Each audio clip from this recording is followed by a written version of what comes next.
Welcome to Latin America International Championships. This is the first 2024 season international event, bringing together trainers from around the globe.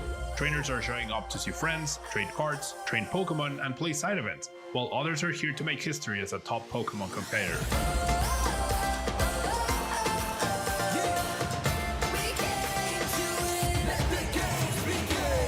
The International Championship started in 2017, bringing together global competitors and showcasing top-tier matches. Last year, JW Naldo became a hometown hero from Brazil, taking home the Pokémon GO LAIC 2023 Championship. Como falei, consegui atingir objetivo que eu queria. Mostrar primeiramente para o mundo que o Brasil é uma região muito forte, para dar mais oportunidade a nossos jogadores. JW Naldo trying to become a champion here in Sao Paulo. He's 2 wing attacks away, and that is it! Tort Recleb added LAIC to his championship belt, completing his collection of international titles with the LAIC 2023 Pokemon TCG Championship. It means a lot to finally be back on top. The LAIC was the missing piece. He has done it! He has taken all 4 hemispheres of the globe. But we haven't had a VG LAIC champion since playing on the Nintendo DS back in the 2020 season with James Beck. Last year, you came here and took the runner-up title, and this year you leave as the champion. It feels amazing. This was a great tournament to end off, especially since it's the last big major for the Nintendo 3DS. He will be forever known as the last international champion in the DS era. Who will come out on top at this event is anyone's guess, as our trainers all compete to rise and become an international champion. Here comes the Shadow Ball! What a game 3! Can he get one more counter? And he does! He's just retreating into Oricorio and passing again. Ryan draws for turn and draws the boss's orders in order to bring up the Mew. Keep this can get it up, except the Hydro Pump to follow it up. He's gonna get the knockout. Ice Spinner into the Dragonite, 4 times super effective.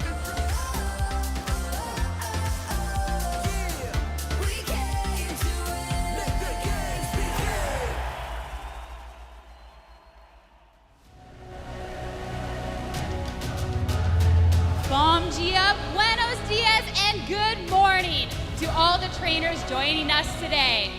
We're coming at you live from Sao Paulo, Brazil, at the Expo Center Norte Pavilião Amarelo, and we are very excited for the first international event of the 2024 season to begin. I'm Shea Burton, and I'm joined by Sierra Dawn, and we're here to welcome everyone here who came to compete across the various Pokemon titles we have here in attendance today, as well as all the people who are here to cheer them on. Speaking of, who's excited for the Pokemon video game this weekend? And who bought the best deck for the Pokemon trading card game? And who's ready to get the action started in Pokemon Go? Thank you to the over 2,000 trainers who will be competing here this weekend at LAIC 2024. We're excited to see who will make it to Championship Sunday and who will be crowned a new international champion. And trainers aren't just here for the trophy. They're fighting to win a piece of over $500,000 in available prize money and the championship points for an invite on our Road to Worlds in Honolulu, Hawaii next year. So let's get things started. If you're a competing trainer here this weekend, soon you'll make your way to the competing tables and start your run at becoming a new international champion. Everyone else can stay tuned though, as we get ready to kick it over to our casters to begin our pre-game shows to prepare you for the tournament and give you the relevant trainer information you need to know. Make sure you catch all the action this weekend at Pokemon.com/play. Use the hashtag PokemonLAIC to join the conversation online and follow the channel if you're watching on Twitch or YouTube. We hope you enjoy the competition and all the broadcasts from here on out. So let's get ready to kick off the first day of the 2024 Pokemon Latin America International Championships. Casters, over to you.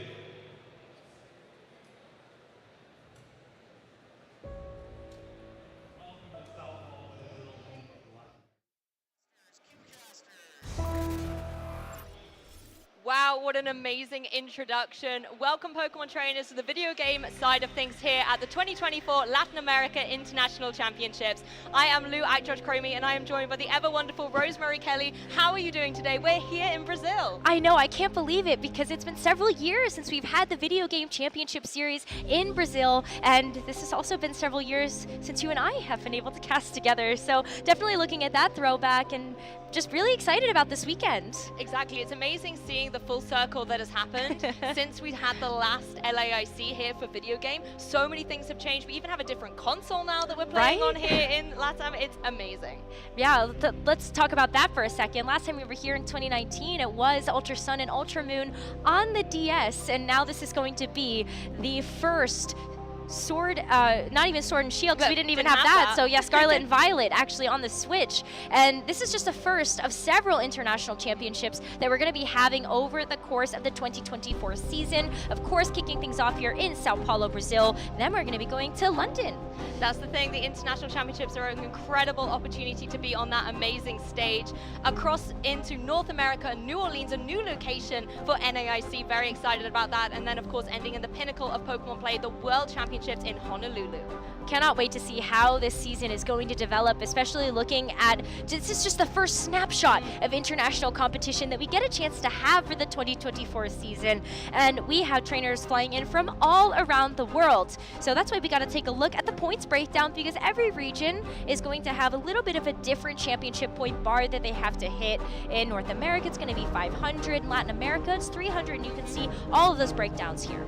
Exactly, and championship points are really what you need at the end of the day in order to get to Honolulu at the World Championships. So this is a great opportunity for our players to get a whole host of championship points to try and earn that invite. And on top of that too, it's not just the championship points that these trainers are going to be fighting for, it's also this incredible prize pool. We got a huge bump in the prizing for the 2024 season, and you can see now that first place here is going to get $15,000 in the Masters division. That's the thing, if you thought the stakes were high previously in different seasons, it has now literally trebled in that prize money that I know a lot of our trainers will be battling out in order to get. And we can't forget those booster packs as well. I know we're here on the video game side of things, but let's not pretend like we really like having some trading cards to open as well. I mean, yeah, right? Have you seen the alternate arts or the illustrator rares that are in there now? Amazing cards to be able to have, and the silver borders make them look so clean. So I'm very excited to see which trainers are going to be walking away with not only the championship points, the prizes, of course those booster packs, but the glory as well as those trophies that they get a chance to take home too. The trophies are amazing, and particularly when you see those really seasoned players having their trophy cabinet all set up, you want to add an international trophy to that as well. Of course, and we have several international champions that are in attendance for this event as well, but we also got to talk about just kind of what to expect this weekend, right? And that's going to be 3 days of competition that are going to be broken down in this video.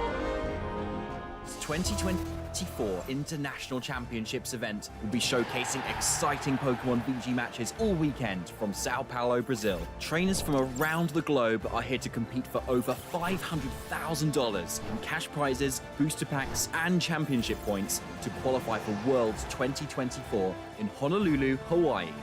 This tournament is a 3-day event starting our trainers off in Swiss rounds. All Swiss rounds and Top Cup matches are best of 3. The trainers earning 19 or more match points or placing in the top 32 will advance forward to Day 2. Day 2, Swiss rounds will continue to determine the top 8 trainers in the tournament. The competition then shifts to a single elimination Top Cup bracket, where those remaining trainers battle until we only have our 2 finalists remaining, where they will compete on Championship Sunday for the title of Latin America International Champion. Who is taking home the title of Latin America International Champion? Who will secure the points to qualify for Worlds 2024 in Honolulu? Stay tuned this weekend and watch all the action live. If you want to learn more about upcoming Play Pokemon events, visit pokemon.com/play.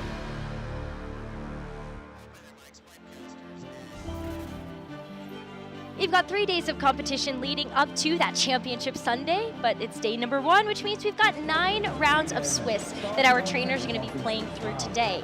And we're going to be starting things off with round number 1. getting everything today. I mean, that's all the action you want, right, when it's at an international championships. And I think round one is so important because it can really set the tone for your tournament. You know, how is it going to go? Are you going to start off with a win, or are you going to have to start fighting down from a 0-1 position right at the beginning of the day? Yeah, it really can set the pace for these trainers and their mentality to be able to continue through all 9 rounds. But we also have to talk about what teams and maybe what kind of Pokemon that we're going to end up seeing from these trainers. And we have had a few events in the Regulation E rule set, which is going to be the same rule set that we have for this international championship. And one of the Pokemon that has been at the top of every single regional championship that we have had is Hisuian Arcanine. Is that going to be a staple for LAIC too? I think so, to be honest. That Fire Water Grass core has been so strong throughout many consistently balanced teams, and that fire element is being brought through from the Arcanine. And I think, particularly in the Hisuian form, when you get that rock typing as well, you can hit hard with rock slides. And let's be honest, in the whole history of video game, when there's a rock slide, there's a way. Making sure you have it on your team in some way is really, really nice. And I think that nice synergy between having the Intimidate as well, and being able to apply a lot of pressure with either fire or rock type moves, gives it so much flexibility on the field. Absolutely. I mean, the same type of attack bonus is so nice to be able to have to really amp up that attack. But we've also seen the Hisuian Arcanine built in several different ways at this point. You've got the Assault Vest variant that's going to be really more focused on keeping that Arcanine alive, not only for Intimidate cycling, but also just to make sure that you're dealing out some chip damage to really help soften up those Pokemon for anything else that's in the back. But we've also seen Choice Band, which is also going to lock you into something, but also make that extra powerful. That's my favorite, to be honest, because you can go for the extreme speed with the Choice Band, a little bit like how Dragonite was doing back at the beginning of all the regulations. It's nice to be able to see that transition with the Arcanine, but then you have that more supportive role as well with something like a Will-O-Wisp potentially as well to burn your opposing physical attackers. Yeah, that is definitely nice to be able to have, right? And sometimes you've even seen that even if there is a Choice Band, it doesn't really matter if it's a support move that you're locking into too. It's just really great to be able to have the ability to make sure you're getting a move off, and sometimes it's really nice if you're playing against a lot of physical attackers. So yeah, exactly. And in contrast to the physical attackers, one special attacker I really want to talk about is Blood Moon Ursaluna, because since it kind of came into the fray, I think everybody was really excited to try it, particularly those who lean towards Trick Room teams. It has so much potential, but it just quite hasn't found its mark as of yet. I think coming into an international stage, that's where possibly you could have it on your team to throw an opponent off guard and hit really, really heavy with that powerful Blood Moon move. Yeah, we haven't seen too many Blood Moon Ursaluna in any of those regionals that we've had. Yeah, right? Maybe we've seen like 5 or 6 in day 2, but absolutely, there really hasn't been a standout Pokemon as of yet. But you bring up something else that's really important to talk about, and that's just the Trick Room archetype in general. It's a really popular core, right? And you have to, no matter what team you're running, you have to prep for a Trick Room matchup. And there are so many great Trick Room setters out there at the moment. Armor Rouge and Dee Dee. You've got Cresselia as well that's coming into the fray. Dusclops. My favorite little Dusclops. That's a Pokemon I would really love to see. But that Blood Moon Ursaluna, where we had Ursaluna previously being that heavy physical attacker, was able to, have guts to boost up its damage as well. I think it's interesting to have the special attacker variant as well, because you don't have to worry about those burns, you don't have to worry about the intimidates. You can still hit really hard if that Trick Room is optimal for you. Yeah, and then you mentioned the Blood Moon move, like that. That's actually just so much damage. So I would be really curious to see if we see any trainers that are able to utilize that as optimally as possible. Can't use it 2 turns in a row either, so. That's true, unless there's an Oranguru paired next to you. And then with Instruct, that's one way to bypass the kind of drawback of that move, I guess. That's very true, yeah, absolutely. So maybe we do see a couple of Oranguru running around as well. Really great to have that option for supportive Pokemon. But let's talk about another elephant in the room. Okay? Oh yeah. You talk about Blood Moon Ursaluna as a special attacker. What about Fluttermane? When you look up special attacker that's good, that's what comes up, right? On your web search. It is just so dominant since it got introduced into the game, being able to hit really hard on that special attacking side, and it has decent special defense bulk as well as speed. It's just a formidable threat. It really is, and I've seen the usage fall just a little bit, but I wonder if we're in that sweet spot where maybe it was a few things that were keeping it out of the meta that have also started to shift it downwards in terms of usage, that Fluttermane might start to creep up just a little bit more. Kind of thinking the same along the lines of a Moongus. We saw that fall out of top 12, and I went, what is going on right now? This is not Scarlet and Violet anymore. Exactly. I think Fluttermane's not as at risk as the Amoonguss, because it's still on what I call the podium spots, right? It's always in that top 3, but it was #1 Pokemon for so long, and then Landorus came along, Iron Hand started being a little bit more, I suppose, reliable to use, and then we're starting to see Fluttermane edge towards that 3rd spot, and it's not happy about it, you know? It wants to be able to try and make a comeback, and I think that's why we've seen a shift in the meta to Fluttermane being that, you know, Fairy, Terra, Choice Specs variant, as opposed to maybe a more supportive with something like a Booster Energy. You're going all in on the damage with that Choice Spec so that it's just able to steamroll through your opponents. Yeah, but on the flip side of things, you think about Assault Vest. It's just such a great counter item to be able to have on all the Pokemon that we're seeing kind of start to overtake those podium spots. And so Suyu and Arcanine also kind of on the menu when you look at some great counters to the Fluttermane. Yeah, because Fluttermane's special defense is good, but its defense is a little suspect. It's not the most reliable of things, let's be honest. No, not really. But you know one thing that is the good old reliable? Do tell. I can't believe I'm saying this, but Gastrodon. Yes! Oh, it just had to not be me for once, right? It's always me introducing Gastrodon, but now I'm trying to spread the Gastrodon fever across all the casters. I mean, Gastrodon or Gastrodon, that is indeed the question, because as much as I can harp on about Gastrodon all day, when it comes to this event, I do think there's a lot of credibility in this Pokemon sneaking into the usage. The fact that it has that water and ground type coverage allows it to hit many of the offensive powerhouses that are out there at the moment. Pokemon like Landorus as well can be felled by an Ice Beam. You're able to just counter so many Pokemon out there. Iron Hands as well. What's it going to do to a ground type Pokemon with electric moves? Nothing. Fake Out, you're not going to worry about that too much. A lot of people will say Gastrodon is a little bit difficult at the moment because of all the grass types running around. You know, Rillaboom is really dominant at the moment, but Gastrodon has survived in Rillaboom heavy metas before, and, you know, it even won the World Championships when Rillaboom was at the top of its game. I think, for me, the key thing is terrestrialization. That's what has given Gastrodon the edge to make a comeback. My only concern with this Pokemon is, although it is, without doubt, the superstar of any team, its synergy with the other 5 Pokemon is the thing that I don't think has necessarily clicked yet. And I say yet because the perfect combination of team is out there. I agree with you. I'm going to say this is a Gastrodon for the weekend. And I've seen, especially in the Latin American region, Gastrodon perform incredibly well. One of the biggest threats in the meta right now is also the Rapid Strike Urshifu. And so that is going to end up being, I think, a really big key Pokemon that a lot of trainers are going to have an answer to. And why not Gastrodon? That's the thing. I know places where Gastrodon has done really well. At the Curitiba Regionals most recently, we saw a lot of Gastrodon. Gastrodon was able to get into top 8. I believe it was Renzo Navarro was able to get Gastrodon in there, and it wasn't the only one. We also had Tiago Lateranzi using it as well. Gastrodon is out there. It's maybe not getting the #1 place, but it is getting into those top cut finishes. And considering this was a Latin regional and we're now at the Latin International Championships, I predict a sea of Gastrodon out there. I hope so. And the East Sea, right? Wait. Yes, it is EC. The blue baby is the best. It's the West Coast, the West Sea Gastrodon we don't want to see. That's unlucky. I would recommend, if you want to bring a Gastrodon, make sure you go and catch the right one on that East Coast. I'm gonna leave you to the to tell everybody which is the best one, and I'm also gonna move on. So otherwise, you could be talking Gastrodon all day. That's a wise choice. Yeah, exactly. That's a wise choice. We're gonna revisit this topic later. You best bet.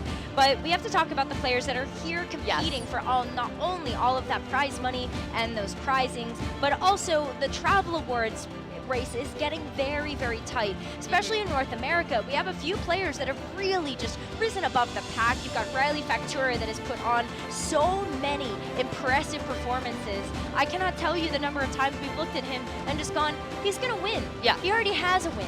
I mean, at one point it looked like he would have had, 3 Worlds invites kind of stacked up eventually if he won. He won a regional, he then had a lot of championship points, was looked primed to win his 2nd regional this season. It really has been so many clean victories for Riley Factura this season. Again, Chup across the 4th, finally being able to get his first regional victory in the Masters division as well earlier this season. And this is the thing I'm loving to see, all the history that is currently being made by a lot of these trainers. James Beck as well, having an incredible season. A few names here I really want to highlight. Alberto Lara and Stefan Mott, 2 very consistent players from North America. Haven't been able to necessarily find their victory at the moment, but are definitely names to watch out for, to be very hungry to get into those top cut places this event.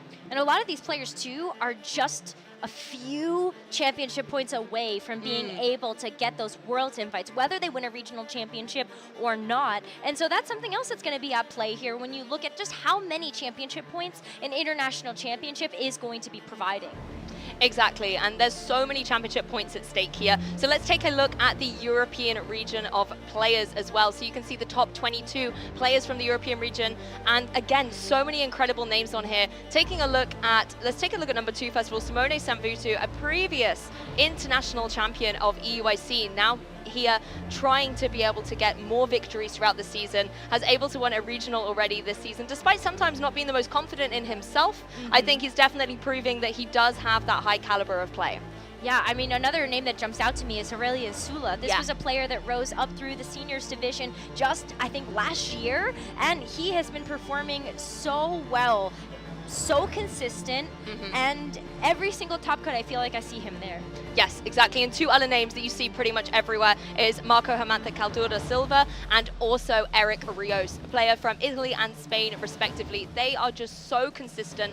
They have this amazing flexibility in a best-of-3 situation as well to be able to adapt to any opponent, any Pokemon, any archetype that is thrown their way. So they are 2 names to definitely watch out for as the tournament progresses. Absolutely. And let's talk about the region. Latin America. Yes. This is where we are. We've got Latin America and Oceania that we really want to highlight here. And in Latin America, first of all these players have made their Worlds invites. They've got those 300 points to be able to get that threshold for their Worlds invite, but of course they want more. That's the thing, the pressure's off for the World's invite, but the glory, being able to win an international championship in your home region, I think is always that added bonus to any victory. And the one player I really want to highlight is Sebastian Escalante, a player who I know so well from 2017. If I just want to touch on his records a little bit, in 2017 he top 8 the World Championships. He also top 8 NAIC and OCIC that year, and top 32 LAIC and EUIC that year. A lot of acronyms because he was at all the top international events and made phenomenal finishes at them. I'm so glad to see him back after so long. He's one to watch out for. Yeah, we've seen a lot of players that have returned to be able to play in Scarlet and Violet, and they have really shown up in a big way, especially that experience that they've gained playing at such a high level in those kind of golden years of VGC really has come back into play. And one of those other players that we feel like we have to call out here is Paul Ruiz. Not only is he one of the world champions that we have, but he has also had great consistent performances. Even looking back to the Curitiba Regional Championships, he ended up getting that top 8, and now he's back here as well as the points leader for Latin America. And we're going to end up talking about the rest of these Latin American players too. But just to touch on Oceania as well, we have a few of those players in attendance, but Megan Rattle is one of those players that has had great performances at the World Championships and is definitely a standout to talk about. Megan's definitely a trainer I love to be able to watch, and I know that one of Megan's favorite Pokemon is Arcanine. So I wonder if Megan will be bringing the Hisuian Arcanine this time. That's something I want to go find out just for myself as a bit of trivia. I know, right? It's going to be so many amazing players to keep our eyes on as we look at just Latin American International Championships. But let's move on to some caster predictions, shall we, Rosemary? Distracted because there's some really loud cheers in the audience right now. Do you know what they're distracted because there's some really loud cheers in the audience right now. Do you know what they're doing? They're cheering for Gastrodon, because Gastrodon's on the screen right now. Yeah, this atmosphere is electric. I hope some of it's translating to you guys at home, that energy, that excitement coming up to round 1. And let's just talk through these caster predictions a little bit. Obviously, Gastrodon's number 1. I've already talked about it enough. I will not take up too much time repeating it.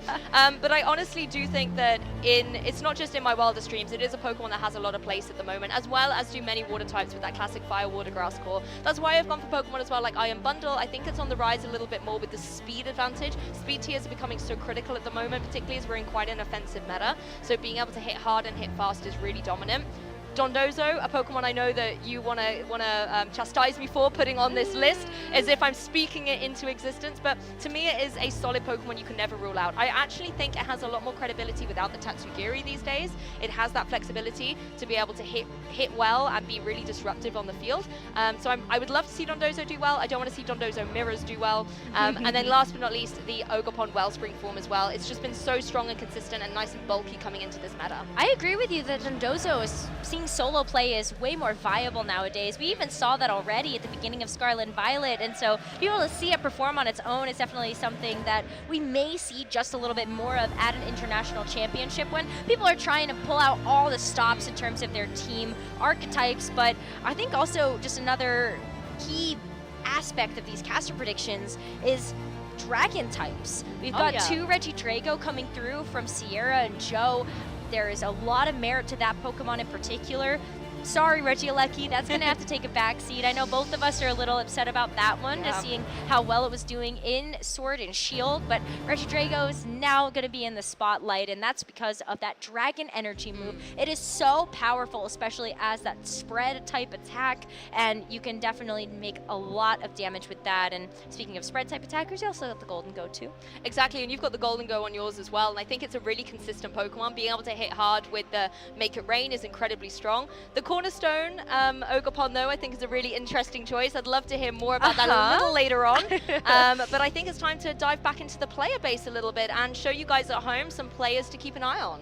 Absolutely. We've got 3 players that we have highlighted here for you. We've got Paul Ruiz, who we ended up talking about just a little bit before, discussing the Latin American players that are at the top of the championship points leaderboard for that region. We also have Gabriel Agati. This is another player that we have seen at the 2nd place table so many times. He is due for an international championship title, and he has had just an incredible season and just career, honestly. He is a phenomenally consistent player, and earlier last season at EUIC was able to come runner-up.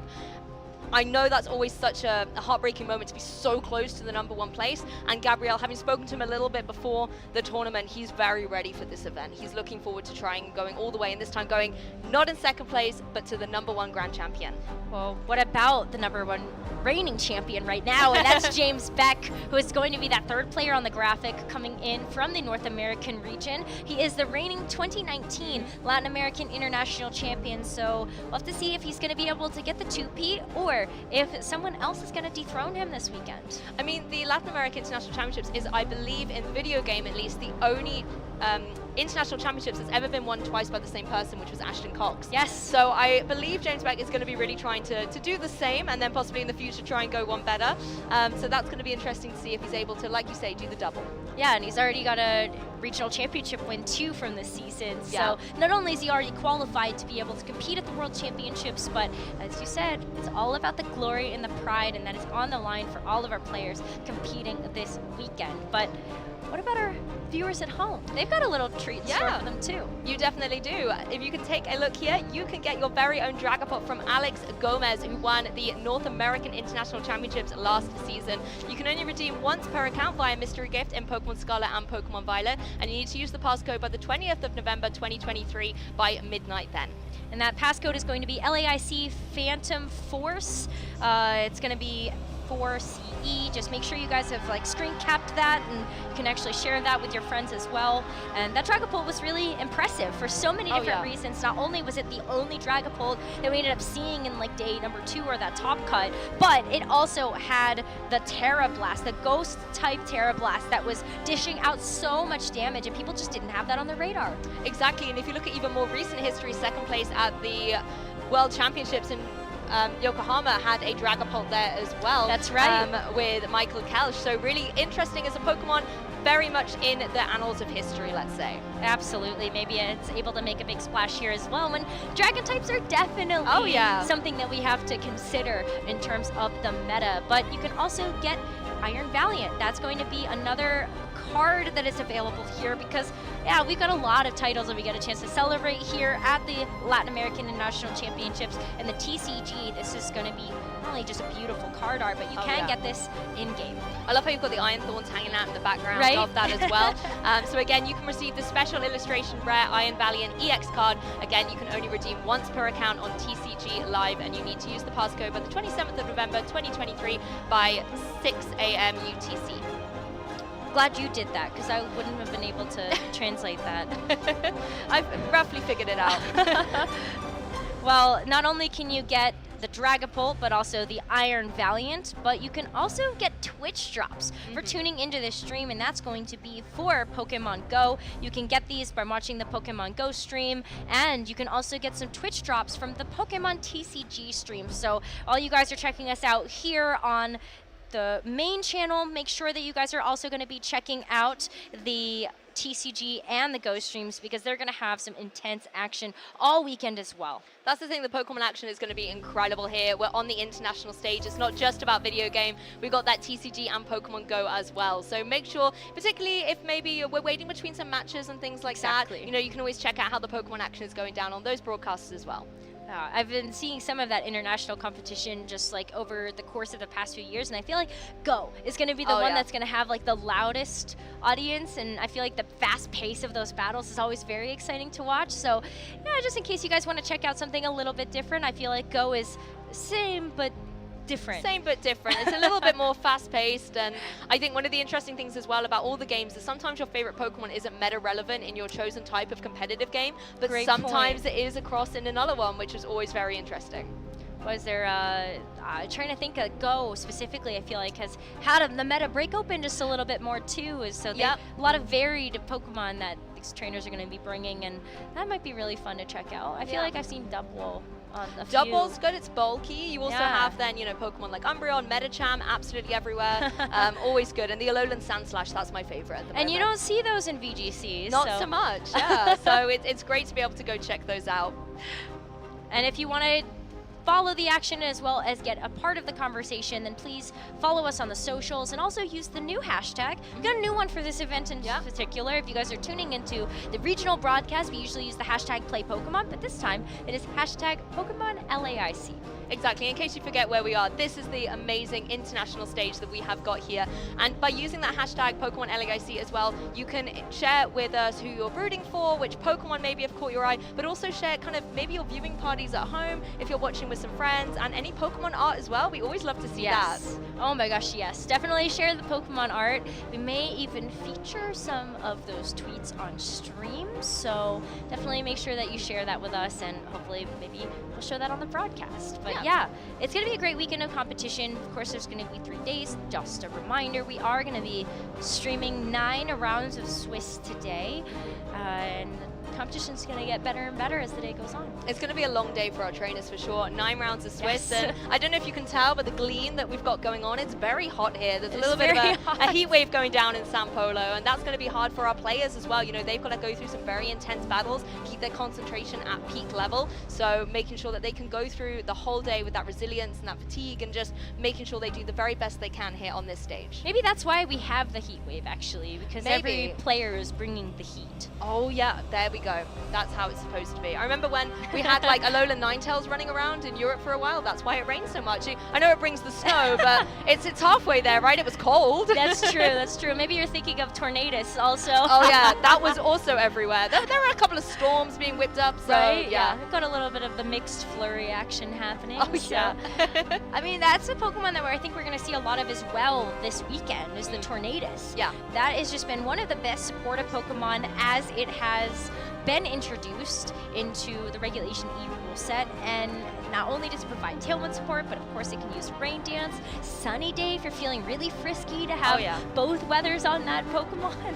I think that's what Open Team Sheets has kind of changed Tornadus a little bit, because it can run Rain Dance or Sunny Day. Sometimes you'll be in a matchup and maybe you've got Alolan Ninetales, so you need your weather up for that Aurora Veil, but you'll be looking and you're like, oh, are they going to be able to bring the sun? They're going to bring the rain. And now that we have this Open Team Sheets, you have all that information in Team Preview. You're able to already start kind of, I suppose, flowcharting where the match could start going. Do you think weather's going to be quite dominant here? It's not been the strongest thing we've seen in the regionals of Regulation E, but do you think, particularly as it's the international stage, we might see a little bit of those old tried and tested weather combinations coming forward again? I think we could. I think something that has started to creep up in popularity is those weather archetypes. We've seen Tyranitar do really well in North America, even though it has been very infrequent. But we've also seen Alolan Ninetales really start to come into form, especially when you look at it being able to set Aurora Veil, but also just the new snow weather type. Oh, it's great. Being able to give that defense boost as well to ice types is really, really nice. I think as well, The Tyranitar was great. I mean, it won a regional, but I feel like that was just the magic of the trainer. You know, sometimes That's true. As much as Tyranitar, I think, is a tried and tested favorite of many Pokemon trainers out there, it's not necessarily the most consistent in this meta at the moment. For me, it's going to be about Sun and Rain. We've already talked about Tornadus, but we can't roll out Little Torkoal.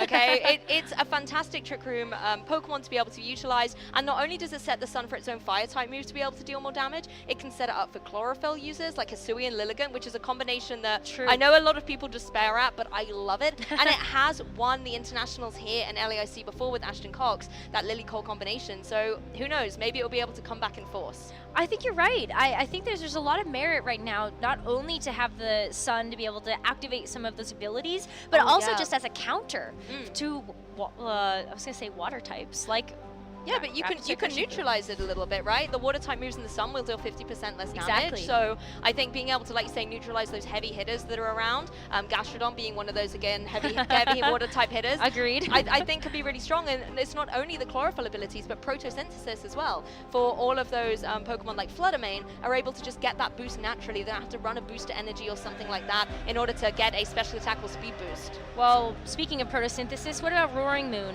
That was another one of the Pokemon that we ended up seeing on the caster predictions coming through from Joe Brown, and Roaring Moon is one of those Pokemon that I feel like has just had some different flavors and twists to it as the meta has progressed. Originally, when we looked back at the 2023 season, Roaring Moon was really prevalent. It was one of the Pokemon that ended up winning the European International Championships, and you just have to kind of look at that as a big staple, especially right now when you're looking at some of those other tech choices they can really put onto that Pokemon booster energy. But Acrobatics has been a really prominent combination to just be able to make use of the fact that that booster energy does get used up. Yeah, that's true. And it has the speed control option as well with Tailwind. That's right. So it's able to be supportive as well as a heavy hitter. And I'm glad you mentioned kind of being the international champion, because if I remember correctly, that was the EUIC. Yes. And it was Roaring Moon versus Baxcalibur and Nulla Dragon. Yeah. That's kind of been on the rise at the minute. Baxcalibur and this Alolan Ninetales combination has been really strong, I think particularly over in the North American regionals. Yeah, it really has. Baxcalibur is one of the Pokemon that I was looking at the very beginning of Regulation E, not only because of just the combination, like loaded dice as well as Icicle Spear. I feel like that can do a lot of damage, but even just look at something like Ice Shard that gives you the option to have that priority damage, and you don't even have to run the loaded dice anymore. You could run a Solid Fest if you want to. There's just a lot of different ways that you can build this Baxcalibur that just really does wonders for a team that does have those ice types. Yeah, we've definitely seen a lot of showdowns between dragon types, and I hope there's no blab bub between them as we start coming through here into the next international championships, because I think we're still going to see a lot of dragon types running around. Like you've mentioned already, the Roaring Moon, the Baxcalibur, and as well Regidrago, I would love to see. I think Regidrago is going to be really fun. I know there are a few trainers that are going to be bringing it to this event, and to see where they end up, I think is going to be really telling for maybe moving into the latter part of the season, because we still have a couple of regionals that are going to be happening after LAIC, and maybe there's a bit of inspiration that some of those players can take from the results from this event. Exactly, that's the thing. We've got North American regionals, European regionals all coming up, and particularly I think when you see the international stage, not only what happens in terms of the winning team, but also the top 8 teams, I think that's where you can maybe pick more inspiration. Maybe there was a really unique Pokemon, or there's something that's just tried and tested and doing well, and that's something that you can pick up. Yeah, I feel like that's where a lot of trainers actually find their meta calls. Oh yeah, definitely. You look at those like previous results and you say, okay, well, you know, Hisui and Arcanine is doing pretty well. Maybe I have to like think about a counter for that, or Gastrodon. Oh, actually, you can use that for Landorus too. Well, you were talking about that. Let's just talk about the #1 Pokemon, right? Hisui and Arcanine. Yes. It's 4 times weak to ground and to water. What's a ground and water type? Gastrodon. Okay, carry on. I said my piece. I was gonna say maybe Assault Vest is a little something to say about that, but that's a very good counter. Yes, I'll have to think about that one. Yeah, another one for the recalculation later. Definitely. But Intimidators have also been just in general just such a staple in the meta. We have seen Hisui and Arcanine on the rise for that reason. Yeah. But other Intimidators that are also going to have a lot of impact, maybe Gyarados, but also maybe we end up seeing just a little bit more of the Like What am I Landorus thinking? is there Landorus, yeah, everywhere, of right? course, yeah. I was just thinking Gyarados is kind of a more unique Intimidator option. It is, but there's another unique one that's coming forward a little bit, which is Salamence. Again, talking. That's true, yes. Going back to our dragon conversation, because that seems to be where we keep coming back to. But Salamence has definitely been a Pokemon that has dropped since we've been able to get Roaring Moon there. But Salamence being able to have that Intimidate as well does give you maybe a little bit more flexibility. If you don't want necessarily something like a Landorus, you want maybe some of the move pool options that Salamence is able to offer. We've seen that a little bit in the European circuit. It doesn't necessarily make the most successful journey into day 2, but it is out there at the moment making a couple of waves. It really is. I feel like maybe just, I'm actually trying to think if there's not a viable Dragon type right now. I mean, the other dragon I always am thinking of that I forget about is Tatsugiri. Like, I forget that it's a dragon type sometimes. I know Dondozo's the false dragon Pokemon, right? Yes. Because it's eating the little baby dragon. And I think Tatsugiri, it's still very viable, but I think at the beginning of previous regulations, people were trying to run Tatsugiri on its own. It's able to hit relatively hard, it's got a decent special attack, and you can always go for some supportive moves like Icy Wind and things. But even though it's not as strong without, I think, the Dondozo synergy, I wouldn't say it's not viable. So if, we're trying to kind of search for a dragon that isn't the strongest at the moment, it's not ringing any bells. Yeah, I was gonna say pop a choice scarf on the Tatsugiri. And then it's okay, right? Yeah, I actually think it's not too bad. But let's talk about the Pokemon usage here, because we were positing whether or not Fluttermane was gonna end up being top of the usage charts, and the data doesn't lie. It definitely doesn't lie. Let's look at that. Over 50% of usage here. But I will say that's top 12 Pokemon. It's a little low. 53%. I would have expected it to be kind of more of a landslide over half. And this is actually, I think, very exciting Pokemon trainers, because if we take a look at the top 3, you've got Fluttermane, Iron Hands, Landorus, Therian Form. I think there are no surprises there. But look at the percentages. Iron Hands about 51%, Landorus only at 37%. This shows me that we are going to have a very diverse meta compared to previous regionals as well, because these are not just the standout Pokemon. We have got people benching these for other options. So it's going to be very interesting to see how diverse LAIC is going to be this year. I'm excited to see the Chimpao on this too. There's so much synergy with that sort of ruin ability being able to help decrease the defenses of the Pokemon on the field. So you look at Pokemon like Roaring Moon, Hisuian Arcanine, Rillaboom, Urshifu, Landorus, Iron. There's actually so many physical attackers on this list right now. Ogerpon. Yeah, exactly. They're absolutely everywhere at this point. And again, just take a look at all the synergy we've got with that Fire, Water, Grass core. If we just take a look at the grass contendants here, we've got the Amoonguss and we've got the Rillaboom. Amoonguss actually coming back up in this roster into the top 12. Nice to see it. And I think it's a strong, not only Trick Room Pokemon itself, but it's nice to be a Trick Room counter on your team. In case you face against Trick Room, you can always throw the Amoonguss out there. And then again, you've got the water variants with the Ogerpon and the Urshifu. I think Ogerpon generally is a Pokemon where everyone was so excited to try it out, and those first couple of local events and regionals that we saw it be eligible for, it was everywhere, particularly Wellspring Mask Form or Hearthstone Mask Form. And actually it then kind of dropped off the meta a little bit, so it's interesting to see that one has still made it into these top 12.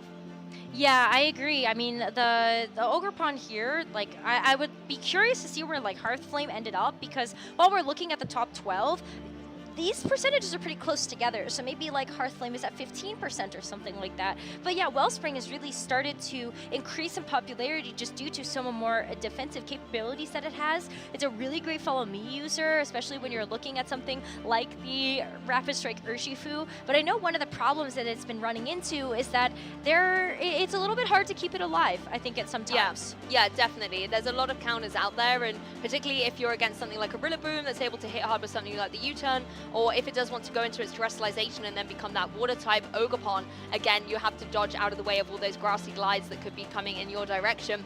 The other grass type I want to talk about is Heatran, because we have seen Grass Terra Heatran all over the place. But the one thing that I'm noticing is it is starting to transition into this Fairy Terra type as well. So depending on which defensive capability Heatran wants to run, particularly with the Flash Fire ability, if you're a Grass type, you don't have to worry about taking any Fire type moves that would normally deal super effective damage, because your ability stays intact despite the terrestrialization. So that does give Heatran a little bit of flexibility, but we are seeing it start to go into the Fairy Terra type as well.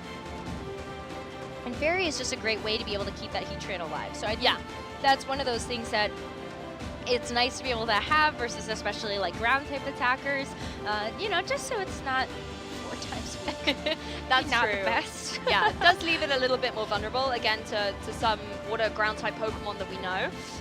Chi-Pao, again, is a really strong Pokemon, and I think particularly when the Treasures of Ruin Pokemon came into fruition, everyone was so excited to see how they would pair up. And we saw a lot of Chi-Pao with Dragonite, or generally any physical attacker, because that sort of ruin ability, dropping the defenses on the field is a really nice synergetic symbol. But we also see Fluttermane and Chi-Yu together.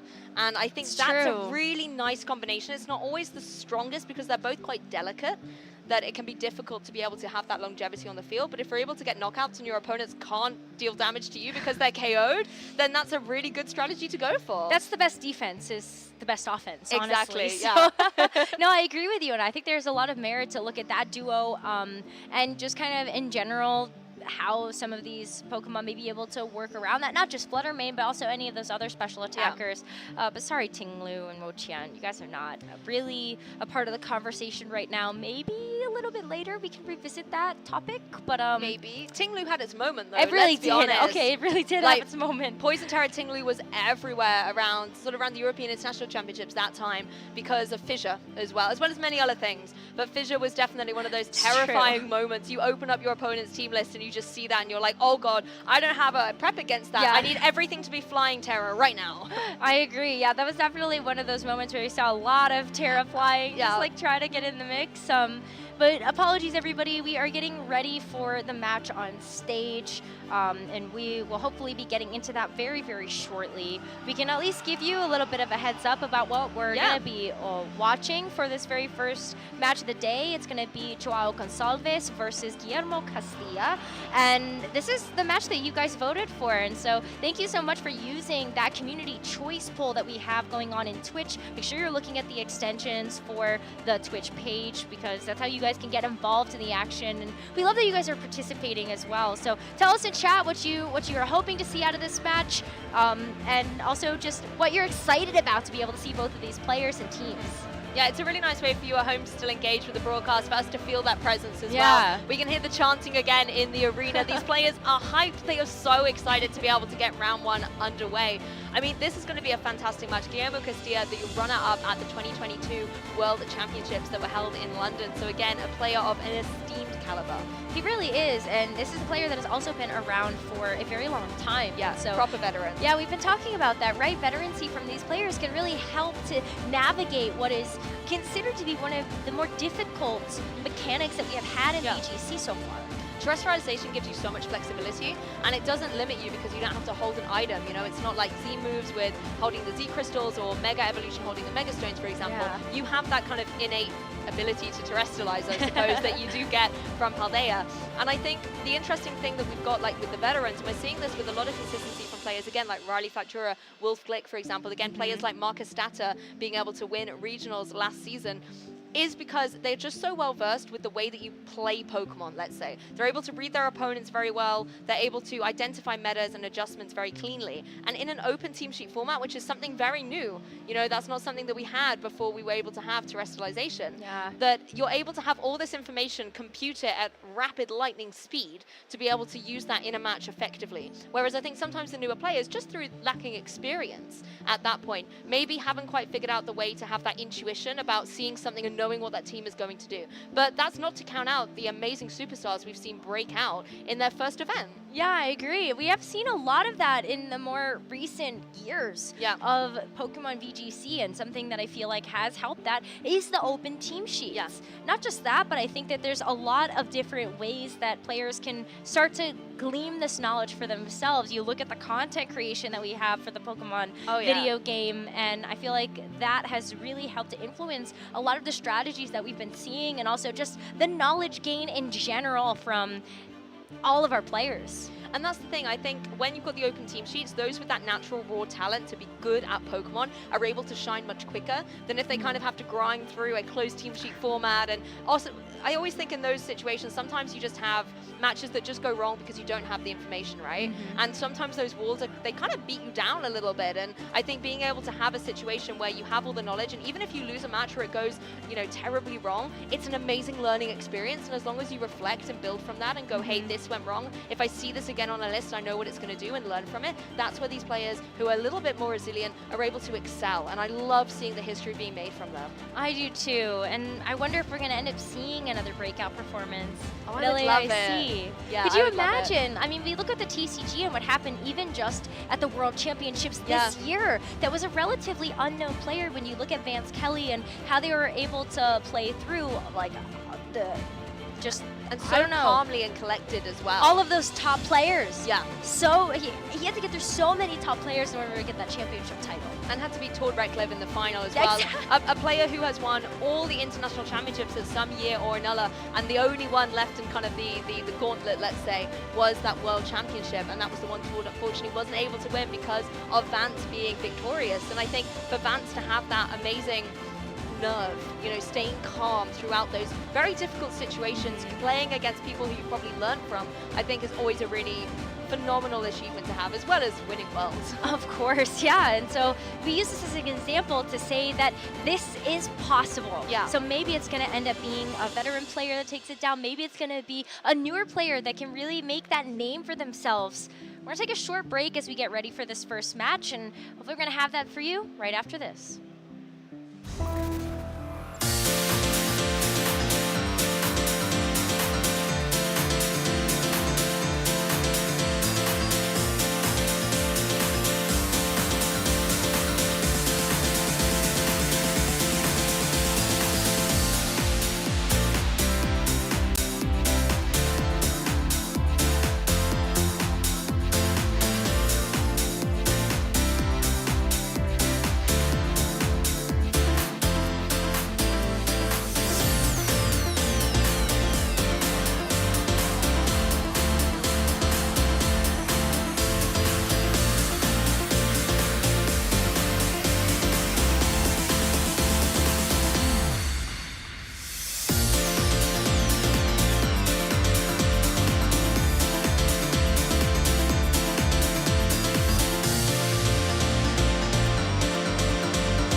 is long and tough, and it takes all your heart and soul to keep on going.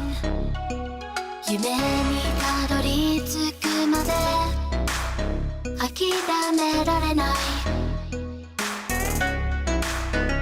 While you're passionate for fire, always lighting up a path, it's the greatest you will get to leave them all. So do you wanna be legendary? So do you wanna be legendary? Have you got what it takes to win? Have you got what it takes to win? The training has been taking all your life, and you need courage if you want to win the fight.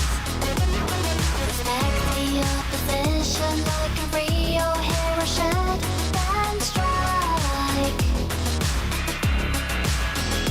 While your passion is the fire, always lighting up our path, it's the greatest you will get to leave them all.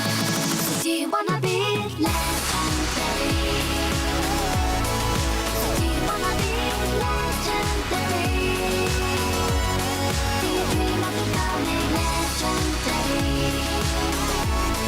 So do you wanna be legendary? Have you got what it takes to win? Have you got what it takes to win? Have you got what it takes to win? Have you got what it takes to win?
he leo kono keia, ia oko e hele mai I Hawaii, I Honolulu, I ka makahiki, I Wakalua kumaha.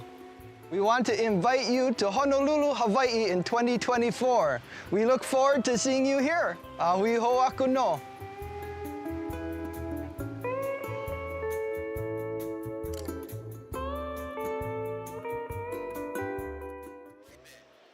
Welcome back, everybody, to the 2024 Latin American International Championships. Lou and I are back and hopefully getting us into that first round of the day, where we are going to be watching Joao Gonçalves versus Guillermo Castilla. These are two players that I feel like really fit the bill when we talk about veterancy versus having that breakout performance. Joao Gonçalves, this is a player that hails from the Latin American region and is going to be coming in with starting in that online era, ended up playing in that Players Cup, and then also having just fantastic performances in the 2023 season, getting top 4 at the Natal Regionals and getting top 8 at the Sao Paulo Regional Championship. So to see him here on this international stage, especially against a veteran that just has had such a history as Guillermo Castilla, is very exciting.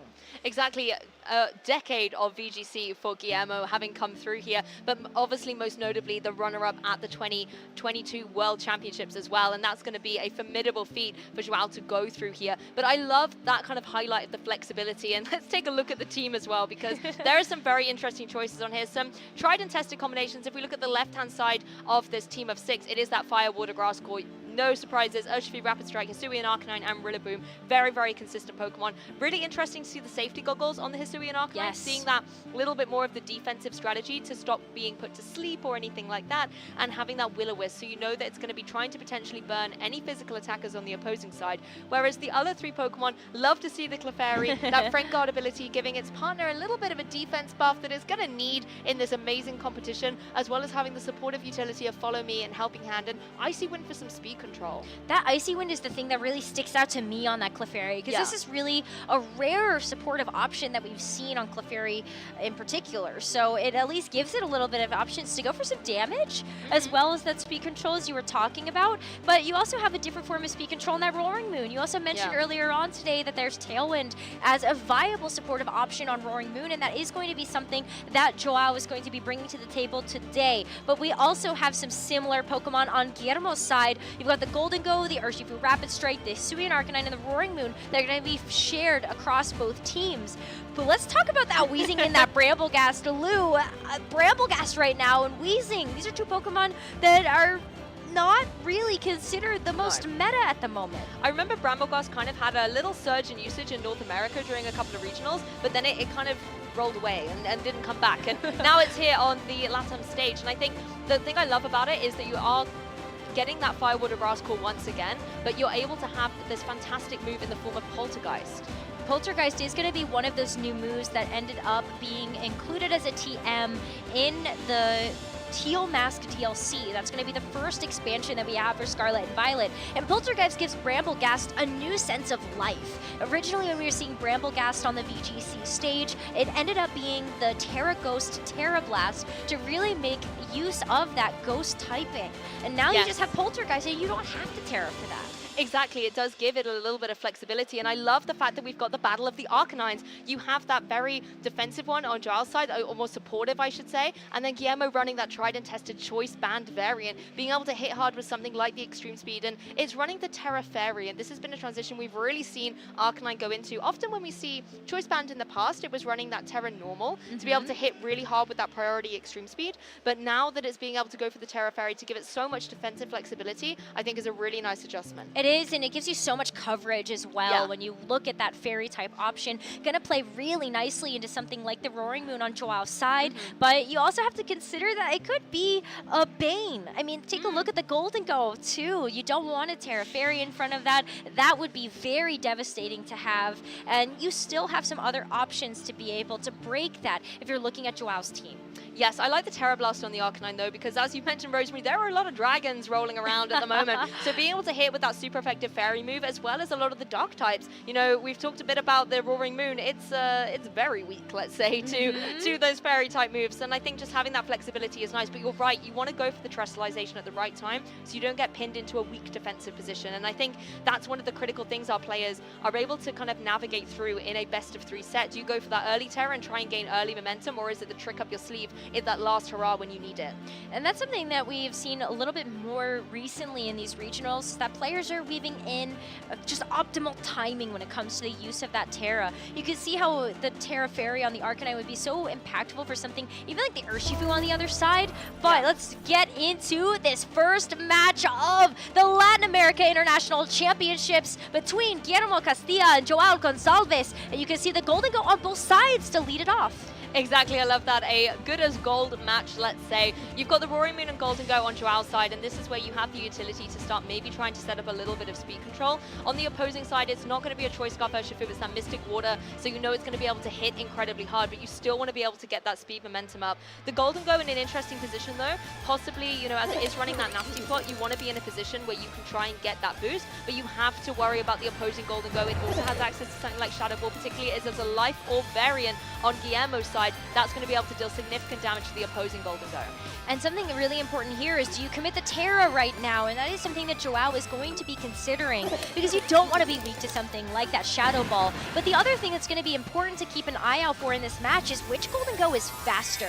Because right now there have been different trainings of these Golden Go really running around, sometimes leaning a little bit more into that speed investment that can help to be able to win that 1v1 matchup. We've spoken about Dragon types already this morning. Let's throw another one in there. It's going to be the Dragon type Golden Go here, as Roaring Moon goes for the knockoff, does huge super effective damage, but not enough to be able to get the KO. Does reduce the offensive pressure it has though, thanks to the Life Orb. But speaking of damage, it's a one-hit KO on that Roaring Moon from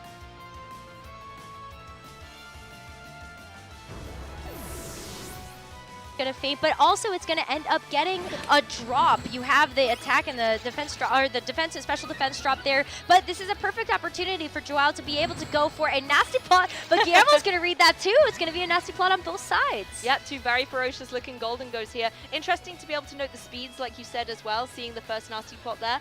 Really nice to be able to kind of ascertain that information very early on in the set. And hey, let's throw an Urshifu into the field as well. The Urshifu on Joao's side is going to be holding that Mystic Water as well. Yeah, and now we also have to look at the speed investment for both of these Urshifu. This does end up playing such a big role.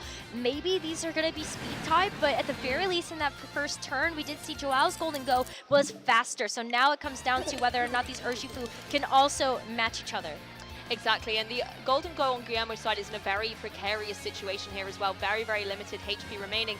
Urshifu on Joao's side, if it's able to be that little bit faster, again, using its Unseen Fist ability is going to be able to bypass any potential protect and should be able to get the knockout. The close combat does a significant amount to the opposing Golden Go. You know, it has dropped its Ghost typing now. It is able to be hit by those fighting type moves, but it's not enough to really put it into a dangerous position, unlike the guaranteed critical hit from Surging Strikes coming through and knocking out the Golden Go on the opposing side. Yeah, maybe these special defense drops are going to end up playing a role here, as the Golden Go has yet to move. So that Shadow Ball heading in that Urshifu's direction, and that is just going to be a clean knockout, as there you go, special defense drops. Not playing a role here, but Guillermo Castilla has now lost 2 Pokemon and is down to his final 2. I mean, that's going to be big damage, not only the special defense drops, but as well, you know, just Shadow Ball connecting, huge, huge damage coming through. You're now in an interesting position, though, if you're Guillermo, because you've had a double knockout. You now have the utility to bring Pokemon in from the back and reset that ball position a little bit more. Let's have a closer look here. We're going to see the Arcanine come through for Guillermo. It's going to be able to apply that Intimidate. That's only really going to affect the opposing Urshifu, but if it wants to go for those Surging Strikes, the critical hits are going to null and void that as well. Interestingly, Guillermo does still have access to Terrestrialization, and I think that could be critical when you look at that Arcanine. The Arcanine here is also going to be available for Joao, so you can use the Intimidate onto both of these physical attackers and hopefully limit the amount of output that they're able to provide. Urshifu isn't in as bad of a position on Joao's side because it didn't go for something like that close combat, so it doesn't necessarily have those drops, but you at least can also put the pressure on with that Pokemon. Guillermo has yet to commit the Terra. Exactly, and that's something that if you're Joao, you have to start reading which Pokemon is he going to commit that Terrestrialization too. We are going to see it come out of the blocks here. Who do you think it is, Rosemary? I'm thinking the Arcanine. I think the Arcanine is going to be a really safe bet here. You know it wants to be able to limit the amount of damage that it's taking from something like a close combat, but also when you look at just the other side of things, there's also going to be the Surging Strikes available, and Terra Fairy is a great way to be able to mitigate that damage that you're taking. The Breaking Swipe, though, this is one of the moves that has really helped open the door for Roaring Moon's stability in this meta, and that's going to drop the attack on both sides. Yep, who needs Intimidate when you've got a Breaking Swipe around as well? Huge damage coming down into the Golden Go, though. It has been felled by that Fairy Arcanine here, the Fairy type going down into the Dragon. Even though it didn't have a lot of HP remaining anyway, it's a little bit of Style Suave coming out from Arcanine. Of course, Urshifu able to go for those Surging Strikes, but it is no longer a Rock and Fire type Pokemon. This is going to be able to survive the onslaught of Surging Strikes. Yeah, look at how much better it takes that, too. That's absolutely going to be a knockout if it's not going to be that Terra Fairy. But now, Joao losing that Golden Go has an opportunity here to bring in the Arcanine of his own. And that's going to limit the attack once again, but Roaring still has access to something like that, too, in the Breaking Swipe. Yes, exactly. It's not out of the woods quite yet. The Arcanine on Joao's side here is able to apply some good pressure. You know, the opposing Arcanine's in a precarious situation. Maybe if you wanted to go, if there is no extreme speed on Joao's side, actually, excuse me, that's on Guillermo's side. So you are going to have to commit to something like the Rock Slide here to try and get some double damage. Maybe even try and get a cheeky flinch here or there. Urshifu is going to go for a Detect, playing a little bit defensively in this turn as Roaring Move goes for another one of those Breaking Slides. Once again, just trying to lower the offensive pressure Joao has by reducing the attack stat. Yeah, and Arcanine's going to have to take that one on the chin, so it will drop the attack stat of the Arcanine, and now we are looking at -1 for both of the Pokemon on Joao's side.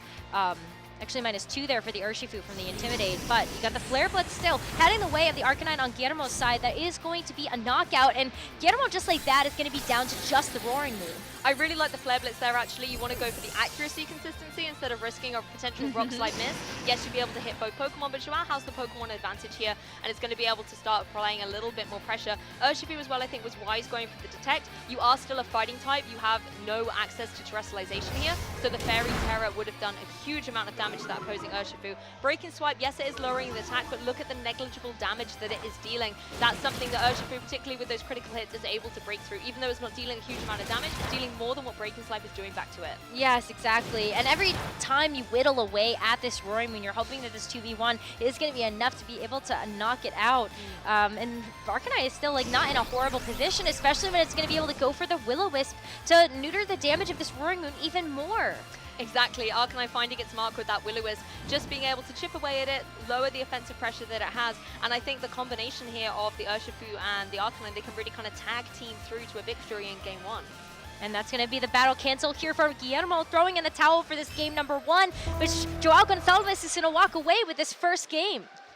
What an amazing way to start off the broadcast as well. I always like seeing teams that have that little bit of similarity. You know, we saw the Golden Go, we saw the Yasui and Arcanine, but they were very, very different. And having that supportive variant on Joao's side as well, I think was very nice. Knowing that your opponent, because it is Choice Band, couldn't even protect either, being able to hit it very hard with something like the Flare Blitz, I think was critical. And those speed interactions really came into fruition. It really did. I mean, look at how the Urshifu's matched up, the Golden Goes. Both of these players are, of course, going to just kind of maybe stick to the same strategy here.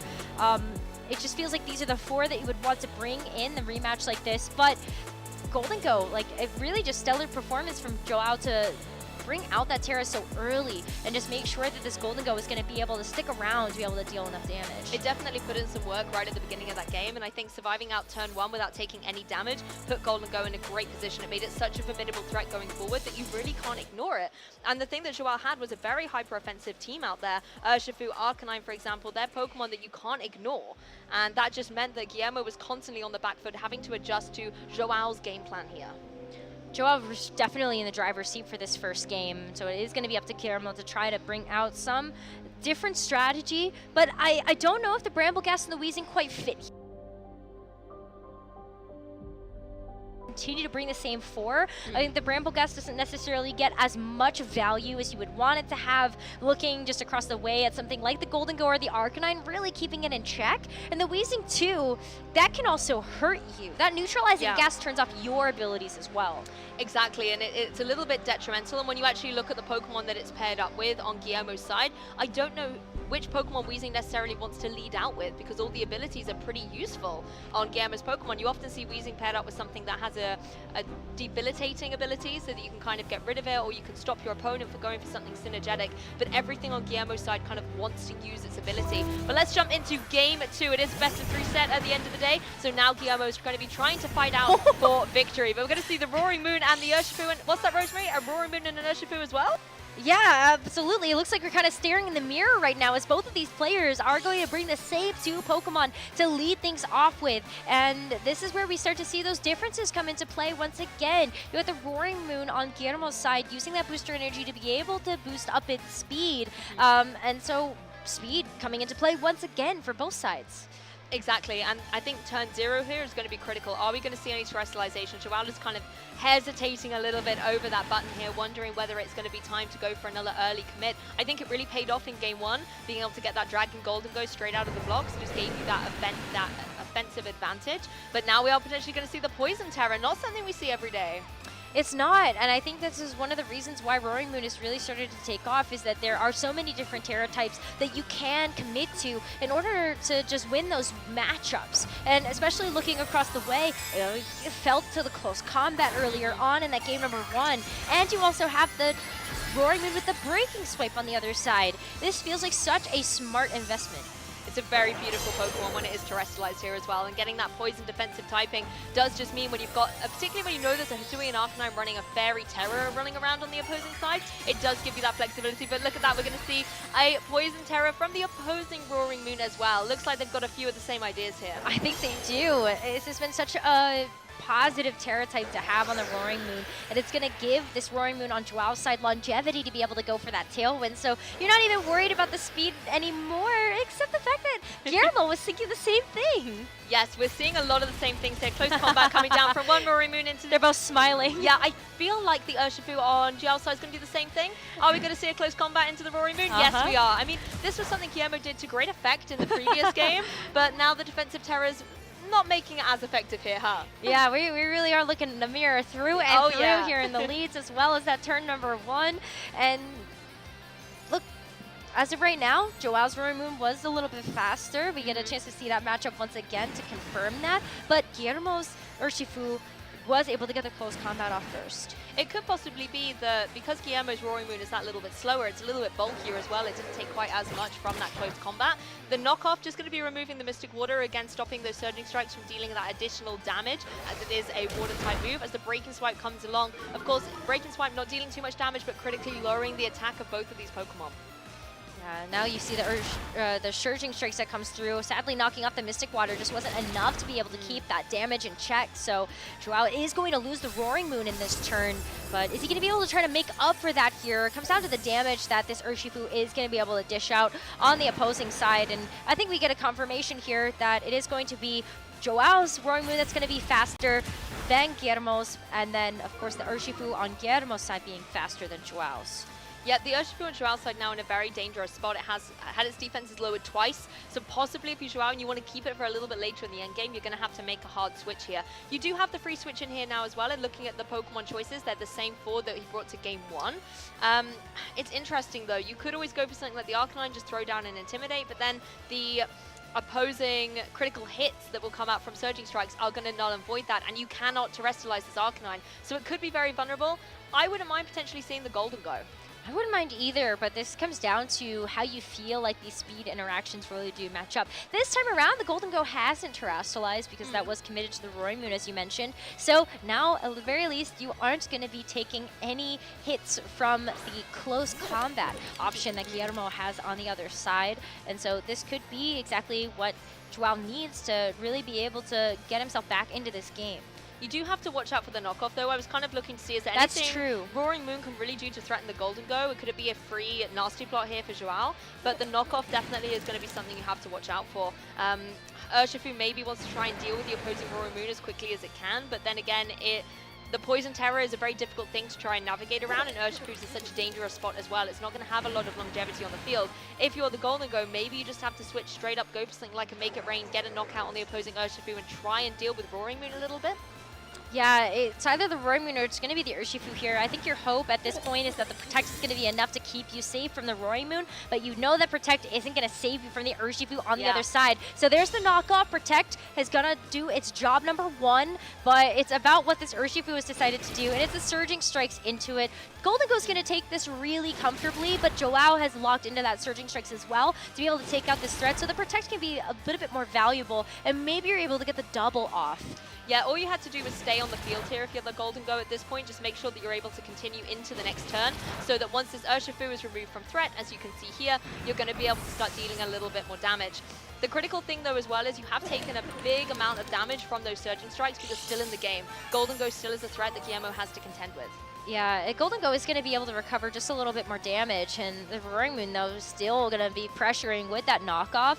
But more importantly, removing the Urshifu on Guillermo's side now leaves Joao free to bring in that Arcanine. It's not under nearly as much threat, but what's this? It's going to be a switch up here. We've got the Bramble Gas with the Wind Rider ability gonna activate in that Tailwind. There was 1 turn left, and so unfortunately, even though that Urshifu did get knocked out, Brambleghast gets to come in free for this turn and gets that attack boost from the Wind Rider. What a Wonderland moment here for the Brambleghast, just arriving, like you say, getting the boost is the perfect environment for it right now, and it's a very interesting Pokemon choice at this point in time. It's going to be able to apply some decent pressure to the opposing Golden Go with something like the Poltergeist. It can use its Focus Sash item and deal some good damage, or if it wants to go for that more speedy variety, you can go for the Shadow Sneak.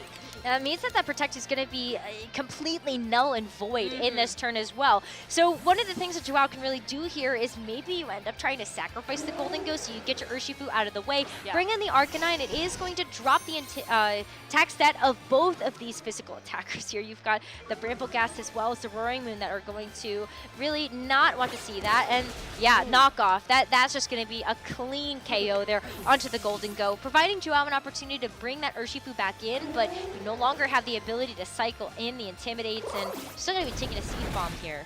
Still a significant amount to that opposing Arcanine. I think you're right, Golden Go's time was up a little bit, particularly when we saw that Ghost Brambleghast come onto the field. It was the perfect opportunity to go for the Intimidate though, and I'm glad Joao was able to identify that, because you can apply that pressure to these physical attackers, and you really need to neutralize that Brambleghast as quickly as possible. You now have the Urshifu on the field, and the Brambleghast isn't running, or it is running the Seed Bomb.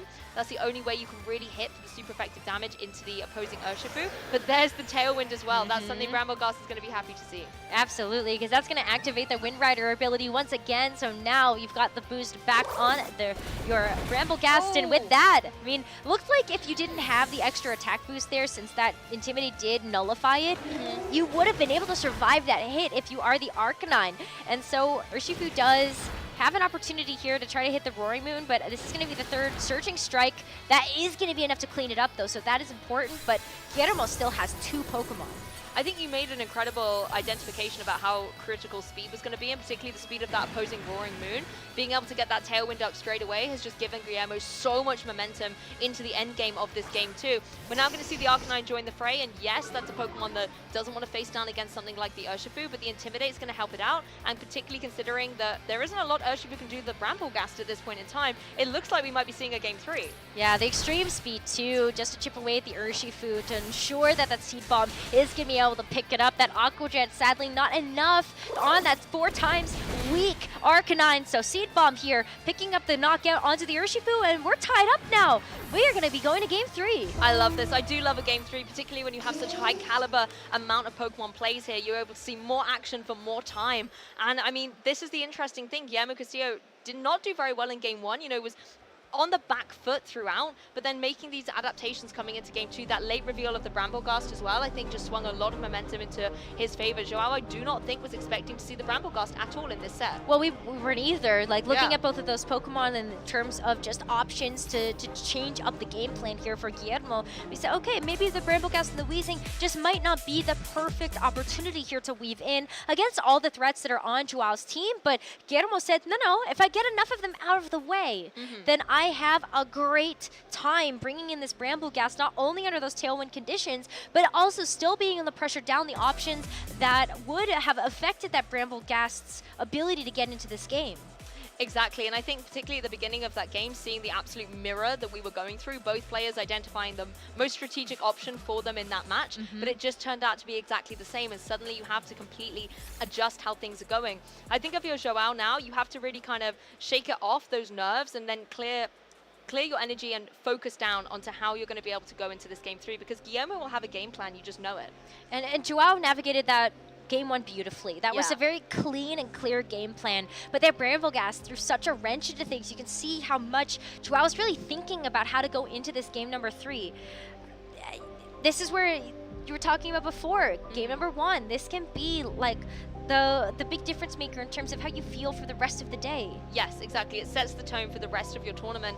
And yes, it is open team sheets, but information like the speeds, that's something that the players don't have access to. And so identifying that information and remembering it for the rest of the set can be critical. And you just know that a player like Guillermo is going to have that already locked down. He's already going to have the intuition. So hopefully Joao has also been paying very close attention. Again, the high caliber of records that he's been able to achieve will be able to bench for that. So I think this game 3 is going to be an incredible one. I wonder if we're going to see some adaptations. I might secretly love to see a bit of Clefairy action in here, just to support Golden Go, maybe from potential knockoffs, but we'll have to see.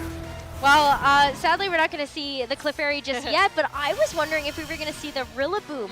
Rillaboom on Joao's team does have access to the high horsepower, which could prove to be a nice, just pressure option to have into that Terra Poison Roaring Moon. Doesn't necessarily feel as safe to be able to go for something like the Terra Poison, because something that Joao can do in this turn number 1 is just cover for that. Close combat to the Roaring Moon, either you get the knockout or you can go for the high horsepower and just the fake out anyway. Just all of these options just really nice to have.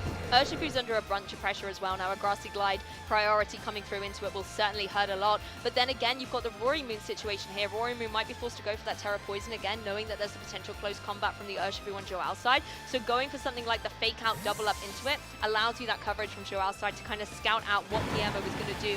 Either he goes for the Terra Poison and then you know the close combat isn't going to be able to get the KO if you stopped it going for any other damage itself, or it's going to stay in its normal typing and be knocked out by close combat. But we are going to see a terrestrialization, Rosemary. We are. We can see the Intimidate coming through from the Arcanine as well, but it is that Roaring Moon that's going to take on that Terra Poison once again. So the close combat coming through from Joao's side is not going to do enough damage to be able to get the knockout now, but you've got the fake out to at least stop the Roaring Moon for this one turn, and we can see just this close combat doing a little bit here to just help keep that Roaring Moon in check. Yeah, it really is underwhelming damage thanks to the terrestrialization. You know, it would deal so much more with that super effective damage. I do like the adjustment here as well from the Arcanine coming in, because both of these are physical attackers. Urshifu isn't going for its, you know, unique critical hit move, so it will still be under attack from that. The issue is the Arcanine now is incredibly vulnerable to the Surging Strikes. It is, but will we end up seeing the Rillaboom stay in? That would be one of the biggest keys to be able to take out the Rillaboom, is going to be that Arcanine on Guillermo's side. The Roaring Moon is not packing a flying type attack, especially because it's not going to be that Terra Flying, Acrobatics, or Terra Blast not going to be an option here, and it's just going to be the Tailwind and the Protect. So maybe you get the Tailwind off, knowing that maybe the Rillaboom feels a little bit less happy to be in front of that Arcanine. Definitely. It's feeling a little vulnerable, let's say, so I think wise to be able to retreat, you bench for a moment in replacement of this Arcanine on Joao's side. So again, throwing down the Intimidate, but I wonder if Guillermo's going to stay in with his own Arcanine here. This could be a very bold moment for this puppy. It is going to be a terrestrialization on Joao's side, though. It's going to be on that Urshifu, going for the Terra Water, so trying to maybe counteract some of the Intimidate that it's gone. Also drop the Fighting type, just to be able to give it that mono water typing going through the rest of this game 3, but this does set itself up nicely for something like the Surging Strikes. Yeah, you get the Breaking Swipe coming through, and so this is just going to continue to limit the damage output. You can see Joao just shaking his head. Might not be enough, especially when this Arcanine can go for the Rock Slide. So are there any flinches that come through? No, it's just the Surging Strike still able to get off, and that is going to be a super effective hit. It's a critical hit at that too, just to ensure that damage. And I don't feel like we see that very often, that we get a full one-hit knockout there from the first Surging Strikes. It's a Surging Strike, not Surging Strikes, right? Yes. Like, that was so much damage, a very solid one-hit KO, and now it does put Guillermo in a detrimental position because Rillaboom's safe and cozy in the back. How are you going to get through that on Joel's side now that you've lost your Arcanine? Yeah, Roaring Moon is not yet gone for the Tailwind either, I don't think. Unless it has been a very long match so far, so maybe I am absolutely forgetting things at this point. But yeah, Urshifu, just really nice way to keep that Arcanine in check. And now you still have pivot options, right? You can get the Urshifu out knowing that it's taken so many attack drops. Even though you're going to see the Surging Strikes help with the critical hit damage, it's still not necessarily enough to overcome something like the close combat if you would have wanted to see that come through. But I love the supportive options that are available on this side, even though you're taking that breaking swipe damage. Arcanine still has a way to be able to keep the damage in check on the other side too. Exactly, and Arcanine is kind of a massive target right now to potential Surging Strikes, but actually the Urshifu is going to target down the opposing Urshifu and just remove it from the field. So this is where Arcanine, knowing it's going to have to take the breaking swipes, for example, goes for something like a Will-O-Wisp. It knows it's not going to be able to have the offensive pressure, but it can start whittling away towards the end game and being detrimental to the Urshifu on the other side. There's the Will-O-Wisp. It does connect. It's going to be able to start chipping away, like we said, and obviously drastically reduce the attack. Urshifu 2 definitely doesn't like that. And when you look at the Roaring Moon, Guillermo has yet to try to invest into anything else other than the breaking swipe. Feels really smart, especially knowing that Joao at this point has revealed 3 physical attackers. Yeah. Still has the Roaring Moon that's going to be waiting in the wings. Doesn't feel... hasn't been able to hit the field just yet, but this could be the perfect opportunity to bring that in and just try to help pick up the pace a little bit more. But the Rillaboom is also such a nice choice. Not only do you still have the grassy terrain available, but you also have that priority move and the grassy glide that is still going to get active with the Urshifu on the other side. Yes, and it doesn't always leave you with the safest swap in either, because Grassy Glide with the Grassy Terrain boost is going to be able to hurt pretty hard. I think the Urshifu on Guillermo's side is now kind of just the sitting duck. Yes, it's on the field, but is it going to be able to do too much? If you're Joao, do you then just try and KO it, but the issue is you then bring a Pokemon in from the back that could have a bit more momentum, or do you try and lock down this Roaring Moon? Because these breaking swipes are going to be adding up. These are physical attackers on Joao's side, and the breaking swipes are going to get annoying. Yeah, I do like the option to go for the Wood Hammer too. So typically on a Rillaboom, we do see like the double grass investment.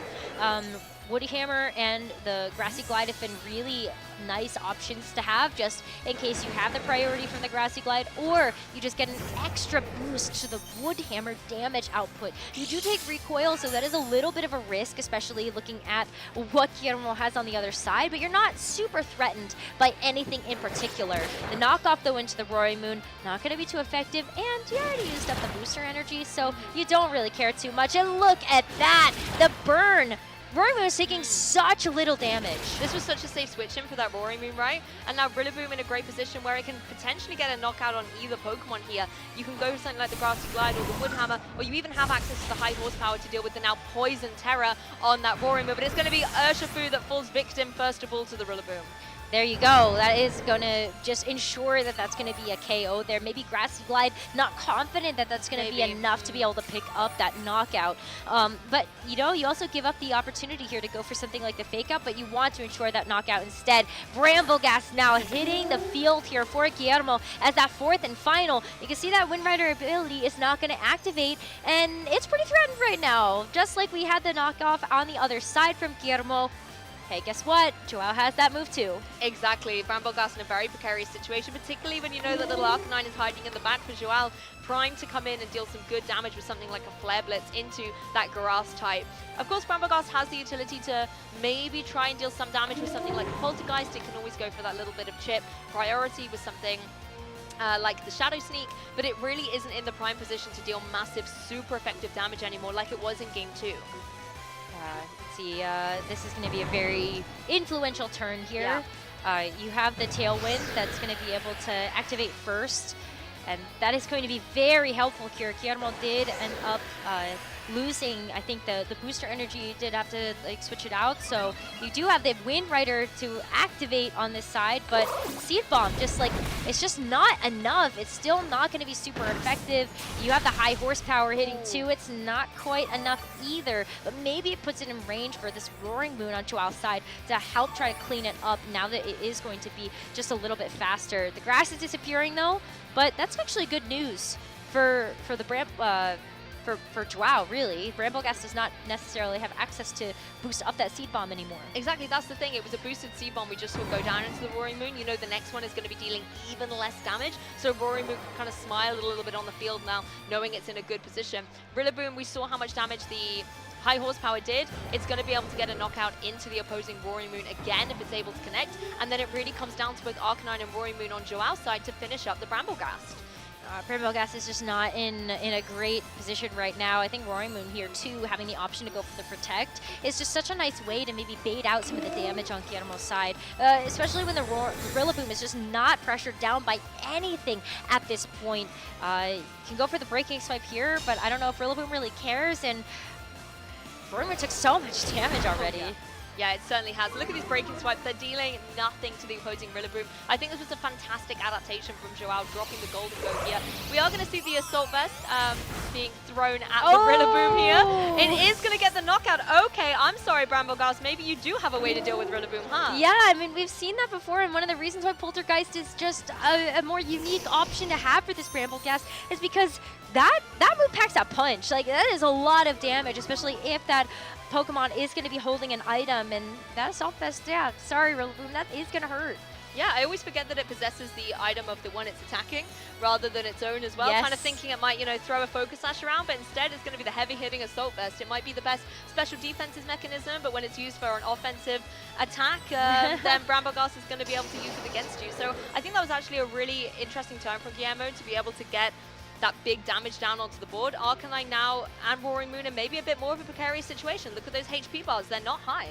They are not, and even though the Arcanine is going to be able to limit that attack output of the Bramblegast and the Roaring Moon, that Bramblegast's Focus Sash is still intact until it is going to take that Breaking Swipe. So maybe this is going to be enough damage mitigation here that Joao can actually survive this. Sadly, Roaring Moon will not. It is still going to be a Dragon type, so that is going to have to be like super effective damage there. But yep, Arcanine's up. It's all up to you. Yeah, that was a big critical hit. There's now a blank space where Joao's Pokemon used to be. They have been felled. Guillermo Castilla is going to win round 1 here at LAIC 2-1. What an amazing comeback after that game 1 loss. Exactly, and that third game was so close.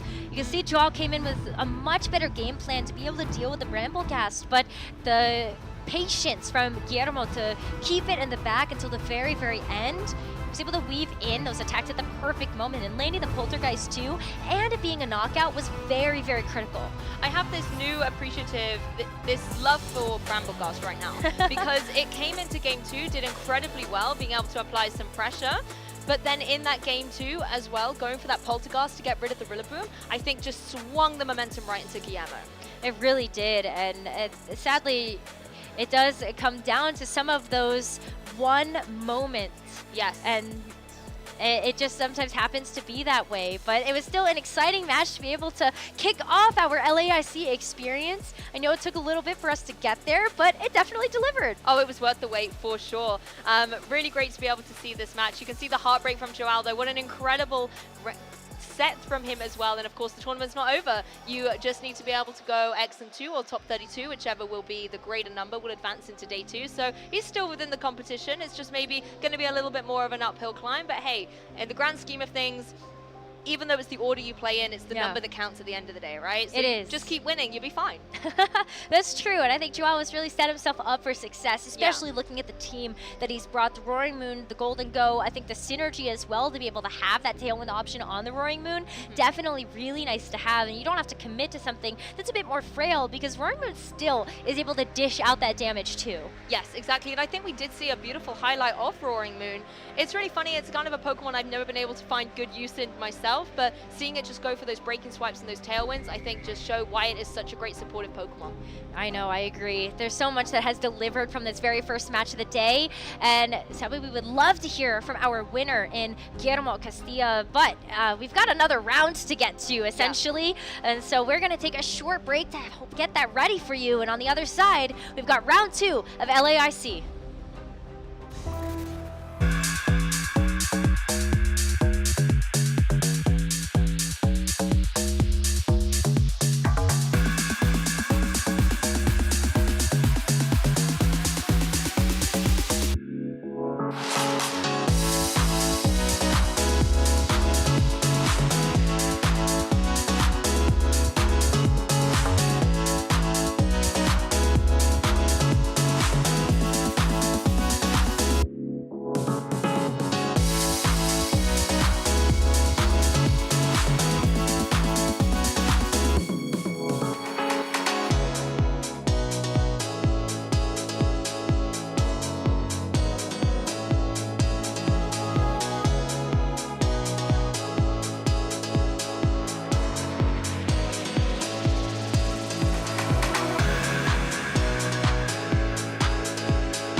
so far from home on the untread path, but we're not alone. We got each other, so we got a lot.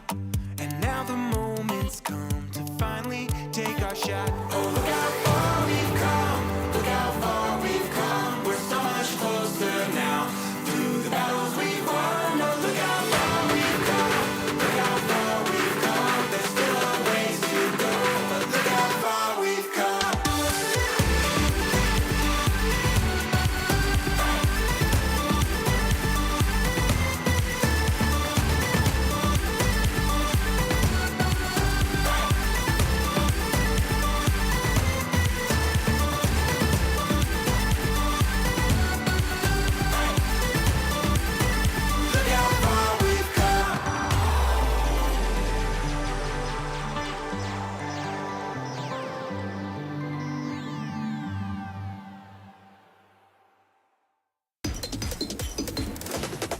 I started playing Pokemon with Red and Blue in 1999, I think. Started playing competitive Pokemon in 2010, and my first VGC event was in 2015. Probably go with Bulbasaur, I guess. Lots of players, but Amelia Forbes is the best player in the world. I'm here to have fun and just, enjoy the game. I think the game is beautiful and building teams is great, and I'm just here for love of the game. My favorite event food is my cookies that I bring to every tournament. They're good and I get a lot of compliments. My favorite city is probably Melbourne. Melbourne's always great. Every time in Melbourne, it was a blast. Of course not.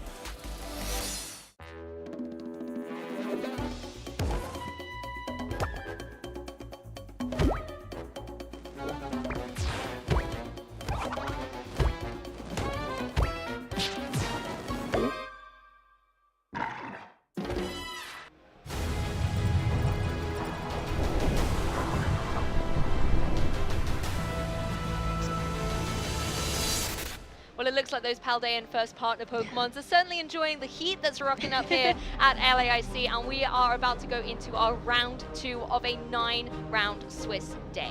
It was already a great match to be able to kick off the day, so I can't wait to see what's in store for us in the second round. I feel like there are just so many incredible players that are competing here at LAIC. I want to see everybody, but I know we can't. I know, exactly. The day would be way too long if we got to feature everybody, but it's really nice to be able to get all these snapshots from players from all around the world as well.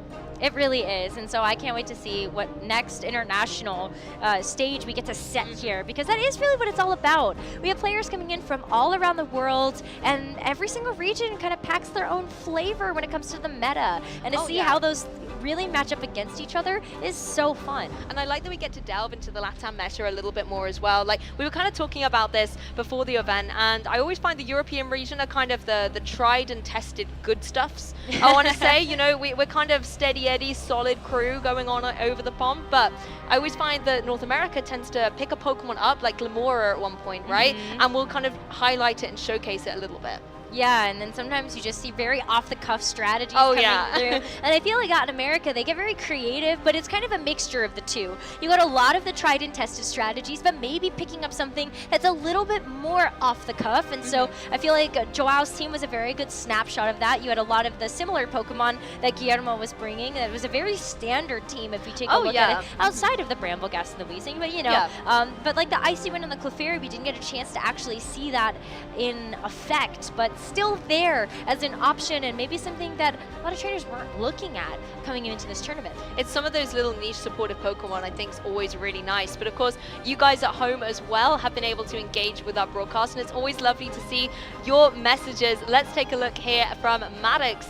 Yo, champ in the making, today will be a tough challenge, but you're ready for it. Believe in yourself, stay focused, and you will achieve your goals. Best of luck to all my friends competing at #Pokemon LAIC this weekend. Show them what you got, #Play Pokemon. Wow, what an inspirational post. I love that. I really love that. Yeah, I love the community rallying behind all of these trainers that are competing here this weekend, and I love it's also a very nice throwback. call out. Yeah. Oh, that's where a lot of trainers' journeys did genuinely first start. Right? You know, maybe I'm showing my age a bit here, but it's one of those things. It's such a nostalgic thing, and Pokemon brings everybody together no matter what. And so thank you, Maddox, for these incredibly wise words. Yeah, we also have another post coming through here.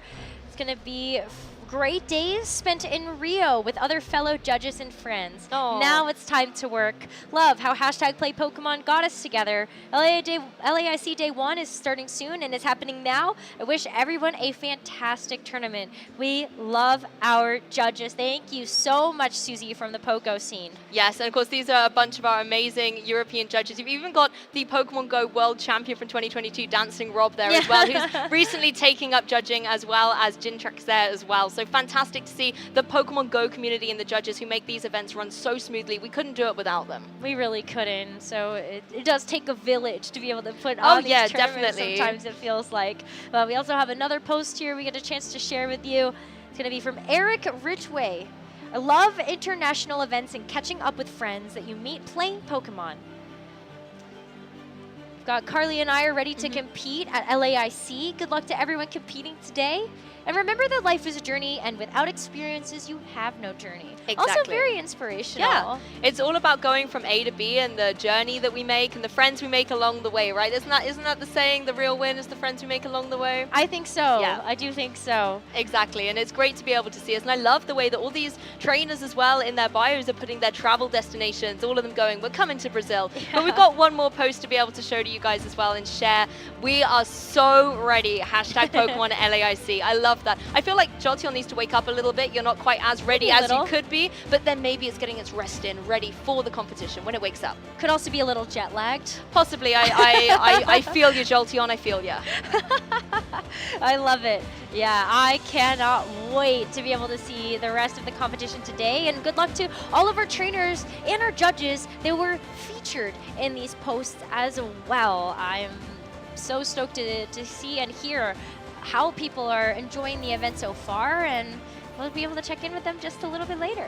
Yes, please do keep engaging on all of the social medias. They're using that hashtag Pokemon LAIC, because as you can see, we love to be able to see how you guys are enjoying the broadcast, whether you're here, whether you're at home, whether it's a message for a friend or the community, or even just like, hey, that Pokemon's interesting, let's show us some more of that. Let us know. It's always a great way to stay connected. It really is, and we're going to be getting ready for this round number 2 match that we've got coming at you for Swiss round number 2 here at LAIC, and I'm really, really excited about this one. I feel like there's a ton of great matches that we get a chance to have in this round number 2 as well, and but this one I think it really does fit the bill for that international level of competition. Exactly. We've been able to feature some players from all around the world, and we're going to be taking a little bit of a dive between Europe and NA for this next round. We're going to be showcasing Joshua Lawsey versus Eric Rios, and this is one that I am super excited to dive into. We'll talk about the teams a little bit later once we know they're settled and ready on the stage just before the match, but I mean, Eric Rios, he's a player who almost needs no introduction, but in case you're new here to the broadcasts, Eric Rios is just a phenomenal Pokemon trainer. Over in EU, he is one of the most consistent players, and he's also a previous European international champion.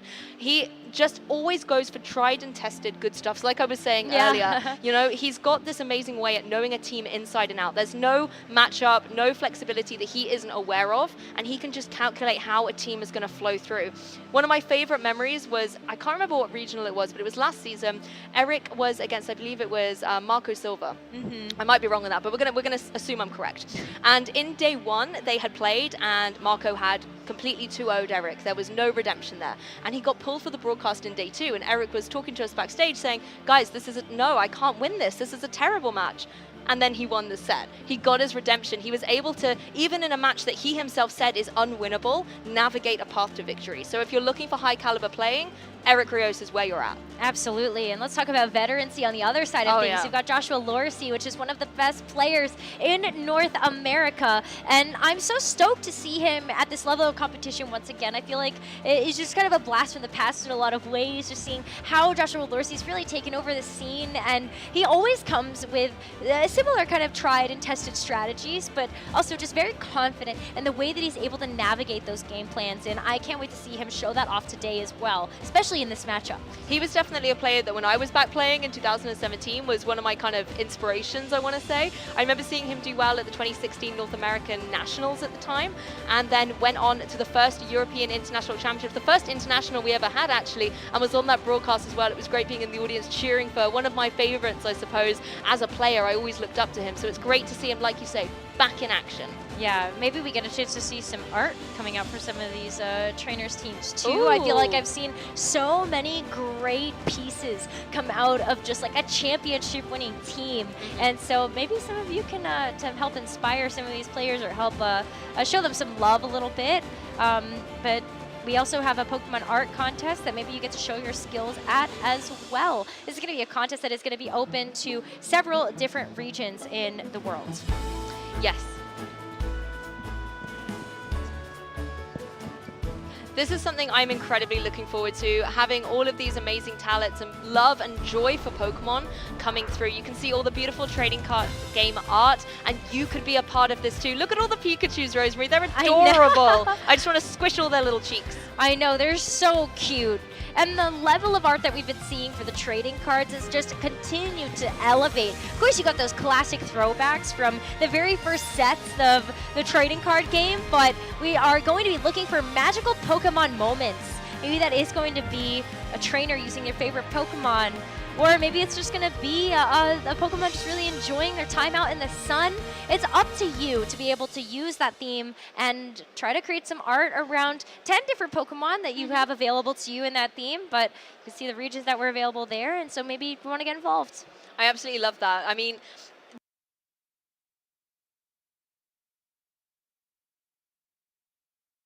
that you can get as well, I think is a really inspirational thing. And it's a nice community thing as well to get everyone together. Yeah, I agree. And so it'd be really great to see that. And maybe you can use the hashtag Pokemon LAIC when you show off some of that stuff as well.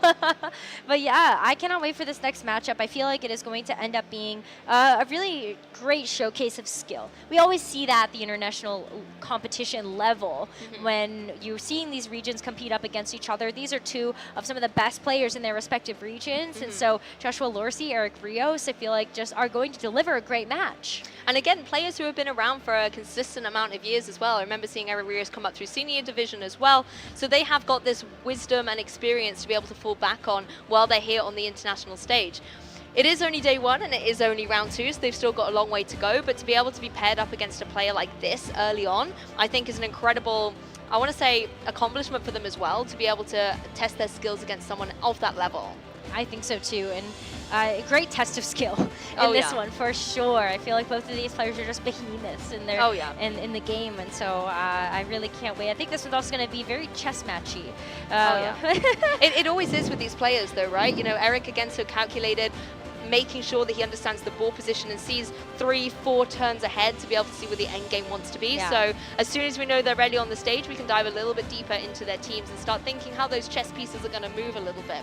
But one Pokemon I want to talk about is one that we haven't seen so far, was the #1 Pokemon Fluttermane. It's true. That's true. I mean, that is a Pokemon that I feel like is gonna show up at the end of the day, definitely for sure. We're not gonna miss seeing some of that Fluttermane action on the stream. But I think when you look at Fluttermane, it's been really cool to see just the evolution of that Pokemon in particular. I feel like when we originally saw it at the beginning of Scarlet and Violet, a lot of what traders relied upon was the damage output for this Pokemon. But we've seen in a lot of ways that the damage can look a little different, especially looking in the Japan region. We've seen a lot of Energy Ball Fluttermane, which was a great coverage option to have on that Pokemon, especially with something like the Choice Specs or even just Terra Grass Fluttermane, which I thought was also a very unique option, just also be able to save yourself from something like a Spore. So great. It gave it a lot of flexibility, right? And we even saw with that diverse move pool, even things like Power Gem were coming out as well to hit the flying types that were running around. And I think that flexibility was really great for Fluttermane. But where we're seeing is this transition to the more really hyper-offensive Fluttermane, Choice Specs, Terra Fairy. It's almost like I don't need these other type coverage moves when I can just hit devastating damage with a powerful Moonblast. And I think with the Fairy typing as well, there isn't a huge amount out there that's weak to it. You know, you've got things like your Poison and Steel types, but they're kind of limited. And often our Steel types terrestrialize into something else anyway, right? Take a look at Heatran, take a look at King Gambit, for example, as well. You know, often dropping that Steel typing, and then it's a Dark type, and Fluttermane's like, I got this. So, you know, it's one of those things. I think the Fairy Terra type has been rising in a lot of popularity, not just with Fluttermane, but we've seen it on Arcanine and Heatran as well. That's true. And so I think Terra Fairy is still going to be a really standout choice for something like the Fluttermane. But I also wonder if we're going to see some of those more supportive Fluttermane options. In the past, we've seen something like Focus Sash, especially with like Icy Wind or even Trick Room as an option on these Pokemon. And I feel like that is something that we also have to look at and go, well, maybe we talk about Trick Room as an archetype. Maybe that that could be floating around. It was often on there as like a nice counter. Like if you were against Yeah. a Trick Room team and obviously your opponent wants to set up Trick Room, you could just reverse the Trick Room on that setup turn, and that's where you can be a little bit tricksy, I suppose, with your Flutter Mane. Remind me, does it get Perish Song as well? It does It get does. Perish Song. So again, it can get up to all those types of mischiefs as well. And Perish Song is the type of move that is very difficult, I think, to just pick up and play. And it is something that players who just are more adverse to using those types of teams, who just love that synergy of Perish Trap, let's say, using something like a Gothitelle as well to pin the Pokemon down on the field is really useful. But we did see it rise up on Flutter Mane for a while, for sure. Yeah, we did. And so just tons of different options to keep that Pokemon super flexible. And so that is why we're seeing a lot of it in this tournament already as well. It is #1 in usage again. So yeah, I definitely think we're going to see it today. Yes. Yes, we didn't see Iron Hands either as well. If we think about the podium Pokemon, Landorus, Iron Hands, and Flutter Mane, we didn't see any in round 1. And we were kind of talking about this when we looked at the top 12 usage stats, was that they weren't overwhelmingly in use. You know, I think Flutter Mane was only at 53, 54%. The Iron Hands was only at 51. Landorus was at like 32 or something. Yeah. So the meta out there at the moment here at LAIC is incredibly diverse. I'm sure we will see them in bountiful amounts throughout the rest of the tournament. But the fact that we actually had a match where they were on neither team's board, I thought was really interesting. Yeah, I definitely expect those usage numbers to like either rise or stay consistent in day #2. I feel like they're just such safe bets for Pokemon. They're going to maintain consistency and also be able to get those wins. I think Golden Go is another one of those Pokemon that I think we will see a lot of in day #2, especially after James Beck ended up winning that regional championship with the Golden Go. I think that put that on everybody's docket of like, oh, well, maybe I want to try this and see how that's going to perform for me. But I think too, when you look at some of the more tried and tested Pokemon that we're going to see a lot more of, we did see the Urshifu already, but I think another piece of that equation could be the Heatran. Like talking about slow, bulky Pokemon that can really dish out big damage.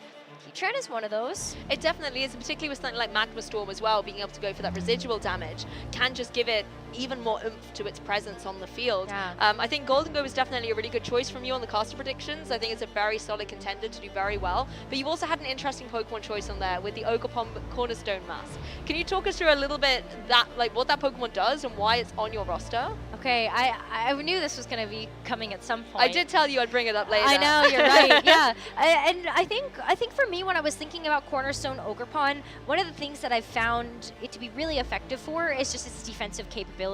It does have the sturdy ability, so that is something that can really help it to maintain itself. And when you look at sturdy, it's almost like a fake focus sash. So you get a chance to still get the damage output from something like the mask that it has to hold in order to be that Cornerstone Ogerpon. But you kind of have that secondary ability as well that acts like that second item. And two, the terrestrialization that it gets and the Ivy Cudgel that it's able to deal with that rock type damage, it is just so powerful to have a very strong physical rock type attack that is also 100% accurate. Oh yeah, it goes such a long way. That blows Rock Slide out the water, you know? Like, we see, again, we talked about Hisuian Arcanine being able to go for those Rock Slides with its same type attack bonus of its Rock typing it's now got, but you have the same thing with that Ivy Cudgel, and this time you don't have to worry about accuracy. No, you don't. And not only does it like hit like a truck, but you also have the kind of just the ability as well. Like if you do decide to terrestrialize it, it gets a little bit of a boost. It gets that defensive capability. And I think as well, like Cornerstone Ogerpon, just because of the typing that it has, it does have a really nice time in the meta at the moment. It's not going to be taking like a super effective damage coming through from an Urshifu. Yes, it still has to be able to actually survive that, but there are ways that you can train it to have that defensive capability there. And so it's kind of like more of like well, I think if out of the Ogerpon forms we do see something really start to step up, I think Cornerstone Ogerpon is starting to weave its way into the meta, where I feel like it needs to be a part of the conversation. It definitely does. And when you take a look actually at all our caster predictions, we've all picked a different Ogerpon form, right? I think definitely the Wellspring and Hearthstone forms have been the most dominant, but I think you make a very convincing case for Cornerstone. It definitely has, I think it's similar to the Gastrodon effect, sorry I said it again, where it has a place, but it maybe hasn't found its synergy amongst a team within the meta yet. But it definitely has potential and viable strategies to be in the meta right now. I agree with that. I'm actually looking at the Iron Bundle as one of those where I go, you know what, I don't know if Cornerstone Ogerpon actually wants to be in front of that. Possibly not. I mean, The Iron Bundle, I think, again, can counter so many good things. Looking at all the dragons that we have gone on about being so dominant in the meta at the moment, you can always go for something powerful like the... freeze dry. That was it. I was going to say ice freeze, but that's not the move. I was going to say icy wind or freeze dry, and I've blended them together. Something cold that the dragons are not going to appreciate. Yes. I think does give you all of that presence on the field, and particularly with the way that Iron Bundle is so ferociously fast, can really throw an opponent off game, and you can just start steamrolling through. The issue I guess you have is that you 9 times out of 10 really have to run booster energy on it, and that's a bit difficult. Yeah, we've seen the covert cloak variant a few times, but it does feel like the booster energy is just necessary at this point to just keep outspeeding things, especially under Tailwind, which has really come back in full force for this event. So yeah, I think if we see it, it is a little bit more of an investment and sadly a little bit frail. So a little bit more to have to work around, but I do think it has a lot of merit in this meta, especially when you look at all the dragon types as you were mentioning. But you know, I really wish we could see some more of these Paradox Pokemon. I feel like we've had a few that have really had their time under the sun, and I think, well, I guess for photosynthesis or the kind of the other way that you could interpret that. But what about Iron Valiant? Sadly, that's not a Pokemon that is going to be in the VGC meta, but it could be in your game because you can get this distribution with the code that we have available for that Iron Valiant, and yeah, go to the TCG online and go get that. Yeah, exactly. It's available in TCG with Paradox LIIC. That was not meant to rhyme. And you can receive the special illustration Rare Iron Valiant EX. And it's even got a cheeky Iron Thorns in the background, as well as an Iron Bundle. Look, I didn't even see the little eyes there in the bottom right corner. You know, there in its presence. I think there's even an Iron Moth in the back. The more I look at this card, the more interesting it gets. Iron Moth in the background as well. Absolutely phenomenal. Oh, beautiful. Yeah. Oh, the cute little Iron Bundle. Yeah, there's one up in the top left as well. Oh, that's great. I love that. Are you team future or are you team past? Oh, I'm team future because that was the game that I had. I had Pokemon Violet, so I went to the future. I saw what it's like. But I have to say, when it comes to VGC viability, I'm definitely a little bit more team past, you know, team prehistoric. Well, this is why we pair so well together, because I had Pokemon Scarlet. Okay. So I'm definitely team past for that reason. But I also like Koraidon more. Yeah, I wish you would see more of these Paradox Pokemon, like you said as well. And we've seen some of them have their moment in the spotlight, like Iron... I was going to say Great Tusk, for example. I was going to say Iron Treads, but that one didn't do so well. It was definitely the prehistoric version with Great Tusk. Did really well at one point, was able to be quite formidable. We even saw a little bit of Iron Moth running around as well for a little bit. It was a bit like the Glamora effect. It was there, we saw it, we were surprised, and then it disappeared, and we never heard from it again. But we do know that our co-caster Sierra is desperately hoping that there will be a Slitherwing one day. I think she's just going to have to do it for us, actually. That's the challenge. The next time that she competes, I think she's going to just have to bring the Slitherwing so it can definitely get the chance in the spotlight. But maybe we do see, with a format shift or something, we get a chance to see some of these Paradox Pokemon a little bit more. You can even see the Iron Valiant on the Iron Moth on our stage over here. As well as our players getting ready for Swiss round number 2.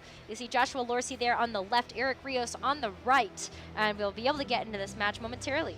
Exactly, the players just taking those last couple of seconds to finalize their game. The judges on hand as well to make sure everything is set up all securely so that we can get ready into the action. But I mean, this has always got to be a very nervous moment. Again, both these players, no strangers to the stream, but to be here on that international stage showcasing your preparation, showcasing your caliber of play, I think is always a very, I would say, intimidating moment. And in these moments where the match is, you know, it's not ready yet, you're just building up that suspense.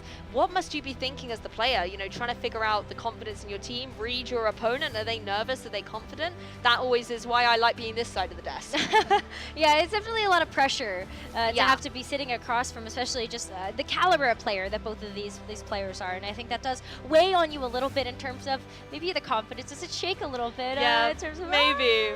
I don't know. Maybe not for either of them.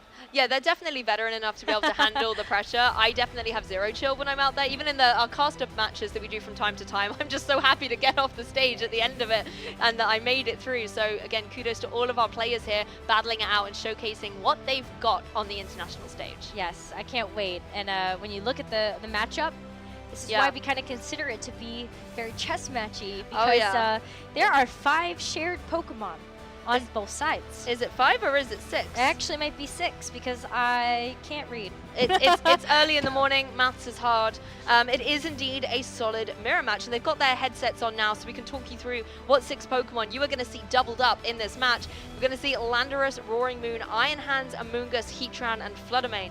These sound pretty solid choices, Rosemary. They do sound very solid, and I think we saw 6 of these in the top 12 graphic, if I'm not mistaken. If not, then they're very, very close up there in terms of the best Pokemon in the meta right now. Landorus, kind of the premier Intimidate user, right behind Sui and Arcanine, but it gives some coverage options that are really impactful in a match like this. You've got the ground typing that can be super nice, especially looking at something like the Heatran as well as the Iron Hands on the other side. And the Roaring Moon, it's not a flyer. It's actually not a flyer.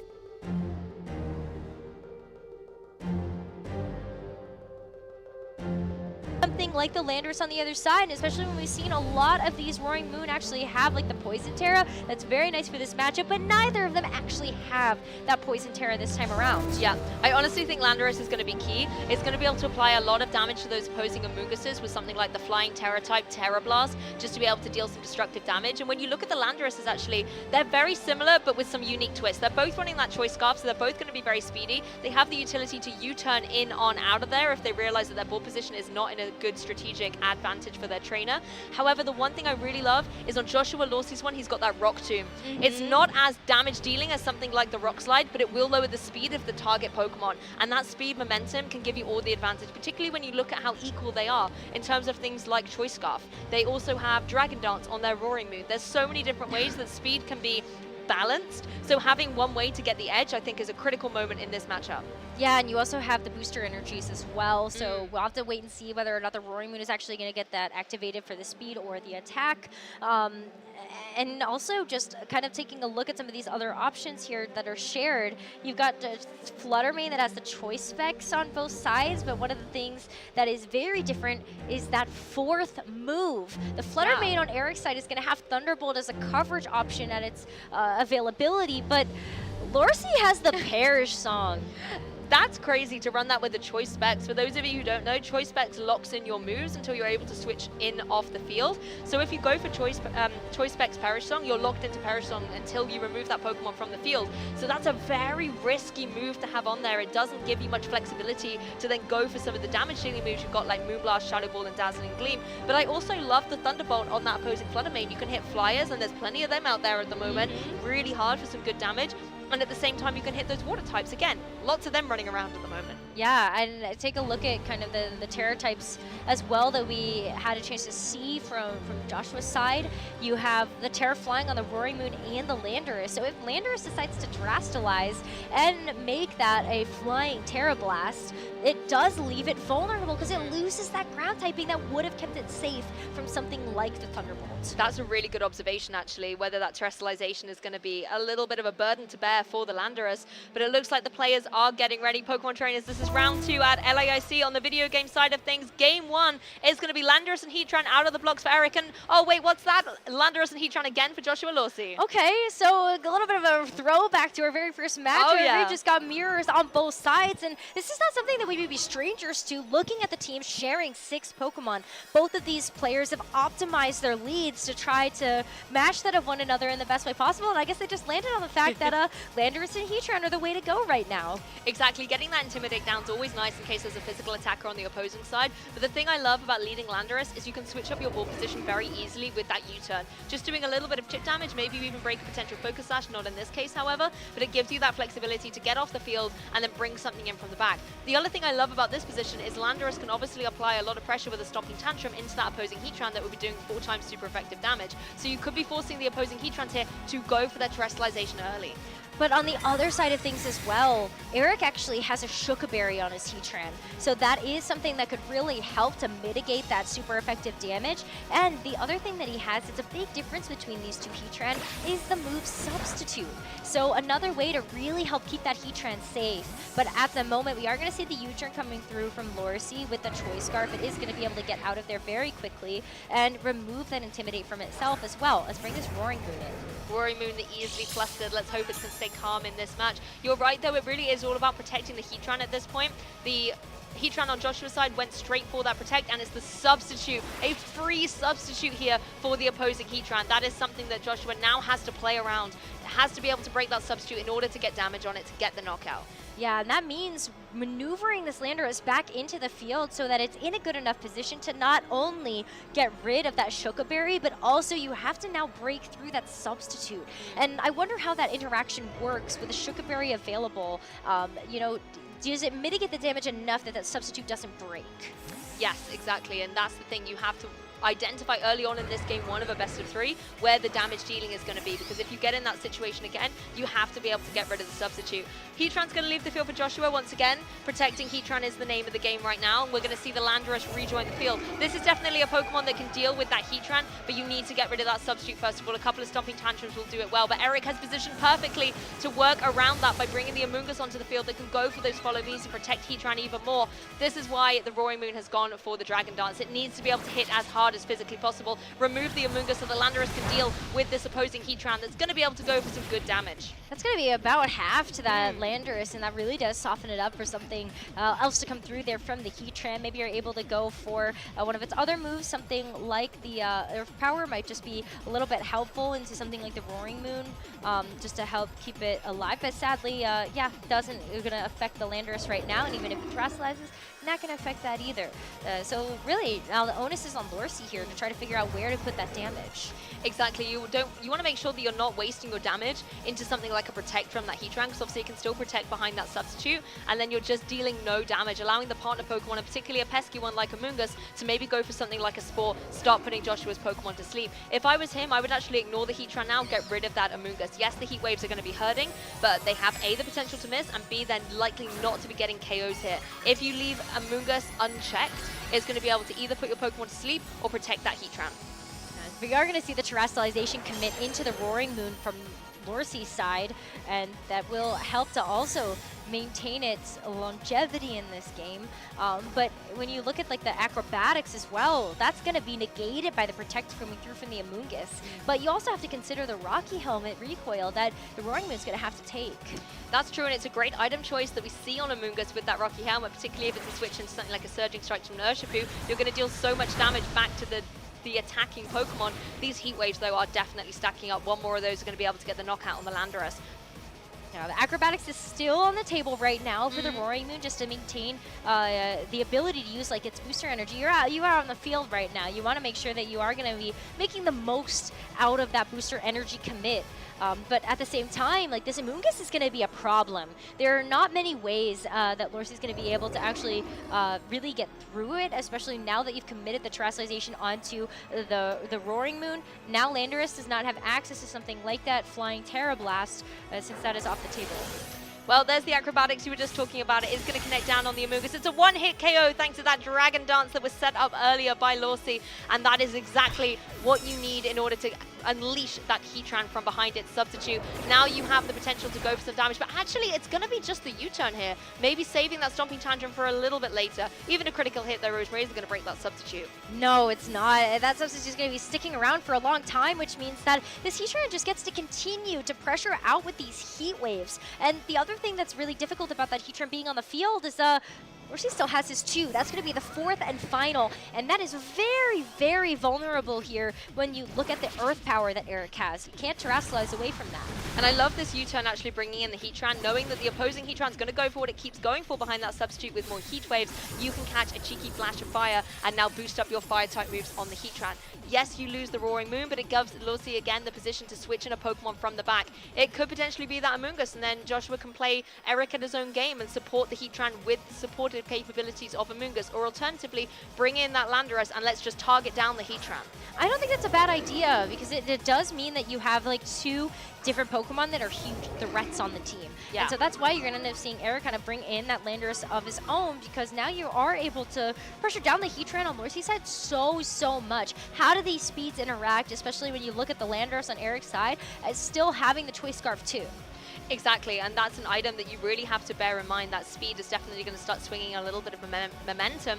The Heatran on Joshua's side, though, in a good position to maybe start going for again, you can go for that Earth Power into the opposing Heatran. You don't want to go for a Heat Wave, of course, because you don't want to activate the Flash Fire on the opposing side.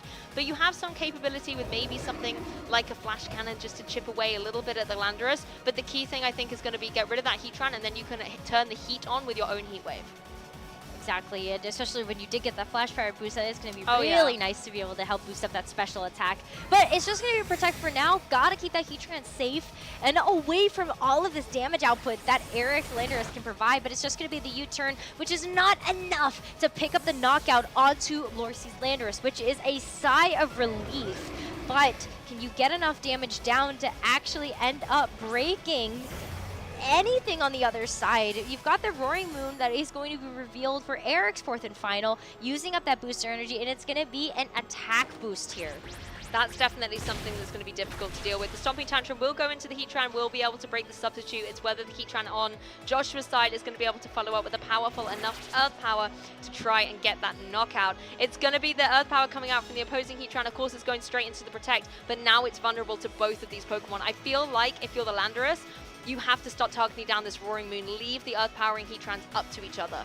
I agree with that, and there's still that 4th Pokemon here for Lorcie to help be able to cycle out the Intimidates too, which is very valuable into what Eric has left, both the Landorus and the Roaring Moon. Would love to get that Pokemon out of the way so that it isn't around anymore, to also pressure down that second ground type attack. Yes, exactly, and the ground type attacks here are definitely the things that the Heatrans, you can see them paired up there on the screen, are going to be wanting to dodge out of the way of. I think the Landorus is in a prime position, though. It has joined the field here. It is going to be locked in to the Stomping Tantrum, so that's where, again, you can maybe start trying to target down into that opposing Heatran, or if you want to shake things up, maybe start trying to deal some damage into that opposing Roaring Moon. That's where you have to leave the field and rejoin here. Oh, Mungus now. Lorcie is going to have that on the field to be able to hopefully just soak up some of this damage. But this is going to be a terrestrialization committal on Eric's side. It is that Terra Fairy Heatran. Terra Fairy, we talked about how pivotal this particular Terra type can really be, as Eric's trying to weave in a Dragon Dance here. And correct me if I'm wrong, it already got an attack boost from the Protosynthesis. It did. Yeah. Oh, amazing. So now it's going to be a +2 attack thanks to that Dragon Dance. The Earth Power is not going to be enough thanks to the Terrestrialization Chain to be able to get the knockout on that opposing Heatran, but now the Heatran is going to be able to get its redemption, and the Heatran is going to be felled by the Earth Power. That's how critical type advantage is in VGC. Yeah, and that terrestrialization commit onto the Roaring Moon so right away means that Heatran just sadly didn't have enough staying power to be able to get the knockout onto Eric's side. And so what a great use of defensive terrestrialization here from Eric to really kind of shore up this game plan. He still has 3 Pokemon left. Lorcie is going to be down to his final 2, and that Landorus is so on its last legs. It definitely is, and I think, you know, looking towards this end game at the minute, it's a tall order to ask Amoonguss to protect this opposing Landorus so late in this game. Particularly when you take a look across at the Roaring Moon, it's going to be able to do huge damage with acrobatics. It is at +2. Amoonguss is gone, and then there's not really a lot more that Landorus can do. And I think you can see Lorcie understanding that the end game could be in sight here, but it's still committing to it. Doesn't want to go for the forfeit quite yet. There's always a little bit more information that you can glean from the game, and the Heatran on Eric's side is actually just going to retreat. Yeah, I mean, why not keep it safe? Yeah. Especially if you are expecting something from the Landorus to be coming your way, like a ground type attack, then hey, you're still going to be invulnerable to that right now. As knockoff comes through, that's going to be the end of the Landorus on Lorcie's side, and it is going to be just the Amoonguss left, which this is going to be a little too difficult for it to muster. Does get the Spore off onto the Roaring Moon, but this Landorus still has access to its Choice Scarf, and I just don't think it's going to be quite enough here. So Lorcie is going to lock in the forfeit for this game number 1, and Eric walks away with the win for game 1 of round 2. Yeah, I've seen Amoonguss do a lot of things over the years, but I think winning that matchup was not going to be one of them. Eric Rios once again demonstrating his cool, calm, and collected approach to a match. Joshua Lorcie, however, played that incredibly well, being able to make some fantastic adjustments, but for me, it really came down to the battle of the Heatrans. Eric was able to preserve his with that substitute very early on, and that forced Joshua to have to adjust to his game plan. Joshua then wasn't able to utilize his own Heatran in the way that he wanted it to shine. It was good bringing it in and getting that catch on the flash fire, but then because you hadn't dealt with the opposing Heatran, you couldn't start firing off your own heat waves in retaliation. Which is so difficult to do because of the way that Eric has built his Heatran. Yeah. With the Sugar Berry as well as the substitute, you have bought yourself so many extra lives for this Heatran that it takes so much commitment from the opposing player to chew through all of that protection. And even once you get to that point, you could reset up the substitute. You still have to think about the other threats around the Heatran. And so you're kind of in a catch-22. If you get rid of the Heatran, you still are taking so much damage from everything else that's on Eric's side that it makes it almost too difficult to deal with. Yep, I completely agree. There's a lot of formidable threats on Eric's side. The thing is, Lorsy does have all the tools to be able to deal with them. You have enough ground coverage to be able to deal with the opposing Heatran, and at the same time, if it wants to go into Terra Fairy, you have the flash cannon on your own Heatran. You're going to be able to then start dealing some super effective damage to it. So you have the elements of flexibility around it. It's just about the ball position, and unfortunately for Lorsy, Eric is a master at this. So you really have to focus going into this game too. What has Lorsy learned about the way Eric wants to play this team, and can you make the adaptations required in order to push it to a game 3? And I wonder then if Eric has identified that, like, do you try to counter the counter? Oh, true. Right? Or are you confident enough that maybe the substitute play was plenty to really just get the victory in this game too? I was really impressed by it. Eric just had the gumption to go for it right away in that game number 1, and it just paid off in spades. Lorsy didn't have enough damage to be able to get through it, especially with how Eric was pivoting around outside of the Heatran. It stayed on the field the whole game. It definitely did, and particularly nice and cozy behind that substitute. And Lorsy just wasn't able to break it until very late on in the game, and at that point you'd lost a lot of your important tools to be able to get knockouts. But we're going to jump into game 2. Look at that. We're going to see the exact same leads that we saw in game 1, a Heatran apiece and a Landorus Therian form apiece. Yep, that's going to be the run back for the leads of game number 1, but it's about what happens in this turn 1 that could really shake up the game state. Originally, Eric had gone right away for the substitute there to really keep that Heatran protected, but maybe you don't feel so safe this time around. Lorsy at the very least is going to lock into that U-turn once again, but this Heatran looks like it might be up to something just a little different. This is the thing, it's got to be tempting to just double into that Heatran, go for Stomping Tantrum, go for Earth Power, and just remove it from the field, because last time you left it alone and it was able to go up for that substitute. At the same time, though, the opposing Heatran could say, hey, I see an onslaught of ground type moves coming my way, why don't I go for the Terra Fairy? And that's where you can see Lorsy really hovering over that flash cannon button, wondering maybe it's going to be able to catch a super effective damage move into the defensive Terra that Heatran's going to try and go for. It is going to be a terrestrialization out of the blocks. There we go. It is going to be Fairy Heatran. Fairy Heatran and trying to get that spread damage down as well. Yeah. I just want to try to chip away, and the nice thing about the Heat Wave too is maybe it's also going to be able to get the burn onto something like the Landorus, and so we do see a Protect coming through on Eric's side onto the Heatran, but a U-turn on both sides too. I mean, the Protect is another way to really, A, preserve your Pokemon, but B, scout out what your opponent is going to do. And I think it's a really nice play here, because now Joshua's kind of revealed his hand a little bit. You've gone for the Terrestrialization, but we're going to see the Amoonguss join the field. And that's a great catch! Yeah, it's fantastic. You're going to be able to go for the U-turn here, and now all eyes really fall on that Heatran. Oh, the only downside of being able to hit the Amoonguss there is that you take chip damage from that Rocky helmet. So even though Amoonguss did get some chip, we are going to see that Landorus take a significant chunk of damage, and that does make things just a little bit more difficult here when that Landorus is going to lose a lot of its staying power. Exactly, you need to have that longevity on the field for the Landorus. Yes, it can take a couple of hits, but it is going to be that little bit more fragile and less reliable going through towards this endgame.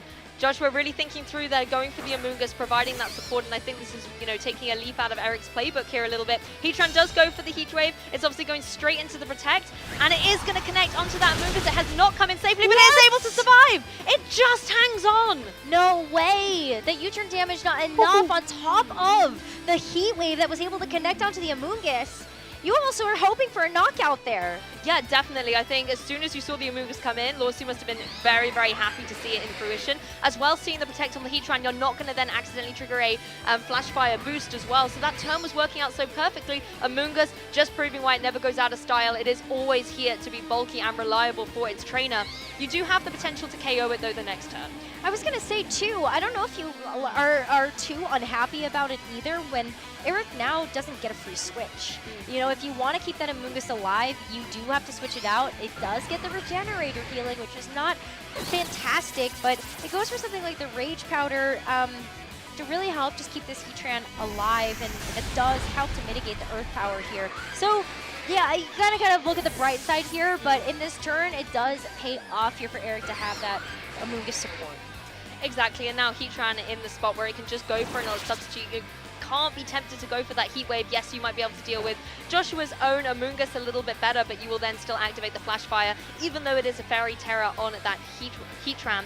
I think this was an interesting turn, though, for that little Amoonguss. Obviously going for the Spore, but you cannot Spore a substitute. So once again, yes, it looked a little bit dicey, but Eric has now brought the ball position back, like we were saying earlier, that chess mindset, to be now back into a more dominant spot.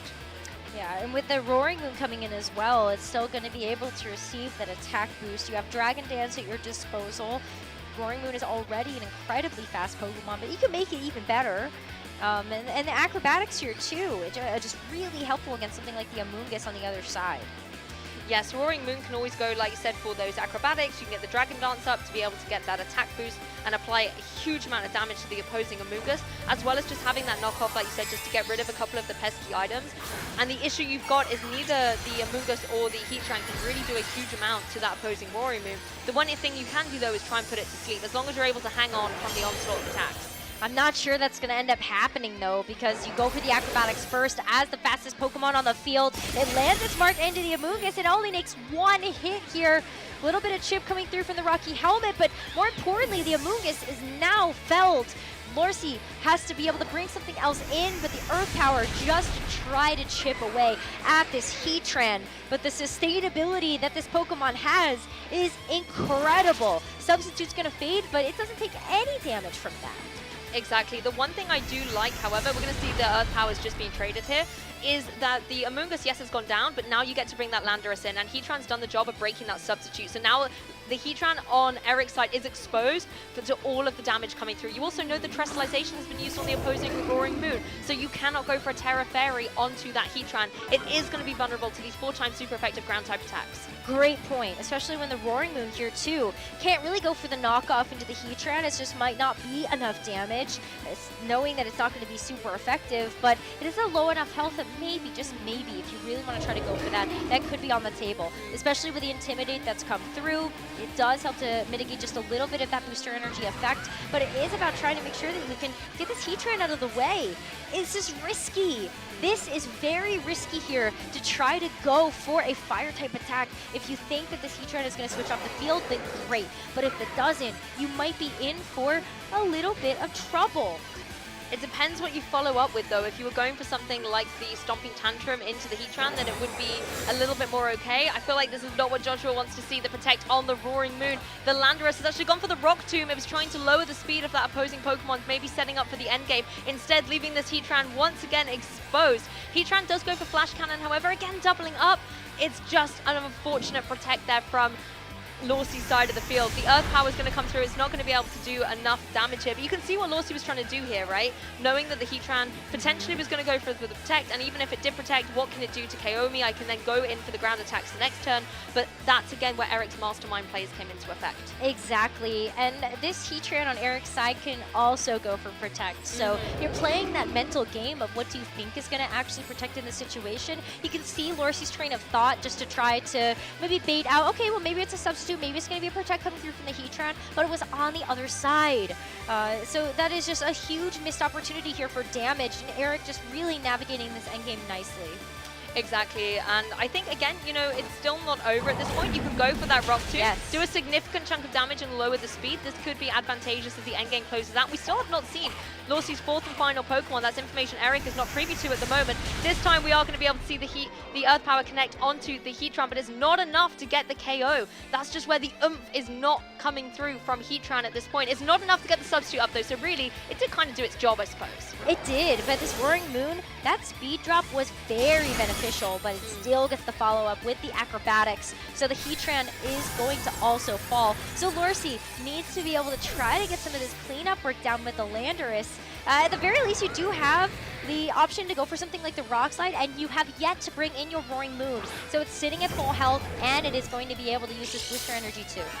That's the thing though, Lawsy's one doesn't have any of those double target attacks. We've got Stomping Tantrum, Rock Tomb, and U-Turn, so and Terra that's Blast. right. But he then has to be more selective, right? Who are you going to target? Roaring Moon, on the other hand, though, is now in the position again, where again it only has single target attacks, but maybe it could go for a cheeky Dragon Dance here, just to set up for the end game. At the end of the day, you know there's a Choice Scarf Landorus hiding in the back for Eric. You need to find a way to be able to outspeed that before it outspeeds you. So getting the speed boost from the Dragon Dance could be really nice for Roaring Moon. Yeah, I think that's a really great call out. Landorus does pose a little bit of a problem to the other side of the field, so Eric still having preserved that in the back is going to be very beneficial, especially because it could also switch in here and get that Intimidate drop onto both base Pokemon. That's true, and then Lawsy doesn't have the utility to switch out anymore. It's his last two remaining Pokemon, so those Intimidates will stick around, and we're going to see it come into fruition here. Eric keeping the Roaring Moon in the back for later, wants to reset the drop that it got in speed from the Rock Tomb, as well as get the attack drops down on both his opposing Pokemon. The Rock Tomb is going to be enough with a cheeky critical hit to be able to fell that Heatran, so we will see the Roaring Moon rejoin the battlefield in just a moment. But what is the Roaring Moon going to do on Lawsy's side? It's going to be the Acrobatics, no Dragon Dance here. No, it's not, and so maybe you are still going to be in a little bit of a pinch here, but you're going to see the Roaring Moon come back in. It does not have the attack boost anymore since that booster energy was used up, so at the very least you have that at your disposal, but this Landorus is locked into the Rock Tomb. That is the only thing that it can use at this point thanks to the Choice Scarf, and Eric has yet to choose what his move of choice is going to be. Yeah, that's a great observation actually. It is still locked in. It has no more flexibility at this point, so had to go for that Rock Tomb into the opposing Heatran. I wonder if that critical hit was able to edge it into the KO range. But now you have to think, who do you target down? I would personally go down into the Landorus just because I know it can't protect, but instead it's going into the Roaring Moon. It's not enough to get the knockout either, however, and the Landorus is able to go for its spread move Rock Slide. It is going to avoid the other Landorus, however, a little bit of chip onto the Roaring Moon. It's going to be able to take a couple more of those and most critically break through the Fringe.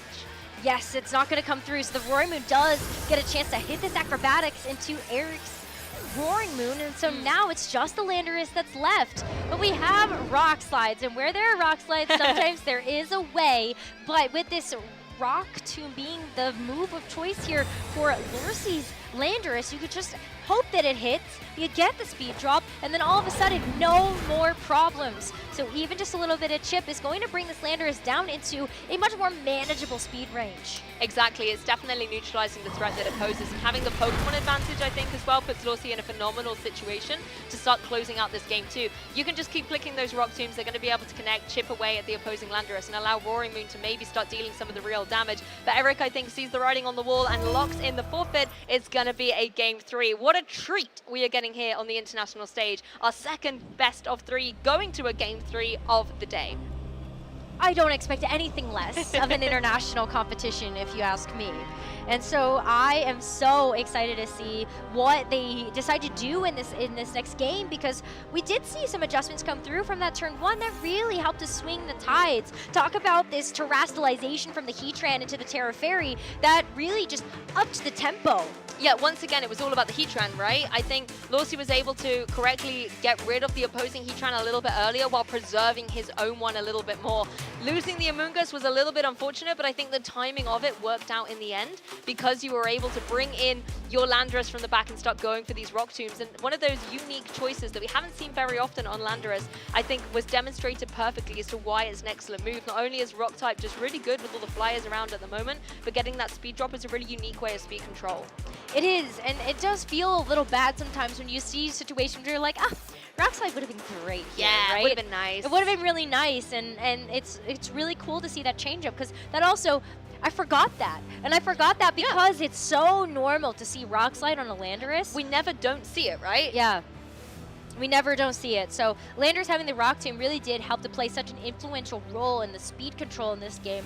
And I kind of wonder if like a Fluttermane or Iron Hands do make an appearance, but I'm not confident in this one. I feel like from Lawsy's side, he's figured out the way to break through the 4 that Eric has wanted to bring, especially when it comes down to that Shukaberry substitute Heatran. It didn't necessarily get KO'd maybe as quickly as Lorsi would have wanted, missing just a little sliver of damage from that Earth Power at the very beginning, but still able to get through it. So let's get into this game 3. Yeah, we're not going to see any changes in the leads, at least here for the game 3. Heatran and Landorus apiece once again.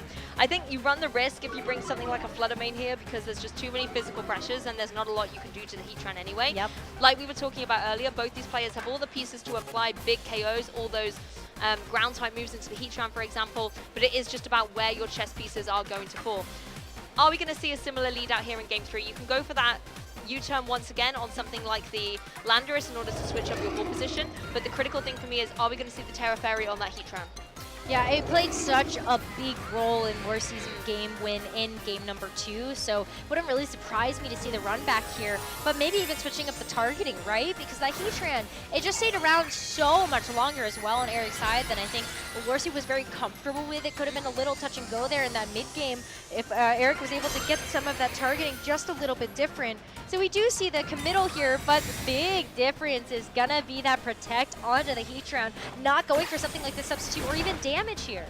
Exactly, it's just staying nice and safe here. Once again, Eric scouting out what his opponent is going to be doing here. The Landorus gets off the field for Lorsi, I think quite rightly so, seeing how critical it was in that game 2. You want to preserve it in the back, and it hasn't taken any, U-turn or Rocky Helmet damage at this point. It's nice and safe.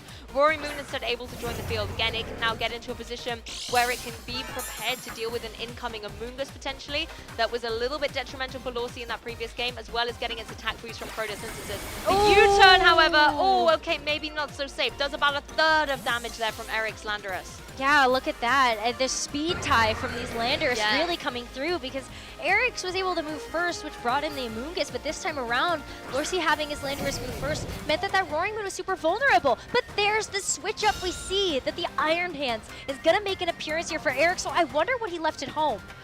I wonder that too, but I also wonder how the Roaring Moon is going to get out of this easily, because you now no longer have the Terrestrialization into the flying type here. Something coming out from the Iron Hands like a Drain Punch is going to hurt incredibly hard. And you also have to contend with the fact that there's a fake out here just to slow down the pace a little bit more. That could be what the Heatran on Eric's side needs in order to set up that elusive substitute.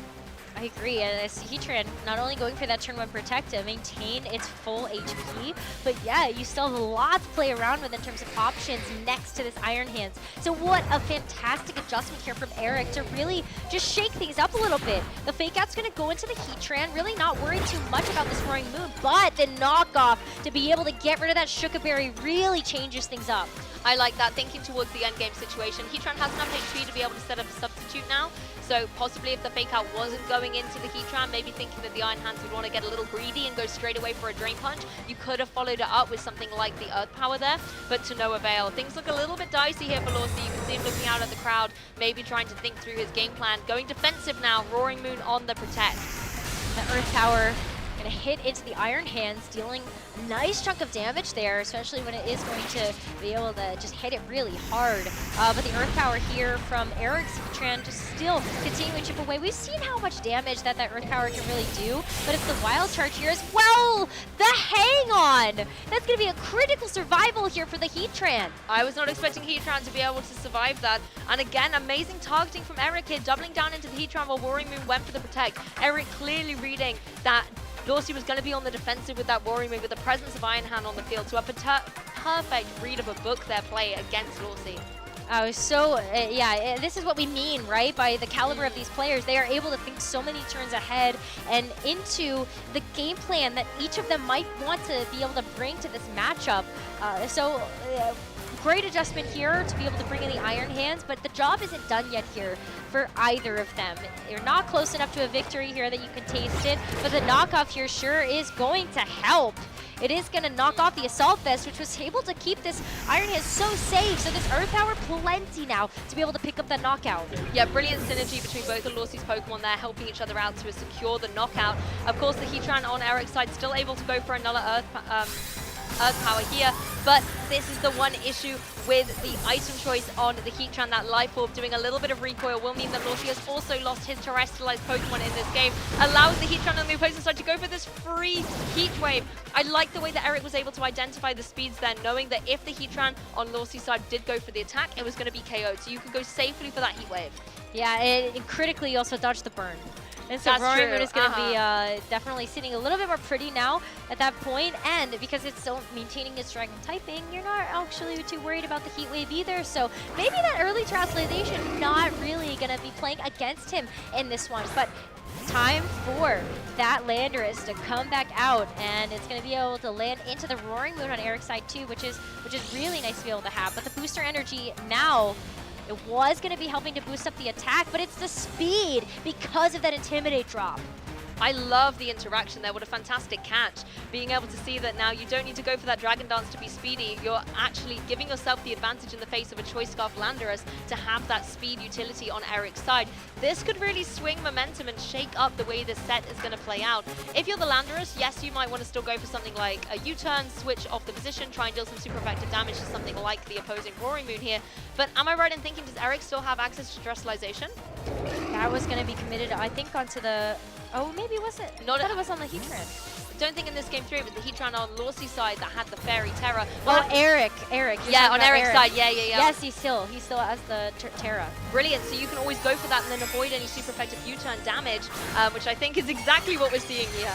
Yeah, and so maybe you didn't get a chance to get the attack boost that you might have wanted with the booster energy, but the speed, didn't have to go for Dragon Dance there. You still get the Terra to be able to boost up something like the Acrobatics, and in front of something like the Amoonguss, that would have been a nice target too, but the Roaring Moon was in a nice HP range that the Acrobatics was plenty to also get the knockout there. We're going to see the Heat Wave as well. Oh, Single no. target come down on the poor little Amoonguss. It's not enough to get the one-hit KO, but puts it in a really detrimental spot going forward. This was an unfortunate situation here for Lorcy. He was kind of forced to switch out that Landorus, maybe bring in another Intimidate a little bit later on. Maybe see if it is going to go indeed for the Terrestrialization, and then you can now adjust which move you want to lock in with your Choice Scarf, but it was all at the risk of that Amoonguss. It's not going to be able to help out for long. No, and it's so slow that any attack that it ends up taking from the Heatran or the Roaring Moon is just going to be enough to knock it out before it's able to get something off like a Spore or even a Pollen Puff if you want to try to help that Landorus. So Landorus has its work cut out for it, especially when you know that there is a Landorus in the back and you have Choice Scarf and you can't pivot out anymore, so you're locked into whatever Lorcy decides to go for this turn, and it looks like it's going to end up being the Rock Tomb. That's a whole list of things you've got to get through in order to clutch out the victory in this game 3. Of course, as well, the Heatran is still hiding behind that substitute, so you're not going to be able to get it KO'd in this turn either. The Roaring Moon's going to go straight for the Protect, though. I wonder if Lorcy has been able to target down into that substitute. It's actually just going to be a double Protect, and I really, really like to see this. Yeah, this is just to be able to keep it safe. Feel out what that Choice Scarf is going to end up being from the Landorus. The Lucas also going for it too, but Eric walks away with more information and more to go off of. Identifying it was the Rock Tomb and into the Roaring Moon, so he now knows really where that targeting was going. Exactly, you need to find a way to slow down that Roaring Moon as well, considering it got the speed boost this time from Photosynthesis, just trying to neutralize that threat out a little bit, but you are going to have to give a couple of those Rock Tombs. I think it might be a 3-hit KO in order to remove it from the field. Yeah, it's definitely going to be tough. And all the while, Roaring Moon can help boost up its attack with something like a Dragon Dance to try to mitigate that a little bit. Amoonguss does get another Protect off, so that is going to be very helpful. But that Acrobatics is not going in its direction. It's just into the Landorus, knowing that it is the biggest threat in terms of damage. That's a lot of damage coming through, though, from the Rock Tomb, so maybe it could be a 2-hit knockout. That Protect, very valuable here, though, for the Heatran's Heat Wave. Yeah, really nice for the Amoonguss there, being able to have that longevity on the field. It's still the significant chunk to that opposing Landorus, though, now putting it in a very precarious situation. I wonder, I mean, now it is running the Choice Scarf. We should see this Landorus be able to move first, of course, going for another Rock Tomb. Is it going to be enough to get the KO on that opposing Roaring Moon? It's going to be a dice roll at the end of the day. Let's see. It actually goes into the Heatran trying to break the substitute. This is an interesting play. Maybe expecting something like a Protect coming through from Eric's Roaring Moon, but it's the Acrobatics into the Amoonguss. That might just seal the deal. No ability to go for something like the Pollen Puff anymore. And with just the Landorus remaining, it just might be too much to get through. Heat Wave now the single target onto the Landorus. Yep, there we go. It's going to be the knockout. Eric Rios is going to take round 2 in a 2-1 victory. Once again, Heatran was the hero of the day. Was the hero for game number 1 and is also going to be able to find its mark in that 3rd game to be able to secure that victory for Eric.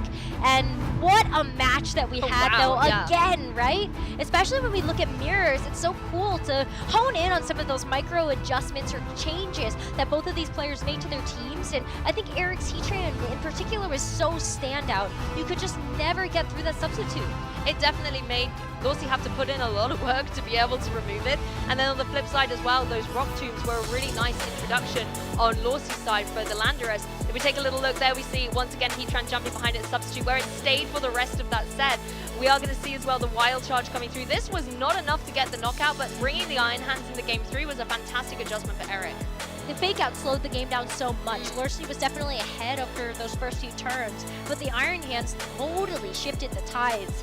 So you love to be able to see that just coming into play, even especially if you're in a game number 3. That's kind of where you decide, okay, maybe I do need to actually make an adjustment here that could really help to shape the victory for me. It's kind of like how Guillermo ended up bringing the Bramblegast. Exactly, those little adaptations can make such a difference. And you saw as well just at the end of the replay, the Amoonguss getting KO'd. And I think that was the right Pokemon to bench on Eric's side as well in place for that Iron Hands, because although Amoonguss is such a threat, and we said every time it came on the field, we were like, you've got to get rid of it. It's going to go for the Rage Powders. It's going to go for the Spores. But it was so easily felled by all of these acrobatics running around, particularly with the Photosynthesis generally boosting up the attack unless an Intimidator come down before, that it really wasn't doing a lot on the field. It was maybe in its little pocket of time being a threat and being like a candle that all the moths are flying to be able to get knocked out, but by the end game itself, it really wasn't that important, whereas bringing in the Iron Hands, like you said, slowed down the match and applied so much offensive pressure with the potential of that Drain Punch. And Lorsy wasn't using the Stomping Tantrum either. Yeah. On the Landorus, that would have been kind of one of the bigger threats, especially knowing that the Iron Hands was carrying the Assault Vest. Yeah. But you're locked into that, and there's just too many other things on Eric's side that make it really difficult and risky to lock into a move like that. So you kind of feel really comfortable where you're like, okay, maybe I don't have to deal with the physical ground type attack, but I have the Assault Vest to keep myself safe from the Heatran. That's going to be special. And we saw how much, or I say how little damage the Earth Power was doing originally, and that's why you needed the Roaring Moon to go for that knockoff and just give the Heatran a little bit more help to be able to get the KOs at the end of the day. But for me, the superstar was the Heatran on Eric Rios' side. The substitute, I think, coming in clutch. And I think with substitute, it's one of those things that it can be difficult to sometimes get into the right position, because sometimes you set up a substitute and then it instantly gets broken by another follow-up move, but it was slow enough to be able to get it set up at the end of a turn and always in a position where it wasn't threatened by a KO. Yes, exactly. I think that's the really big difference maker here. And, you know, Lorsy was able to figure out a way to get around it in that game number 2, but Eric, one step ahead again to figure out, okay, well, I know this is a big pin. This is going to be my checkmate, but how do I make sure that it's alive long enough to do that job for me? And that's where the Iron Hands really came in. Yep, I completely agree. And as well, being not only bulky naturally, but throwing in that Assault Vest, I think did give it that little bit of extra presence on the field. But what a fantastic match between these players. Very tried and tested teams, you know, 6 Pokemon that we've seen all over the usage stats, but being used a little bit differently to bring us one epic best of 3 set. Yeah, I'm a little, you know, maybe I have mixed feelings about seeing the Fluttermane benched. For the matchup. Not necessarily that it had a place here, because we did talk about the difficulties of bringing the Fluttermane to this matchup in particular.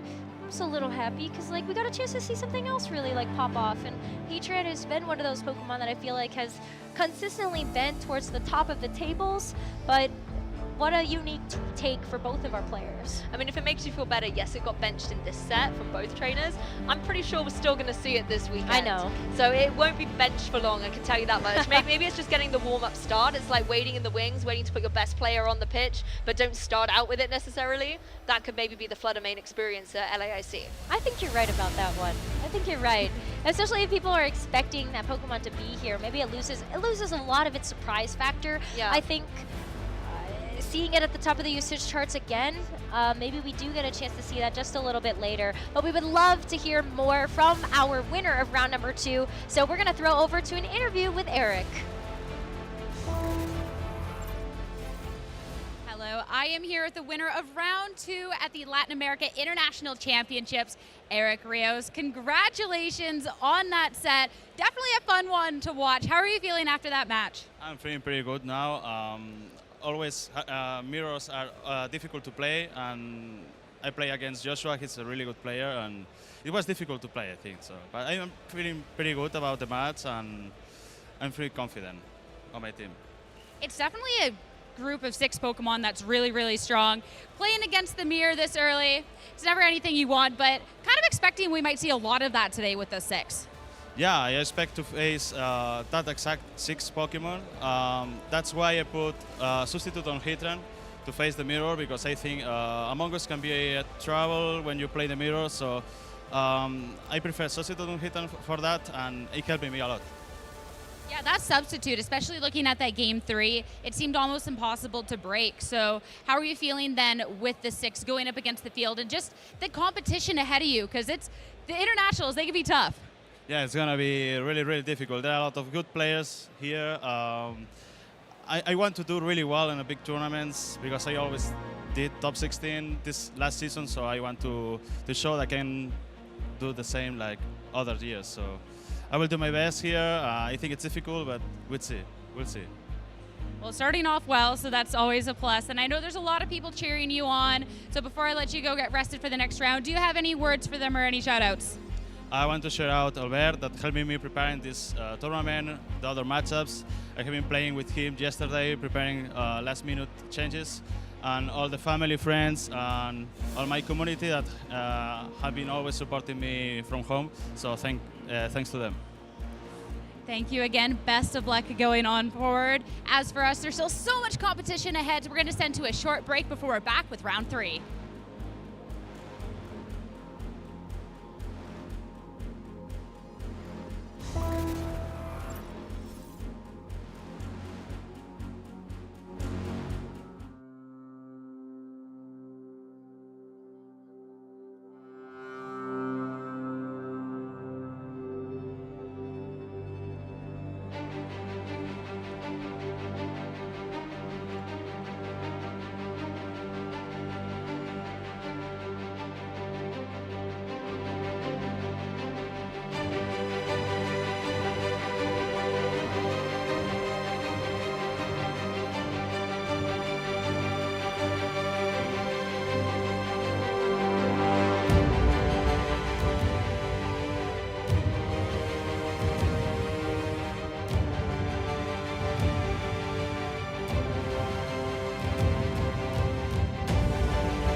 Hello, everyone, and welcome back to the Latin American International Championships. My name is Sierra Dawn, joined here by Joe Brown. What a competition it's been so far, honestly. Yeah, it's been 2 really exciting rounds of VGC so far. A lot of great names, a lot of great players. I'm fully anticipating the entirety of day 1 is going to be just as exciting as these first 2 rounds have been. Oh, 100%. That's the fun part about the international championships as well. It is the best trainers coming around from all around the world, so you know that every match is just going to be better than the last. Yeah, for sure. Those later rounds in day 1 are just so stressful. They're able to, a win in round 2. Like, congratulations to Eric there. But until you get that 7th victory secured on day 1, then that's when the problems are that's when the nerves are gonna still kick in. Once you get that, so let's say 7 rounds, 8 rounds in, then you can coast for the rest of the day. Problems if you're getting to the point where maybe those nerves really start to kick in, because those later rounds can definitely be nerve-wracking. But of course, we have our friends from Paldea that are joining us on our caster desk. We got to make sure to remember Quaxley. I know everyone forgets Quaxley, but we got him too. He's sleepy. He's sleepy. He's taking a nap. He's taking a nap. He's sleepy. We're bringing him back here. We got some of our friends from Paldea here. But of course, if you're tuning in and watching the broadcast, we want to know where everyone is watching over the world. So you can just ask hashtag Pokemon LAIC. We have traveled far to be able to spectate the best of the best, and we want to make sure to see where everyone is from, where everyone is tuning in, and maybe show us your friends from Paldea or any other regions that you might be watching with. Yeah, it's always really cool knowing that international events have fans from all over the world watching, right? So even back in North America right now, we're a couple hours ahead of where I would traditionally be on the East Coast. So seeing people, maybe they had to get up super early on the West Coast this morning, and a West Coast player or a West Coast fan, let's say, might have to get up at 5 in the morning to see what's going on in Top Cut on day 2. So it might be really exciting. You have to do that to make sure that you're tuned in to be cheering on your favorite players at all time. Sometimes that's the grind, sometimes that's the hustle, but you gotta be there because you don't want to miss that action live. And of course, you don't want to miss the fantastic giveaways that we have going on either. You want to make sure you're tuned into those. First off, if you're a fan of the VGC or you have a copy of Pokemon Scarlet and Pokemon Violet, you can receive the Dragapult that Alex Gomez used in that NAIC finals. And the Dragapult went crazy, so it's definitely a Pokemon you want to pick up, and it looks so cool. Yeah, absolutely. Terra Ghost Dragapult getting that additional same type attack bonus, meaning those Choice Band Phantom Forces were so unstoppable because you can't even protect in front of Phantom Force. That's the beauty of that move. Look at that, Amoonguss, a tanky Pokemon, just getting knocked down immediately. So really, really cool. I wonder if we'll see a Dragapult this weekend. I know it tends to show up at the ICs when it does nothing at regionals. So we'll see what happens this weekend. I feel like for that Phantom Force that is Dragapult, it's very fitting that it kind of disappears for a while, and then it just comes out of the blue to just absolutely run through the competition. But of course, there is fans of multiple different titles that we are broadcasting here at Pokemon LAIC. And if you're a fan of the trading card game, of course, you can get a copy of this super sick looking Iron Alliant EX. This art's amazing. The new art that they have for the Paradox Pokemon is phenomenal, and this is your opportunity to receive the special illustration rare Iron Valiant card. Yeah, from what I've heard, Iron Valiant, a pretty solid card in the Pokemon trading card game right now. Makes me a little sad knowing that in VGC, Iron Valiant is nowhere near as popular as it is in TCG, but that tends to happen with our games and how they differ. That is a beautifully drawn card. Cool Iron Thorns in the background, cheeky little Iron Bundle in the front. Oh wait, I didn't even see him there. I didn't see him until I said it. I was looking at it. There's Iron Bundle in the back. There's Iron Moth. I think I'm out of everything, but yeah, there's just so much going on in this beautiful picture. I like how there was the far off Iron Bundle and there's one super close up, just kind of peeking over the top of the card there. So make sure you can get it while you can with Paradox LAIC. And of course, we cannot forget about friends over Pokemon Go. You can watch and earn through a variety of Twitch drops. So that's just for Pokemon Go and for the Pokemon TCG. So a lot of great stuff here. Yeah, I've been doing some raids with our friends over on the Pokemon Go commentary team. So it's always fun to come to international events and see like, okay, what is the Brazilian regional Pokemon that maybe that we don't have available here in North America, and just walking around the mall, walking around the venue here, trying to find those regional exclusive Pokemon. It's like you hit the lottery when that happens. So when you check out our other streams, you can get those rewards for TCG Live and for Pokemon Go in Game 2. It's a nice little thank you for tuning in. 100%. And I love that we get to have everything for all titles. So even if you haven't picked up Pokemon TCG yet, maybe if you're holding off on Pokemon Go, the perfect opportunity to get involved and start off with a couple of really, really cool items. And you can make sure you can do that at any time. Maybe we want to draw attention back here because we have some fire matches about to come up. Yeah, for sure. We love our brethren in TCG and the Go community and our fellow casters and streams, but this is where it's at. Pokemon video games, Pokemon Scarlet and Violet. This is the premiere in our heart, at least, of the trio.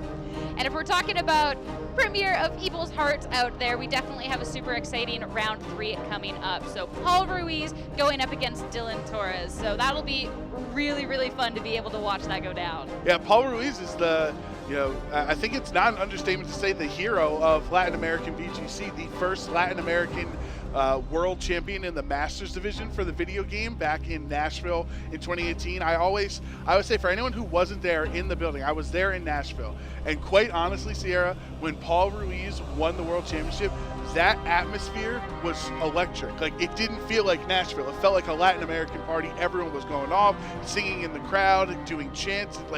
He had home field advantage when he was facing a North American in the final. It was truly one of the most indescribable feelings I've ever had while watching VGC.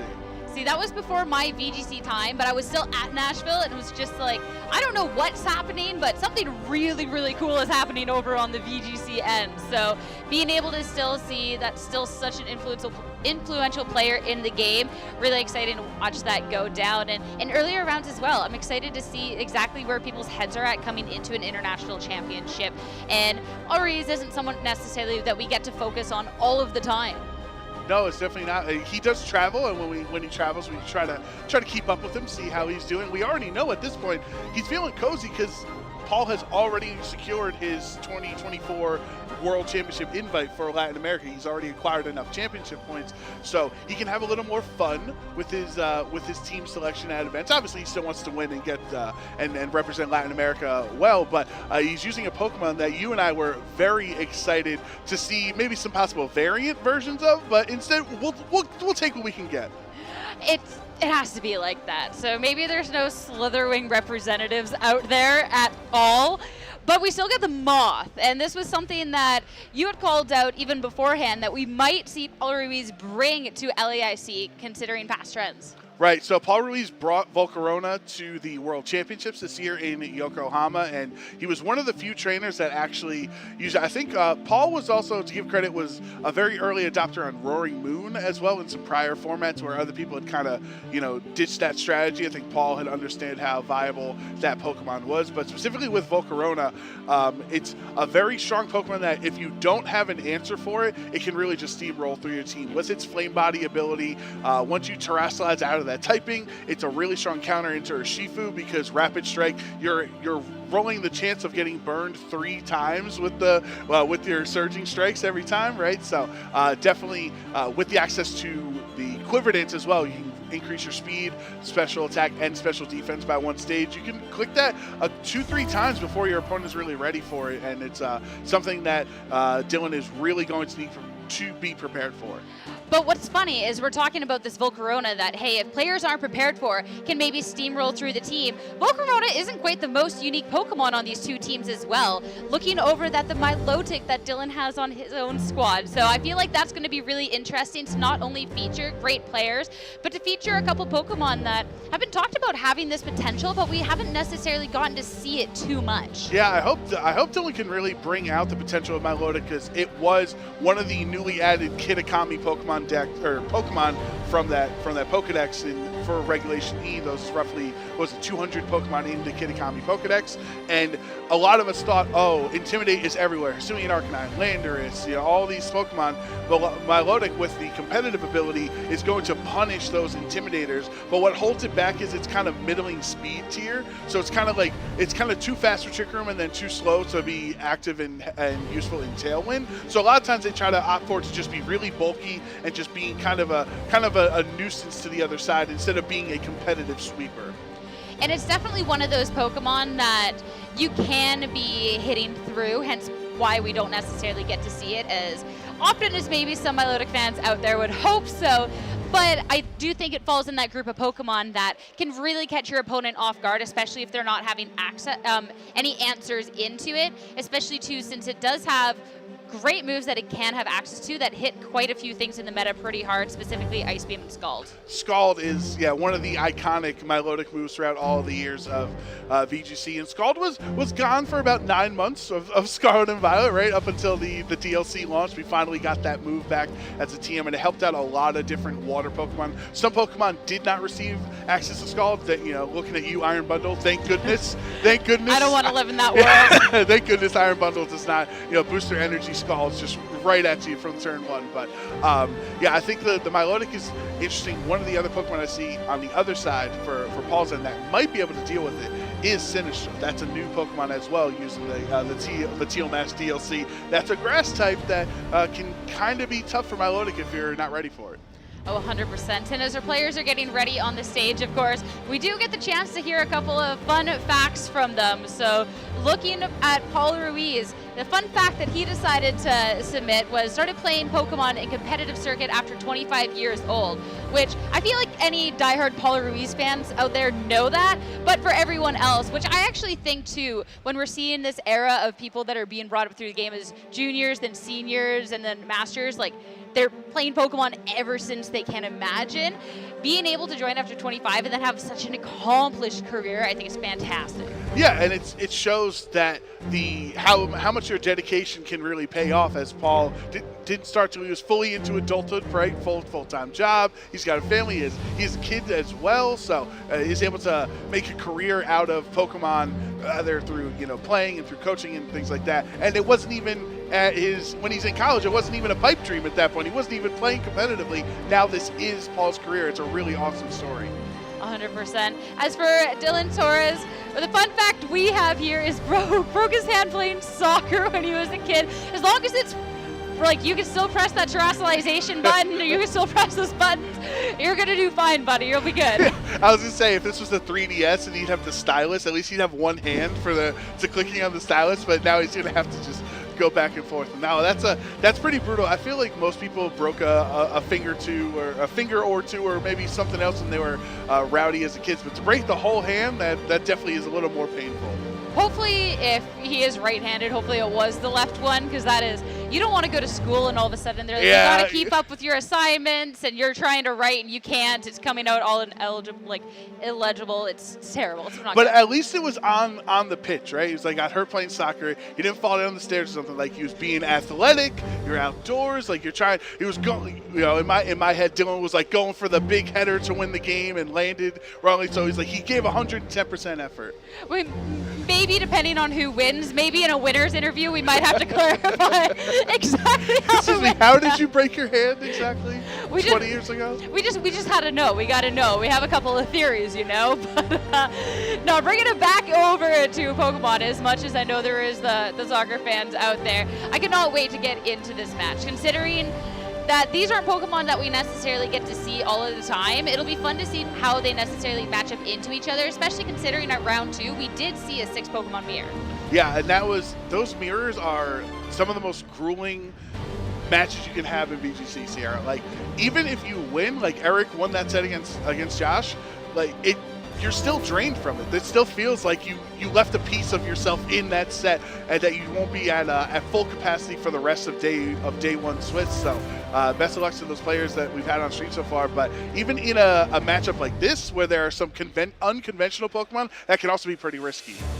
Yeah, and of course, You can't just have a team of fully unconventional Pokemon, even though that would be super, super fun. We got to have a couple more of the traditional picks, too, to be rounding it out. And we talked about the fact that there is a little bit of Intimidate hate over on Dylan's end, but not the only one, because, Paul, he does have the King Gambit. King Gambit kind of goes up and down in usage, but really, really strong considering the Defiant ability that it also will punish anyone looking to have an Intimidate on their side. So really like that, especially, too, looking over on Dylan's team, there is ways to be going and punishing that. So I'm excited to see, especially a King Gambit Sucker Punch with the Chien Pao can be such a strong combination. Yeah, those two dark types together can just mean that essentially if King Gambit gets a Defiant boost and you have Sword of Ruin on the field, you just choose your target that you would like to knock out for the turn. But I think the big thing for me in this matchup is Sinistcha being the teammate that can best help Volcarona, because having access to Rage Powder on that slot means Volcarona does not have to run the Rage Powder, which is what you'll usually see on some prior teams in earlier regulations. So having that Rage Powder to redirect while Volcarona can set up can be really crucial.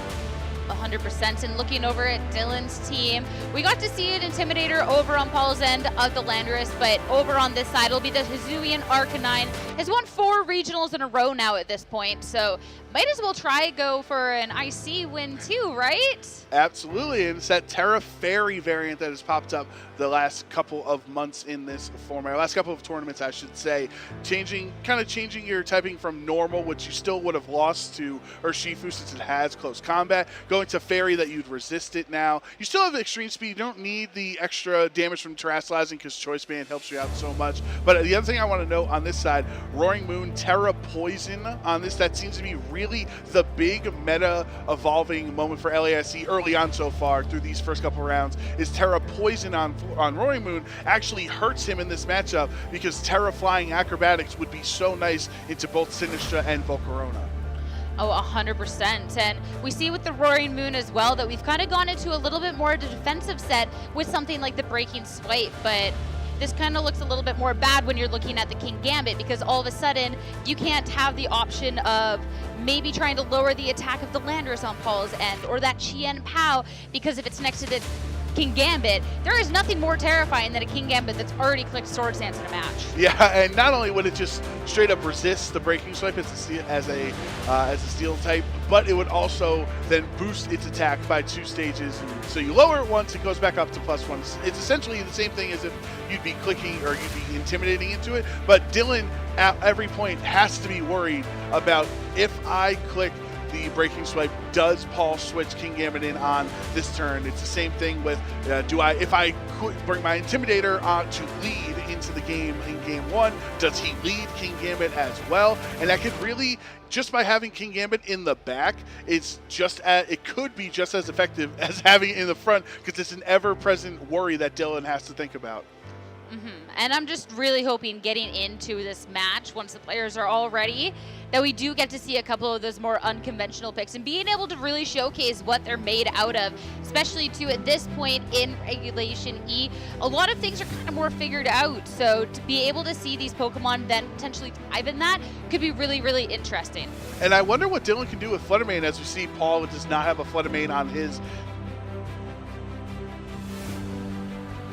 as well. So this Fluttermane could be really strong if it's able to get attacks up before Volcarona starts setting up, because once you get 1 or 2 Quiver Dances boosting that special defense stat on Volcarona's end, it's going to essentially negate the choice specs for Fluttermane. So that could definitely be crucial if Dylan is trying to save it for a late game sweeping win condition. If you let the Volcarona get set up before Fluttermane's on the field, could already be disastrous.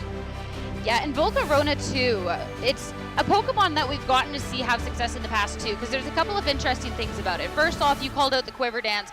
Of course, that's a great way to be able to set up. It could really start steamrolling past there. But having the Giga Drain to restore the health, and of course that Flame Body to punish any physical attackers hitting into that. And looking over on Dylan's end, a couple of the ways that maybe he wants to be trying to answer into that, all of a sudden don't fare quite as well. Yeah, it's definitely going to be a back and forth in this set, because you have dueling strategies, but then also similar supportive archetypes on the backside, like anti-intimidate hate, right? King Gambit and Milotic both ends of them. Speed control in Roaring Moon with Tailwind or Sinistra with Trick Room. There's a lot of similar strategies there, and it's just they both have Oceania Arcanine that they like to use, or I guess they should have Intimidator, excuse me. Landers is on Paul's side, so they have an Intimidator on each side and an anti-intimidate Pokemon in Milotic and King Gambit. So I would expect over the course of this best of 3, there will be an accidental, oh no, I just intimidated in front of either of these Pokemon. Hey, as long as you can take care of that Pokemon, though, before it gets the profit off of the boost, though, that is going to be the most important thing going into it. Because if you give the Milotic a competitive boost, but then you KO it, it's all equal at the end of the day. It's all going to be okay. So there's definitely a couple of different ways to be playing around that, or else we would see something like Milotic everywhere. One of the best ways for Paul to handle Milotic is Iron Hands. It's access to both Assault Vest and Wild Charge. The only downside is you can't Terastallize into, say, a Water type to resist Scalds. It's Terra Fire on Iron Hands, which means you would be actively opting into being weak to Scald to avoid getting Scald burned, which is definitely not a great trade. But even Iron Hands with an Assault Vest, it can take a super effective attack, especially since it is a special attacker like Milotic. And as long as you don't give it that competitive boost, of course, I would expect Iron Hands to be the main answer into the Milotic, to hit it with the Wild Charge, and if not, maybe Sinistra with its access to Machigacha. That still is a super effective attack. I'm interested with how this game 1 is going to be going, especially too looking at the players. There's a little bit of head shaking over all Ruiz's end, but getting into game 1 of round 3 here, we're going to see that as a King Gambit and Chien Pao lead coming out from Paul's end, going up against the Roaring Moon and the Iron Hands from Dylan. Paul went for it. He was hoping that there was going to be an Intimidate on the other side, because then you'd have the Defiant boost and Sword of Ruin already active on the field. Now, however, Dylan has Iron Hands, who has access to Fake Out to try to stop Chien Pao or even break, force a Terastallization out of it, and then Tailwind on a Roaring Moon. There's currently nothing on the field that would stop Dylan from clicking the Tailwind. You'd have to try to go for an Ice Spinner, but then of course that always gives the Roaring Moon an option to Terastallize into a Poison typing, making that no longer super effective. Especially too, looking at Paul Ruiz's end of the field, neither one of these two Pokemon would appreciate a Drain Punch from the Iron Hands to start things off. So having the Chien Pao swap out here is going to be nice. And this will be the Landorus instead. You know that there's no Pokemon on the other end, and this Intimidate is going to be super valuable going into both of these Pokemon. Yeah, both of them are physical attackers. Roaring Moon might be a little more supportive thanks to it having the Breaking Swipe, so it might not matter as much as it does on Iron Hands. 100%, and that will just be the Protect coming out from the King Gambit. But a more passive turn means this Tailwind can be set up for free. No Fake Out. It was the Drain Punch into the King Gambit, so it was a smart Protect over on Paul's end, but now he has to be going through the speedy side of Dylan for the next few turns. Yeah, definitely really smart to protect, because I think in the start of a game 1 in a best of 3, I think most people would anticipate their opponent to just click Fake Out. So Paul understanding, like, we're already in the mind games against Dylan from the jump on the first turn. Like, no, I'm not clicking Fake Out. Going to try to trick you there. But since the King Gambit has taken no damage and you're not worried about a Breaking Swipe from the other side, your King Gambit's safe to stay on the field. Here in round 3 is going to start.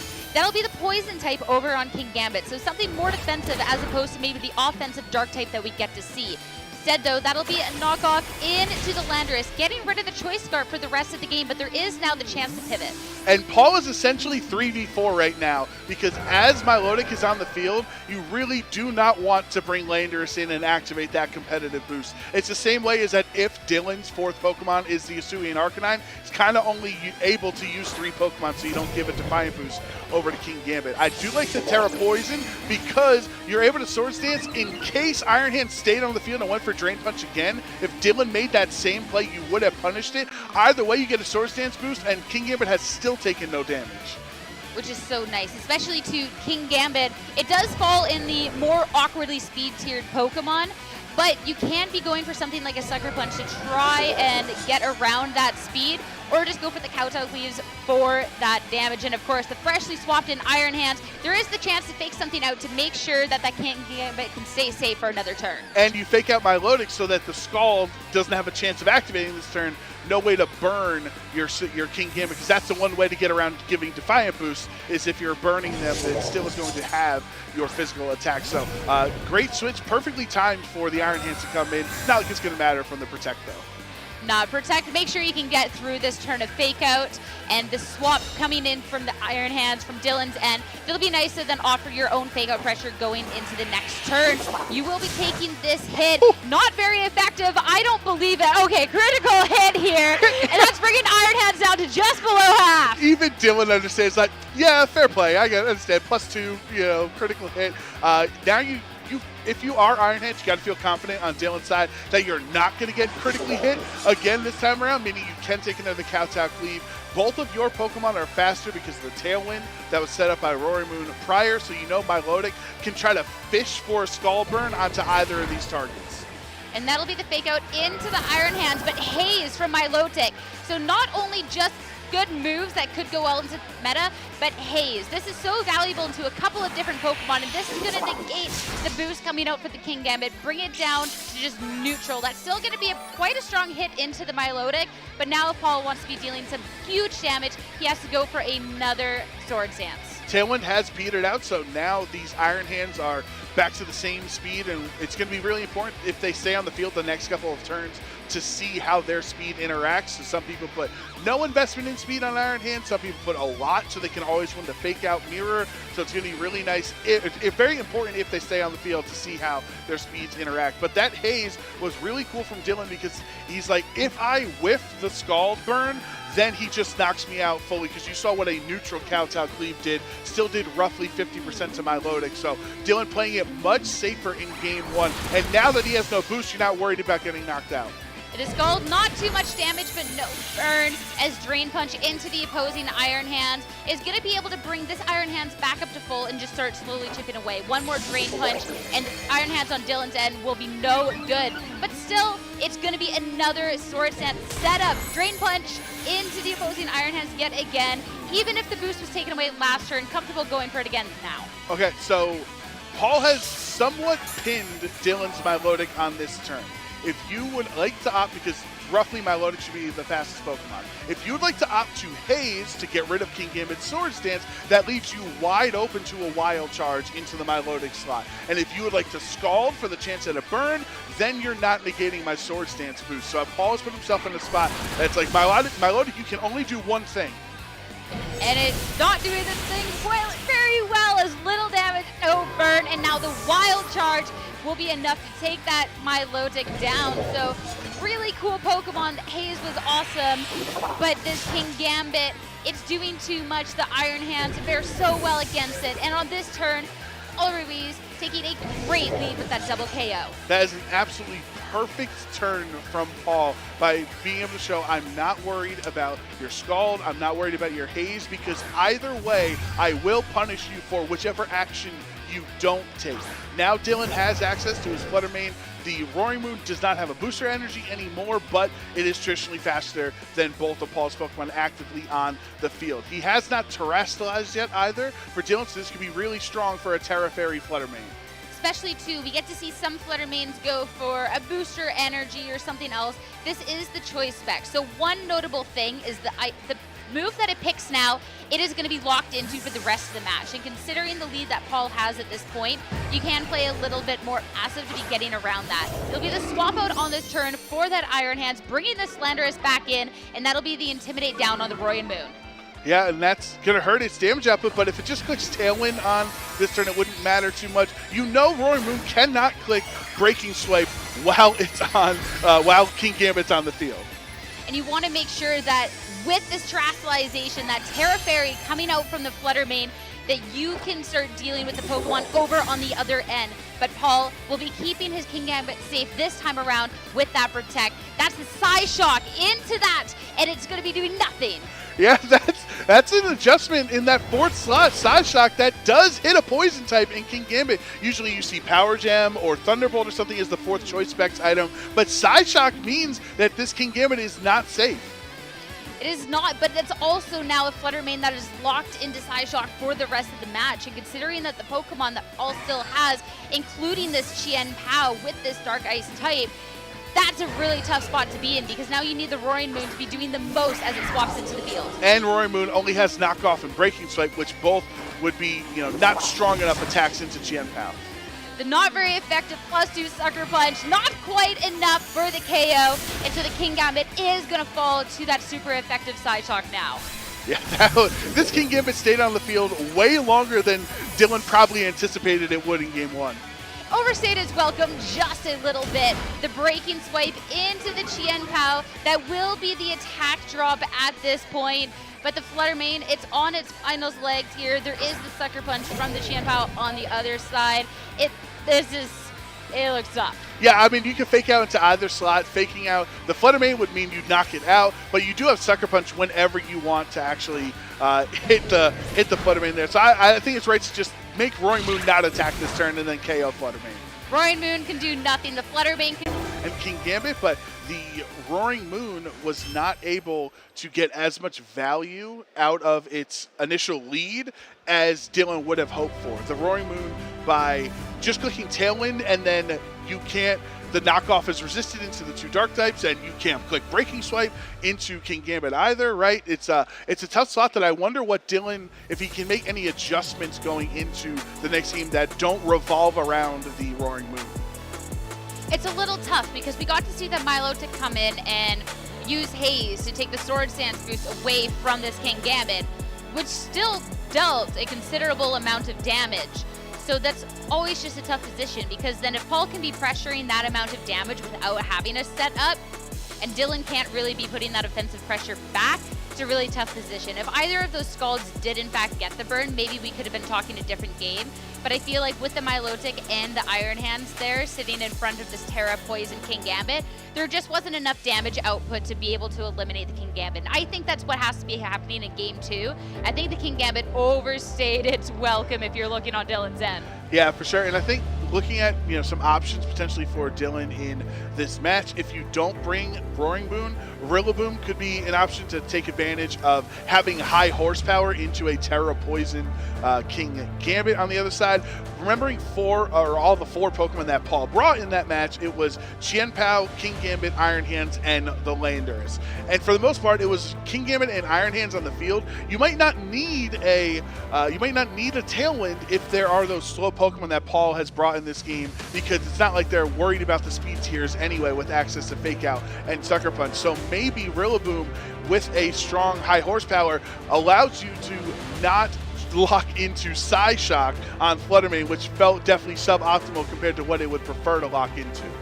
Yeah, the Roaring Moon with the Tailwind, as much as I like that and as devastating as a Tailwind Pokemon can be in setting up its partners, I felt like after that there wasn't really a capitalization on the fact that you spent and almost wasted this turn setting up that Tailwind, considering it was quite passive from there.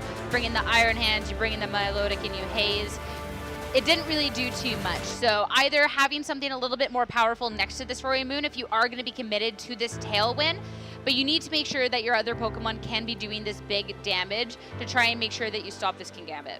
The one thing that would do a lot of damage, Sierra, is the Hisuian Arcanine. However, you are forfeiting the Defiant boost, right, onto Paul's Kingambit, and so it does fortunately have Terra Fairy on the Arcanine, so it's so tough because, as we see, Black Glass's Defiant boosts from Kingambit mean resistance doesn't matter.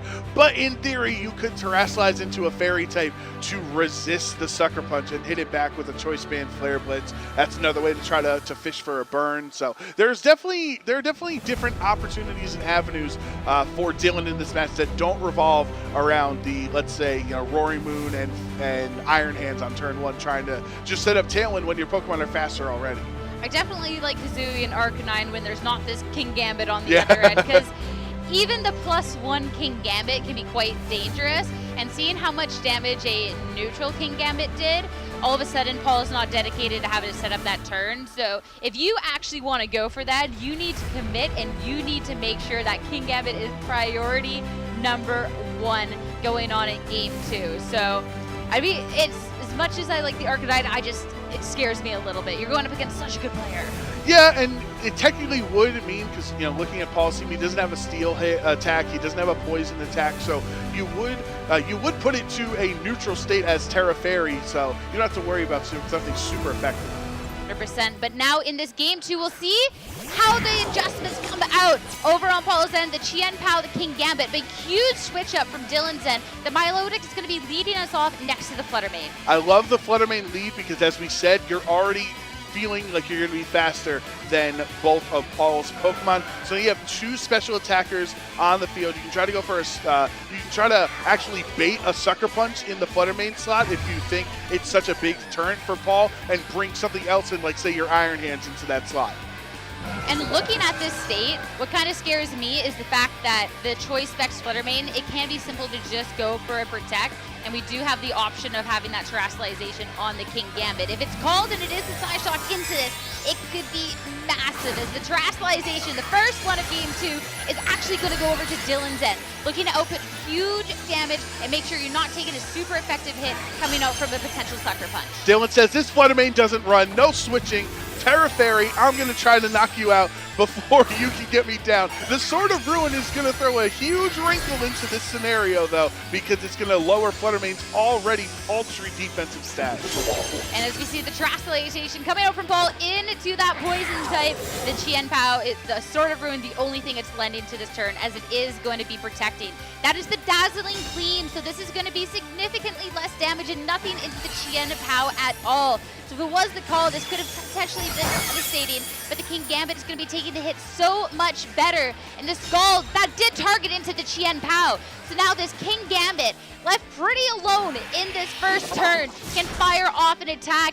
Does not need those Sword Stands to do maximum damage. Yes, that does over 50% to Milotic there. Even the leftovers, looks like, depending on the roll, it probably would not be enough to endure another Kowtow Cleave. But what position does this put Fluttermane in? You know it is choice locked into Dazzling Gleam against a Poison type on King Gambit. Certainly Chien Pao does not want to stay in against a Fairy type unless you do feel safe enough with the Focus Sash. No, you're not going to get knocked out.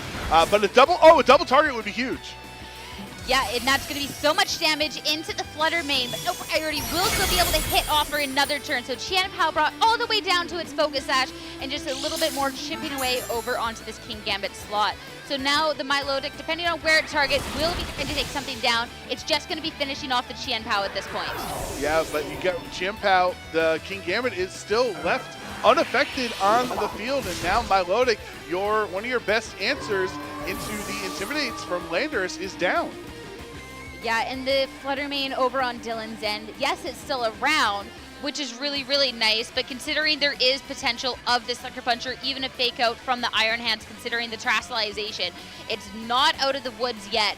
The King Gambit, sure, it's been left kind of mostly alone up to this point in the match, but the fact it hasn't gotten a boost and it's down to about a third of its health, I do think is just kind of looking a lot better over on Dylan's end. It looks a lot more manageable than in Game 1.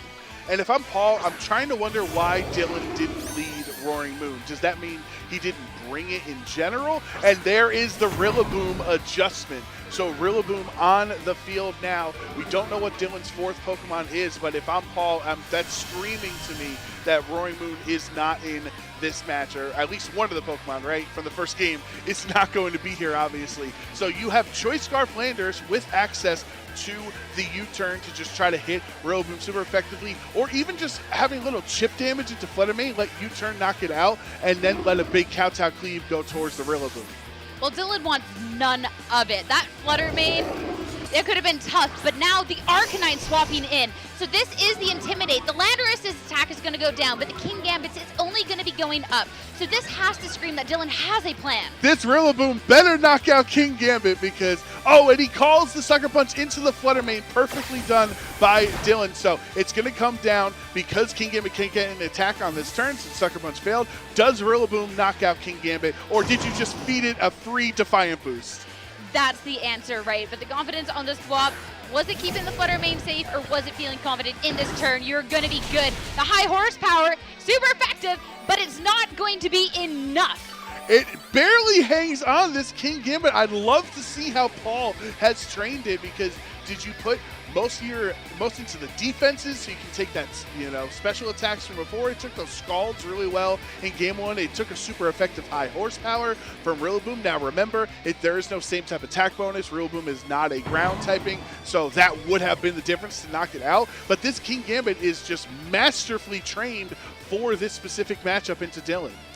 That is tough, but at this point too, it is already so low that you can be just doing that last little bit of damage with something like a Cressy Glide. So yes, it is the King Gambit.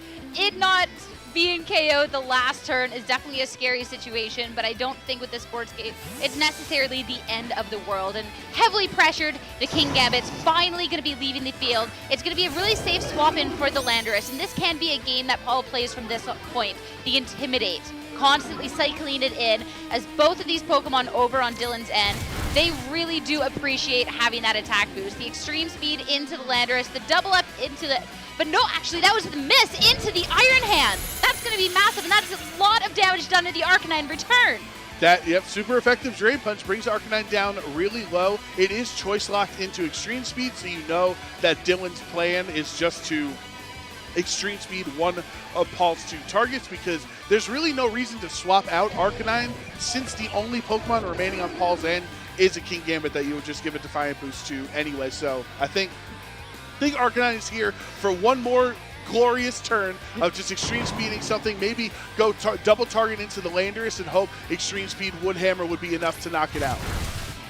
I mean, even if it has been intimidated, it's doing a decent amount of damage, but still not going to be doing enough after those intimidates, and that's going to be then a lot of damage done, and now a chance for the Landorus to cycle out. And the Grassy Glide just was not enough damage. If this was Sword and Shield, Sierra, that Grassy Glide would have knocked out. It had the increased base power, but here in Scarlet and Violet, they lowered the base power of it, and Landorus just barely hangs on. And now the Arcanine, that would have been so much damage anyways, but already so low. It just has to be a little tap, a little Drain Punch there to deal that final little bit of damage. And now in our game 2, Dylan is down to his final 2 Pokemon, as the Fluttermane is going to be rejoining the field.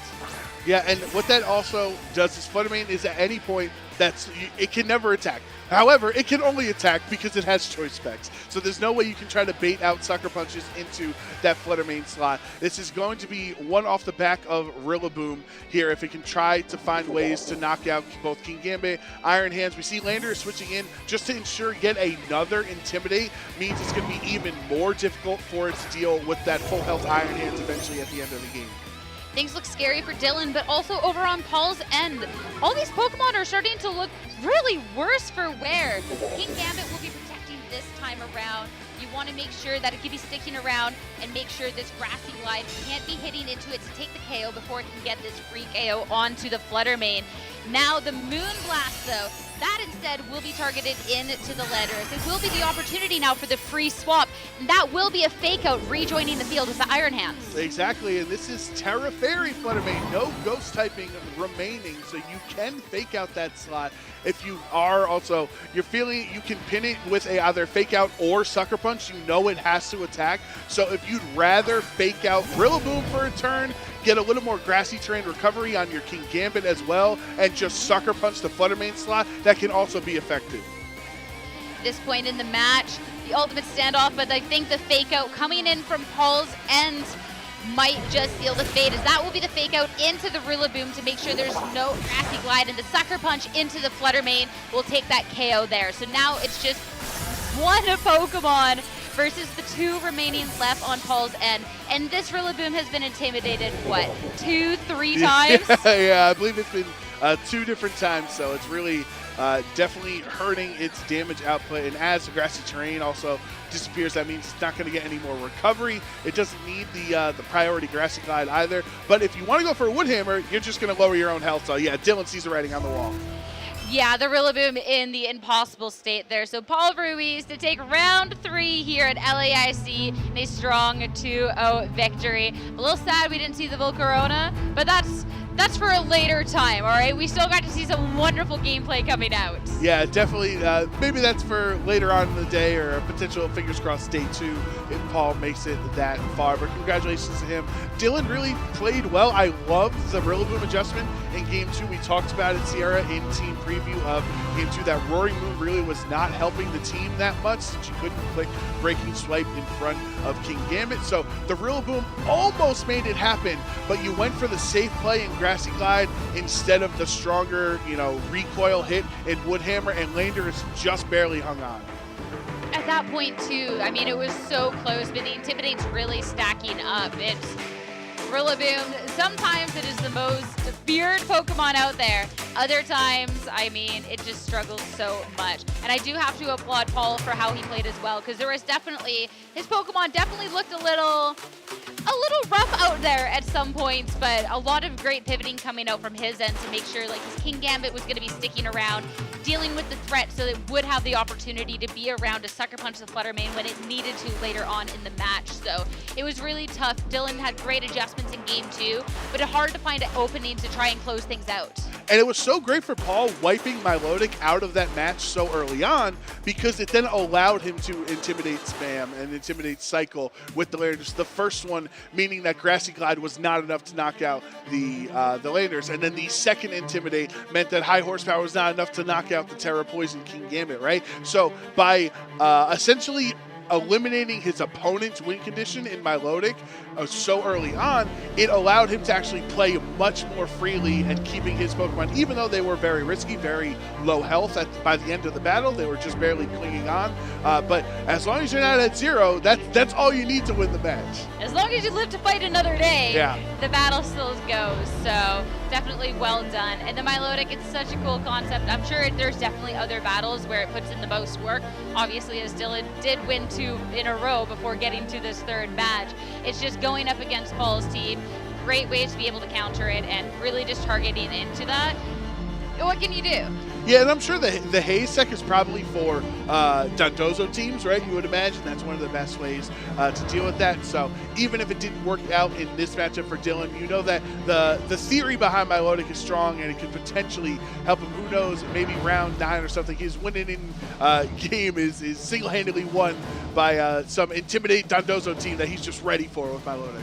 Dylan, I hope you go up against all of the setup Pokemon in the world that you can haze against, because this is only round 3. There's still so many matches to be played, and still plenty of opportunities to trainers to try and go for that 7-2 to secure their spot in day 2. Yeah, it's a good momentum boost for Paul, starting off 3-0 right now. He's feeling confident. He's already qualified for the World Championships. He's in his home region's international championship as well, trying to put I think there's a lot of hope behind Paul Ruiz and some of the other top Latin American players that they can finally break through and win an international in their home territory, because at this point LATAM has not won a VGIC in the Masters division, and I think this weekend a lot of LAIC fans or LATAM fans are feeling confident that they can take home the title. Maybe Paul is going to be the one to do it. Maybe, yeah, you got the invite, but there's money on the line, there's a pride on the line. You get the accomplishment for every time that we talk about you for the rest of the time in your VGC career, that you have LAIC champion on there. So there's, even if it's not for the invite, there's still a lot to play for. Yeah, imagine first Latin American World Champion in the Masters Division, and then first Latin American International Champion in the Masters Division. That would be a pretty good double whammy for Paul, and I'm really looking forward to how his run goes. We talked about Volcarona, we didn't get to see the Sinisha either, which is another one of our favorite Pokemon. I feel like the Sinisha and the Volcarona go hand in hand. If you're not seeing one, you're not going to quite see the other, as the Rage Powder and the hospitality on that swap-in after you get set up with the Volcarona is so valuable.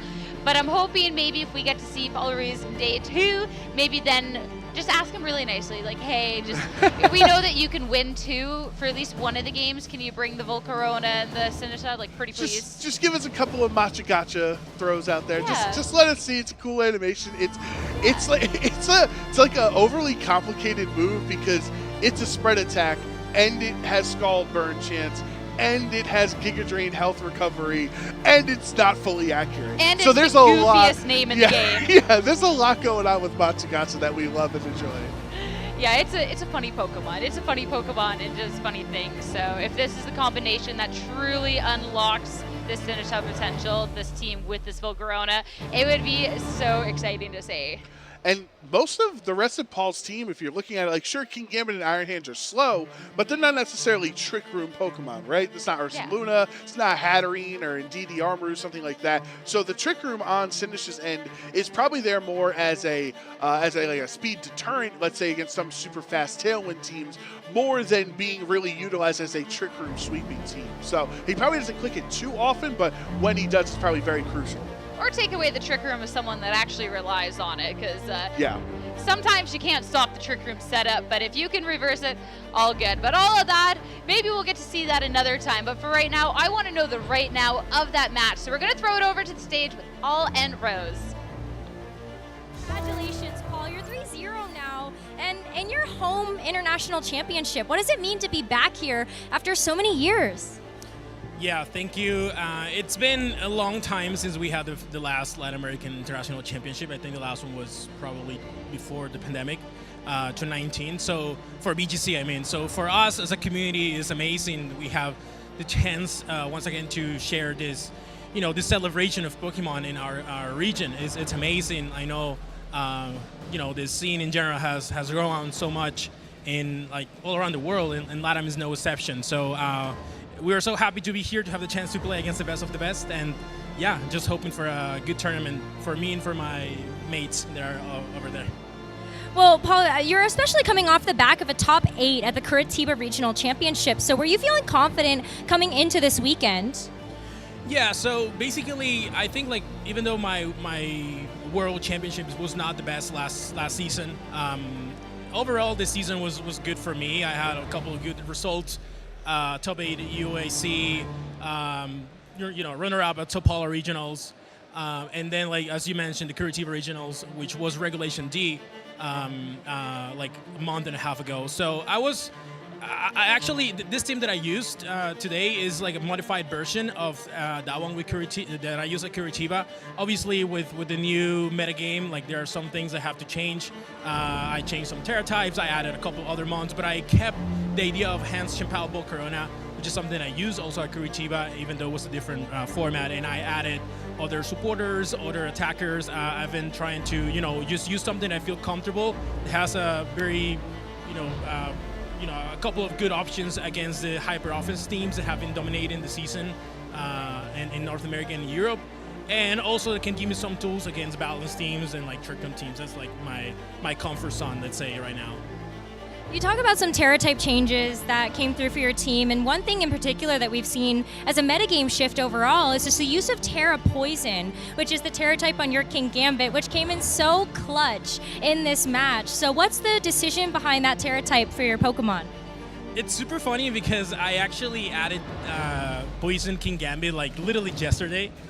I have been considering a couple of Poison Terras on my team. I was considering Poison Terra Iron Hands, for example. Because it's good into Fluttermane. I have Terra Fire, which I think it's for my team is better. And then last night I was like, I need something different. I was using Terra Fairy King Gambit. I've been using that in my locals a lot, Terra Fairy King Gambit.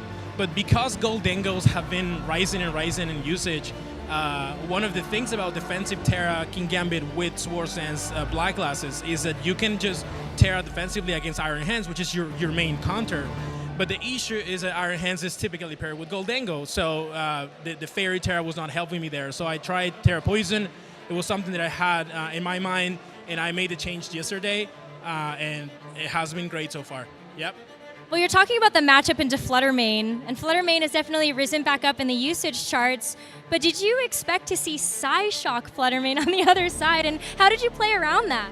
Not at all, honestly. It's obviously Fluttermane usually really needs 3 attacks, and then players can opt for any other move in the last slot. I've seen players run in Parison, I've seen players run in Misty Terrain to avoid Spore, I've seen players using Choice Specs Trick Room. Psyshock is definitely one of the damaging options Fluttermane had. I remember it was part of a couple of Fluttermanes I didn't use, but I shared with some friends in the Regulation B format. Let's have Psyshock for Amoonguss, let's say. But it was never a big thing. and no one ever used it. And when I saw Psyshock in this match, I was like, oh, that's one way he can play around my Terra Poison King Gambit, so I have to be careful. I had to play smart with the Flutter Mane. Obviously, when it's choice lock, you can play around the choice item by protecting and see what they lock into. And that turn, for example, going back to, I think it was game 1, the game was already so much in my favor that I didn't mind him clicking Psyshock because I already did so much damage with King Gambit. And yeah, but like otherwise it would have been very, very tough to play around it. But because it was choice lock, it's a little bit easier. Like you can protect and scout what they're doing. And because I have 2 darks in my team, like Chien-Pao and King Gambit, my opponents have to make a big commitment into locking into Psyshock with a potential, let's say, Chien-Pao in the back or something like that. So it was scary, but I think I had tools to play around it. Well, you definitely did, and then that sucker punch at the end of that game 1 was a really great way to be able to finish the job. And then heading into that game number 2, I think just looking at the match, we talk about Flutter Mane, let's talk about Roaring Moon, right? Because Roaring Moon is another one of those Pokemon that I feel like just absolutely skyrocketed heading into this event, and you had to play against one too. Was that a Pokemon that you were preparing for when thinking about how you need to navigate the matchups this weekend? Yeah, I think Roaring Moon is one of my favorite Pokemon. For those of you watching at home, Salamence is my all-time favorite Pokemon. I've used it in the 2 World Championships that I finished with good placements, 2017 and 18. And I used Roaring Moon at Worlds. I just didn't have a good run there. But I'm really happy to see like Roaring Moon skyrocketing usage with the addition of Knockoff to its move pool is amazing. I'm definitely going to give it a try in my other teams in the future, but for this tournament, I decided to not bring it. But obviously, you have to prepare against it. It is one of the ones that I have faced a lot in my locals, so I already know how scary it is, especially when you pair it next to something strong, like for example, Choice Specs Flutter Mane. You can knock off, for example, an Assault Vest from Iron Hands, and then Flutter Mane can follow up with a very powerful Moonblast or something like that. It's really, really tough. I would say the support Roaring Moon option is a little bit better for my team to handle. It's a little bit easier. It's not easy, but like it's not as difficult. The offensive Roaring Moon is another one that I have to play around with Dragon Dance and whatnot. I do have ways to beat it. Like Iron Hands is amazing against the offensive variants, but the support Roaring Moon is also really, really useful for a lot of teams. So I already had some plans against it. Well, it definitely played out in your favor. And Paul, I want to make sure that you can go and get ready for your round number 4. But really quickly, any shout outs that you'd like to make to your wonderful community or the people supporting you for this weekend? Yeah, shout out to my family, especially to my wife and my daughter. They're here with me, rooting for me this weekend, and for all the LATAM community. That's awesome, Paul. Thank you so much for your time. We're going to go ahead and send it to a quick break. When we come back, round number 4 of LAIC.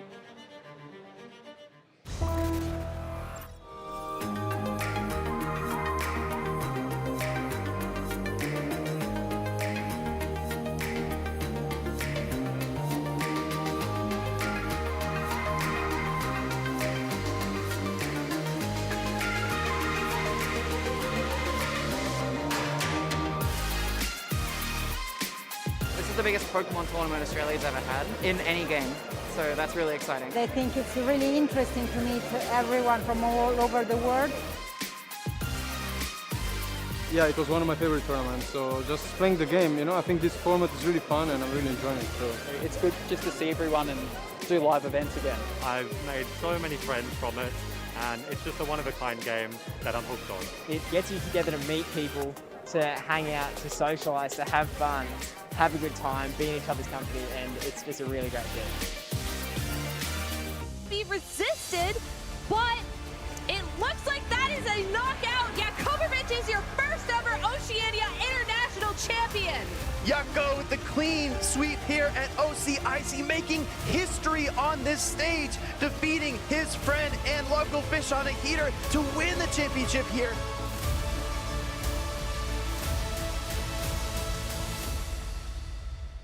Just has to pass, and Remy just announced his Melodious Echo, and Remy will become the Oceania International Champion for the junior division in the trading card game.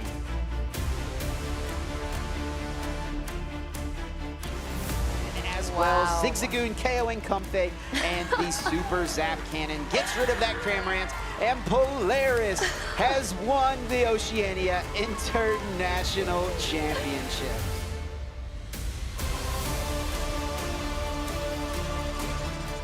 And then we see the retreat, we see the damage counter drop on the Zero Aura, and Azul Garcia Griego is your two-time international champion.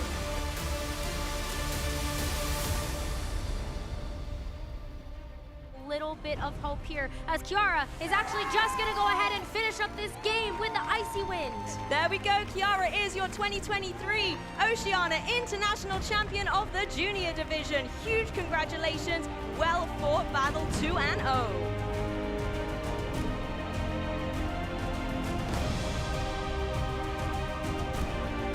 Draco Meteor going to connect onto Gamora as well. That's just going to be enough for the knockout here. And Benjamin becomes your Senior Division Oceania International Champion. Wave crash from Palafin into Corviknight. That is a knockout, and Gavin's California Dreamin' has become a reality here down under. Gavin Michaels is your VGC 2023 Oceania International Champion. I never expected this, so I'm still just like flabbergasted. Haven't even processed it towards excited. Like honestly, no words to describe it. Like this experience has just been absolutely amazing. It feels great because I've been working up to this point for a very long time. It feels really good. It means a lot. It's really big as I've never really won a large event before. I feel like really happy and excited that I'm going to Yokohama, Japan. Winning OCRC has made me want to play this game more. Winning Worlds will just want me to go full on into this. Winning Worlds would be great. Obviously, it's the biggest tournament in the Pokemon TCG. Winning Worlds would be the culmination of everything that I've worked for in the past 12 years of playing VGC.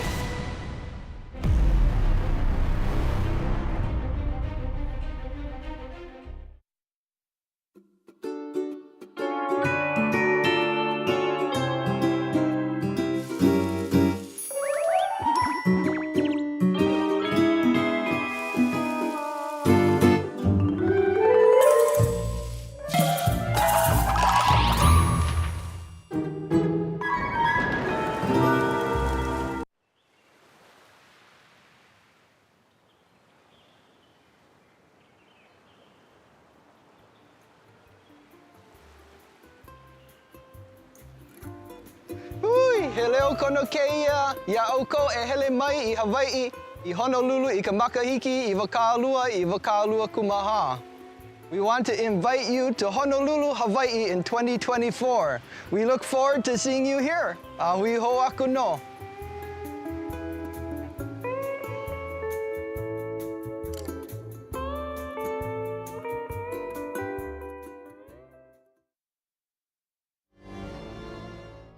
And welcome back to the Pokemon Latin American International Championships here in Sao Paulo, Brazil. It has been such a great time so far. I cannot wait to get started with our next round of Swiss up shortly. My name is Sierra Dawn. I'm joined here yet again by Joe Brown. We're going to be taking a little break from VGC though, hopping into some of our other games. Yeah, I'm very excited for this actually. So we have the technology to see what is going on in the other games here at LAIC, so this is pretty cool. It is 100%. So I will say, coming out for myself, first off, if you haven't joined in on the giveaways, you haven't gotten that stuff. If you were really quick, you got to see the Iron Valiant card coming on out. But I'm excited to see how things are going to be going down in Pokemon Go. But looking over at the Pokemon TCG side, it's been a little bit since I've been in the meta, but it doesn't take anyone super involved in TCG to know that Azul Garcia Griego is just an absolute threat at this game. And is that a Jianpao? Jianpao, it's not a dark type, it's not an ice type, it is a water type because that's how the trading card game works. Now, I'll always fight Puka on how these things are done, but it is what it is. And Azul, two-time international champion, top 4 at the World Championships this year in Yokohama, definitely one of the best players in the world. So if he's playing a Jianpao deck, you would assume it's a pretty good deck. It's really, really interesting over on TCG because, of course, with the games, we get to see a lot of these new Pokemon in our game, in our title, before they do. So now they're really starting to get into their Paradox Pokemon. We even got to see on the side that there was the Iron Hands card being flashed. And there's already talk of, oh, this Iron Hands, this is super, super strong. Over in VGC, it's like, yeah, we know. Where you been? Yeah. we might not have Amp You very much. We might just have Fake Out and Wild Charge and Drain Punch instead. But yeah, Iron Hands is over 50% usage, just like it always is in every event. And I know, just because I have a lot of friends that play the trading card game, and just talking with them, that the Chien Pao strategy can be very hit or miss sometimes. Like, it feels like sometimes it's like the smoothest like slope, like you're going down and everything just works out perfectly. It's just a great ride. And other times it feels like you can never get set up. I feel like that's a couple of different decks in Pokemon TCG. Like I said, I'm not too in the meta right now, but there's definitely been in the past of, hey, if this deck doesn't start going from the get-go, you're about to have a really, really tough time. I'm excited. I'm still waiting for Pokemon Go to get started. Yeah, because I got you covered on Go, Sierra, because if for those who don't know, I played in a Pokemon Go regional last season in Baltimore when we did not have VGC regionals in that moment. So I wouldn't say well-versed, but I'm versed enough in the Pokemon Go metagame. But you know, as we wait to see how that match is going. I do say this is a fun fact, not fun for me though, is that I did play Azul in a GLC match once. Okay. And he absolutely stomped me. I'm not surprised. It was like the Kyogre thing, and you do like a bunch of spread attack. I don't know what the GLC water deck people, they know what I'm talking about. Just completely decimated me in that GLC match. I feel like that's just Azul going up against a little Timmy at this point. I'm not surprised that you got stopped, in all honesty. So, yeah, it's not a very fun fact. I am sorry. It's not even like one of those like, oh, GG was close though, you know? It's like, oh, got 2-0'd but was close though. Like, no, it wasn't. I can't even hold on to that saving grace that it was close. But yeah, obviously there's a lot of new cards in the trading card game right now, right? We have the new set that I believe LASC is the first event that the new cards are legal at, right? Yeah, the Paradox Rift, I believe it is. Yes. There's a Slitherwing in the set. It is probably not good, but it looks really cute. It's got it's good card art. That's half the battle if it looks good. Yeah, and to explain the TCG for anyone from VGC maybe listening in, looking at the cards, thinking of how cool they look, don't really know. You play down, you have an active Pokemon, and then you have a bench, and you're trying to attach energy onto your active Pokemon to take KOs, and then take your prize cards in return. So once you've taken all 6 of your prize cards, you then essentially have KO'd the equivalent of 6 Pokemon and have won the game. So that is your little tidbit, but now we're actually gonna throw it to the experts so you can learn even more. So let's see. Looks like it has targeted the rare candy via quick search. That's one real good thing about Pidgeot, is that it has a free retreat cost as well. So you can promote it while you make your decisions. And here we do see an Ultra Ball being played. It's guarding Battle VIP Pass, and it looks like the Choice Belt. Not terribly useful in this matchup. No, the belts are great for those instances where you need the mathematics to add up. But in this instance, unfortunately, it's not that useful. It only works on V Pokemon. And Azul doesn't play any V Pokemon, so that Choice Belt is only really good to be Ultra Ball for that, as we do see it being used. It's like Jose debating what to take here off this Ultra Ball search. It's kind of interesting, right? You could grab Luminion to use Luminosine to grab a supporter at some point, but then that's a 2-prize Pokemon that Azul can target down. Looks like we are going to see that Luminion, as we do see that Luminosine ability, letting you grab the Arven, which you could now use to grab a tool card and an item, as we do see a Super Rod being targeted, and maybe the Vitality Band as well, or the Forest Seal Stone. As we do see the Super Rod being played there as well. Going to shuffle in some basic energy. That's one thing, that's an interesting thing you have to watch out for with Charizard, is that you can actually run out of energy rather quick, especially if you're plucking and attaching 3 every time you evolve. So we are going to see those going back into the deck. Jose's Infernal Rain has started, as we see another 3 basic fire energies hitting the field. Will Charizard's reign last long enough, though? Will its kingship counter over this game and be able to bring it back from Azul's snowball effect.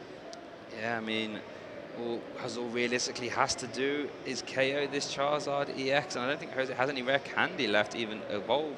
Yeah, does he even have another Charmander down, actually? Oh, as we do see the Forest Seal Stone Star Alchemy being activated, which lets Jose grab any card he likes from his deck, as we do see, actually, another Charmander being targeted there. So I think it's a real strength of Charizard as a deck that you have so many instances where you can just jump into the deck and get exactly what you want. When you evolve, you get your energy. Pidgeot can get you one of anything per turn. The minion's there to fish out your supporters. You've got so many instances of being able to grab the exact card you need. Exactly that, as we do see the Burning Darkness KOing the Chen-Pao EX and the Lost City coming down there from Jose, so that Chen-Pao has been sent to the Lost Zone. It will not be coming back at any point this game. Has to sort of sit and watch from the sidelines, as we do see that Lost City immediately getting bumped by Azul. Does promote the Raging Greninja into the active, so it does have an energy attached, so you can use it to retreat. And let's see what Azul can manufacture here this turn. I think that's a great way of thinking about this. How can Azul manufacture this into a win? And we see the Iron Bundle. Now I wonder whether this is going to be used for its attack rather than its ability.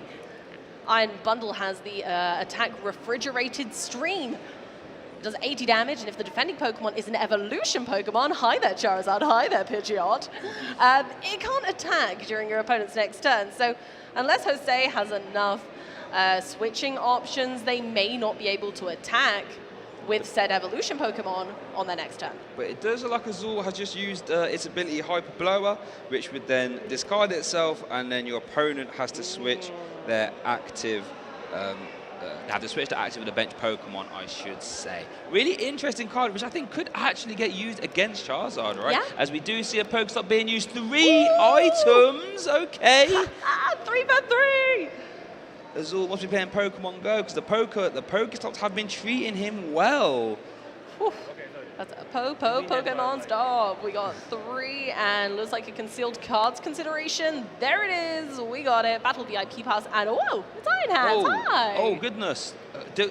Can Azul get the Ampy very much this turn? Oh my gosh. I think they can, Chef. Is the lightning energy? Is there there is lightning energy in the discard pile? Oh no! And then Jose has just promoted the Pidgey, thinking, I'll just let us all take 1 prize this turn. But here comes Iron Hands EX to say, thank you very much. Thank you very much. Let me take an extra prize card here. And poor Pidgey. I mean, the over KO is unreal with the weakness as well. Yeah, that would be an Ampy very much for 240 damage. It's going to be the first Iron Hands being seen on stream, the first Ampy very much being used ever of all time, and we're going to see it on this little Pidgey of all things. Oh, poor little bean. Oh, well, it had to happen to someone. And unfortunately, this Pidgey didn't get the Wurmple in time. Iron Hands has turned up. Oh, Here goodness. they come. Here we go then, Amy. Amp you very much. Oh, bye, Pidgey. 2 prize cards off of Pidgey. Oh, goodness. And that sets up Azul really well, right? So now he only has to take 1 KO to close this game out. And there's actually a few interesting things Azul can do. It does could shuffle in the Iron Bundle, use High Blow again to push a high HP Pokemon out the active. But now it's over to Jose, and I don't think there's a rare candy left, right? I don't think so, no. I think that previous rare candy might have been their final one, so I'm not sure if they can handle the situation in front of them right now. They do have a Charizard on the bench, so they can deal with the Iron Hands, but then can they make a comeback from that? I think the only thing I can see Jose doing, you can still Combustion Blast this Iron Hands, right? You can KO it, but then all Azul has to do is essentially just hit into the Charizard and KO that. So maybe like to try and weave in an Iono, but then Azul does have a Bibarel, I should say. Oh, as we do see the energy getting attached to the Charmander, so we're not going to see the Radiant Charizard being used. We're going to see this Iono, and I think Jose is in Iono and Prey mode and hopes that this Iono sticks. Will Iono do enough? Azul's going to be down to 1 card in hand, but Pokestop still remains.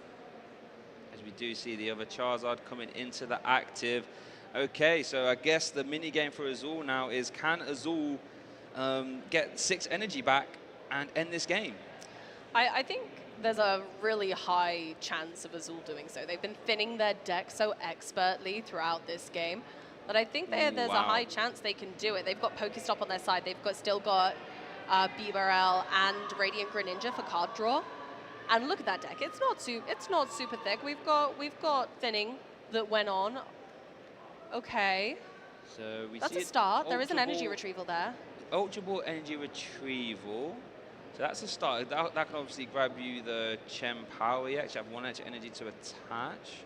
So as long as energy's in deck, we actually might have it. But I'm not 100% sure there is many water energy in deck at all. Does play 8. Obviously 1 is attached. 1's in hand, which is superior energy retrieval as well. We do see the Ultra Ball being played for the Chen Power. And there he is. There's Chen Power. No, it looks like there may be 1 energy left in deck. So yeah, so we're not quite out of the woods yet here for Azul. Does still... Oh, used him bowled already actually, so I'm not... Yeah, I don't think, can Azul get there? It might have to be... Has he used the Pokestop this turn? Looks like it's been turned, but I don't remember him using it. I don't remember them using it, so I think they still have the Pokestop and Greninja. I'm certain that Bibarel was their first card draw kind of attempt of this turn. There's Chen Pao, the retreat. Into the Chen Pao, Shivery Chill. For the 1, that goes to hand. The sequencing here is just the best you're going to get. The expertise of knowing which of these abilities to activate first is bonkers to me. Wait, so Azul needs to get 2 items here to win. And yes, so now you can superior energy retrieval both of those. Grab 4 water energy from the discard pile. Then you can attach the 2 from hand. That is a 6 energy Hailblade. 360 damage, everyone, as Azul goes 1 game up. Wow.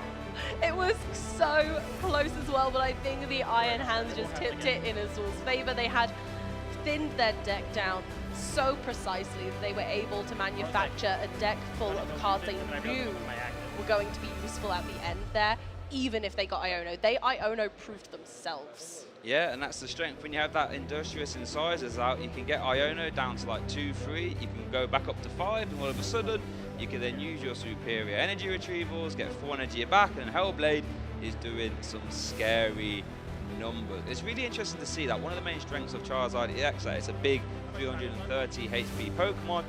Chen Pao has no problems reaching that number, as we can see over and over and over again.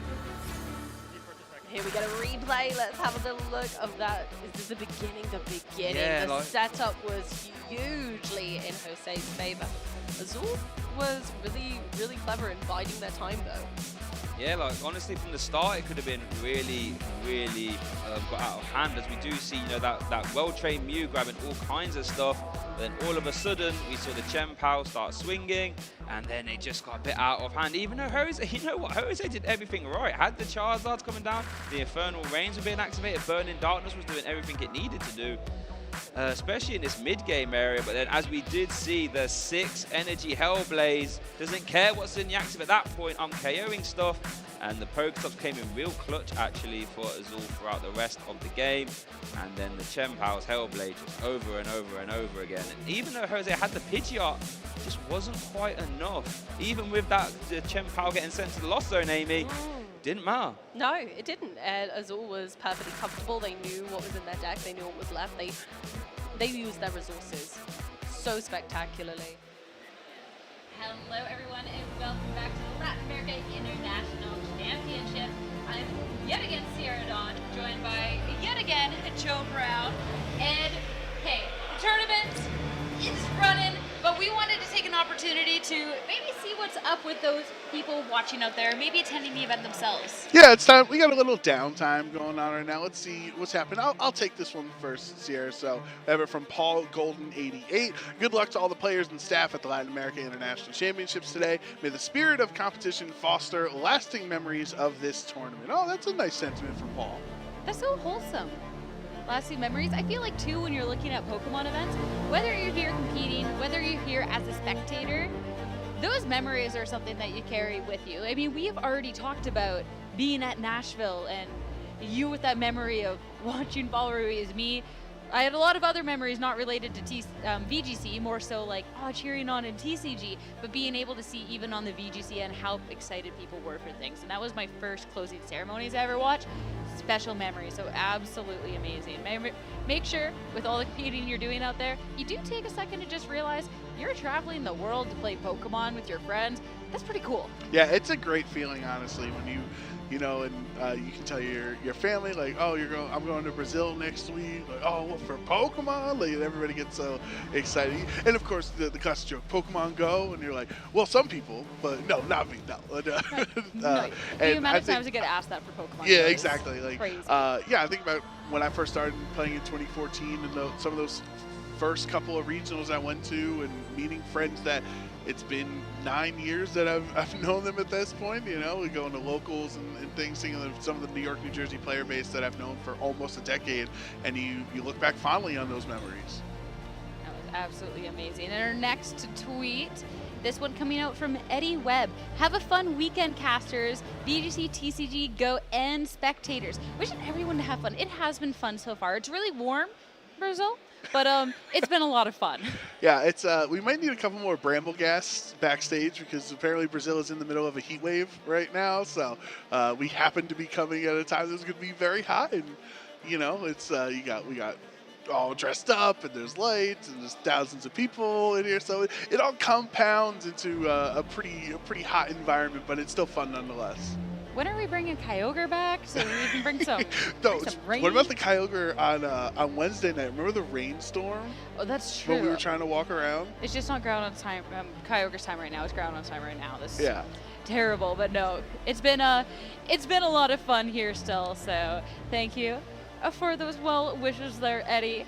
Looking over to our next tweets that we have. Best part of waking up is Pokemon LAIC stream. Have my coffee, have the stream on. Let's see some great play. There has been a lot of great play today. Yeah, and it's so cool with ICs because it's a 3-day event, same as Worlds, right? So you're not used to watching Pokemon at the regional circuit on a Friday. If you're either coming home from work, or maybe you work from home or something like that, you can kind of get the best of both worlds. You're working your 9 to 5, and you're also enjoying watching your favorite games and your favorite players. So it is definitely an interesting feeling when you are at home watching EUIC or LAIC or something like that in a different time zone, and it's like, man, I'm waking up at 4 a.m. to watch this, but like it's worth it. You know what I mean? It's you go to bed a little bit earlier, you wake up a little bit earlier, but you still get entertained.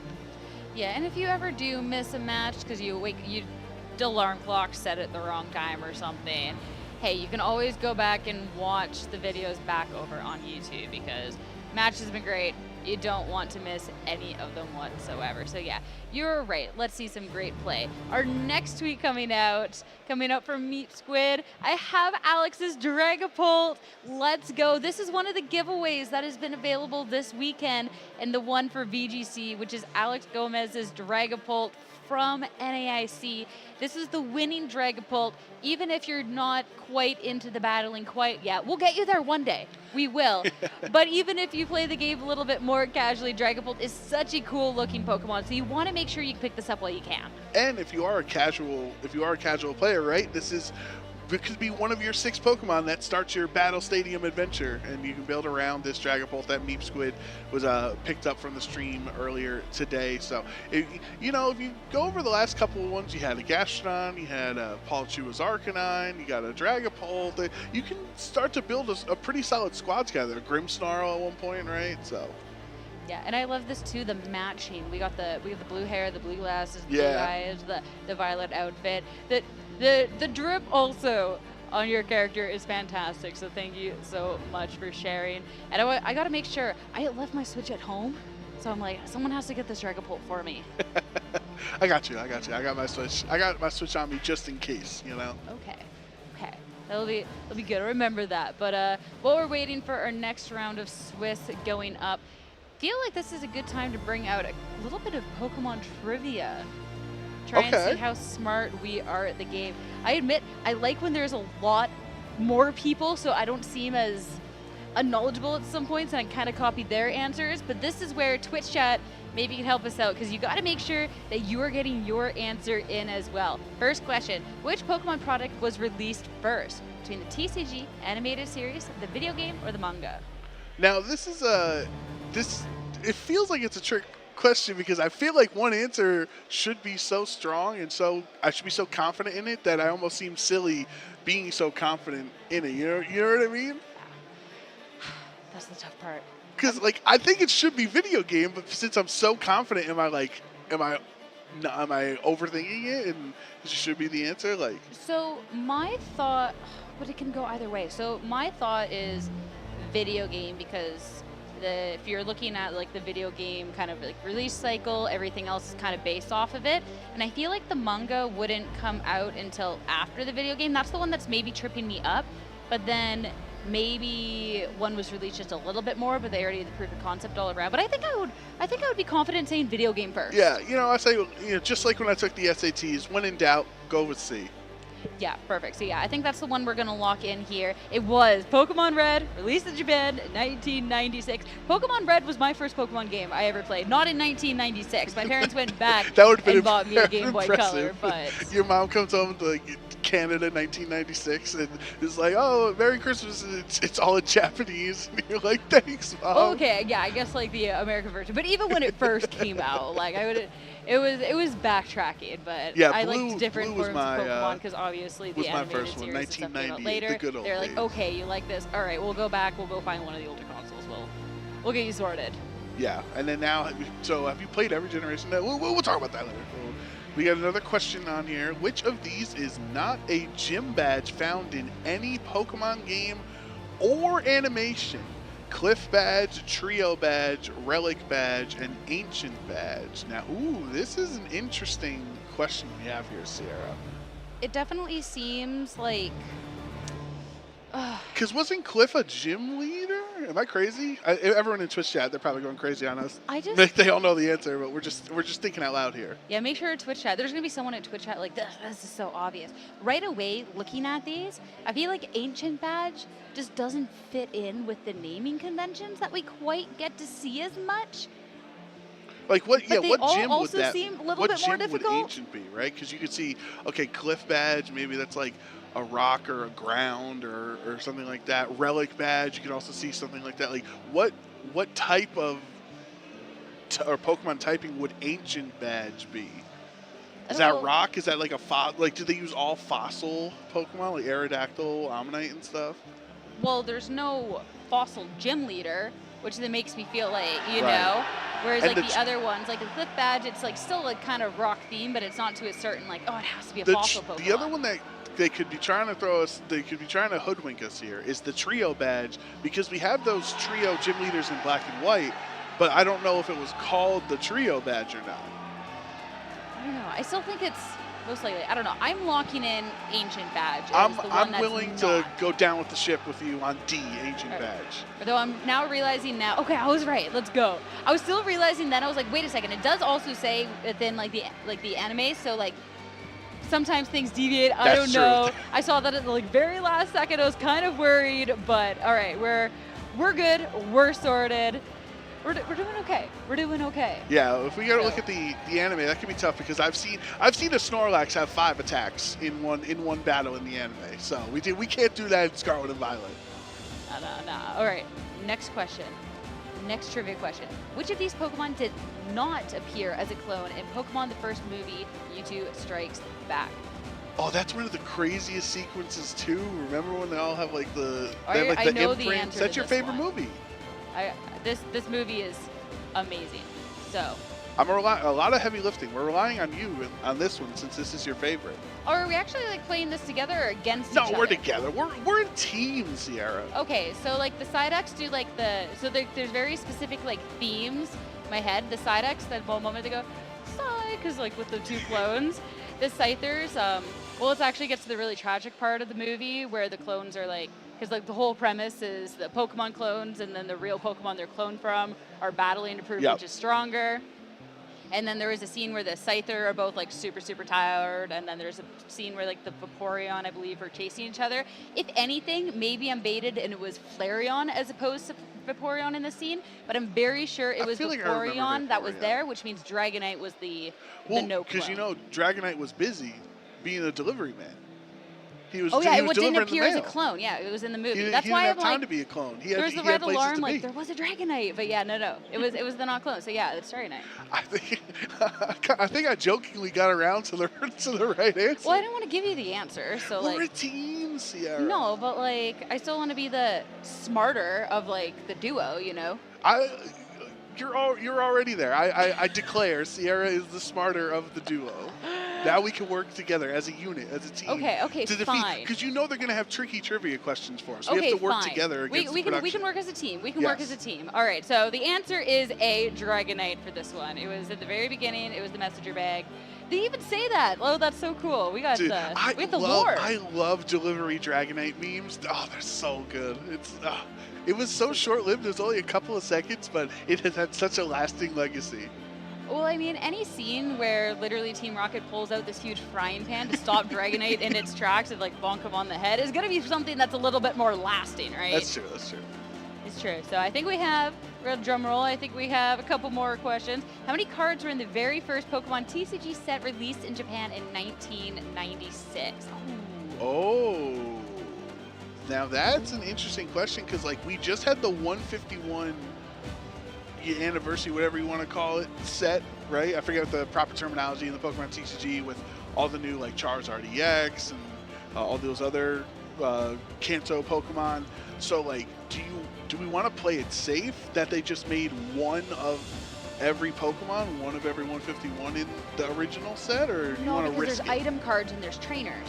Oh, that's a great point. So if that's the logic, then no. But I still feel like they could still do 151 because that is like the number is 151, and they don't actually have to do every TCG card in there.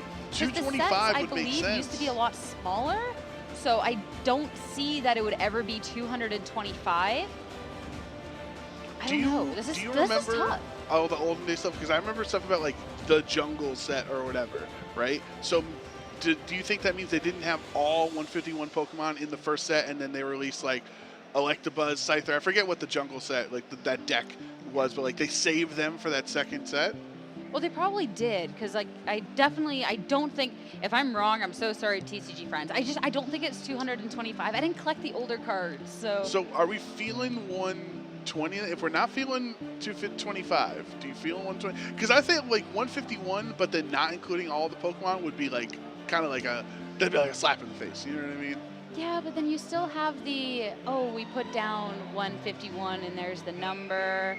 There's also where it's weird. I don't remember if they have secret rares back then, but technically, even though there's a certain amount of set numbers, there's sometimes additional cards. So it'll be like 152 production, out of you 151. got us stumped here. So This is a technically, tough call. it's more than like that cards. I feel like if anything, and I don't even know if they had secret rares back then. I cannot remember. I don't think so. I don't know. I'm going to say 120. I don't think it's 151. I'm willing to go. Lock emoji. The lock D, emoji. 120. We're going 120 on this. All right. Well, That's our first wrong one. That's the first wrong one. But at least we didn't guess 225. We had an educated guess, yeah. So. Yeah. So that's okay. We got one wrong. That was our one freebie, and we have one question left. So as long as we get this one right, we are good. In Pokemon Indigo League, what was the first Pokemon ever caught by Ash Ketchum? So, Pikachu doesn't count, right? Because he didn't catch Pikachu. No. He was given Pikachu He was from given. Professor Oak. Yeah. So, did you watch the first episode? The first little bit of the anime? Is it Caterpie then? It is. Right? Yeah. And then, because then he has the Butterfree and everybody, Yeah, he gets emotional when he leaves. Yeah, the Squirtle was like the Squirtle Squad, so he gets it like there, that's way later on. And the Togepi was the egg from Misty. Right. So yeah, this one, if you want to get like, technically Pikachu is his first Pokemon, but unless you count like the 1 second it's that's the in his caveat. Pokeball That's why as the trivia. caught, It's the caveat of first ever caught Yeah. Pokemon, Caterpie. There we go. See, I just like to make sure like we say the same thing that it's about to say on here, so we look extra smart. We look extra credit. Yeah, on our it's like test. we didn't even just we didn't guess the answer. We actually knew every single piece of logic behind this answer, so we're extra good. So we got like what 4 out of 5 right? I'll take that. Yeah, I think that's pretty good odds. So that's a hydro pump, you know. Yeah, that's fast. 80%. We're good there. So congratulations us. on our Pokemon trivia knowledge. The TCG one was unfair. That was really, really hard. I feel like our friends over on the TCG end, maybe that's one that they'll get right, but for us, come on, like, we can't. Yeah, I mean, I apologize to our TCG friends. Forgive us for we not know what we do, or whatever the phrase is. We don't play TCG. We're VG peeps. Sorry. Well, I have to go apologize to our TCG casters for that one. So we're going to be sending it to a short break before we're up with our 4th round of Swiss.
I'ma tell you about the come up, how I learned the game. Every challenge that I faced, how I earned the name. Nobody said that it was easy going for the gold. You gotta take risks, you gotta be bold. But I'm here to run the race, yeah, I'm here to go far. Here to take names, here to be a star. And when I finally make it, I'll be at the top. Best of the best, yeah, I'll be walking where legends are alive. I'll be walking.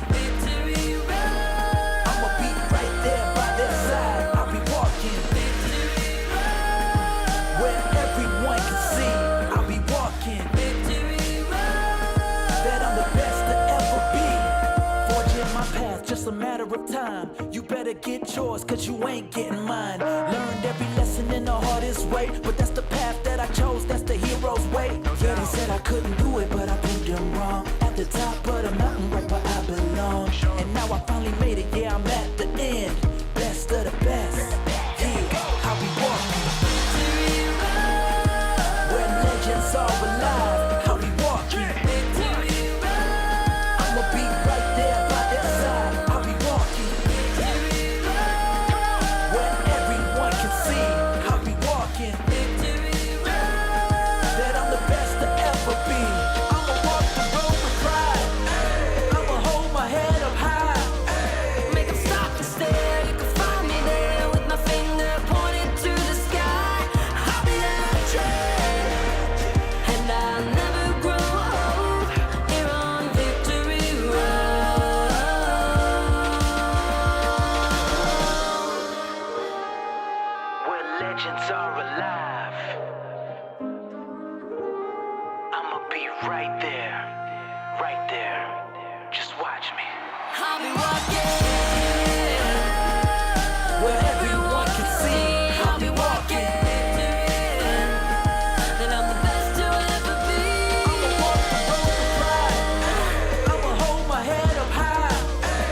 I started playing the Pokemon TCG in 2011.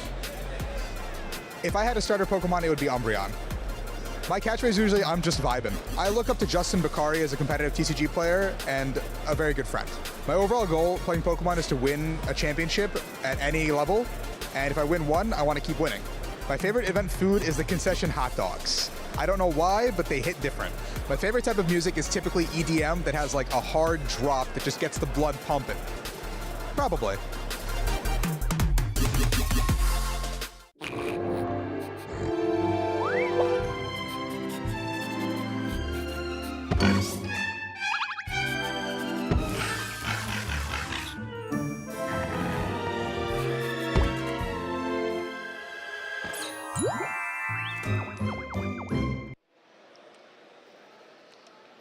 Hello, everyone, and welcome back to the LAIC coverage here in Sao Paulo, Brazil. I'm Sierra Dawn, yet again, joined by Joe Brown, yet again. And hey, Swiss round 4 coming up real soon. Yeah, we haven't gotten anywhere, but the action is progressing as we are getting set up for our 4th match of the day. And we love that about the IC, Sierra, that we start right at round 1. We get to go through the whole day and get to see as much action as possible. Especially too, we can only feature one match at a time, but looking through the pairings and seeing some of the talent that has gone up against each other, some of these earlier rounds of the competition can be brutal. And sure, losing one at this point, though at round 4 I guess you can take your 3rd loss and be out, but normally for the trainers that do go 3-0, 4-0, losing one at this point isn't the end of the world, but sometimes that can be the spiral to then send you off into matchups you maybe don't want to be facing, and it starts to become a really slippery slope from then on out. Yeah, and especially with this round, because I'm not sure how long of a delay is with, there's lunch breaks and there's a quick 2-0 versus playing the whole 50-minute scene, right? The full 50-minute tournament, I should say. So I think this round is very crucial mentally, because I have been in moments where I have like, all right, let me just get through this and get to the lunch break and I'm good, and I lose that round and I just mental boom, you know, and I'm like, oh, now I gotta sit here and wait through the lunch. I'm not even hungry. I just want to get back into the action, you know. Yeah, it can be definitely tough if you hit that mental boom, and you want to make sure too, obviously, you're looking for that 7-2 record at minimum, to try and be setting yourself up for that best success going on to day 2. And if you can hit a 8-1 or even that coveted 9-0, then maybe you're going to be in a really good spot heading on to day 2 to try and make that run hitting into our top cut. Because, of course, making day 2 is just that first step into the competition. You want to make it so you can't win unless you make it to top cut. Yeah, and if you go 9-0, you have to feel so confident going into day 2, right? Because at that point, all you have to do is go 3-2 on Saturday, and you're at the 12-2 threshold to make it into the top 8 there. And you'd have obviously pretty good resistance since you were 9-0 at one point. So should be confident. I don't know. Usually it doesn't happen too often, right? We saw Andrew Ding, first player to go 14-0 through the Swiss round at a regional, but that is a regional. We are at the international level, so it's probably even more difficult to accomplish. We can definitely start talking about which players are best in position to try and maybe go for that 14-0 later on. I think it's maybe a little too early to be putting our bets across the board here, as talented as some trainers are. But hey, you don't need the 14-0. It's just a really, really cool thing. But trainers we do need to focus. We're on round 4. I think we're getting a little ahead of ourselves at this point. And you can see that's my classic downfall, right? As I start anticipating, I start getting a little too ahead of myself and worrying about what's going to happen round 6, round 7, instead of focusing on the right now, Sierra, round 4. The right now, especially too, since we are in Sao Paulo, Brazil, being able to feature people from all around the world is really, really exciting. So we'll have a little bit more on that matchup soon, especially too, taking a quick peek at the teams. I'm not going to say anything set in stone, anything quite certain, but I think we got a couple. I think we're going back into hey, these are some interesting Pokemon. Yeah, and that's kind of what we want to achieve, right? We want to have big names in the community, showcasing multiple regions across the globe that play this game well, but also down to its core, it also is cool to just see unique Pokemon being picked and interesting styles, or even if they are common, kind of different strategies on how to use those Pokemon. And that's one of the coolest things about the international championships, because each region kind of has its own little meta that it kind of goes towards. So obviously good Pokemon are going to be good Pokemon across the board. It's not like Iron Hands stops being good once it gets to Europe. But sometimes the more niche picks coming on out, they can be varied depending on the region, or sometimes more niche picks that don't really survive in other regions. I'm thinking back to the fact that more so in Europe we'll see the Shedinja in past formats, not current, but we didn't really in NA. So being able to be here in Brazil, I'm excited to see kind of where it is that Adam falls within this own little niche type scale. Yeah, because you can see when Latin American players go to either ICs or the World Championships, you can see how they kind of operate. Like we talked about, we knew what Paul's a big Roaring Moon fan. He's also a big Volcarona fan, and we've seen actually a lot of Roaring Moon on stream so far from our first 3 rounds. And the other big thing that I don't know if this is just a big Worlds meta adjustment or if this was started here in LATAM is Terra Poison on a lot of these things. Terra Poison on King Gambit, Terra Poison on Roaring Moon instead of Terra Flying, right? Yeah. I think there's a lot of Pokemon out there that are opting instead of like Terra Steel defensively, they'll also go Terra Poison because you're both resisting Fairy and still weak to ground. It just changes some of the other matchups.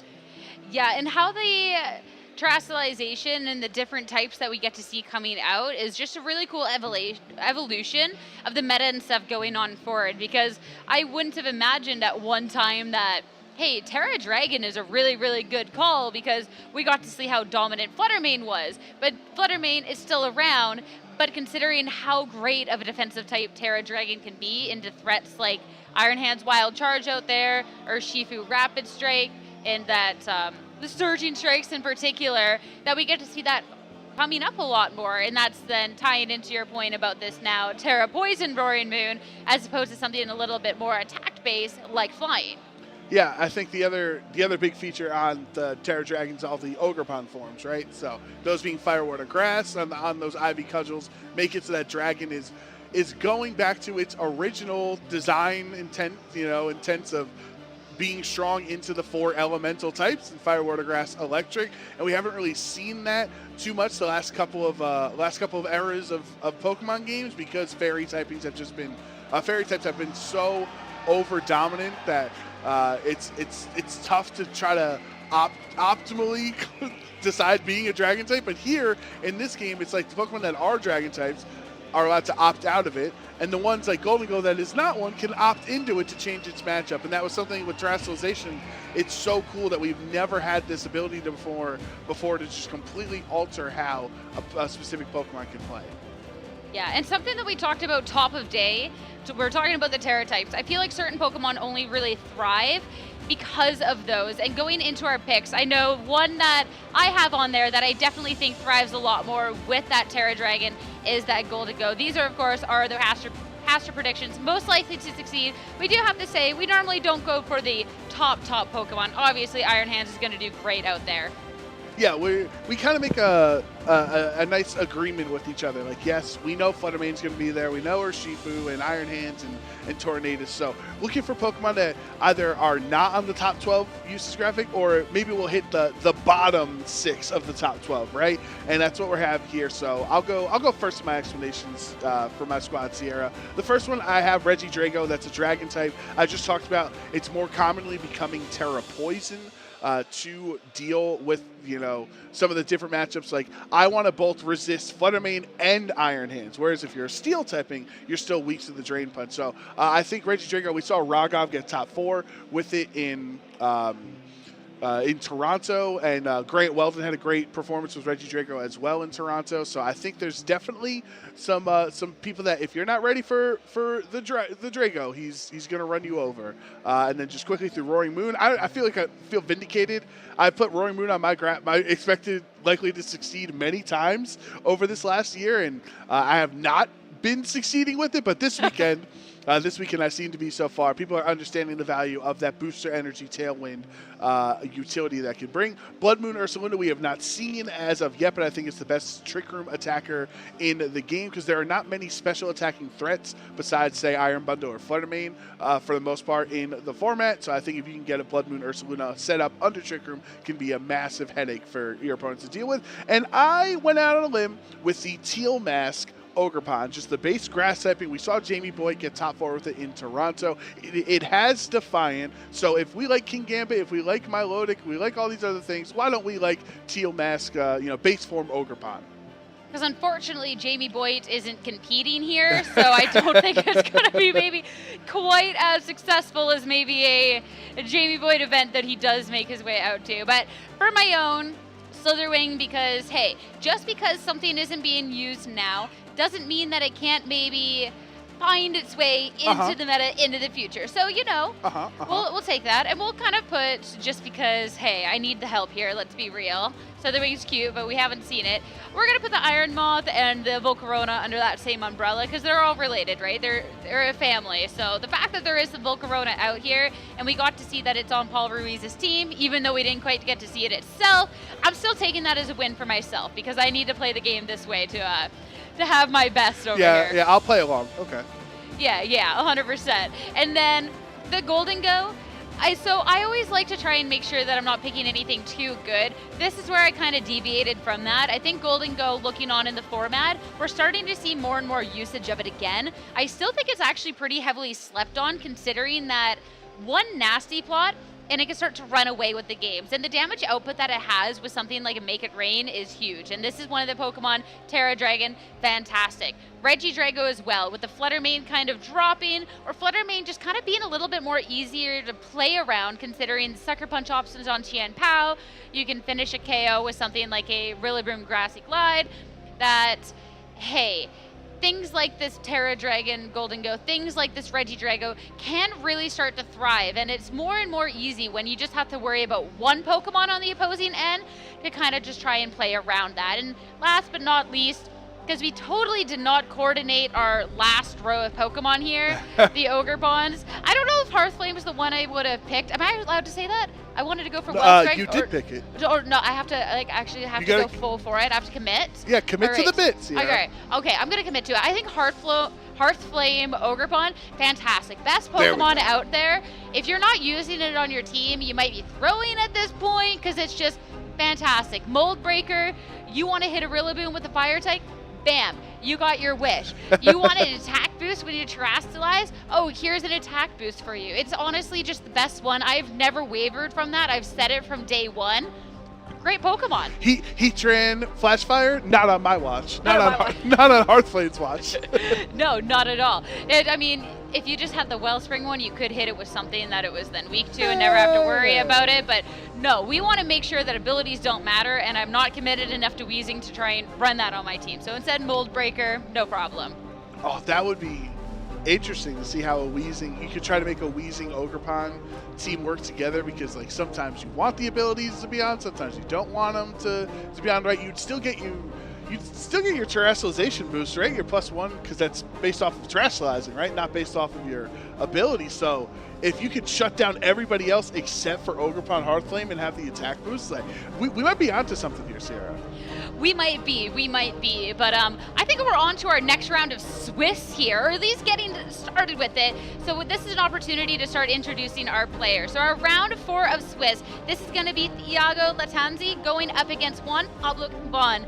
And when I talked about teams that kind of a little interesting, well, this is it.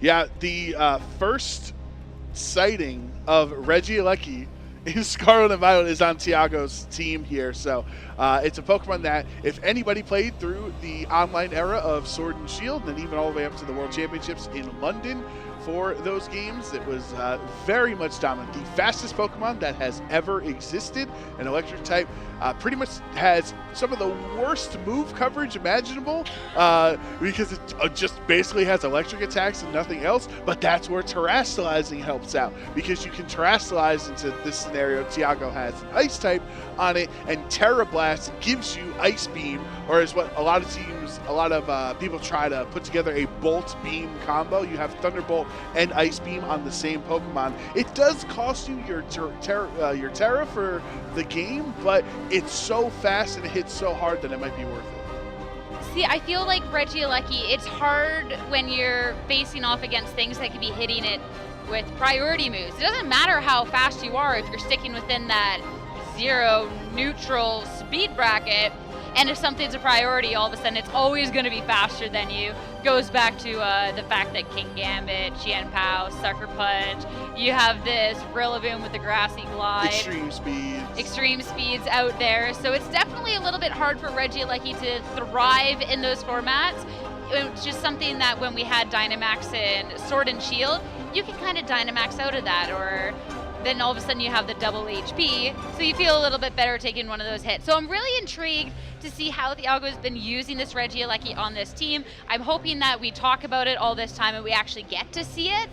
That is my hope. But looking over on team, this one a little bit more atypical, but we talked about the Ogerpons at length. It's a Wellspring over on Thiago's side, but it's the Hearth Flame on Juan's side. Oh, there you go. Your prediction has come true. Congratulations. You're going to have a Hearthflame Ogerpon on stream. Just how you played it the whole time. 100%. I knew, frankly. So it's all televised. I didn't know, guys. I didn't know. But hey, I'm excited with this match. I feel like, oh no, wait, you have the teal mask. We can't even be like, oh, whose Ogerpon is better, because yours is non-existent. Mine's not even eligible for the running. It's just between Wellspring and Hearthflame. That's a sad feeling. We have 5 more rounds of Pokemon after this, and I'm already out of the running. I can't win caster predictions. You can't win. I mean, the Roaring Moon is kind of everywhere. So kind of pop it off, yeah. So I mean, if Roaring Moon wins, gets second place, maybe a third and a fourth is along with that, then maybe we can say that you won. Yeah, I'm just trying to look at as they're getting set up on the stage. There's another interesting Pokemon on Tiago's end, and that is the Indeedee female. However, it is not partnered with Armarouge, as you see, or even a Hatterene. I feel like those are the 2 biggest common teammates for Indeedee. Instead, there's Chi-Yu as the fire type that would be like Armarouge. I miss this Indeedee. The Indeedee having the Psychic Surge. Having this on the team with the Regieleki actually combats a lot of the issues that I talked about that Regieleki might actually be dealing with in this format, because that Psychic Terrain turns off any priority moves. So that's actually a way that this Regieleki can be thriving. It can be putting out that damage, because when Regieleki gets to move, it can do a lot of damage, and having that speed control with the Electro Web too is absolutely fantastic. So that's actually really, really nice to see those Pokemon together. So I'm excited for this. And technically, the only Pokemon that could get hit as a flying type on Tiago's end is the Tornadus. But of course, if your opponent is taking their turn to target Tornadus instead of Regieleki, then your Regieleki is staying safe. 100%. But hey, I'm excited to see this going on in the matches. I'm looking back at the Regieleki, back with the caster predictions. We all said Regidrago. So that's kind of a little bit of a tough point going on in there, that I'm like, wait, if I put Regieleki on, and I feel like I have in the past, maybe I would have been good. But no, now we have to hope that Regidrago does good, and then we'll see if maybe Regieleki is justified enough to maybe put it on a caster prediction going on forward. Well, the Regidrago, it depends on the era that you came up to me, Sierra, and tried to say, I would like to put Regidrago on my team. Because if this was Sword and Shield, I would say, hello, authorities. I have a crazy person here that thinks Regidrago is good. Scarlet and Violet, totally different story. A much more viable Pokemon. It is kind of interesting how Regidrago and Regieleki have swapped in viability. Of course, Drago has not gotten anywhere nearly near as viable as Regieleki was in Sword and Shield, but it's definitely a threat you have to be prepared for. And I imagine since we're so many months in, remember, it became legal in Regulation D, Regieleki. So we've had since August, that's in many, many months, that people could have chosen to bring Regieleki to a tournament. So it might be off of people's radar because it's been so many months that they have not anticipated seeing. Well, while we let the players get set up, I have to pose the real question going on in this. Which is just the cooler looking Pokemon? The Regieleki or the Regidrago?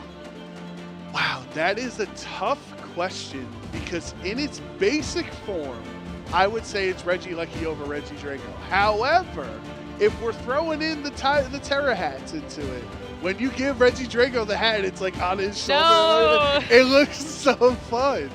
No, that's the worst part of it. I think No, I like it. I was shook the first time that I saw this Regidrago, and the Terra Jewel was actually on the arm because the arm is actually like more the head of the Regidrago. I don't know. I think it depends on which Terra hat, specifically if you're looking at the Pokemon, which is going to be the cooler. I don't think I've actually seen one of the Terra hats on the Regieleki in a while. That's true. So I'm excited. I'm begging Iago to please bring this Regieleki to the match. And please Terra it. I want to see. I was about to see Dynamax. We talked too much about Sword and Shield over here, but if the players have their headsets on, we can dive a little bit more deeper into this. Love that there's quite a few different concepts that we get to see coming out from Iago's end that we haven't necessarily been seeing right now in the game. Specifically, Chi-Yu Fluttermane. I feel like the most that we ever really get to see it anymore is this 2-2-2 variant where we have 3 different very powerful lead options. So being able to see it here, I really, really like that. And having something like the Tailwind with the Tornadus, multiple different ways of speed control here, that or the Electro Web. This can get out of control very fast. Yeah, I actually like the positioning that Tiago has Chi-Yu on this team, because if you've ever heard any of the conversations I've had, I've always been underwhelmed by Chi-Yu's abilities in a match because it's just too slow to take advantage of its speed, and it just doesn't do enough damage sometimes that you want to do more. So having Tornadus and Regieleki as 2 different options to either raise your own speed with Tailwind or lower the opposing speed with Electro Web kind of gets rid of Chi-Yu's worst problem, which I feel like is that speed tier. 100%, but looking over on the other ends when we're looking at on Steam here, that Heartflame Ogerpon, this is definitely a way that pressure is looking to be put on. And it's going to be running this Grassy Glide. We also have the Rillaboom on the team, so there is this double way to try and hit as long as you can make sure that your grassy terrain is up.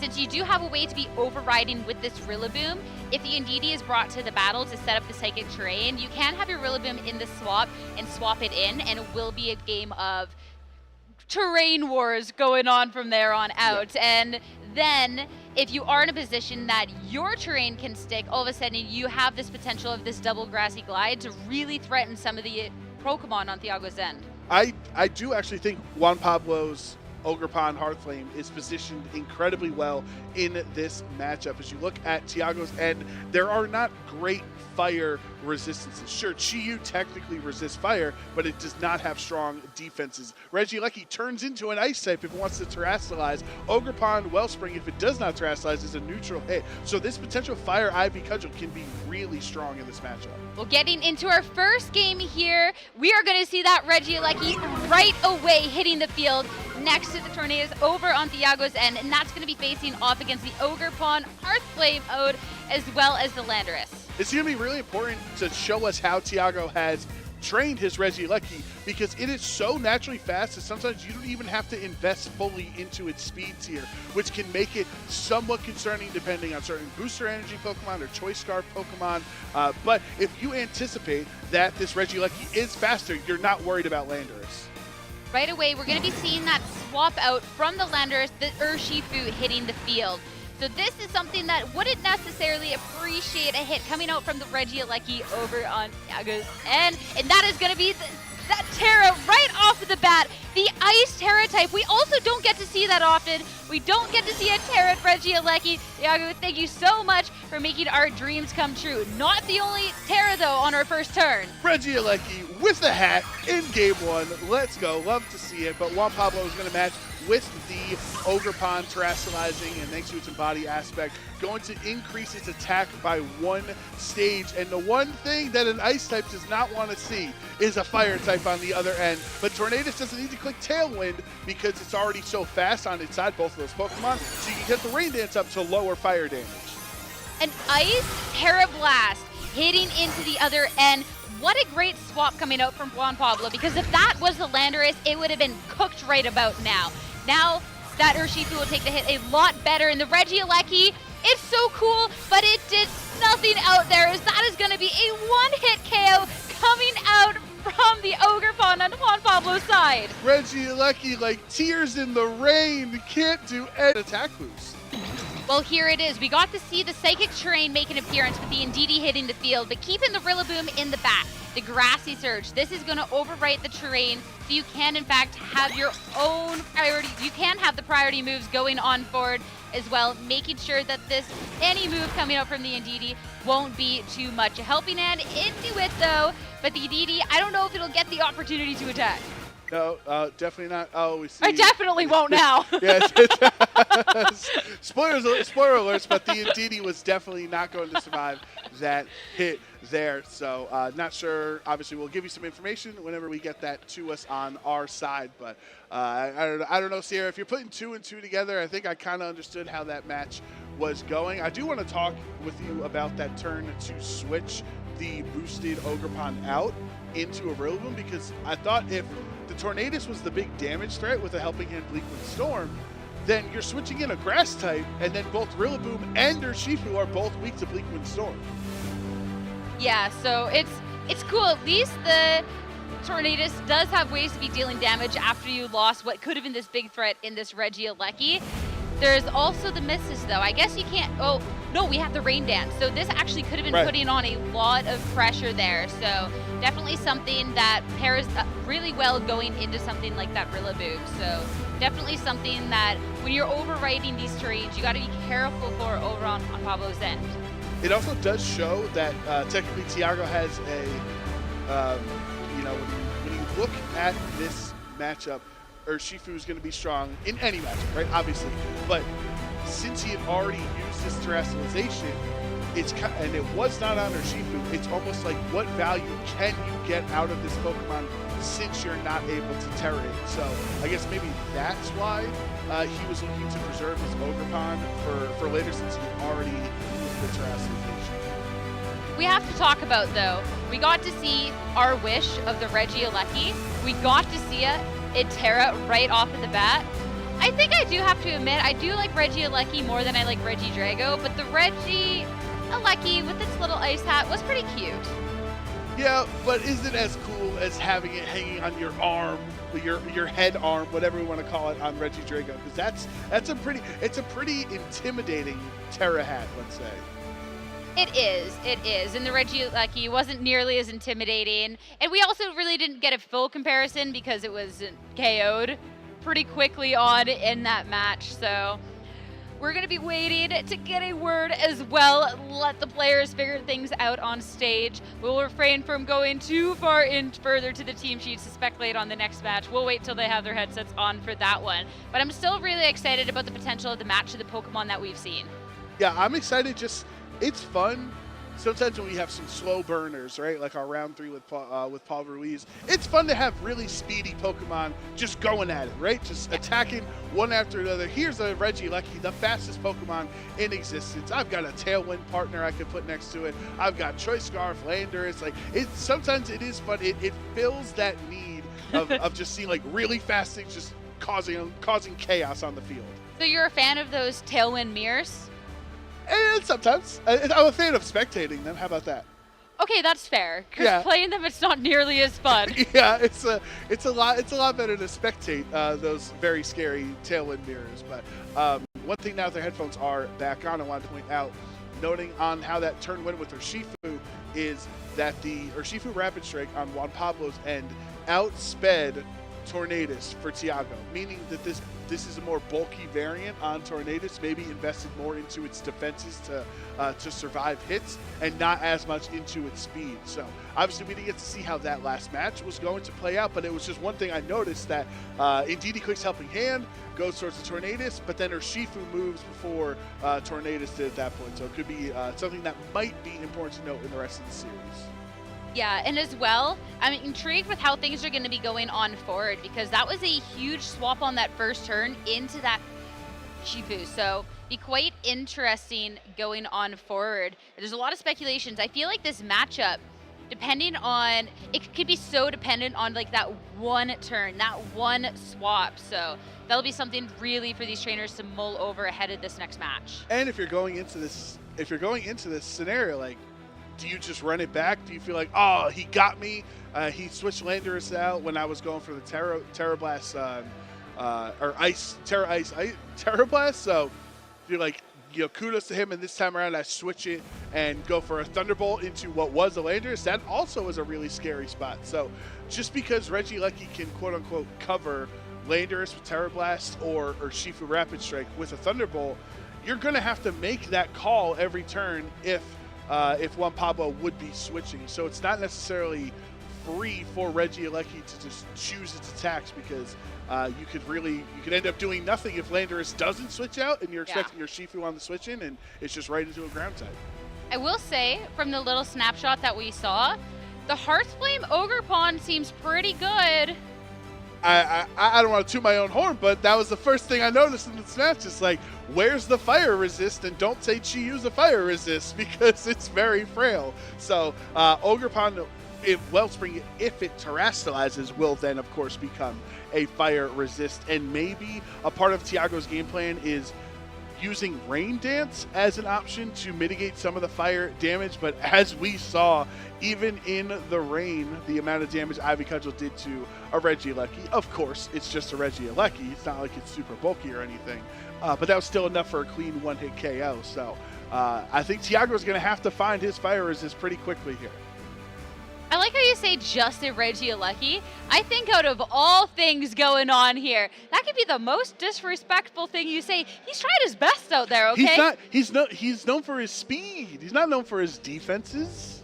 No, but he's known for like that offensive coming out. So I think Regieleki, I think he'd be good. I'm just giving Juan Pablo the kudos on the fantastic swap to make sure the Regieleki was neutralized. But I think it's time to start getting back into things. That Regieleki, a chance to redeem itself heading on into this game next to the Tornadus, as we're going to see the Landorus and Ogerpon Hearthflame mask yet again over on Juan Pablo's side. See, but this time around, Landorus and Ogerpon have switched sides, so it's a completely different scenario. Sure, it's the same leads and the same mental warfare that we have of, does he click Terra Blast and terastallize into an ice typing? Does he click the Thunderbolt, expecting Urshifu? I do think just in general, it is a risky decision anytime to switch in Urshifu, so it looks like he's not opting for that.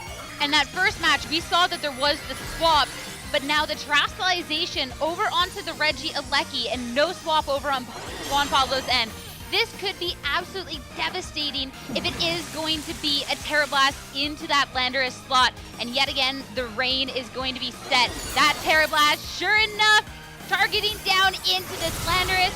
It despises these ice types, so no wonder that'll be a one-hit KO. And you can see the look on Juan Pablo's face. You have to make a call, 50-50. Does he go for it? And he got caught that turn.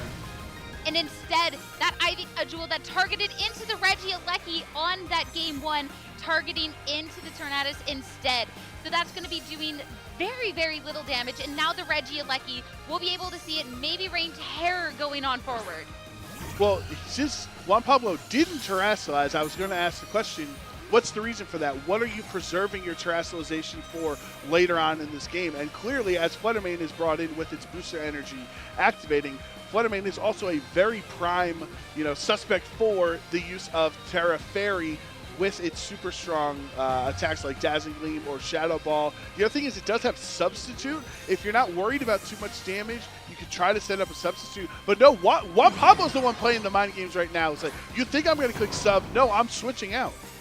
And that's going to be the Rillaboom. I mean, if there is the Ndidi in the back for Thiago now, is opportunity to maybe bring that in on the next turn to have your terrain be sticking on forward. But now finally, it will be the terastallization over on Pablo's end. Yet again, it will be the Ogrepon Heart Flame. And so we're going to see that embody aspect in an attack boost going on. Yeah, but you still have the... Remember, Regieleki was gone last time around. It's still here. The Regieleki, though, it's still going to be here for another turn, surviving that grassy glide. It's going to be firing off an Electro Web. This will be the speed drop going onto both of these Pokemon here. That survives huge, and now Fleetwood Storm, that double connect. So now, unless it wasn't targeted into this Regieleki, well, actually, no, it still gets to stick around. Yeah, and now you have a low health.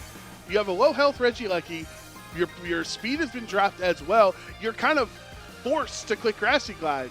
But Ndidi female is in the potentially, if you're on Juan Pablo's perspective, Ndidi could be in the back. So at any point, he could switch the Ndidi into, say, the Tornadus slot, set up Psychic Terrain, block priority attacks like Grassy Glide because the Grassy Terrain will no longer be up, and then let Regieleki get another attack off. So I think Juan Pablo understands how simple or how telegraphed a Ndidi switching could be on this turn, so he doesn't fall for it. And the Tornado on this turn will be the Protect as the Flutter Mane swapping in over on the Rillaboom. Swapping that out as well, I really, really like, because you still have that Grassy Glide with this Ogrepon to be finishing off that last little bit of health on to the Regieleki. And you do have your train now hidden in the back if there was going to be the swap to the potential Ndidi over on Thiago's end, which is in the back. So that is definitely a way, but now it's going to be the other Ogrepon, the Wellspring Mask Ogrepon hitting the field. And in the rain, this can definitely be dealing some damage. It definitely can. It's Ivy Cudgel. The Ivy Cudgel is an attack that changes its typing based off of which mask Ogrepon is holding. So that's why Hearth Flame is a fire type Ivy Cudgel, and Wellspring form has the water version. So water typically beats fire, especially in the rain. Yeah, and real quick to update those watching, since we did get a double DC in game 1, it is going to be, this is the game 3. So this is for all the marbles here in this set, as the players are going to be tied at 1-1 apiece.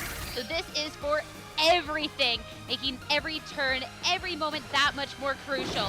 Now the Protect over onto the Ogrepon Hearthflame on Juan Pablo's end.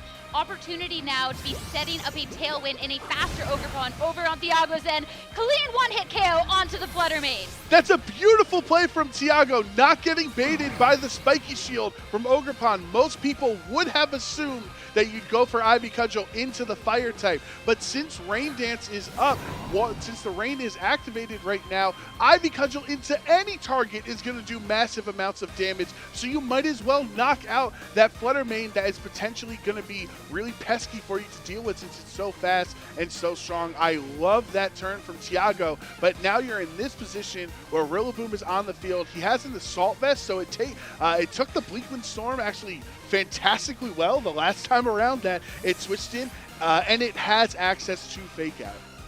We're going to be swapping out the Torn on this turn, though, and that's the Ndidi coming in. Considering the Rillaboom had to be swapping in, that is going to be terrain overwritten at this point in the battle. And of course, Psychic Speed, this is going to be a boost to the special defense. So considering the Pokemon on the other end not doing much, and it means the Fake Out coming over from Juan Pablo's end is not doing much. Now with the Tailwind on his side, Thiago can fire off another Ivy Cudgel, this time into the Hearthflame Overcon, and take another KO. That is 2 massive KOs in a row for this Ogrepon. Absolutely massive, but we have a quick update. Chaos over here. This match, so great, and we're going to be able to see more of it because it has been overruled. This is going to be 0-0, so Thiago will be up 1-0 in the series. It was not the game 3 as told, so another chance to see how this is going to go down, which I think is great going on this set, considering how pivotal some of these turns can be, because we got to see such a huge momentum change from that first turn, considering the Landorus had stuck around and was just obliterated by this Terra Ice Terra Blast. Yeah, definitely a flip in perspectives after that second loaded game compared to how the first one went for Juan Pablo. You made the correct call, switching your Shifu into the Terra Blast. This time around, you think he doesn't opt for it, and here you have it Tiago saying, hey, might as well, I brought Regieleki to LAIC, I might as well show it off and one hit the landers.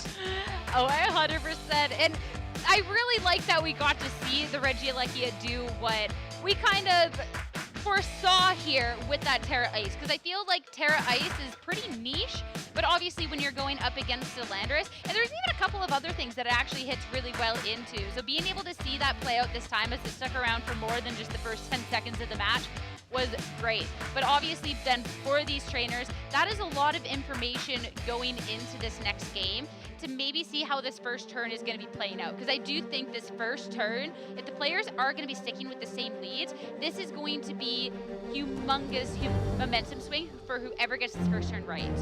Yeah, definitely. As we've seen so far, this first turn is so pivotal, and that's what certain strategies like Tornadus, and usually you see another partner like Urshifu or somebody else next to the Torn, but Regieleki is filling that role of just complete chaos. And on turn one, there's very likely 6 or 7 different viable options that a player can go for when you have Tornadus in the lead. Now game 2 here in this super fun set that we have here, round 4 in Sao Paulo. We are going to be able to see the switches coming out. So I do not blame the trainers for not wanting to do that nasty 50-50. So we're going to be able to see an adjustment coming out from both ends. It'll be the Tornadus joining the field over on Juan Pablo's end next to the Ogerpon, and the Tornadus Chiyu over on Thiago's end. You said that you liked fast Tailwind games as spectating. You get to maybe see that now. I'd love to see a fast Chiyu attacking here, but do just want to give an update on how, we're kind of going all over here, but to give an update for everybody, this is game 3 of the set. So game 1 had the disconnection that ended in a tie. Tiago wins game 2 technically, so it says 1-0, but think of that first game as a win for both of them. If Tiago wins here, we're on the up and up. It's a 2-0 victory for Tiago. If Juan Pablo wins, we go to a sudden death game 4 tiebreaker.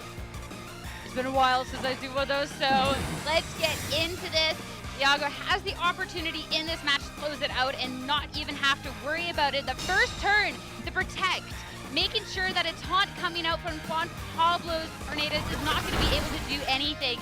And a snarl from the Chiyu. The snarl, a little bit more of a defensive move, considering you're just dropping the special attack on the Torn on the other end, but doing a significant amount of damage considering it is a Chiyu. And the Ivy Cudgel also targeted into that Tornadus. Fantastic protect. Yeah, protect completely covering Juan Pablo's turn. However, as we talked about in game 1, Juan Pablo taking advantage of the fact that Tiago's Tornadus is slow. It's not invested in speed. So you know that with your Prankster having access to taunt, you would be able to taunt Tiago's Tornadus before it could stop your attack there. So even though his threat was stopped by the protect on the last turn, there's nothing stopping Juan Pablo from potentially trying to opt for the same turn. This time around, making sure that the Ogerpon is not going to get targeted down over onto the next turn, is just going to go for that spiky shield, as Tiago is going to take this chance to set up Tailwind. And now, we didn't get to see anything coming out from the Tornadus over on Juan Pablo's end, assumingly then an attack, but it's going to be able to make sure it does not get hit whatsoever by the heat wave. So dodges an attack, hits double Bleak Windstorm, no speed drop, but we're not aggressive here. So that was the turn that you could have taunted Tiago's Tornadus as it just protected and stopping a Tailwind. Now Chiyu under Tailwind has its speed doubled, and you can terrestrialize and go for, a double speed. You'll be moving before both of Juan Pablo's Pokemon and doing a lot of damage with Terrafire, Life Orb, Chiyu. As barring that it hits, don't want to jinx anything, but that is obviously the biggest deterrent to having Chiyu is sometimes your overheats just will not connect. Well, it's going to be the swap out from the Ogerpon as Rillaboom now hits the field. This Rillaboom could be absolutely boomed on this turn depending, as it's not going to appreciate anything that Tiago is throwing towards its way. But finally in this game 2, it'll be this Chiyu, the fire-type terrestrialization, the cutest little fish out there that can definitely pack a punch as long as it can connect. That is going to be the big thing. Tailwind, an opportunity to get some speed going on his own end that could be sticking around on the battle, but Overheat, that will be the connect into the freshly swapped in Rillaboom. So much damage, one hit KO, and it's gone. What a call. That was a fire-type Ogerpon in that slot that he was targeting his overheat into, and he gets to take out the Assault Vest Rillaboom on the switch-in with the one-hit KO. So a beautiful play from Tiago. Absolutely stunning. This Chiu's built for damage. It could have taken down this Ogerpon. Instead, it's the Rillaboom. Regardless, whatever is in its path is about to get steamrolled. So now it'll be this fresh swapping of Landorus coming out from Juan Pablo. Sure, no Intimidates are going to be sticking, but now it does have the speed on its side with the Tailwind in addition to the Choice Scarf, so it could definitely be pressuring something back. Yep, there's obviously with the Choice Scarf and Tailwind on both ends. That means the Scarf is now relevant since it's going to help outspeed even more. There are two Pokemon that don't like rock attacks. If that's what Juan Pablo wants to lock into, it could be, as long as it connects, pretty effective.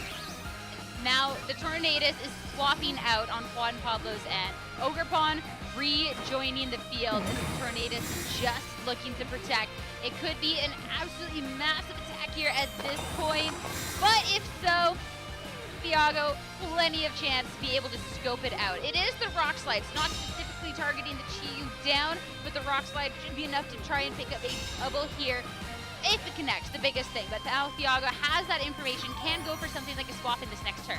And now that he has that information on what Landorus has locked itself into, you have your Pokemon in the back that would much prefer to take a Rock Slide than, say, your Chi-Yu or Tornadus would. So you can slowly position yourself around, if you are Tiago, to get through these Rock Slides, get to a point where both Tailwinds have left the field, and then you can have the advantage. You can set it up on a turn that Juan Pablo's Tornadus is not on the field.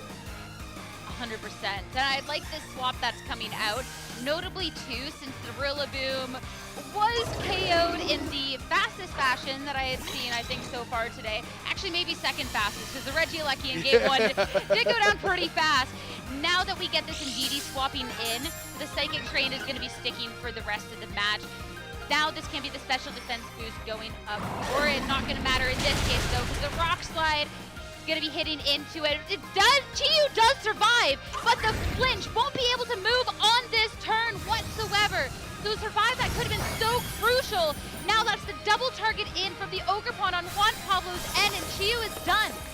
From a morale standpoint, I kind of wish he'd rather just get knocked out than get flinched. He's like, oh, the 30% chance got me more than the actual damage, and that's really tough because obviously that overheat would have been incredibly strong, most likely a knockout into the Landorus since it's not, they're not trained defensively when you use the Choice Scarf version of it, just really fast. So this is now a tough uphill battle. Most of it's going to be off the back of Ogerpon Wellspring, as Indeedee Female and Tornadus don't do too much damage. But the Tailwind has ended on Tiago's side, so once Tornadus comes back onto the field later, it will be able to reset it up, but the question is, will it be too late? At least Ogerpon Wellspring doesn't mind Rock Slides from a damage perspective, but obviously it doesn't like taking the flinches either.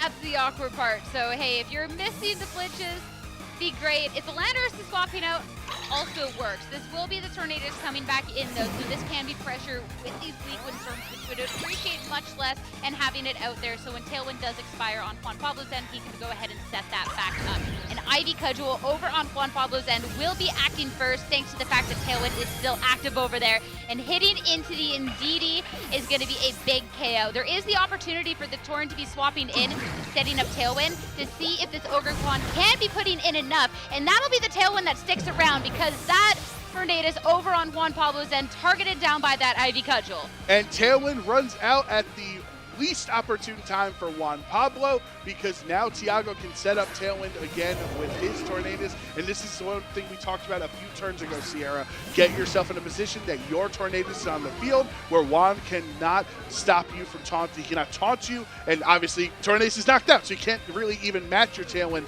at this point. The question is, do you even need it? Because would you prefer Rain Dance up so that your Ivy Cudgels do even more damage? I feel like if you know that you got the speed, but going up against the Landorus, you're not, because it is a Choice Scarf. You want to make sure that you can try and get the KO. If you're not sure about it, I don't know, but it will just be this double protect over on Tiago's end. A nice chance to be scoping out as well. It is going to be forcing the Landorus over on Juan Pablo's end to be locking into one sole move for the rest of the match because of that. And the U-turn that is going to be it now. It was targeting into the Tornadus. That's good information to know. That's what you're dealing with now. And the U-turn makes sense because it's a bug attack into the grass typing on Ogerpon's end. However, you know it is certainly going to take multiple turns, potentially 2 or 3 hit KO into the Ogerpon Wellspring, depending on how it's trained. So that is great news for Tiago that this Landorus has to click U-turn, keeping Tornadus perfectly healthy to click Tailwind. And Tailwind now, that is going to be Ogerpon on Thiago's end with the Ivy Cudgel target into the opposing end. And of course, super effective hit. The Heartflame Mask stands no chance and is going to be taken down. Now it's only this Landorus locked into the solo move to try and do the rest of the match. But it's so strong, not strong enough, and no critical hit. So now we can set up the rain dance to make sure this Ivy Cudgel targeted into the Landorus can be doing the damage that hopefully needs to try and secure this game. Ogerpon Heartflame started off the set looking super strong, and Wellspring is going to finish it with a dominant knockout. And that is going to be the 2-0 for Thiago to be making sure that his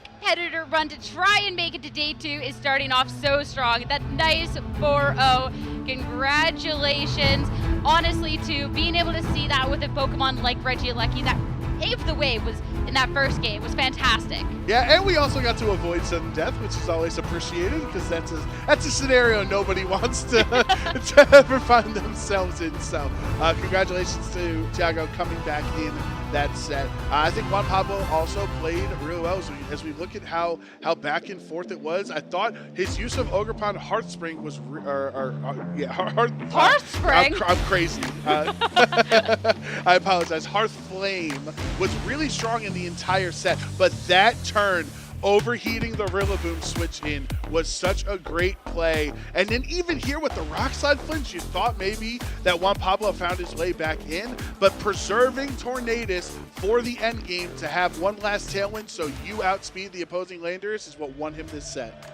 Whether it is the Ogerpon, whether it is the Rillaboom over on Juan Pablo's end, I think that Chiyu is about to cook it. The Terra Fire Chiyu, we get to see a lot of offensive types of Terras over on Thiago's end, and I really like that because you make sure that you have that damage output when you need to, and Chiyu, we already know, I mean, it's got a reputation for a reason, so really well done. I love that we got to see all the offense in that match. It was a lot of fun to spectate. You were right, Tailwind, it is fun to watch. It is, yeah, it's a lot more fun to spectate than it is to play a Tailwind mirror, and that's what we want. We came into this, it's like, I appreciate the slow burn. I appreciate the Paul Ruiz style of, you know, of steady gets to the end and you get the victory. But then also, I just like seeing the car crashes of full overheat knockouts and Ivy Cudgel one-hit KOs and Terra Blast onto Landers. Like some of those Okos are just so much fun. Oh, 100%. You get to see, which I never expected coming into LAIC, Terra Blast Ice Regieleki to just make sure that any Landorus out there is cooked. Especially too, we get to see quite a few Choice Scarf Landorus going around. That is super fast. That can be difficult to deal with. Not if you have, you know, the fastest little Regieleki kind of going after it. That normally would actually be a really bad matchup into it, considering any sort of Stomping Transfer or anything from the Landorus. And normally, the Regieleki of past was just a couple of electric moves. You wouldn't be able to touch that. Right, but even with the Choice Scarf, Regieleki's speed is so bonkers that it still outspeeds Choice Scarf Pokemon. So great, well trained as well, because I know there are people that when they were trying Regieleki, they just put no speed into it and tried to be as bulky and as strong and special attack as they could. But understanding no Choice Scarf and Booster Energy, they kind of make that a little scary. So I'll at least invest a little bit into my speed to know that I at least outspeed everything besides Tailwind, because Tailwind gets funky, right? When you double speed compared to just giving it the one stage boost that Choice Scarf or Booster Energy does. But yeah, we give a lot of shine to Regieleki in this match, but honestly, the Chiyu did well. Indeedee with the crucial Psychic Terrain switch in, it was a great time. I think we can sum it up as Thiago did well. So congratulations on that win. And of course, we want to make sure to talk to him, so we're going to send it down to the stage for our interview.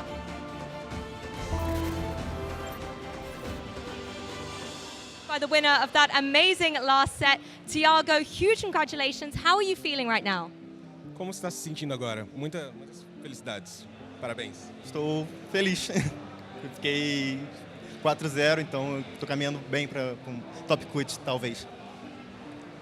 He said he was happy, he was 4-0, and that might be a beginning to get top cut. Fantastic. I mean, what an amazing match to be able to showcase. I want to dive a little bit deeper into your team because the casters and everyone were talking about Regieleki. Talk us through why you picked that Pokemon for this tournament. Eu queria comentar um pouco mais sobre o seu time e as pessoas estavam falando sobre o Regieleki. Então, o que fez você escolher o Regieleki?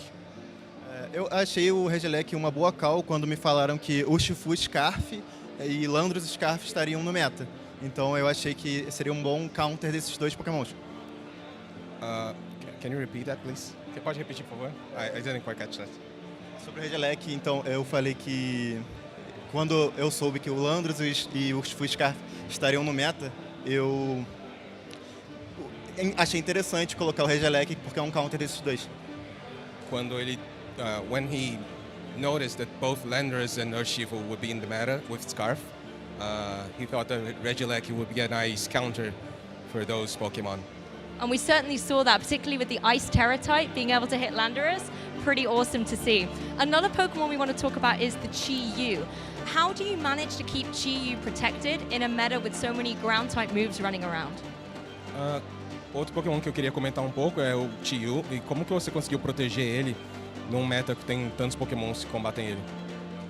Eu tenho um Pokémon de grama, o Ogerpon, então ele é um switch safe.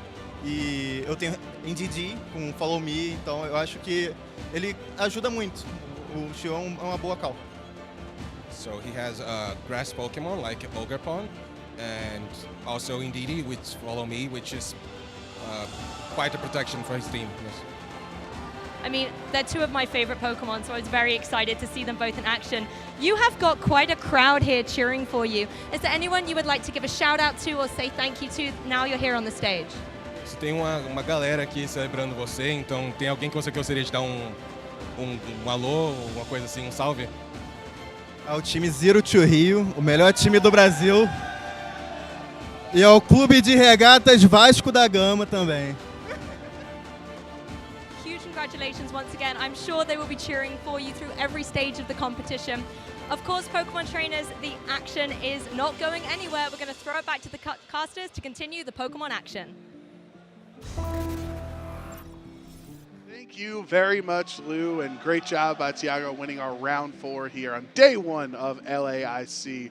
Coverage has been great so far. I'm Joe Brown, joined by Sierra Dawn, and we're still kicking, we're still grooving over here as we get ready for Swiss round 5. There's been some goings on in the venue, right? They're switching some lunch breaks around and schedules are, in flux. So for now, I think the best thing you can do is we get to hang out with the audience at home, have a little fun with them as we prepare for our next matchup. But no one would ever want to hear just us two sit and talk for hours, so I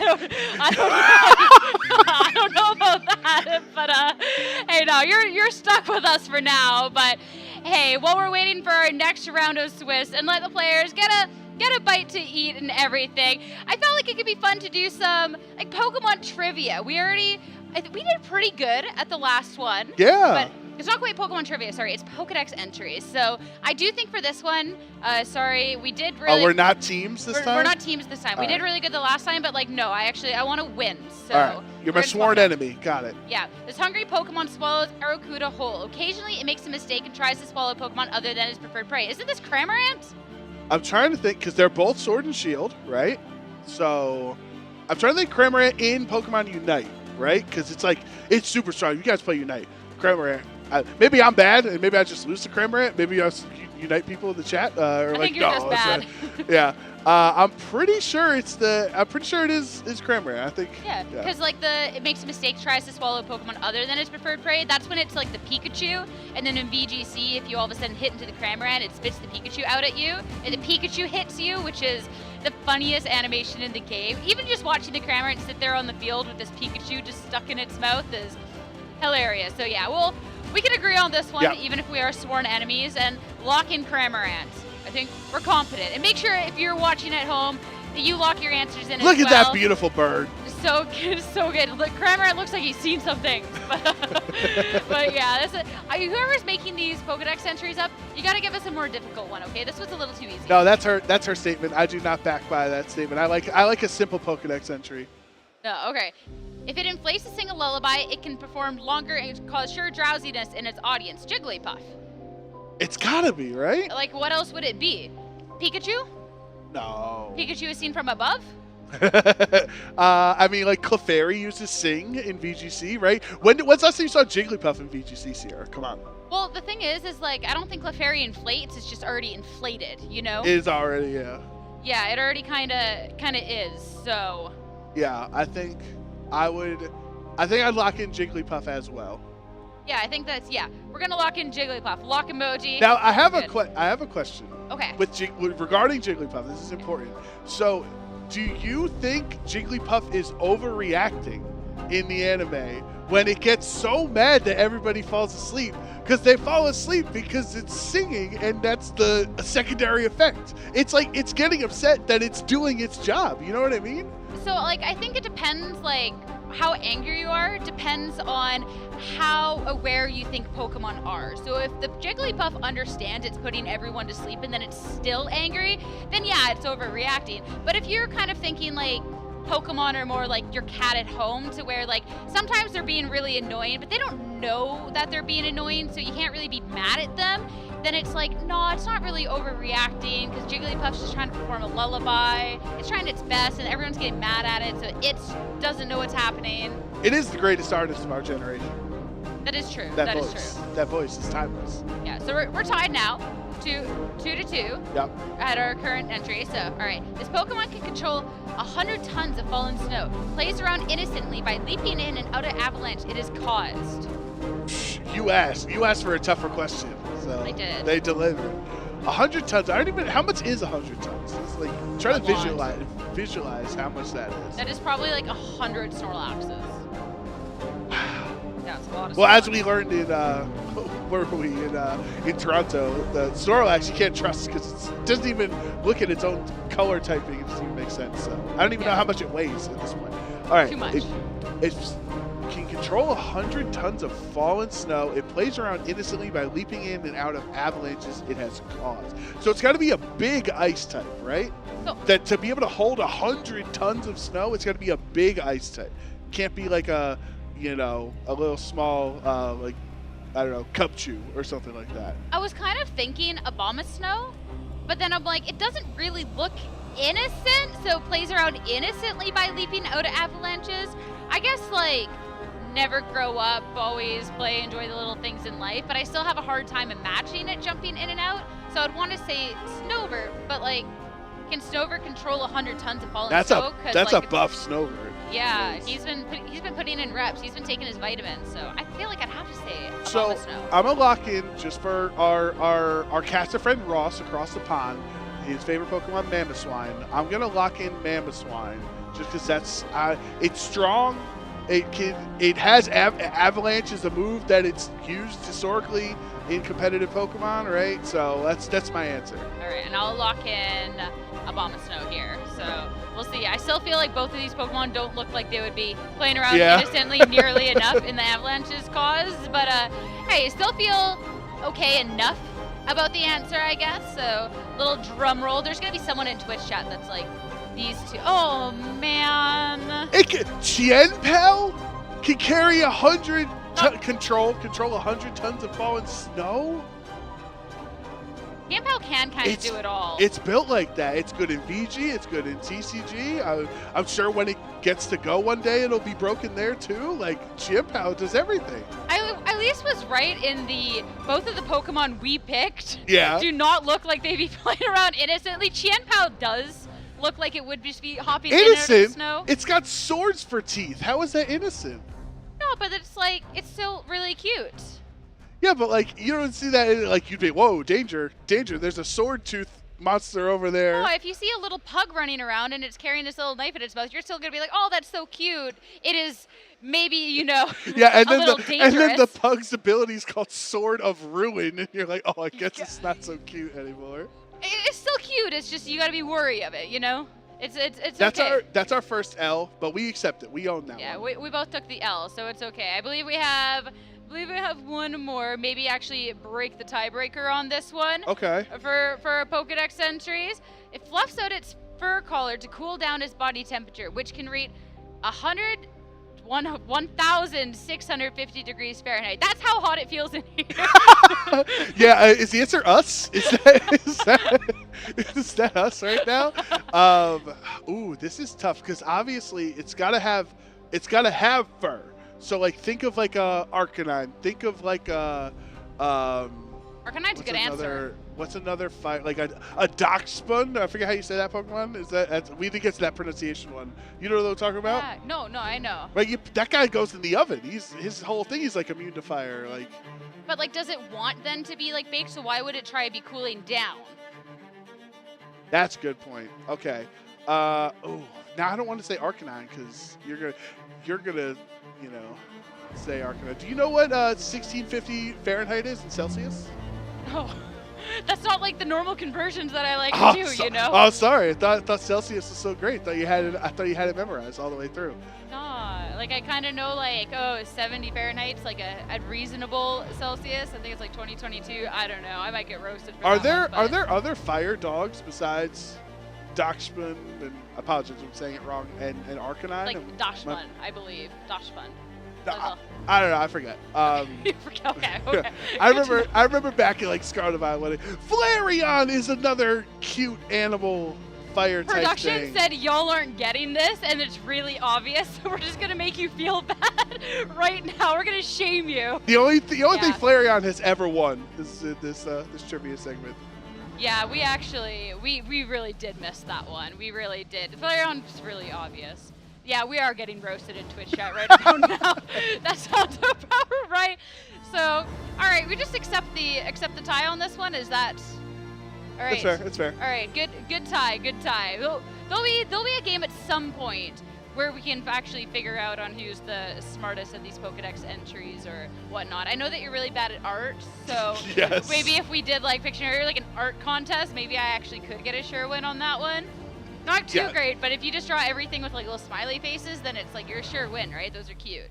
Yeah, I'm sure whatever I drew would just melt anyway, so. Yeah, sure enough. But hey, we still have a lot of Pokemon here today, and we don't want to be wearing all of the great segments out right now. So we're going to be sending to a quick break before we're back with more Swiss.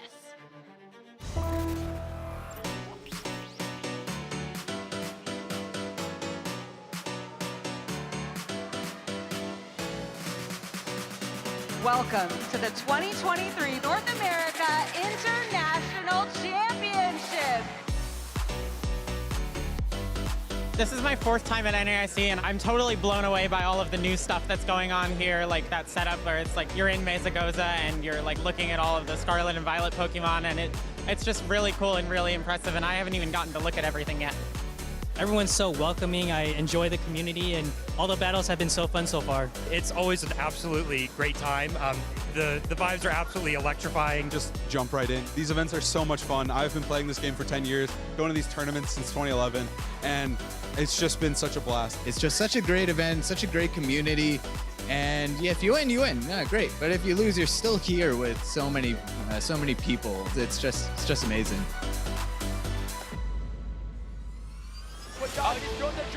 A game of inches, go! Here comes the ballot, go!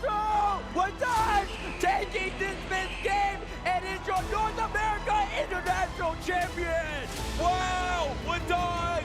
He is able to secure victory and become the first player in Pokemon Go history to win a regional and an international championship.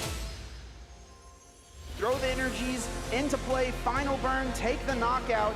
And even though Drake cannot attack this turn with the way his energy are set up, all he has to do is pass the turn, and Drake becomes the North American International Champion. What is it? Another Super Rod. Oh my gosh, Just Bodhi. the scratch pass. Bodhi has to announce his attack, and he becomes the International Champion. Could we see a winner right here. Cyrus has the artillery. Rapid Strike Surge for the Tower Waters.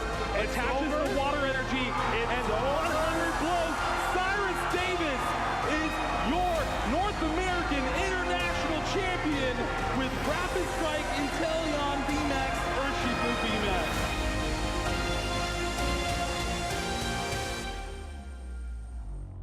This is going to be massive. Dragonite outrages into the Flutter Mane again. Shadow Ball into the Flutter Mane is enough to knock it out. And Takumi's Flutter Mane is down, meaning Dragonite is the final Pokemon that Takumi has.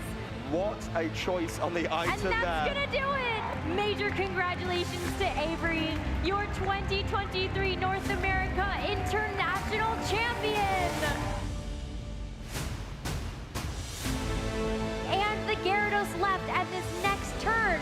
He is one step away, one move blast away from securing the knockout under the Roaring Moon and becoming your 2023 North America International Champion. There's the Iron Hand, pretty much at 50% HP. Will the Ice Spinner follow up and knock it out? Sort of ruining Iron Hand's day. Alex has wrapped this up. Flare Blitz into the Dragon Ball, takes it down.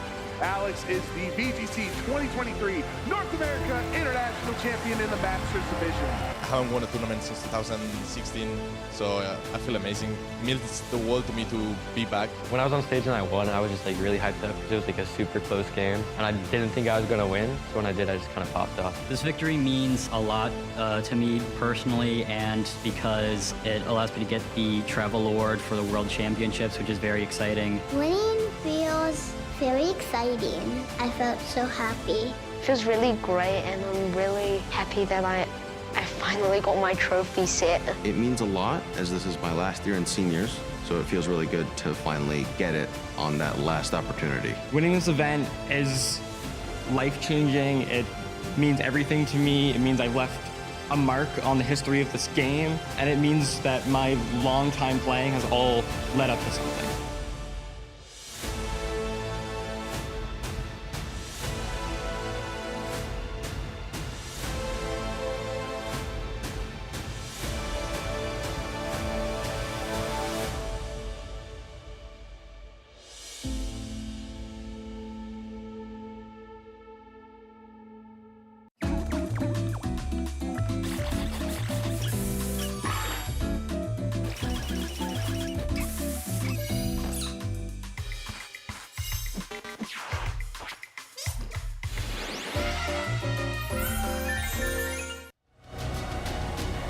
Hello everybody and welcome back to the Latin American International Championships here in Sao Paulo, Brazil. It has been a very sunny and fiery day of competition so far, but we are so excited to be back to be able to bring you round number 5 here shortly.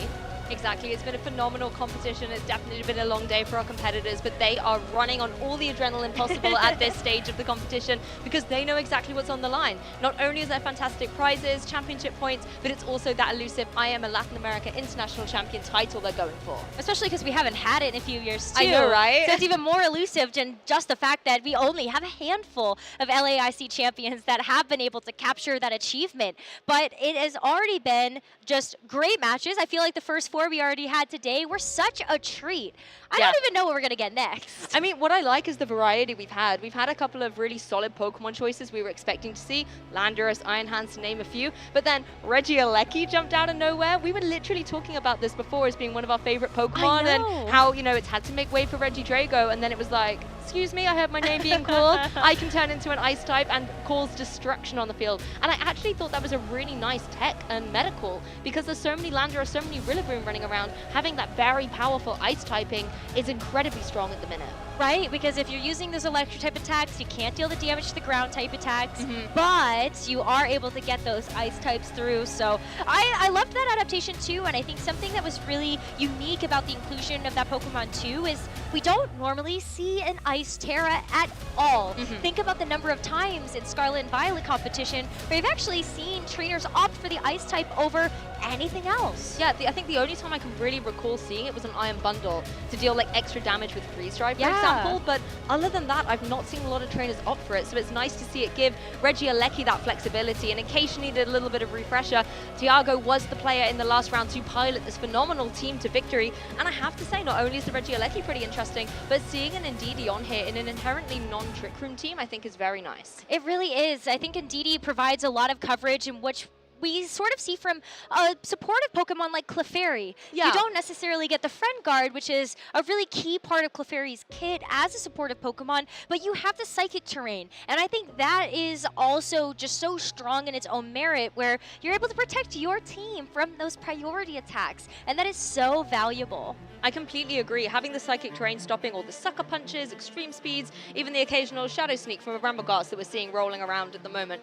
I think can really help your team out, particularly when you take a look at some of the Pokemon choices. You know, Regieleki, Fluttermane, Chi-Yu, not the most bulky of Pokemon. They can easily be felled to a well-targeted Choice Band Extreme Speed, for example. Except the Fluttermane, of course, it is a ghost. But it's that principle of the fact they can be vulnerable to the speedier opponents. And so having that Psychic Terrain can just stop that from being a threat at all.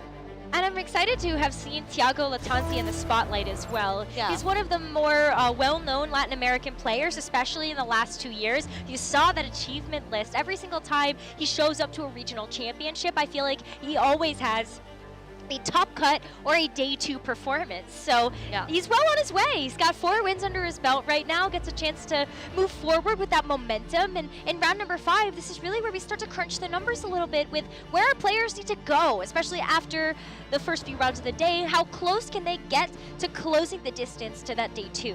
Exactly, you're at that kind of halfway point of the day as well. So that's where you really have to dig deep and try and have that resilience and perseverance going through to keep up that momentum. You know, we've got a lot of incredible players who are maybe at 3-1 at this point. They've taken that first loss, and now it's just about keeping it up so that you don't get those extra losses. But there's some incredible players as well at 4-0, and one player I really want to highlight is Sebastian Escalante, a player who I think I've really kind of picked to win this whole tournament, a player from Argentina. Was a formidable force in 2017 and is really trying to make that comeback out of a semi-retirement, and they are currently 4-0 as well at the moment. Really, really strong. Hopefully we get to feature them at some point on the broadcast. And Argentina has been a strong region. We got Juan Pablo that was just on the stream match for round number 4, as well as Juan and Joaquin Salerno, 2 incredibly strong trainers that are both brothers that compete at these tournaments together, and they are also at the top of the leaderboards when it comes to all of the tournaments that we've seen in the Latin American region. I just feel like after talking to Paul and also just being here and seeing all of the excitement and the natural energy of everybody that is at LAIC, of course this region is growing. They're very passionate, and it's great to see that come through. And it's nice seeing a little insight into their metagame as well, and all the variety that's coming through with these unique Pokemon choices, as well as some tried and tested cores. Again, things like Fluttermane and Chi-Yu we've seen before as well, but they kind of have dropped off in dominance in terms of the NA and EU circuits. So actually seeing them come back into fruition a little bit has been really interesting. I have to drop the statistic in there as we're talking about Pokemon. There were 7 Gastrodon entered into LAIC. I haven't got a current status on how well they are doing, but I'm sure they're doing the best they can.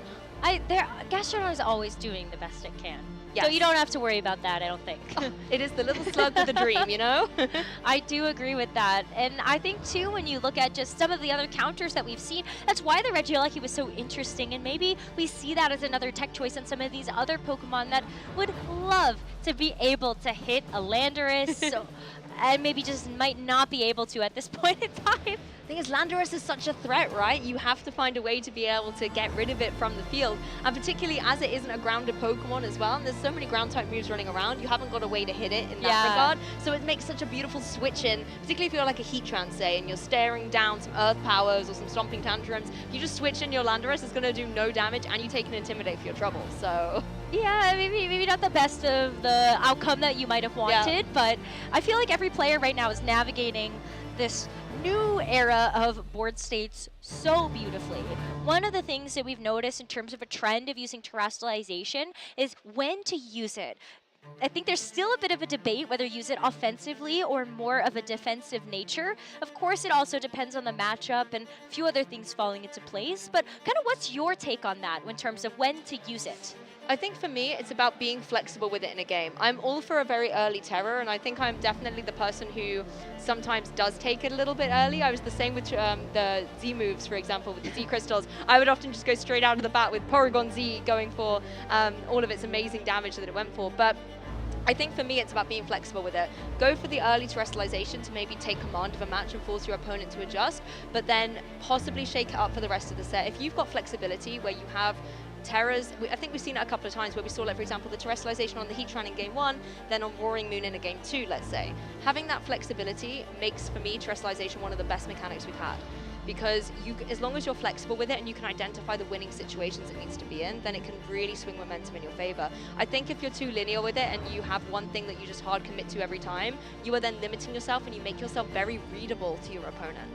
That's a great point, because I feel like we have seen that from a few matchups, and it's also matchup dependent, right? Maybe sometimes it does mean that you have to terrestrialize the same Pokemon every single game to really make the most out of what is put in front of you, but I do love that maybe you switch it up a little bit. Maybe you're like, but you've seen me terrestrialize my Heatran for 2 games in a row. Do you think that's going to happen again?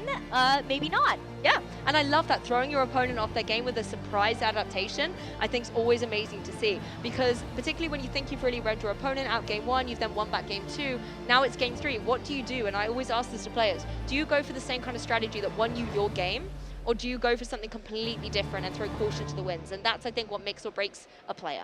It really does. And we're looking at the best of the best, so I feel like they're definitely not struggling with this particular aspect, but it's neat to keep an eye on, because this is where we see the cream of the crop rise, is with the timing of that, and also how do you use it to the best of your ability to best your opponent. And we've seen maybe sometimes holding it is the right choice to have in a given matchup. Exactly, and making those small adaptations, I think, can be really critical. For me, it's been one of the interesting things has been the little adaptations to certain Pokemon. So where we saw, for example, Landorus with the Rock Tomb instead of the Rock Slide, I think, again, has been a really interesting adaptation. It does mean sometimes, Rock Slide on Landorus has been so key, you kind of take a double take when you see that it's not actually on there, but those small adaptations show that there is a player who's realized maybe they have a weakness, maybe they need another mode of speed control. I think was it Joshua Lawsey who had the Rock Tomb, I think? I think I'm correct on that one. Yes. So having that there just means that he's covering for one potential weakness of the team where maybe you're being matched too much in your speed tiers. So having one other way to be able to gain an advantage, I think is a really nice moment. We're seeing some interesting developments in terms of speed control as well. We've talked about Tailwind. We've also talked about Icy Wind on a few select Pokemon, as well as even just looking at like Rock Tomb to be able to help lower that speed.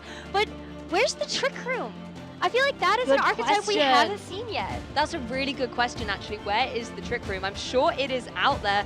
Taking a look at the roster here, Amoonguss, Iron Hands, 2 Pokemon that are generally pretty good within a Trick Room environment, but I'm just not seeing those core, Psy-Spam teams, for example, Indeedee and Armarouge. Yes, we're seeing a couple of Indeedees running around, but its best buddy in that Armarouge that can really capitalize with expanding force in the psychic terrain have not found themselves to the forefront of the broadcast yet. They really haven't, and I'm actually really surprised by that, because I feel like we have been able to see something like the Ursaluna really come into play. I think we are all still looking at Psychic Spam as one of those really key strategies that's been running around for Trick Room, where you pair the Armarouge next to the Indeedee, but that we haven't really seen that yet, and I wonder how they're doing in terms of the field of competition. Yeah, we've seen some interesting psychic moves in the Pool Release match, for example. He faced down against a Psyshock Fluttermane. Yeah. Not something I think I've ever seen before. He didn't think so either. Yeah, it's just so unique. And again, these little adaptations. Yes, we were open team sheets, so you can already see it coming. It's not necessarily going to be a surprise, but it definitely makes you take a second and think, right? It really does. How do you play around that? Paul was even talking about his game plan, seeing the Psychic Shock Fluttermane across from this Terra Poison King Gambit. Yeah. What he was saying is that he has to be able to force a lock into something else. Yes. Like Choice Specs is very helpful in that regard, because while it does help to boost your damage, it can also work against you. Yeah, it can be pretty restrictive, right? Yeah. And I think that's the funny thing, though, when you have like a King Gambit that goes for a Poison Terra, we're so used to seeing it go for Dark Terra. Yes. And that's already a unique thing, and you're like, hey, now my King Gambit's going to be super safe. Wait, what? Fluttermane? Okay, now you're a problem. Because it used to be if you were that Dark King Gambit, you were worrying about the Terra Fairies or the Moonblast coming through, and now it's like, oh, actually, I've got to wait for Psy Shock? Wait, what? Like, I absolutely love seeing those adaptations, and again, it shows the caliber of the players we've got here. Poor Ruiz, a previous world champion, being able to be so adaptable in that kind of situation. I agree, and we're going to be even seeing more and more of these high caliber players, especially as we get into these later rounds of Swiss. I feel like that's always how it happens, where we're already starting off the day so strong, but we get to finish the day strong as well, and that really ends up being where my eyes are drawn is what happens in round 7, 8, 9, what happens towards the top cut that we end up getting as well for the second day. Because the ball game really adapts then as well. It's not just about trying to get your wins. It could be that you're at an X2 position and it is make it or break it into day 2. So the pressure, and I would say the goalposts change a little bit for our players. Yes, throughout the whole day, it is about getting into that day 2 for sure. But when you're coming so close to being knocked out the competition, that's when things get really, really intense. And those goalposts get a little narrower, let's say, because you've got less room for error. Of course. We're really looking at the players right now. They're going to be sitting at a record of X and 2 or the top 32 to be able to move forward for day 2, but it's one hurdle at a time, right? One hurdle, one match at a time. I know I'm getting ahead of myself, but I feel like some of these other Pokemon we still have yet to really get the spotlight. Oh, where's my Chien-Pao? I want to know what Chien-Pao is, the good kitty cat itself. And I think when we've seen Chi-Yu, you know, it's kind of pseudo partner in crime, because Chi-Yu with Beads of Ruin lowers special defense, Chien-Pao with Sword of Ruin lowers defense. They kind of do the same thing but different. And I think Chien-Pao, when there are so many physical attackers out there, Arcanine, Rillaboom, Iron Hands, Landorus, Urshifu, need I go on, Roaring Moon, let's say as well, just taking a look at this list, can be such good partner Pokemon for that Chien-Pao. But at the same time, you then run the risk of lowering the defense for your opponent's Pokemon as well, and often they are physical attackers too. Especially with Iron Hands, Landorus, Urshifu, Arcanine. I feel like the list goes on and on in terms of the physical attackers right now that really would benefit from that Chien-Pao hurting its partner. Exactly, and again, we were talking about ice types being so dominant. Although we haven't seen a lot of Terra Ice Pokemon running around like that, Regieleki that suddenly became an ice type, Chien-Pao, I think, other than Iron Bundle, has been the most used ice type Pokemon in, you know, all of Pokemon Scarlet and Pokemon Violet. You can nod a little bit to Alolan Ninetales. It had a little bit of usage, but I personally don't think it's significant enough to make that list. Maybe not quite yet. Not yet. I think Alolan Ninetales and Excalibur are still waiting their turn a little bit. True. You never really see one without the other, though, right? That's true. They're a match made in heaven. They really are a match made in heaven, or on top of the mountain. I don't really know. But one tough mountain that we're going to have to see get climbed today is we have Elvis Xavier versus Alberto Lara. Alberto Lara is one of the best North American VGC players that we have in the scene. He's got a very tough local scene that I feel like really does help to give him this experience to be able to play on an international stage. But Elvis has to face that today and take that challenge head on. Honestly, Alberto is one of the players I love to watch time and time again. If I don't have the honor of casting him, I love being able to be out in the crowd watching him as well. Runner-up at last year's OCIC as well. And amazing to see that caliber of player. Like you said, very tough circuit he comes from locally. He was up against Gavin Michaels, who won that event, and he's someone who he's very close friends with and from the local area as well. So I think they had a really strong showing there. Again, Alberto, they haven't got their headsets on, so we're not going to talk about the team quite yet. But just as a player, if you want a masterclass in that consistency, a really strong player. And I'm loving the Tatsugiri shirt. Can we give that a little bit of attention? Look at all the Tatsugiri saying hello. That is nice. That's adorable. I love that. We normally talk about the plushies the players bring to the desk, but also the fits. This looks cool. That's very cool. I feel like we're missing the cute little Tatsugiri plush maybe on the table. Yeah, they were adorable. Yeah, but Alberto Lara definitely going to be bringing some very good Pokemon, I think, into this match, and Elvis doing the same.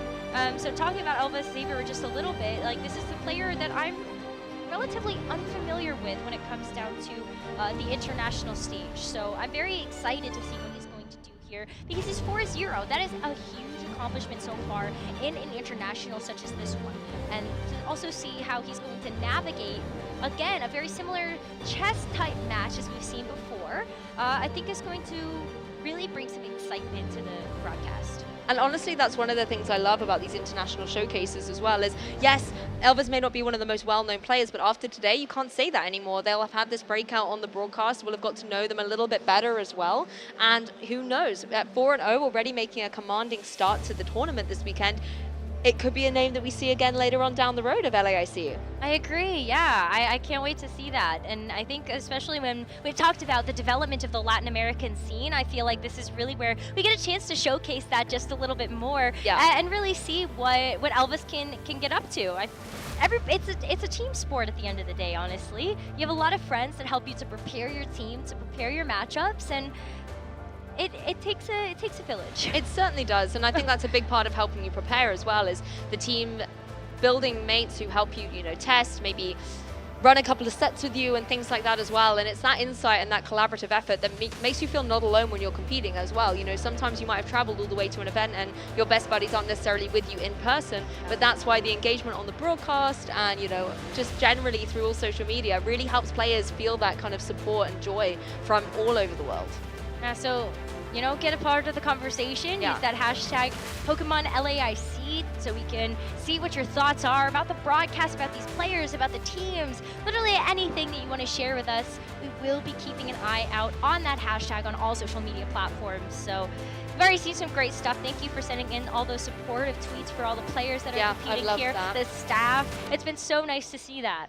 Yes, and again, a big shout out to all of the staff and production crew, judges, everyone who is making this event the success that it is. It's hot in here. It's going to be a long day, but everybody's doing it with a smile on their face and really enjoying the fact that we're here for the first international of the 2024 season. I think everybody's super excited to see how this is going to shape up. And let's take a look at the teams, Rosemary. There's a few familiar faces, but I see a Chiapao. I see a Chiapao too. It's actually going to be a completely mirrored match minus that 6th Pokemon. We've got the Chiapao and the Golden Go, and we're actually going to end up seeing a bit of a swap here. It's Elvis that's going to have the Chiapao and Alberto that has the Golden Go. Otherwise, frame perfect. It's going to be the same in terms of the other 5 Pokemon. But one thing I really want to shout out here too is just that does bring an extra layer of added difficulty when it comes down to having similar Pokemon on either side.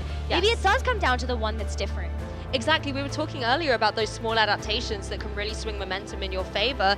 If we take a closer look at some of the similar Pokemon, let's dive at the Arcanine first of all. Again, some very different things here. Elvis's Arcanine is that very traditional one, Choice Band, normal Terra, going to be able to hit extremely hard with extreme speed, whereas Alberto's gone for a more bulky variant. It's running that Citrus Berry. Yes, it does still have things like extreme speed on there, Flare Blitz, Rock Slide, the classic move pool that we see from Arcanine, but you have that flexibility in order to keep changing your moves, whereas Elvis, yes, will be locked into a move, but it's going to deal big damage, particularly if it's something like that Head Smash. Oh my goodness. Yeah, Head Smash. That's one of the newer moves that we've seen in Pokemon, and it is huge amounts of damage. Does have a drawback, but otherwise I feel like this is a move that you can really rely upon to take advantage of that same type of attack bonus that Hisuian Arcanine has. Yes, again, something we talked about where it's been this Hisuian form has really given it that momentum to be able to hit hard with the rock-type damage, something that I think previously we had to really rely on Landorus or Tyranitar for example. So it's nice that we've got another Pokemon that's able to jump into the fray.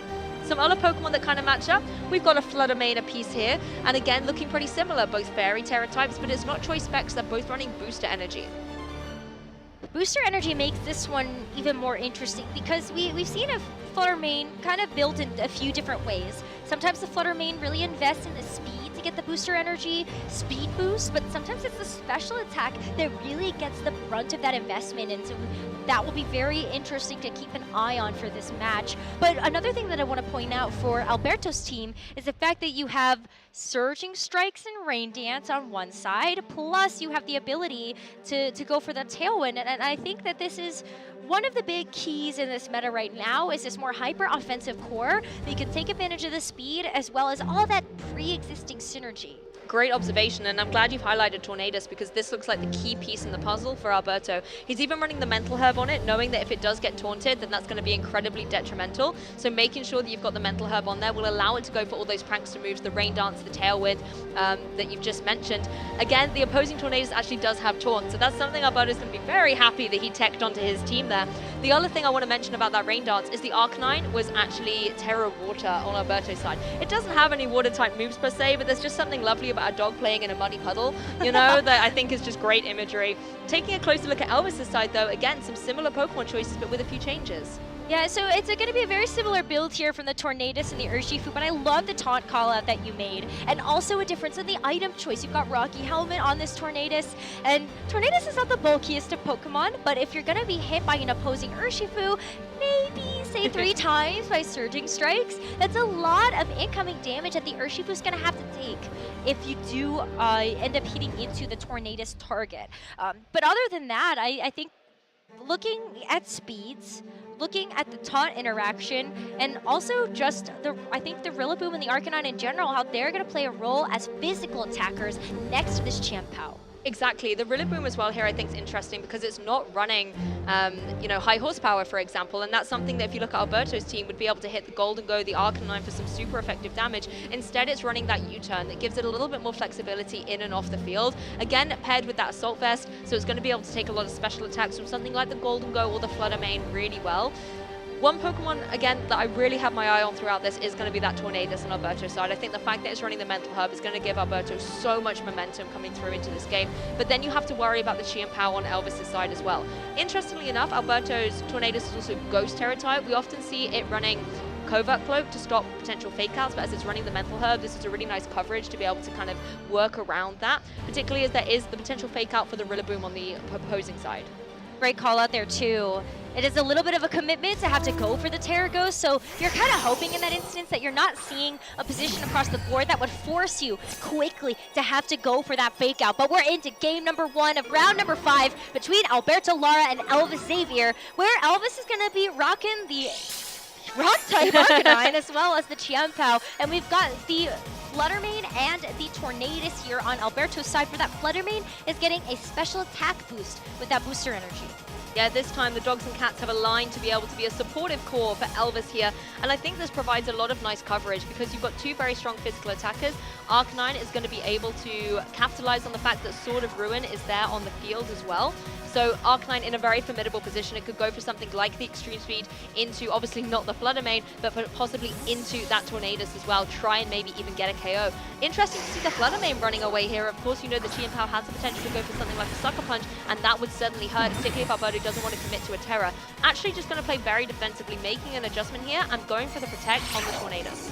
That's a great call too. Sadly, the Urshifu is going to have to take that Icicle Crash as it comes in, but the Arcanine as well, trying to hit the Rock Slide, not going to be able to find its mark into the Urshifu, but or the Tornadus, sorry, because of the Protect, but the Urshifu does have to take that. It hasn't really gotten relatively scot-free either. It's had to take over 50% damage. Alberto clicking in the moods very quickly here, knows exactly how he wants to command this next turn. Urshifu in a position where it can maybe go for some Surging Strikes, obviously deals straight away with that opposing Arcanine here. You have the Tornadus that can easily go for a Tailwind to give you that speed advantage, or if you want to hit even hard with your Water type moves, you could go for that Rain Dance in order to capitalize on the Surging Strikes that the Urshifu is able to go for. The Sucker Punch isn't enough to be able to get the KO though. You can see what Elvis was trying to do there, just fell the big offensive pressure before it's able to go for any damage here, but it is indeed going to be that Tailwind. This is going to be a speedy Surging Strikes coming into Chien-Pao. Yeah, and Chien-Pao was rocking the Focus Sash. Sadly, not going to save it from the Surging Strikes, and it is a multi-hit move. But what a great way to just invest into this Urshifu's bulk. This is a very beefy Urshifu, I think, if you take a look at how little damage it took from the Sucker Punch.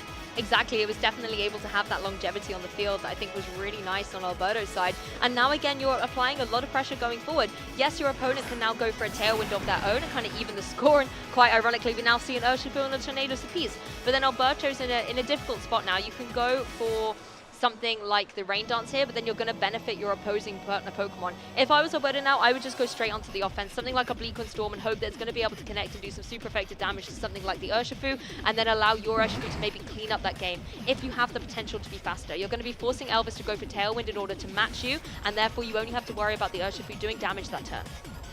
And that's where the Urshifu speeds come into play. If we did see a ton of investment into Alberto's bulk, maybe it's not going to be the faster Urshifu in this sense. So is Elvis going to be able to get the Tailwind off and go for that big damage? We are seeing a committal of Terastallization this turn, and that's going to be on to the Urshifu. So it's ready and primed to do a ton of damage in this turn.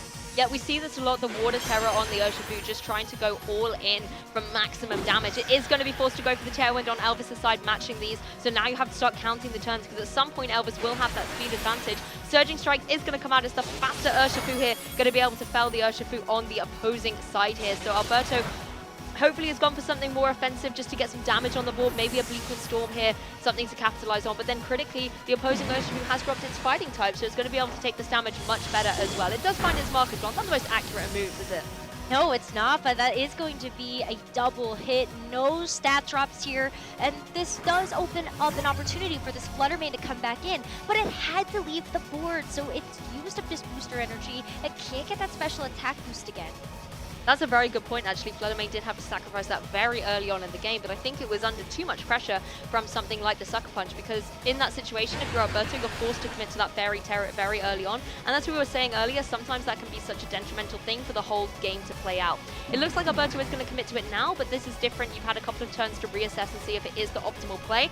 Going for something like a Dazzling Gleam here would do a significant amount of damage, but I don't believe it will be enough to get the KO. That's where he's maybe hovering over that move loss button, trying to fell one of these Pokemon.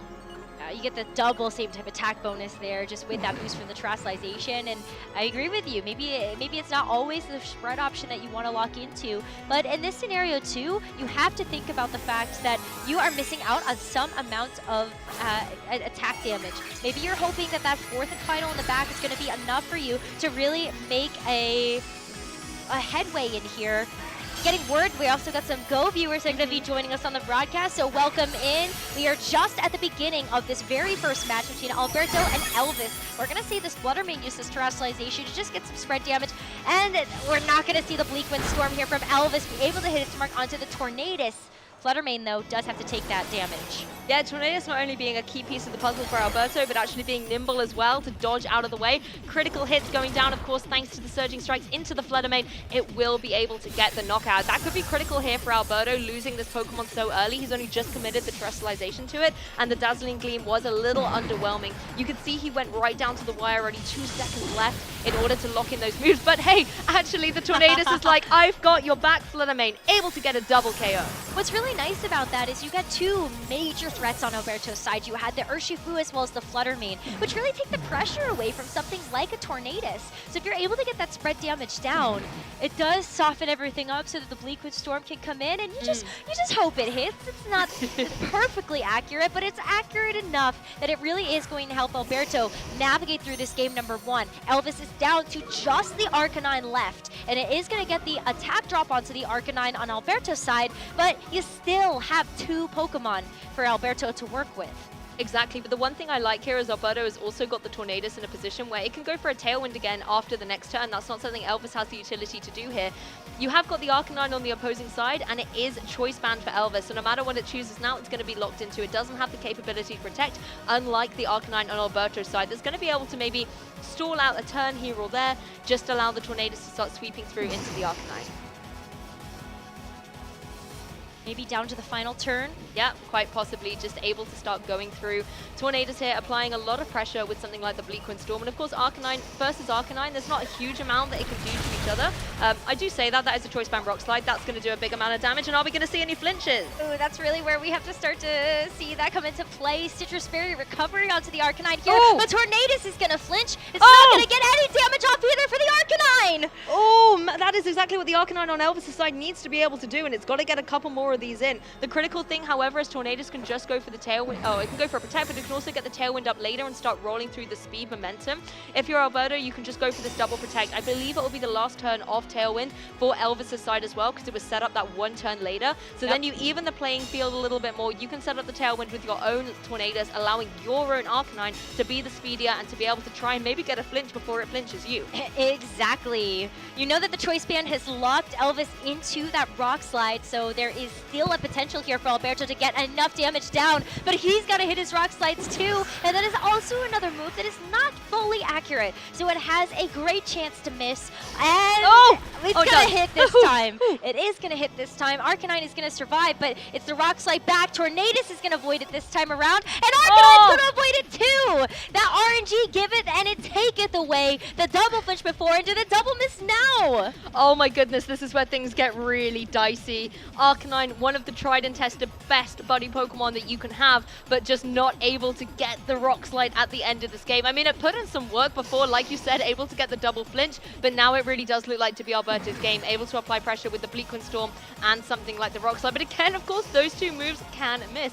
If I was Alberto now, I think I'd be a little bit scared with how the dice is rolling. Maybe even go for something like the Flare Blitz. The Bleakwind Storm is going to be able to connect, does a little bit of damage, but it really is now all eyes on the Arcanine of Alberto to try and close out this game.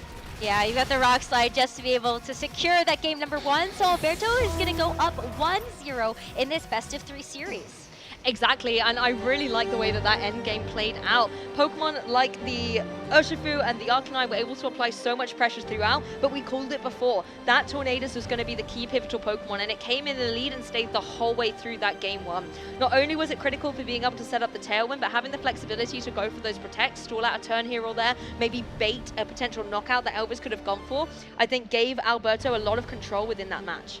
It really did, and something that Alberto has always been really good at is working under pressure. It's not the easiest to have to run these teams that have a ton of inaccurate moves, but that Tornadus ate its Wheaties today, so it hit every single Bleakwind Storm that it tried to throw out onto Elvis's side, and sometimes just kind of how the game goes. But Elvis did a great job of keeping himself in this first game. This is the first time that Elvis has gone 4-0, by the way. First undefeated run that he has had this early in a tournament, so it's a major accomplishment to be here, and also to bring it as close as he did to play against one of the best in North America in Alberto. That double Bleakwind though there, that really felt like it sealed the deal. And honestly, it's not over yet. This is only game 1 of a thrilling best of 3 set. Right? So far, every game you and I have cast together, I believe today have gone to a game 3. So who knows what action we are in for. This is where I think things gets interesting now. If we take a closer look at the matchup, Elvis, I think bringing the Chi and Power was a really great call, particularly early doors in that game. You were able to apply a lot of pressure to something like the Tornadus, but that was something that Alberto was able to play around. I would still really recommend bringing Chi and Power, but don't bring it so early on in the game where it makes such a prime target for Alberto to get rid of it, because it's going to cause him so much disruption. Possibly if you're Elvis, keep it in the back so that it can come through and throw the element of surprise later on. Well, I think something that Alberto did really well too was using Urshifu as more of a tank Pokemon. He soaked up so much of that damage. The Icicle Crash, he also soaked up that Sucker Punch so well from that Chiempao that Urshifu's bulk investment really paid off here. But there's still a lot of information to be taken away from that first game. We now also know the speed interactions of the Urshifu. Elvis's is faster, as we saw under those Tailwind conditions, and Elvis did a great job of staggering out the Tailwind, so his was up longer than Alberto's, and you saw how his own Hisuian Arcanine really took advantage of that. Yes, exactly, and it was nice to see the difference between the Hisuian Arcanines as well. Yes, Elvis's one was able to do a huge amount of damage with the Rock Slide into the opposing Arcanine. That Citrus Berry as well, giving it a little bit more longevity on the field, making that Rock Slide a 3-hit KO. Let's have a little look at the leads for game 2. However, Elvis is rocking out with the Urshifu and the Rillaboom, whereas Alberto going once again for the Urshifu and the Tornadus. Yeah, a bit of an adjustment on both sides, right? Yeah. The Urshifu are both hitting the field at the very beginning of the game, but we've got the speed control coming through from the Tornadus, being able to set that priority Tailwind, and then Rillaboom. Really unique that it's going to be bringing the Grassy Surge to the table for this game, because that was a Pokemon that sat on the bench. Yes, exactly, and it's a Pokemon that can apply a lot of pressure to something like the Urshifu as well. It is running the Fire Terra type. That's obviously not something you want to get in front of the Urshifu, but if you've got potential Bleakwind Storms coming your way, then switching to a Fire type instead of a Grass type is really nice. So possibly the Terrestrialization of the Rillaboom is going to be key, but this is the one I've got my eyes on now. Going for that Ghost Terra means that if the Fake Out is coming your way, it's not going to be able to do any damage, but it is a very hard committal. You are putting all your eggs in the Ghost Tornadus basket here. Is this turn 1 going to be enough to justify going for the Terrestrialization? Well, at the very least, we're going to see that Terra come through on Elvis's side first. So a huge investment of the Terra early on in this game number 1. Game number 2 for both of our trainers. We've got Elvis with the Water Terra type Urshifu, and we're going to also see the confirmation of that Ghost Terra onto the Tornadus. I think as well you kind of have to go for this, because as much as it's an obvious play for the Fake Out and maybe like a Surging Strikes follow-up, if Alberto loses his Tornadus so early on, then it's going to be curtains in this game too, and it's going to be such a difficult struggle to come back from. Tornadus is going to go for that Tailwind, but we didn't see a Fake Out. We did not see a fake out, so maybe this is going to play against Alberto in this turn. It's just a grassy glide going into the Urshifu to be able to take down 2/3 of its damage, but the close combat in response is gonna dish that damage right back. But now Urshifu has to deal with these defense and special defense drops where they are surging strikes now heading in the way of this Tornadus. And I don't know if this Ghost Terra is going to save it at all from this. It's looking really close on the rolls here. And it looks like that's just going to be a 3-hit knockout. Wow, the Ghost Terrestrialization, null and void for Alberto here. The only reason to go for it in this situation was to stop the potential fake out, but Elvis did not go in for the obvious play. Therefore, Alberto not only loses the Pokemon, but wastes the Terrestrialization. He got absolutely no benefit from it in this game too. Yeah, and that's so disappointing, especially when you look at what Alberto has in the back. We saw the committal of the Terrestrialization onto the Flutter Mane in that game number 1, and that was just to help bolster up that damage. The difference this time around is the Tailwind has been set, and now this Flutter Mane gets a chance to come in for free. It's not really that pressured in terms of what is in front of it, and so it could stay in with this Photosynthesis boost that it's getting from that booster energy to its special attack. To be honest, that's actually a good observation, bringing in the opportunity for the Flutter Mane and the Tailwind. Rillaboom, having taken the close combat, is now in a very vulnerable position. Whether it has got the Assault Vest on or not, it's not really going to be enough to stop, you know, the force of a Flutter Mane coming through. Moonblast may be able to get the KO against it at this point. At the same time, you've got to deal with the opposing Urshifu. That's something that both Flutter Mane and Urshifu can try and target down together. You need to use the speed advantage you've got now, because Alberto's not going to be able to set up another Tailwind later in the game. And this Urshifu is in a precarious position too. It's still sitting across from a Rillaboom that has that priority Grassy Glide thanks to the grass terrain. And so at least there's that 4th and final in the back. I think that ends up being a really great choice in the situation, just to be able to reset those drops that Urshifu did get from using close combat, and you get the Intimidate drop down onto these 2 physical attackers. If for some reason this Urshifu goes for close combat, that will really help out here.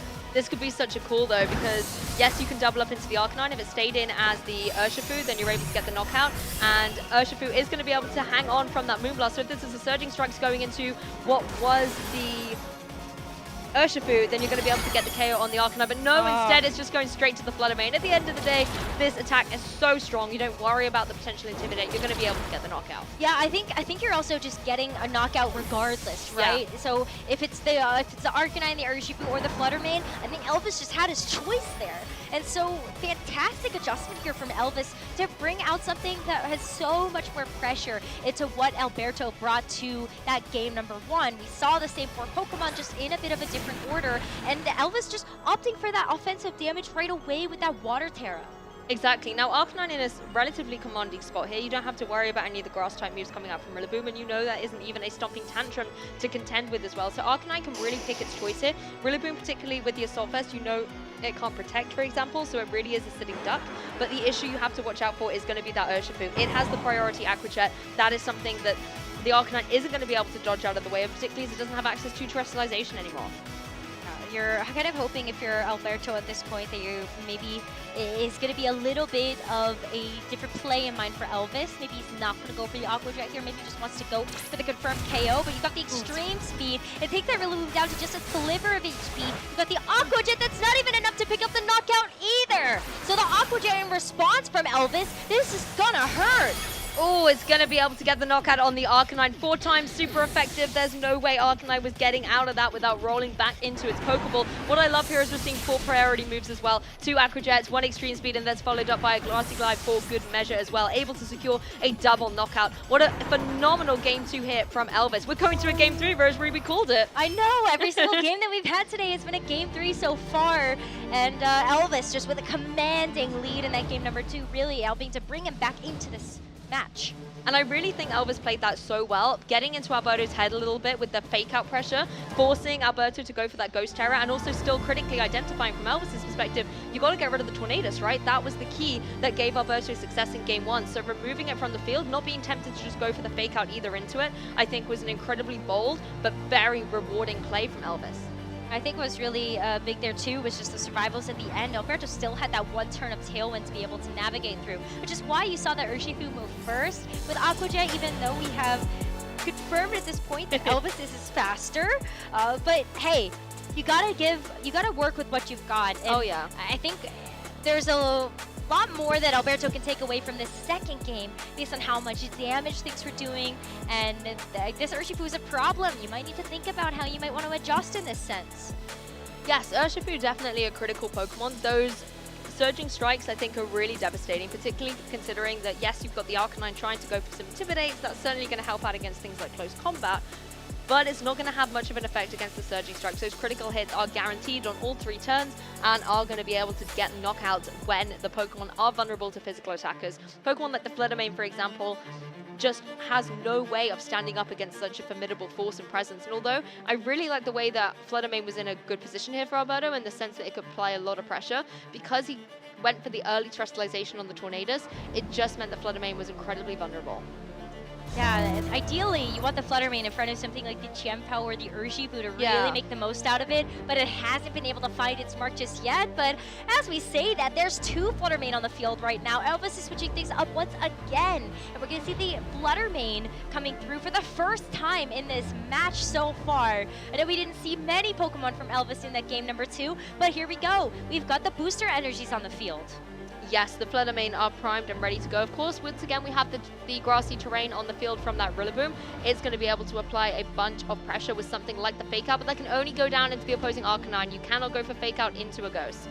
You can't. And something else we need to keep a note of here too is that Alberto's Fluttermane did consume the booster energy first, and they both did get special attack boosts. Okay. So let's double confirm things when we see on the next turn how these speeds are going to interact. But Elvis, we're going to end up seeing a Terrestrialization once again. It's just time for offense here. I feel like he's really got this figured out. They're not messing around. They know that they are here on the international stage at the Latin America International Championships, and Fluttermane is here to cause destruction. It's able to go for its Terra Fairy. Not going to be matched on Alberto's side. Fake Out does go down into the Arcanine, stopping it from moving in this opening turn of Game 3. As Fluttermane does go for the Shadow Ball, this is a fantastic Terrestrialization from Elvis, dropping the Ghost typing, meaning this will no longer do super effective damage. It does get the special defense drop though, which is unfortunate, but the Moonblast coming up from the Fluttermane with the Fairy boost as well does a huge amount to the opposing Fluttermane. It's now in such a vulnerable position going forward. A Grassy Glide is going to be able to take it out. You were talking about before that Fluttermane is not known for its defensive prowess. So that Grassy Glide is absolutely putting on a ton of pressure. And even if it's not enough to pick up the knockout, you might be able to short it. Maybe you got the Chien-Pao in the back. Might be able to bring it in and drop the defense even more. But now it remains to be seen. Did that defense drop matter enough there onto the Fluttermane on Elvis' side that he even gets a chance to move? Yeah, that's the thing, and you don't want to switch out the Fluttermane either if you're Elvis, because then you lose your Photosynthesis boost as well from the booster energy, so you're in a little bit of a precarious situation. I think there's enough pressure coming out though, that the Fluttermane can stay in, try and get the KO on the opposing Fluttermane. You just have to worry about the potential Protect coming through from Alberto's own Fluttermane. Tornadus is going to come in for Elvis though, and again, the Fluttermane on Alberto's side is going faster. It's able to follow up that special defense boost coming in, drop even coming in clutch, being able to get the knockout, so we're never going to find out what Elvis's Fluttermane was going to do there. No, we're not. That's a huge knockout as well for Alberto to take. You've got the Tornadus that has to come in to take the Flare Blitz that was meant for that Rillaboom, and that's going to be a ton of damage. The Assault Fist on the Rillaboom not going to help with that either, but this Arcanine is a huge threat here. Hasn't even consumed his Citrus Berry yet for that HP recovery. Yes, and I like the fact that both the Fluttermane and the Arcanine are able to benefit from the grassy terrain and field as well, gaining a little bit of HP recovery. Urshifu now joins the field, and this is where things get a little bit interesting for Alberto. You know that Urshifu's in a position where he can get a knockout very easily. Even if you go for a Protect, the Unseen Fist ability is going to be able to break through that, and the Tornadus on Elvis' side is in the driving seat. It can easily go for something like a Tailwind to guarantee that you have that speed advantage to be able to get a knockout, and at the same time, you can even apply pressure with something like the Bleakwind Storm. Oh, wait, sorry.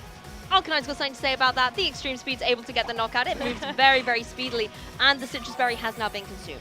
Yeah, you got the Rocky Helmet recoil coming through to actually activate that Citrus Berry. So with a calculated play coming through from Alberto to ensure that you were going to get the HP recovery. Now the Dazzling Gleam is going to be a single target, so that Urshifu is out of here. And just like that, Alberto has now brought Elvis down to his final Pokemon. It's just that Rillaboom in the back.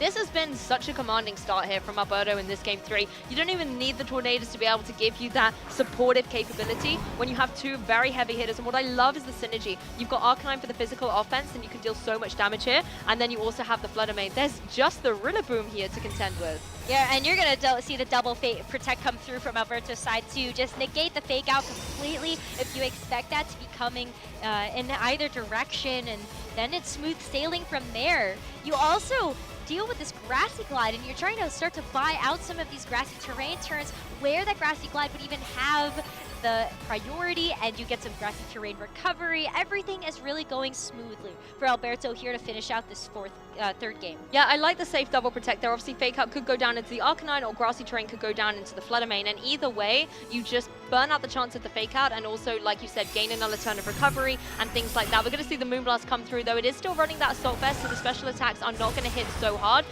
The Woodhammer does try its best to hit really hard and get a knockout, but it's just not going to be enough into a Pokemon like Arcanine that can go for the powerful Flare Blitz, get the knockout, and Alberto Lara will be winning this Swiss Round 5, 2-1. Wow, you can see he's nodding his head with approval. That was a hard-fought match. Congratulations, Alberto. It really was. Elvis had such a great game plan for this game, too, that really put Alberto on the back foot. It was all the defensive pressure right away to be able to go for that Terra Water Urshifu, and to his credit, Elvis tried that same strategy just with a different offensive threat. Alberto got smart to it this time, though, and had a better adjustment to be able to deal with something that would be that quick to activate.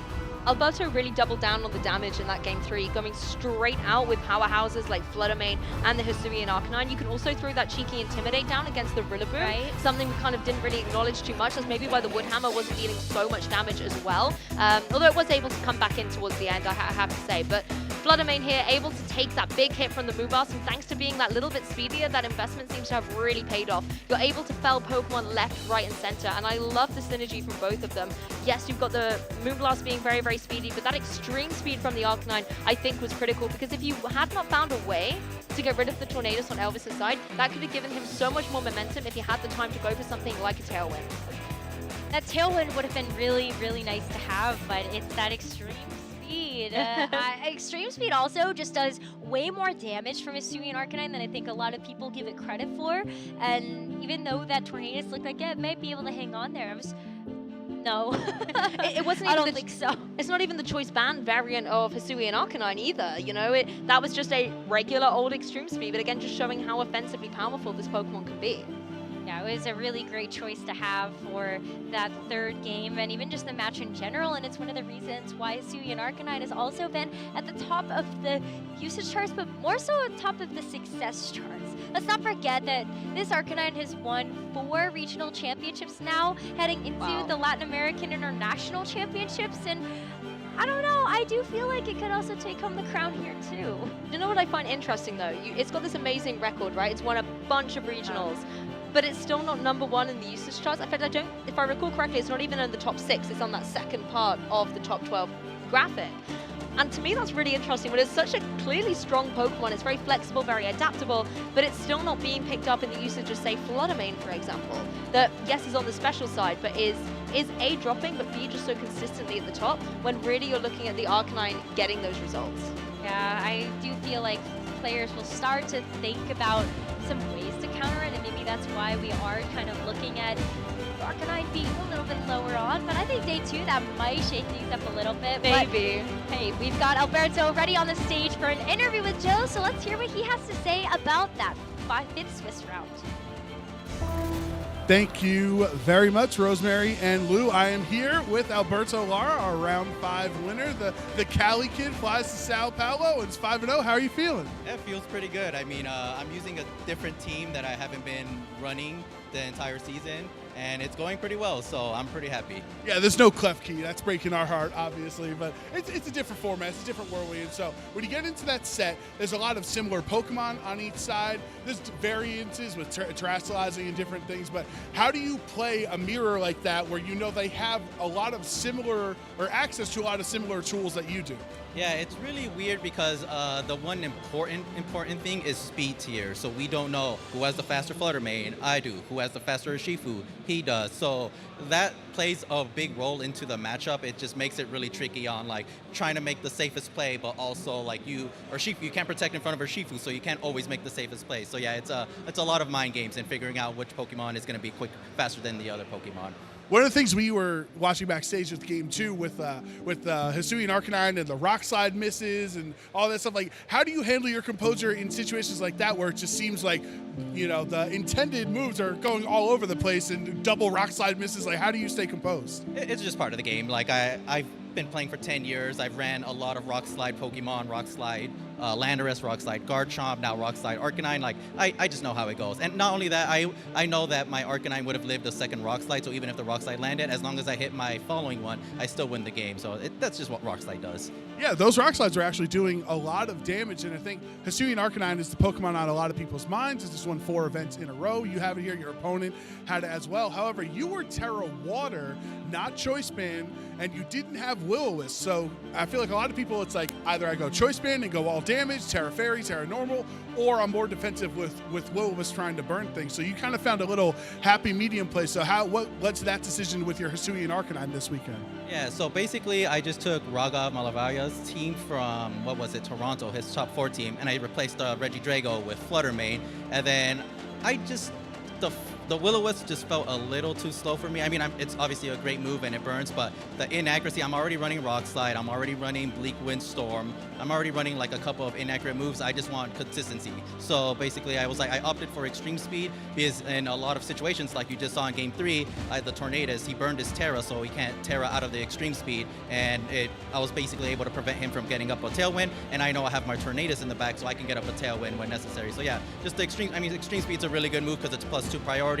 So it beats stuff like Grassy Glide, Aqua Jet, those type of things. So yeah, it's just a solid move. It's just pick one or the other for Will-O-Wisp for Extreme Speed. Now, Alberto, you are no stranger to the international stage, right? You got second at OCIC, you've top cut NAIC, here you are at 5-0 at LAIC, many great international performances. So what makes you so comfortable and confident at the international stage? It's just a tournament and it's just a game. Like, I feel like I'm at a point when playing where I'm just like, I know tournaments can go well, they can go bad, but you just got to deal with the results, and I don't like let it affect my mindset or like let it ruin my day or whatever like that. So yeah, I mean, that's just how tournaments go. Every good player has a bad tournament, so it's just gonna happen. So I feel like my mindset is really well prepared for tournaments. Yeah, that's definitely a positive mindset to have. And as we have you here, do you have any shout outs for any friends or family along, either in here or watching along at home? Yeah, shout outs to all my friends per usual. Shout outs to my girlfriend Ellie who's here. Shout out to Riley, Justin Karras, Chuppa, I forget who else is here, but my friends that I'm hanging out with here, and shout out to all my friends at home. And then I guess shout outs to Raga for the team. He didn't give it to me, but I also didn't ask him for it. I'm sure he would have. I'm sure he would have given it to me if I asked him for it. But yeah, thank you for the foundation, I guess. And then I just took the team and then kind of made it my own. Yeah, it's better to ask for forgiveness than permission, right? with Raga. But thank you very much, Alberto. You got 4 more rounds. You get 2 more wins, and fingers crossed, we'll see you in day 2 tomorrow. Yeah, hopefully. All right, so thank you, Alberto. We were through 5 rounds of Swiss here at the Latin American International Championships. Casters, let's take it back over to you. Always a pleasure to be able to hear from Alberto and get his insight into that particular match, and also just to check out the Tatsugiri shirt a little bit more. I honestly am obsessed with that, and I think it's fantastic. I feel like you must have gotten it at Worlds. Yeah, it definitely looks like that kind of vibe. It's great. And we haven't seen any Tatsugiri on the broadcast as of yet, so, good to see it's still out there somewhere. I know that there were 21 Dondozos entered into the tournament, some without Tatsugiri as well. Alex Gomez was running a Dondozo without one, so that's pretty interesting to see. But yeah, we'll have to find out how Dondozo does throughout the rest of the tournament. We'll keep our eyes on that, and also how your Gastrodons are doing. Don't you worry. I see you have a friend with you. I do. I have little Gastrodon. He's always here, just watching, always. Right. Watching. You can never escape Got him. it. He's great. No, he is great. But also what's great is you guys on the broadcast as well. You've been keeping us going as well with all of your interaction and support. So please let us know where you are watching the broadcast from and engage with all of those different social medias using the hashtag PokemonLAIC. Let us know who you're rooting for, which Pokemon you're really excited to see, whether it's Gastrodon, and if not, why not? And also, you know, generally how you're enjoying the broadcast at home. Are you maybe hanging out with friends watching it, maybe on some kind of group call, all chilling out together and enjoying the experience? Love to be able to see that, and just the support once again for all of our players that are competing here this weekend. This has been a long tournament for them so far. I know everybody has pulled out all the stops to be able to compete here at the Latin American International Championships, and we do have a few of those tweets to show now. Oh, so yeah. you guys can get a little bit of inspiration for sharing your own hashtag Pokemon LAIC moments. But Wow. oh my goodness, look at this art from Alley Cat. All I can say is that, you know, Fiery Sun right now is here in the venue. One of my more recent ones, I need to get back to painting these guys, says Ali Cat. I mean, we would love to see all the art, Ali, that you are bringing. This is fantastic, so beautiful, so vibrant. Love to see the Soul Rock. Oh, that's so cool. I feel like there must be a corresponding Lunatone that would go with this. Yeah, if not, that's some inspiration. We would love Right? to see it. There's another one that you could get back to, but this is so beautiful. I really love the color work as well. With you got like the purples as well as like the reds and the oranges. Yeah, the contrasts are beautiful. I love that. Looks really nicely with the different colors of the Soul Rock. Yes, and Man. definitely feeling that fire right now. This is fantastic. We got another tweet as well that we wanted to share with you. This is another art tweet coming through from Sky. Me and Whimsicott. This was my entry to join Team Sky. Also because my name is Sky. I love that. Well, that works perfectly. And look how adorable Whimsicott is just perching on your shoulder there, Sky. Aww. We absolutely love to see that. Thank you so much for sharing it. I think you have joined Team Sky, or at least the very least this is a great enough entry to be able to get there. Yeah, they definitely have in my book. Yes, absolutely. And the pink hair too. I love that. Oh, yeah. Big shout out. That works perfectly, and I think it's an adorable, adorable piece of art. Thank you for sharing. Yeah, we've got another tweet coming through too. This is gonna be a Magikarp. Oh, and a shiny one at that. I love that coming through from Shiny Cat. Yep, got to see all those sparkles. I like this Magikarp I painted like 4 years ago. Wow, that is incredible that you've still got that piece as well to share with us. We love to be able to see that. And I love myself a shiny Magikarp. It's the little golden fish. You know, you always feel a little lucky whenever you catch a shiny in game. But I think Magikarp's definitely one of those more iconic ones. It really is. I feel like this is the one that gets referenced a lot more, just even in the games, like a Pokemon Stadium. I feel like maybe we end up seeing a few more of the shiny Magikarp, but I just really love being able to see all of this art and the shinies too. We've got some really good shinies of the last few generations, I feel like. Definitely. I also love the little Skitty plush that Shiny Cat has in Yes. the picture. I have the same one at home. I love all the cat-related Pokemon. So great to see little Skitty. So you have Skitty, Litten, Sprigatito, Meowth, the Liepard as well, Purloin. Purloin, the Delcatty as well. I love cats. If you didn't know, spoiler alert. All the cat Pokemon I are couldn't great. tell. I'm definitely one of those trainers. I love seeing the Chia Power in action, but I also you know, cannot wait for Incineroar to come back. I said it. We're gonna move right on from that one and ignore that because we have another post to show people. We've got Revival Blessing, fan art I did of Chuffa and Palmut's Revival Blessing from San Diego. I love this and thank you so much for sharing this because this is kind of what we were talking about. These trainers getting fan art with them and a signature Pokemon. And for a while, Chuffa was really well known for the Palmut that he brought to the San Diego Regional Championships. That was another one where he put on, like, I think he got second or something at that event with that particular Pokemon. If not the second, then like I feel like he's been in every top cut ever. So I can't honestly remember at this point how many times he's been in a top 8, top 16. Exactly, a very, very strong veteran of the competition. But for me, the Pawmot, I remember this from San Diego at this event. The Revival Blessing, one of those unique moves. I believe it's only Pawmot and Rapska that are able to get it. And basically, if you have a Pokemon on your team that's already been felled, you can go for the Revival Blessing. You can only go for one of them per game. You're able to then bring a partner Pokemon back, revived, up to 50% of their HP. So possibly your best buddy's been knocked out, but you can bring it back towards the end game of a match. And I think that's one of the nice things about Pawmot, to have that that flexibility and uniqueness. And although we don't see it as much now, Chopper definitely helped it have its time to shine. Thank you so much, Edith, for sharing this with us. And this was also the very first regional championship we had in Scarlet and Violet. And so that was why it was also so cool to see that Pokemon, because you look at that and you go, wow, like we see so many different Pokemon have viability as well in the very first event. I know like Meowscarada had a really great time in the spotlight, so that was definitely very, very cool to see.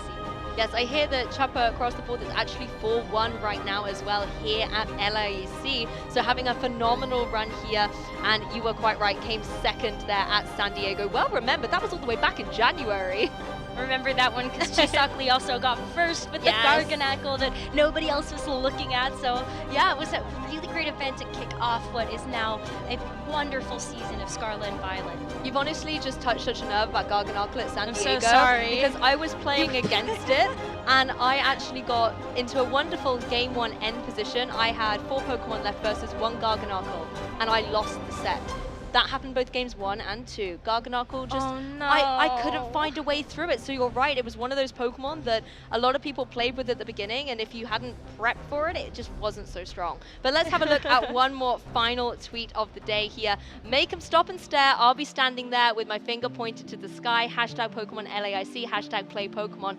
What a lovely image. Look at the little Pikachu being cuddled there. Also looks like a trainer too through and through. Kind of looks like what Ash wears in the anime, as well as the cap. Just really picture perfect Pokemon trainer. I love that. Yeah, and I think we can all relate to this as well, going on a journey with your first partner Pokemon and trying to achieve the greatest heights that you can, going all the way up through the games, battling the Elite Four, and then coming and bringing it to the real life Pokemon championships, you know? It's amazing to kind of see that journey of our trainers really come to life. Well, on their way through Victory Road, wouldn't you say? Oh, yes. I couldn't have better myself, Rosemary. Amazing post. Thank you so much, everybody, for sharing these. We want to feature more of these on the broadcast, so please make sure you use that hashtag Pokemon LAIC so that maybe you get a chance to feature your art, your thoughts, something like that. We would love to be able to hear all of it and more. It has been a really great day so far. We are past the halfway point. We only have 4 more matches today, but this is where they start to get really, really tough. The margin of error is only exit 2. We were saying this earlier that the goalposts get smaller and smaller once you start taking those losses, because you know it's either the top 32 or top X and 2/3, whichever number is greater will advance to day 2. And if you're already at that X and 2 position, you have no choice. You have to keep winning.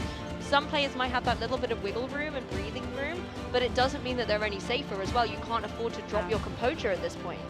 You really can't, and maybe you're sitting at that X1 right now, and so that's where you start to feel the pressure a little bit. But some people that are sitting at the 5-0, just to flip the script a little bit, they're so close. They are like 2 wins away right now from being able to secure a spot in day 2 of our competition, and you know that they can kind of taste it at this moment. They just need 1 more, and then they're only 1 win away, and you gotta just take it 1 match at a time. Exactly, and of course you want to be able to go into day 2 with the best possible position as well. Yes. Getting as much information as you can from your other players. So even if you go undefeated and get into day 2 with 2 more rounds to spare, it's not like you can really relax at that point. Yes, the pressure comes off your shoulders a bit, but if you have your eyes on that end game of Championship Sunday, you cannot afford to relax.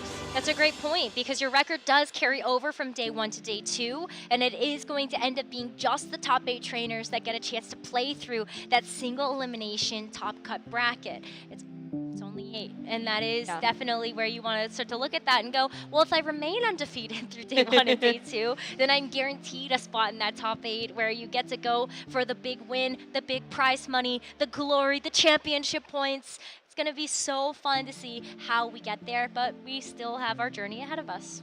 Certainly do, and of course things change in that top 8 as well. It goes from Swiss rounds into knockout stages, so that's always, again, a different mindset for our trainers to adapt into. There is no comebacks at that point. You will get knocked out of the competition. Yeah, there's so much on the line for everybody that's going to be competing today, and it's also very curious to see how this even Regulation E has started to develop, because we've had a good snapshot, I think, so far of the first 5 rounds of the day, but when you look towards the latter rounds, who is actually sitting at those undefeated records even further in the competition, that's where we maybe get to see some spice, or maybe lack thereof. Maybe it's going to be a mild tournament and we just have the meta figured out already. this is the litmus test for that, is an international championship proving ground for everybody competing here. And we have seen some wild things happen before as well. Even if you take a look at the most recent World Championships, I don't think anyone expected a Dragapult or a Farigiraf, I can never say that Pokemon, the giraffe Pokemon, to be in the grand finals. Yes, it didn't go all the way, but the fact that Michael Kelch had that complete consistency with a very unique team at the World Championships of all places, I think, again, just shows that sometimes those more spicy, unique options can be, even if they're not the most consistent with the general player base, if they're with the right trainer, then they can reach all the same level of success as really standard tested Pokemon. Well, let's also take a look then at the senior division, where there was a Gastrodon and a Sylveon on the same team that also won the World Championships. I don't think many people had that on their bingo card of things that could win Worlds either. Definitely not. And it was, again, a EC Gastrodon, which I believe is what, had that extra luck element to be able to take it all the way. West Coast Gastrodon, I don't think would have won Worlds.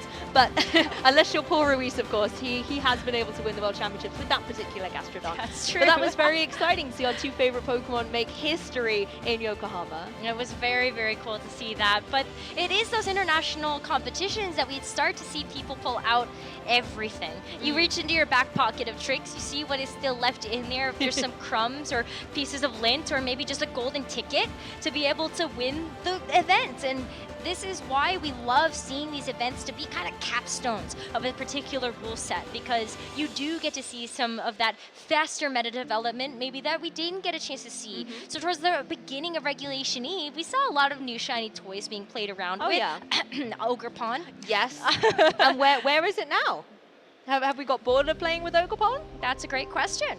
I mean, I honestly expected to see a little bit more. We have seen a little bit of Hearthstone Ogerpon out here on the broadcast, but I genuinely did expect to see it in a lot more dominance. Maybe not so much the Cornerstone mask or the Teal mask, but actually, just you wait. I mean, maybe just wouldn't be the most popular. I'm not saying it's not out there, but I was expecting to see a little bit more Ogerpon, generally speaking. Well, look at the usage statistics for all 4 types as we head into day 2. I feel like we can really start to dissect that a little bit more in terms of which one of us might have made the right call for the Ogerpon coming into this tournament. If it's even in day 2 at all, we'll have to find out. But before we get into all of that, and of course the rest of the day, we're gonna take a short break, and when we come back, we do have another round of Swiss, so don't go anywhere.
did we get here?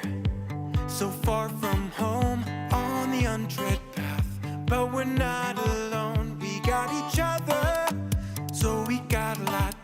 And now the moment's come to finally take our shot. Oh, look how far we've come, look how far we've come. We're so much closer now, through the battles we've won. Oh, look how far we've come, look how far we've come. There's still a ways to go, but look how far we've come.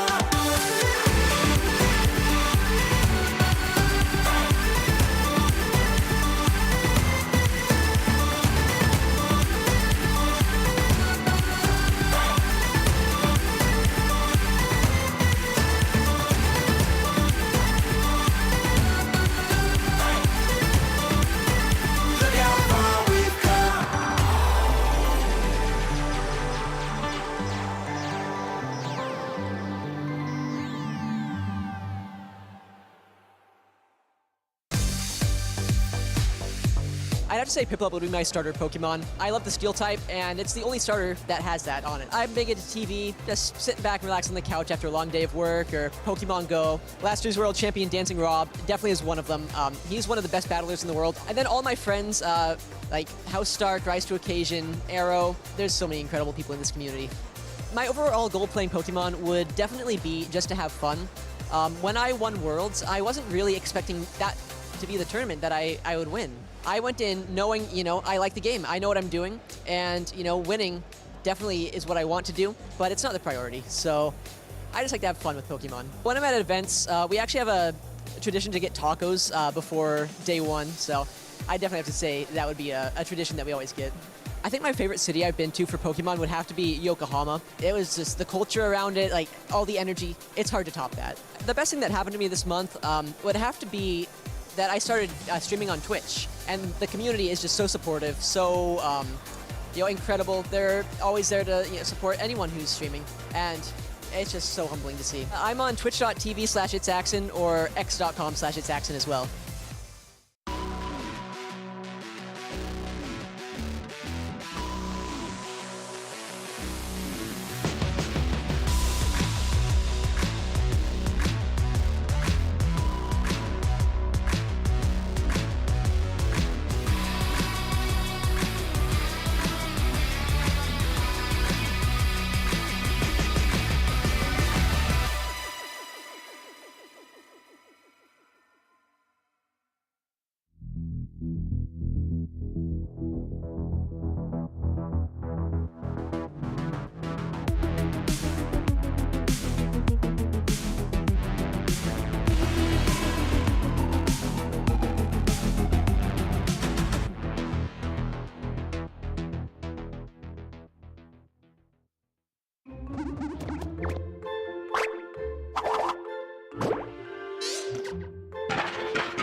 Welcome back, Pokemon trainers. We are here in sunny Sao Paulo, Brazil for our day one coverage of the Latin America International Championships. And we are statistically more than halfway done with the day as we have completed 5 of our 9 rounds of Swiss. So I'm Joe Brown. I'm joined by Rosemary Kelly. And Rosemary, we're on the downhill at this point. We are, but I'm really sad about that because there isn't a clear cutoff for it to be 50-50, which I know is your favorite math calculation.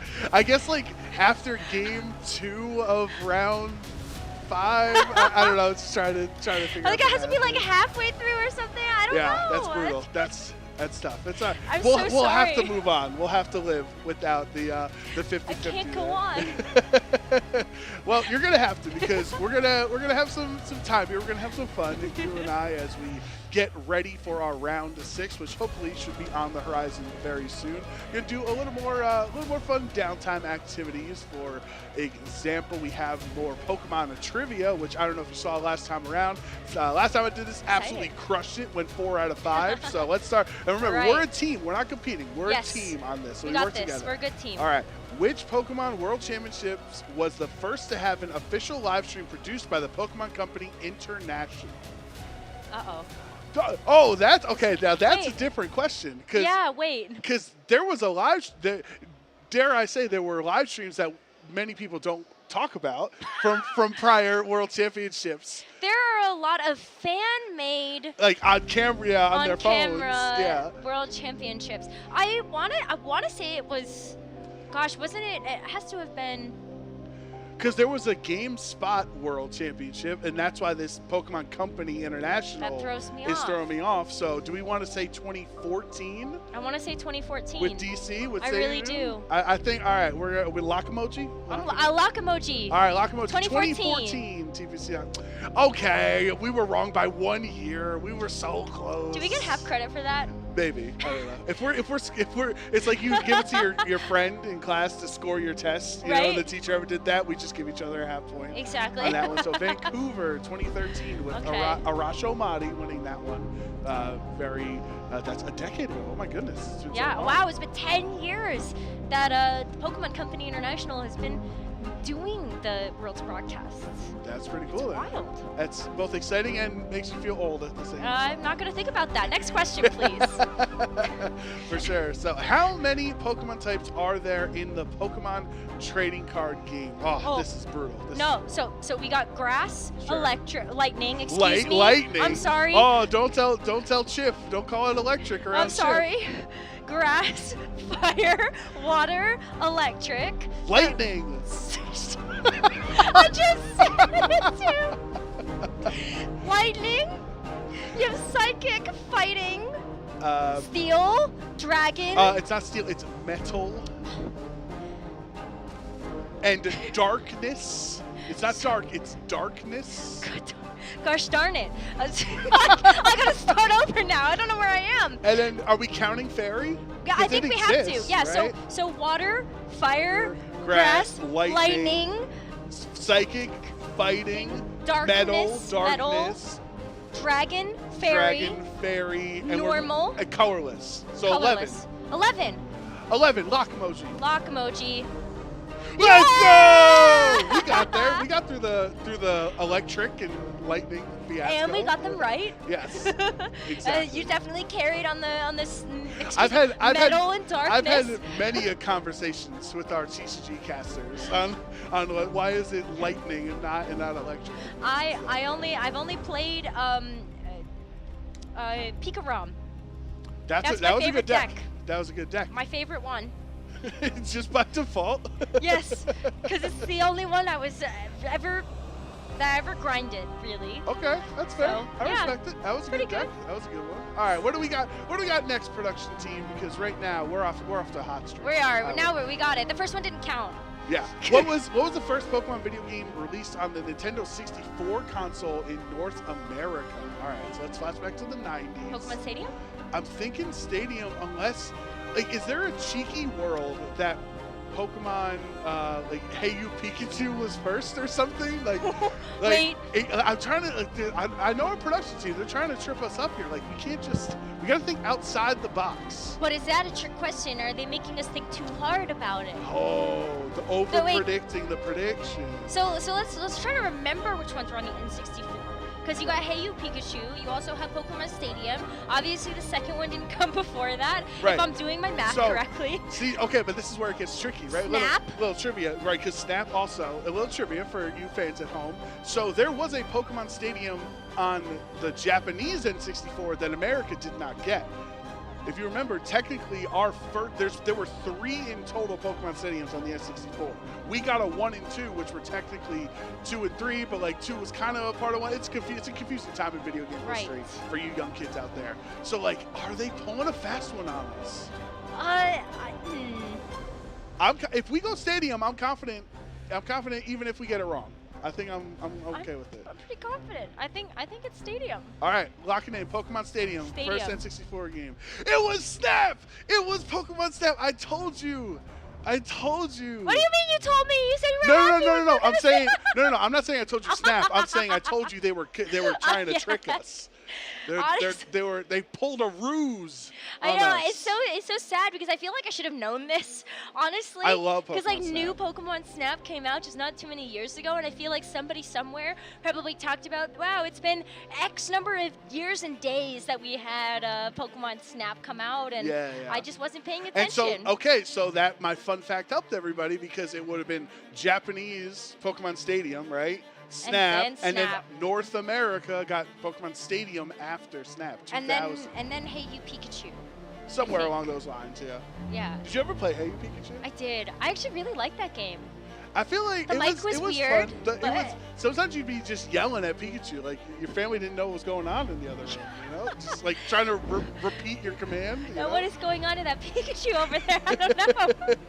It was a great game, though, honestly. I still remember, the like 2D-ish graphics that we ended up getting, I think, for that game. But what a novel concept to have a microphone as a part of a video game And at the that point. beautiful Pikachu N64, the blue and yellow Oh one. my Oh, goodness! that was so good. I know. I watched like I watched videos of people like still like playing around with the Pikachu Yeah, console. That must be a hot collector's item right now. for sure. Did you ever ask Pikachu to fight Mewtwo? No. Okay, anyway, let's move on. You can Google it, but let's see. Do we have any more trivia questions? I'm not sure. Okay, we got one. We do. Which of the following cities in the Paldea region is home to gym leader Iona? Liventia. Oh, you would know that, Miss Liventia. Iono. Lock it. Miss Cosplay Iono. Oh, so good. There we Let's go. go. We got it. And she was an electric gym leader, not lightning. Thank you very much, TCG. She had the belly bolt. And Mischievous. Yes, that's Terra right. Electric. She knew the Mischievous line was going to be good with Fluttermane, you know? I know. One step ahead of the curve. Yeah. Iona was such a funny character, too, because, like, it was like, yeah, I know Twitch streamers that act like her. Hello, ciao, hola. I don't remember the rest of it, so. That's all Something we caught need. in my electro web. There we go. All right. I think we got some more. We can keep it rolling, keep the trivia going. Okay. Which of the following Pokemon made their debut in the 1999 animated short Pikachu's Vacation? A goated animation, by the way. A beautiful animated short. Are you familiar with this one? So you must know this question. I Answer. do. Oh, I do know. Yeah. So this was remember the pre-movie thing to the first Pokemon movie in theaters? I think so. I'm not totally familiar, but I remember seeing the movie in theaters that you got the Mew promo card. Yeah, and it had a short film before it, kind of, you know. I think I And it missed was this that with one. it had Charizard. Remember, it's like his neck got stuck on a thing, and they all didn't talk. They all just said their names at each other. It's a great one. So it's not Cubone and Raichu because they were Gen 1. The only thing is Meryl is the confusing thing because back in the day when we didn't have the internet, Meryl kind of looked like a blue Pikachu. No one knew what was going on. But then Snubbull is a Sinnoh Pokemon. Like Snubbull could not have been in the anime before this, right? Is what I'm thinking. So I think it has to be Meryl. I was thinking it was Meryl. You think it's Meryl? Should we? Okay. What if we divide and conquer on this one? Okay. What if you go Meryl, I go Snubbull? Okay. So we both get it if we get it right. Okay, I like that. All right. So I'm going Snubbull. And Rose I'm is going Meryl. All right. What's our answer? Oh. Okay. Nice job. Nice job. I watched that short like so many times because it's before the movie. It's a great one. So. You remember Snubbull was like he wasn't a fairy type at that time. There was Was no fairy. normal? It was just normal. Yeah. Just a cute little pink normal Snubbull. Times have changed, huh? Times have changed. The fairy type changed everything. Where were you when the fairy type was? type attacked. Fairy has changed a lot. I would argue for the better. I would say the game today competitively is better over the last 10 years from Fairy Types Edition. Well, I mean, I love fairy types, so Exactly. I'm very biased when you say this, but yes, and I do miss it in the TCG. We're going to pull that discussion back.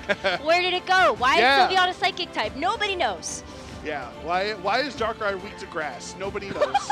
You know, that's just how the TCG works. Anyway, I don't know if we have another one. I heard rumors that there might have been one more. Oh. There we go. Okay, in Pokemon TCG, Scarlet and Violet, which team boss is featured on the card Boss's Orders? Oh, and Scarlet and Violet. Oh, now this is tough because none of these characters are from Scarlet and Violet. So, like, it changes it up on us. So what's funny is that Sword and Shield, I know for sure we had Giovanni, Lysander, and Cyrus. But what I don't remember is if in Scarlet and Violet they actually recycled any of them.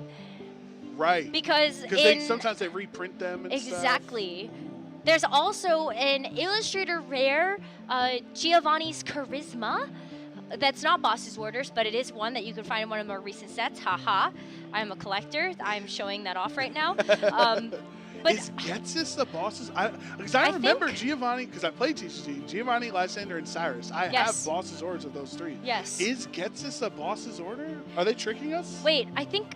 Because there's a Getsis card. Wait. But it's not boss's order.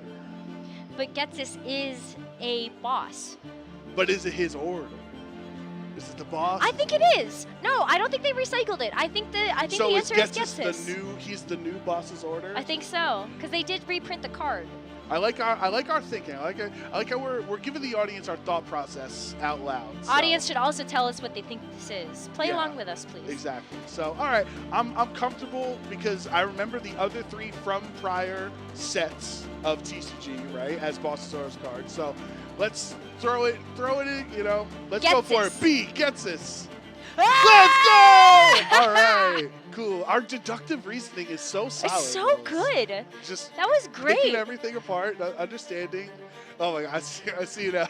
If you see, that's the movie. Nobody can see it at home, but our production team has shown us the movie or the animated short film. Raichu looks so unhappy in that. How would you feel if your younger version stole the spotlight of everything in Pokemon? But I mean, that's kind of always how it's been. So I don't know if Raichu can be that angry anymore. You just get used to it, Raichu? Maybe he just gets used to it. But something that we never get used to is getting a chance to see our players on the stage, because that means we are just about ready to go for this next round of Swiss. Isn't that right and smooth, Joe Brown? Oh yeah, that was a solid transition. Thank you. That was a nice one. We have Eduardo Cunha versus Javier Senorena. So Edu needs no introduction. But I'll give him one anyway since we have the time. 2022 world champion in the Masters division in London, also winning the Barcelona special event earlier this season. So he's one of the first people in the world that already secured a Worlds invite. Yeah, and he has just been coming back as such a dominant force as well. Edu was a player that had taken a little bit of a break, so there is a little bit of a gap missing in his player history, but he's back here now, and every single event I feel like he's shown up in such a big way, and LAIC just may not be any different here. Yeah, and the first thing I'm noticing on Eduardo's end is the Heatran. He did have a Heatran on his Barcelona winning team. Of course, that was Regulation D, so it's not like we had Ogre Ponds or anything to deal with at that point. This time around, I want to say the last one was Assault Vest. I could be wrong on that, but this one is Safety Goggles, which is definitely a switch up and could definitely be an important factor as Javier has an Amoonguss on his side. And let's talk about Javier as a player for a second as well. This is going to be a player that hails from Spain, so Javier and Edu are definitely no stranger to playing against each other in the European region. He ended up getting a top 64 at the European International Championships, but he also did get top 16 at Bochum and also that top 16 at the Malmo Regional Championships in 2020. So he has been playing for a long time. Both of these players very historied against each other and just in the region overall. And we'll see his team in a second, but for now, the thing standing out, the big standout this weekend so far has been Terra, Poison, Roaring Moon. It seems like everybody is adapted to this, this meta call.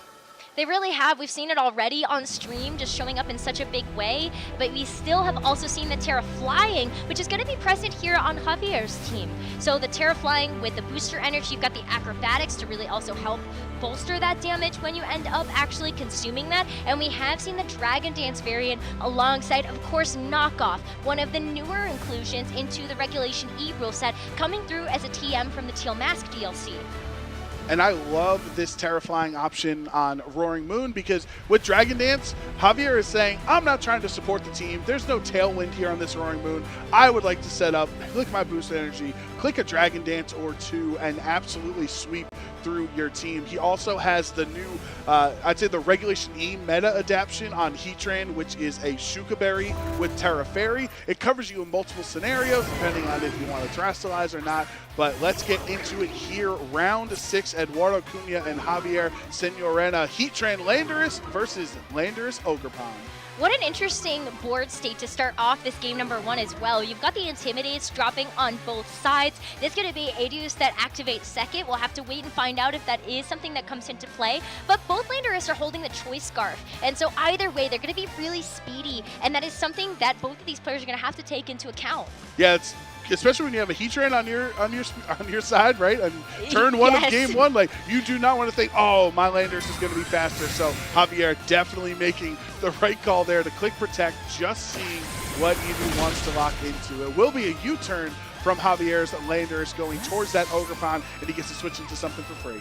And it's a lot of damage as well, which is super nice to be able to get down onto that Ogre Pond. So it's not going to be as big of a threat later, but it's the Iron Hands that's going to be in the back to take that Landorus' place and also take this U-turn. I mean, that U-turn did barely any damage at all, so you'd have to give the advantage to Javier just off of the U-turn exchanges so far, considering that Heatran protected this turn. You know, the only other attack that can come out on this turn is from the Ogre Pond Wellspring form. Eduardo choosing to bring Iron Hands there on this turn from the U-turn. Oh, and Ivy Cudgel goes right into Heatran's Protect.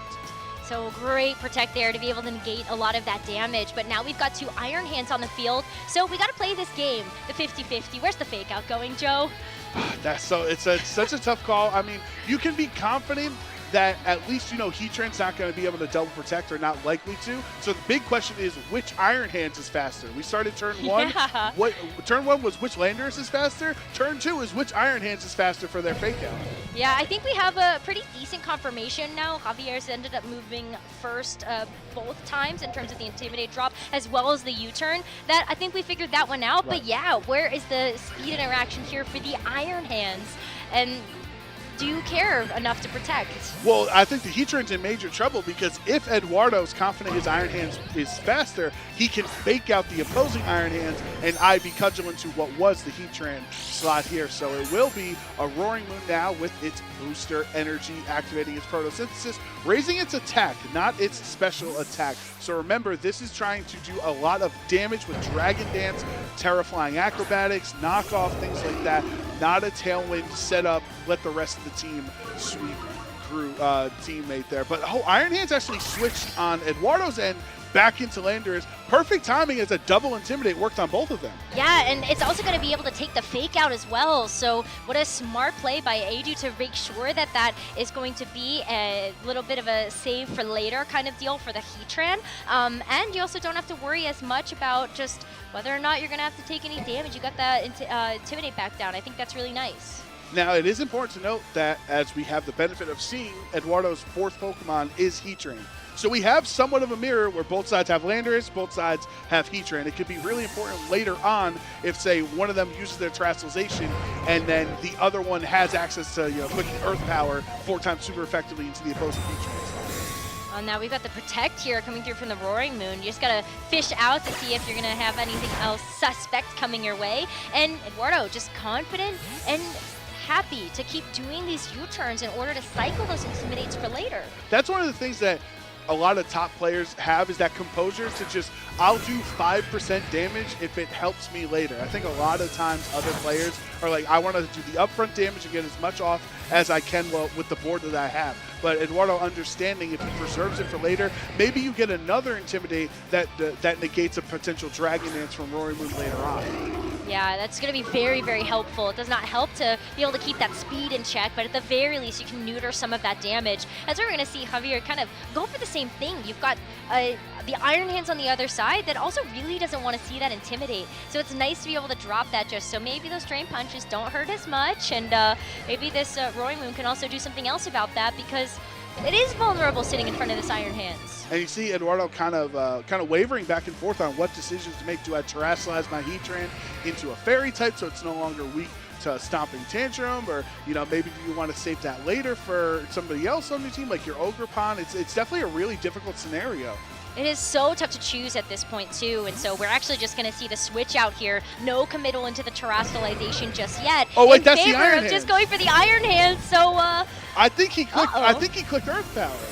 That could be a little rough, but we're going to have to wait and find out because there is a Terrestrialization coming through from Eduardo's, and it's going to be the Terra Fairy onto this Heatran, which is really nice defensive option for this Heatran to have. Going from 4 times weak to ground to a neutral hit, and the Landorus doesn't fall for it. Smart of Javier to just U-turn in that slot. Maybe Heatran protects, or if it Terrestrializes like Eduardo just did, that would mean that your stopping tantrum's not going to be too great. But there's a heat train from Javier. He gets to be able to come back onto the field this turn. There's the Earth Power from the switch in. It doesn't do a lot of damage because of the Assault Vest, but the mental edge that the Drain Punch calls too. That was a Landorus slot. He essentially called what was going to happen. The mental advantage, like, I didn't do a lot of damage, Javier, but I'm on your plays. I know what you're going for. That was still about half though, right? That is a ton of damage for this Heatran to take. And especially when you are looking at Heatran just kind of being one of the bigger threats on the team, I don't know if Sugar Berry's even going to help it at this point. Even though that is a held item that this Heatran is holding, it's still 4 times weak. Right. The only benefit is that with the Earth Power, it's not the same type of attack bonus on Heatran. True. So maybe it can just, because it does take away half the damage from a super effective ground attack, it might just barely hang on. But at that point, what are you doing in response? Is Javier going to just try to click the Flash Cannon into that slot? This is a fairy type Heatran now, right? You would at least be able to hit it back super effectively. That is very true. So you still have to be very careful on Adu's side to make sure that you aren't going to be actually taking something like that Flash Cannon. And that's why you just see the Protect come through. Very safe play. You get the Intimidate down, especially if you're going to end up seeing some type of switch in, but Javier doesn't care. It's just the Flash Cannon into the Landorus slot. It's the Volt switch though. That's not going to be able to activate as Javier can't get that damage down and also can't switch out this Iron Hands. That Flash Cannon was actually some considerable damage, more than I thought it was going to do. So that means maybe Edu not having much bulk invested into his Choice Scarf Landorus, and possibly the Heatran on Javier's side being invested very much so into that special attack slot. I think both of these Pokemon now on the field are potentially threatened by a Flash Cannon, either into the Heatran that's a Fairy type, or this half-health Landorus. It could be close to a knockout.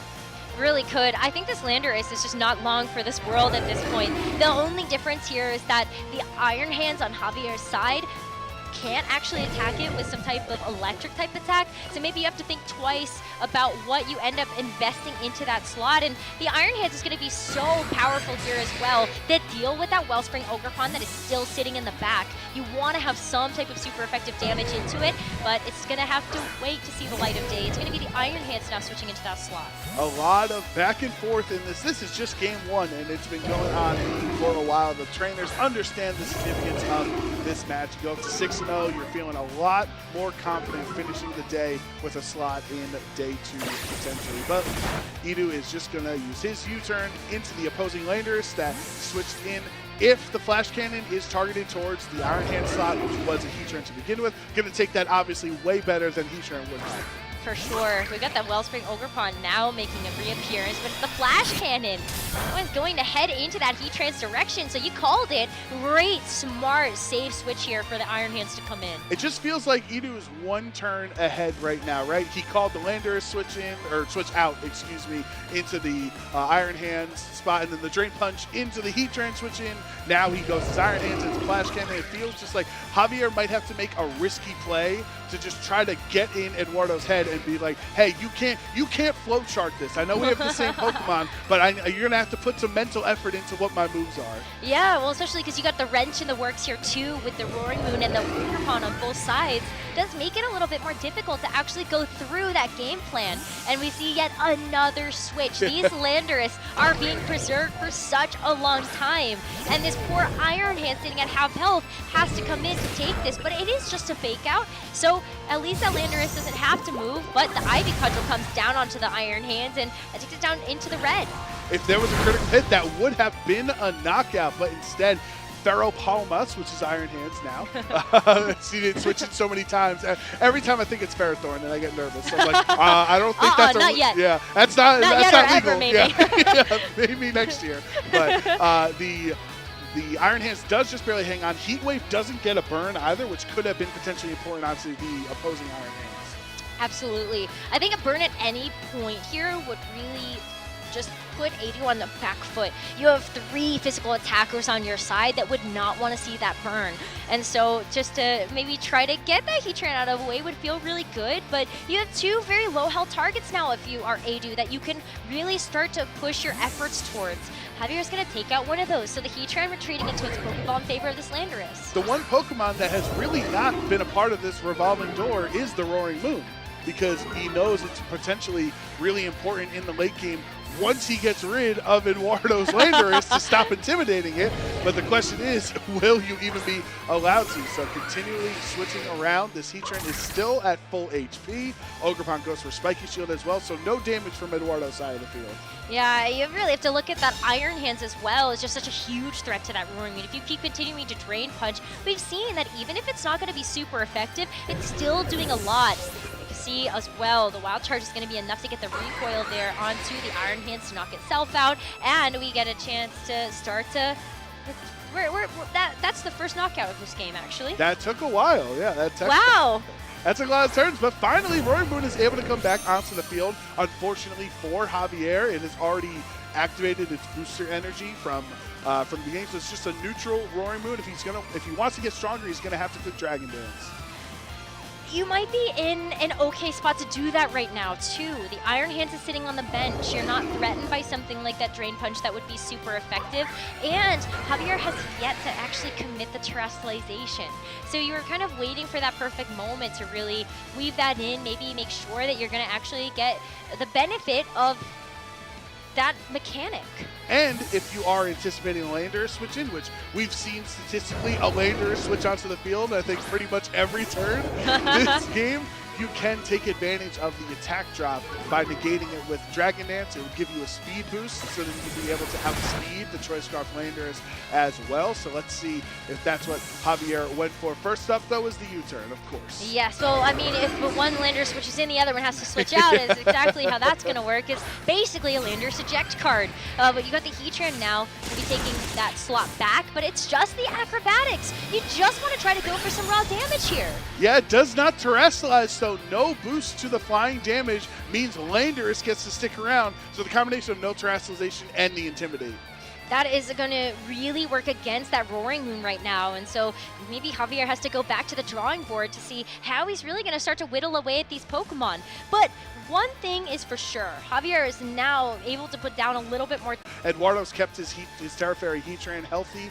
So, you know, at some point, if you keep switching in and out on the other end, you might not have a healthy terrestrialization target left. That's true. I think the big key to think about for Javier is, like, do you try to go for something that's a little bit more supportive, or do you try to go for something that's going to be a little bit more offensive and still doesn't feel like the time is quite right? So the Flash Cannon now does find its mark into the Heatran. That is a 2-hit KO if he goes for it the next turn. Let's find out. Does Shukaberry eat this up? No! Heatran is still knocked out through the Shukaberry thanks to Eduardo's Earth Power. It takes so much damage that sometimes the Shukaberry just isn't enough. Right. And we ended up seeing that interaction just a little bit coming down through from Eric Rios' Heatran earlier on in the day. Maybe they have been able to work together in that regard, but you got the Landorus in the field again. Well, I think we know what's coming from Mewtwo's side. Yeah. Because what's really that's really tough for Javier, actually, because the Roaring Moon can't switch out now. I was thinking if there's a world, maybe you get a cheeky knockout, and then you give yourself a chance to switch Roaring Moon out to reset its attack. But now you're locked in at -1, and it inevitably, at some point, when Landorus returns, will be -2 attack. That's true.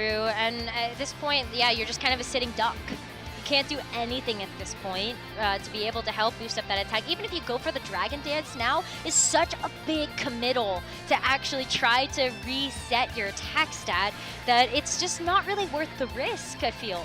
If Roaring Moon becomes a sitting duck, is it still roaring or has it become tame? It's you know, it's not roaring anymore. Is it like a meowing? Meowing moon? I like it. I like where this is going, Rose. So finally, Javier will terrestrialize his Pokemon here in Game 1, opting for the Landorus instead. Terra flying instead of the Roaring Moon that's been intimidating. Here's the Terra Blast. This is actually a really strong attack. It should be into that Ogerpon, more than enough for the knockout. Yeah, that Follow Me really going to help there too. It does mean that this Heatran is going to be able to get an attack off here. Even though the Acrobatics is going to come through, it's just going to be able to survive that thanks to its natural bulk. And of course, those Intimidate drops. That's 2 times that not terrestrializing the terrifying Roaring Moon has cost Javier just barely getting KOs. Yeah, even that little bit might have been enough to just help secure that second knockout there onto the Heatran. And now the Iron Hands gets to come in, gets a chance to go for a fake out if it wants to, but it still has that Drain Punch across the way from the Roaring Moon. But I don't know if Edu cares about it at this point. It's still at -2. It still has no Terra to help out its attacks. Yeah, surprisingly, Eduardo's gotten a lot of value out of his Heatran that's been on the field for a lot of the game, and it was threatened for a good portion of it. So good credits to Javier finally getting rid of it with that critical hit, but Heatran did more than enough work in this game 1. It really did. And with the Terra committal as well, there just wasn't a whole lot on Javier's side that was actually able to get through it. I think the biggest thing here now is just the Landers, though, because even though we do see that Eduardo has had a Pokemon advantage in this game number 1, and you get another Intimidate drop down, the speed still comes into play. And we have seen already, even though it was a long time ago, based on how fast and how far this game has gone, that Eduardo's is just slower.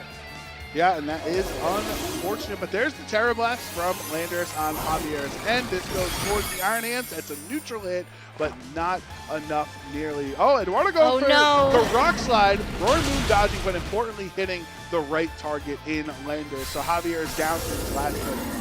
Yeah, this Roaring Moon just might not be able to deliver enough damage at this point, especially knowing that it's also the slowest on the field, and that Iron Hands, it's gonna just get so much health back and even just seal up game number 1, as that is the finishing blow here for Edu to get this game 1. Brahma Luna no more after that Drain Punch, knocking it out. And Eduardo, after a very long game 1, I think that's always important to factor in, Rose, when you have such 15 switches between the two players and stuff. It's hard to keep track of what went well in that set, or that game. Like, yes, I got the victory, but what are the key moments that led me there? And I think a lot of it was the Heatran and Iron Hands, even if they weren't the biggest damage dealers. I agree with that. I just think bulk in general has just been so important and so valuable in these last few games that we've even watched on stream, where look at how well they tank these hits. I know the Assault Vest can help out a lot with that when it comes down to the Iron Hands in particular, but like still, like the survivals in this game were unreal. Yeah, Acrobatics just missing a KO on Landers. Acrobatics just missing a KO on the Heatran as well, bringing it down very low. Just like really unfortunately done by Javier. And going into game 2, we see how this one wrapped up.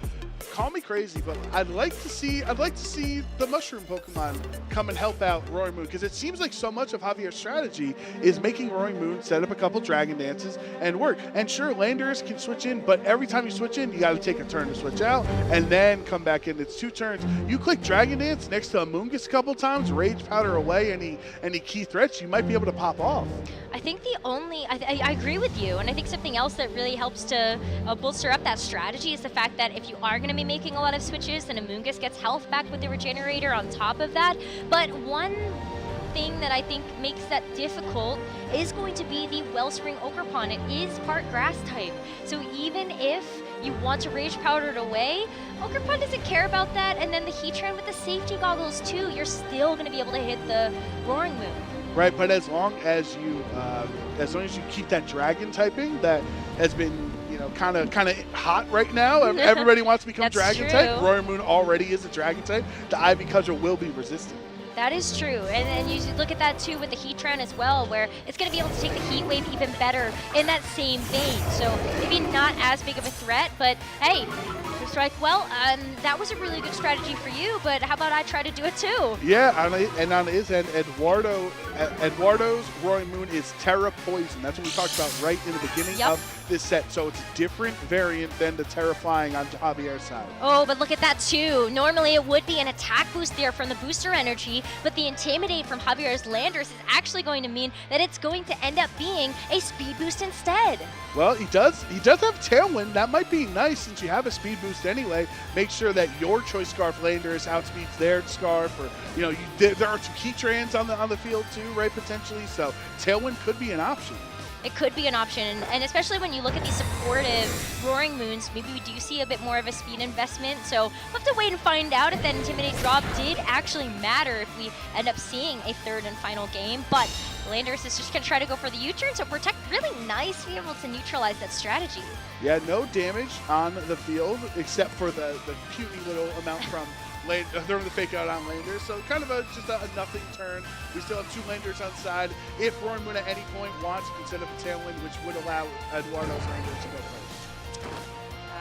Breaking Swipe is a great way to just help mitigate that damage.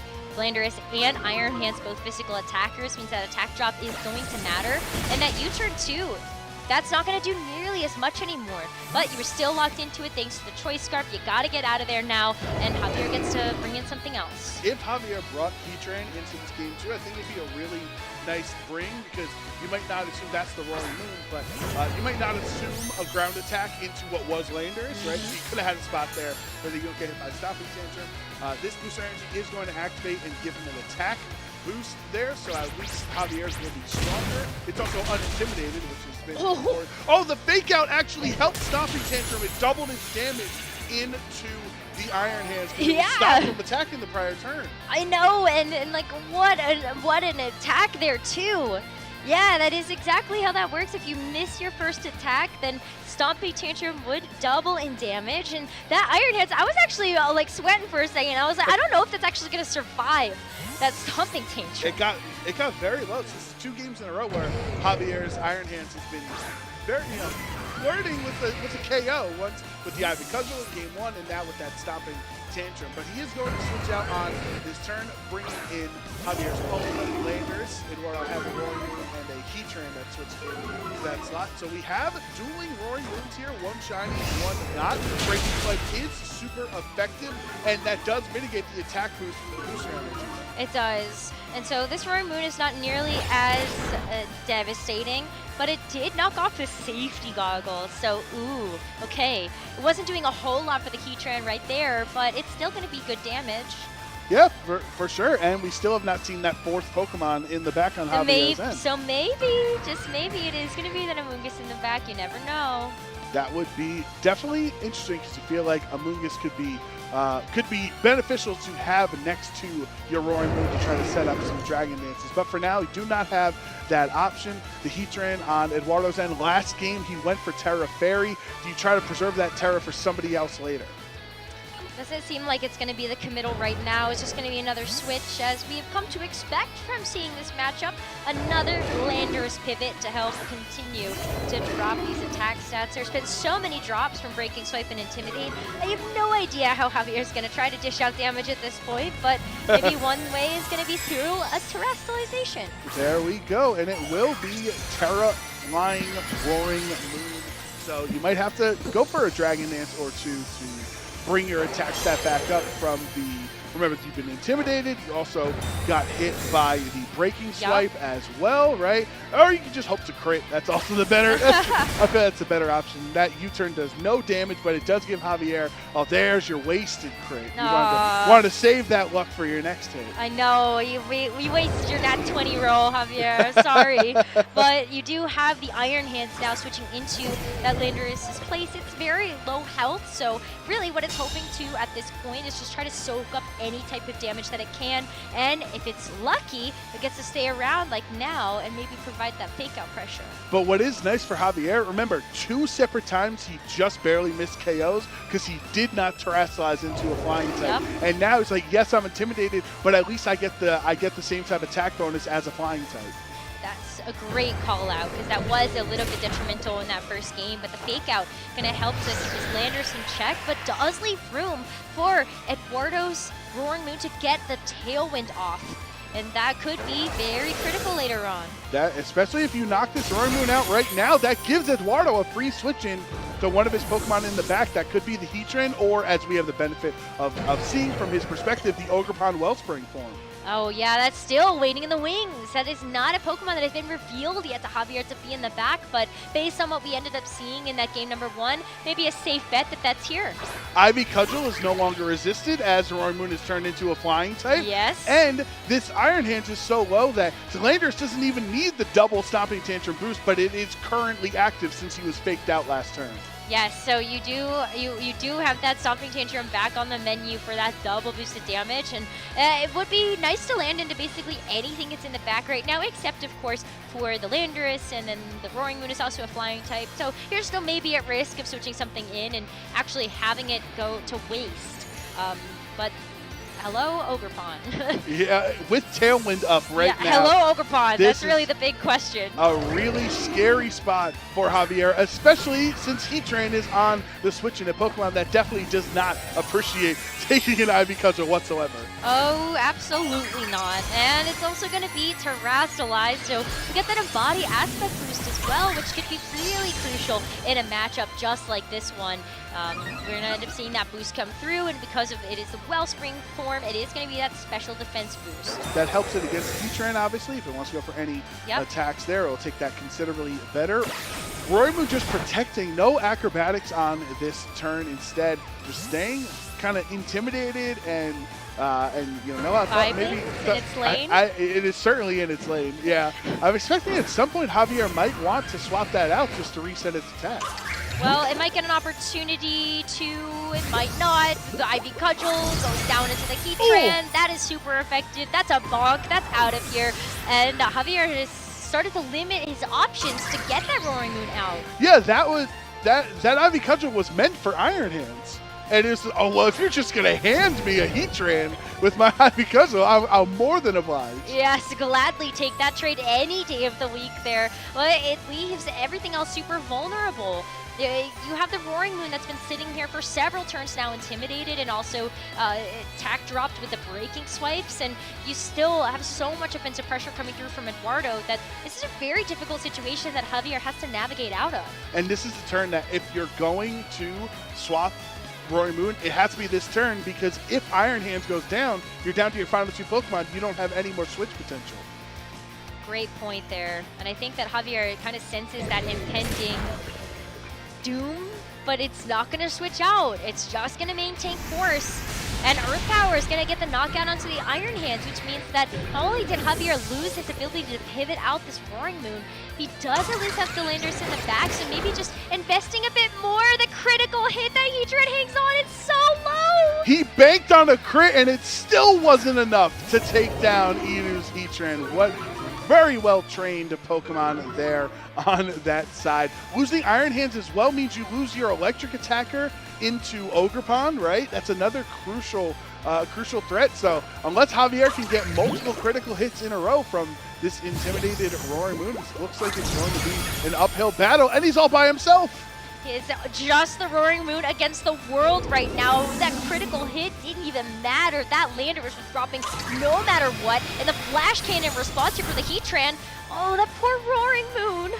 For Roaring Moon. Go for the Dragon Dance, okay. I respect it. I love to see it boosting up that attack and the speed, but it looks like the Roaring Moon might be whimpering back into its cave at the end of this match. Yeah, you had the Tailwind expire too, but that Roaring Moon is going to be able to move first, but it's not enough to knock out both. No, because even if you get Ogerpon, which you didn't, you still have the Heatran. And you saw how little that Acrobatics was doing, even with that speed boost. So the Ivy Cudgel just to come out to finish and seal the deal. And Eduardo winning 2-0 in this game. A very long, drawn-out 2 games, but a convincing 2 games nonetheless from our former world champion. And he starts his day off at 6-0 right now. One more to guarantee a slot in day 2.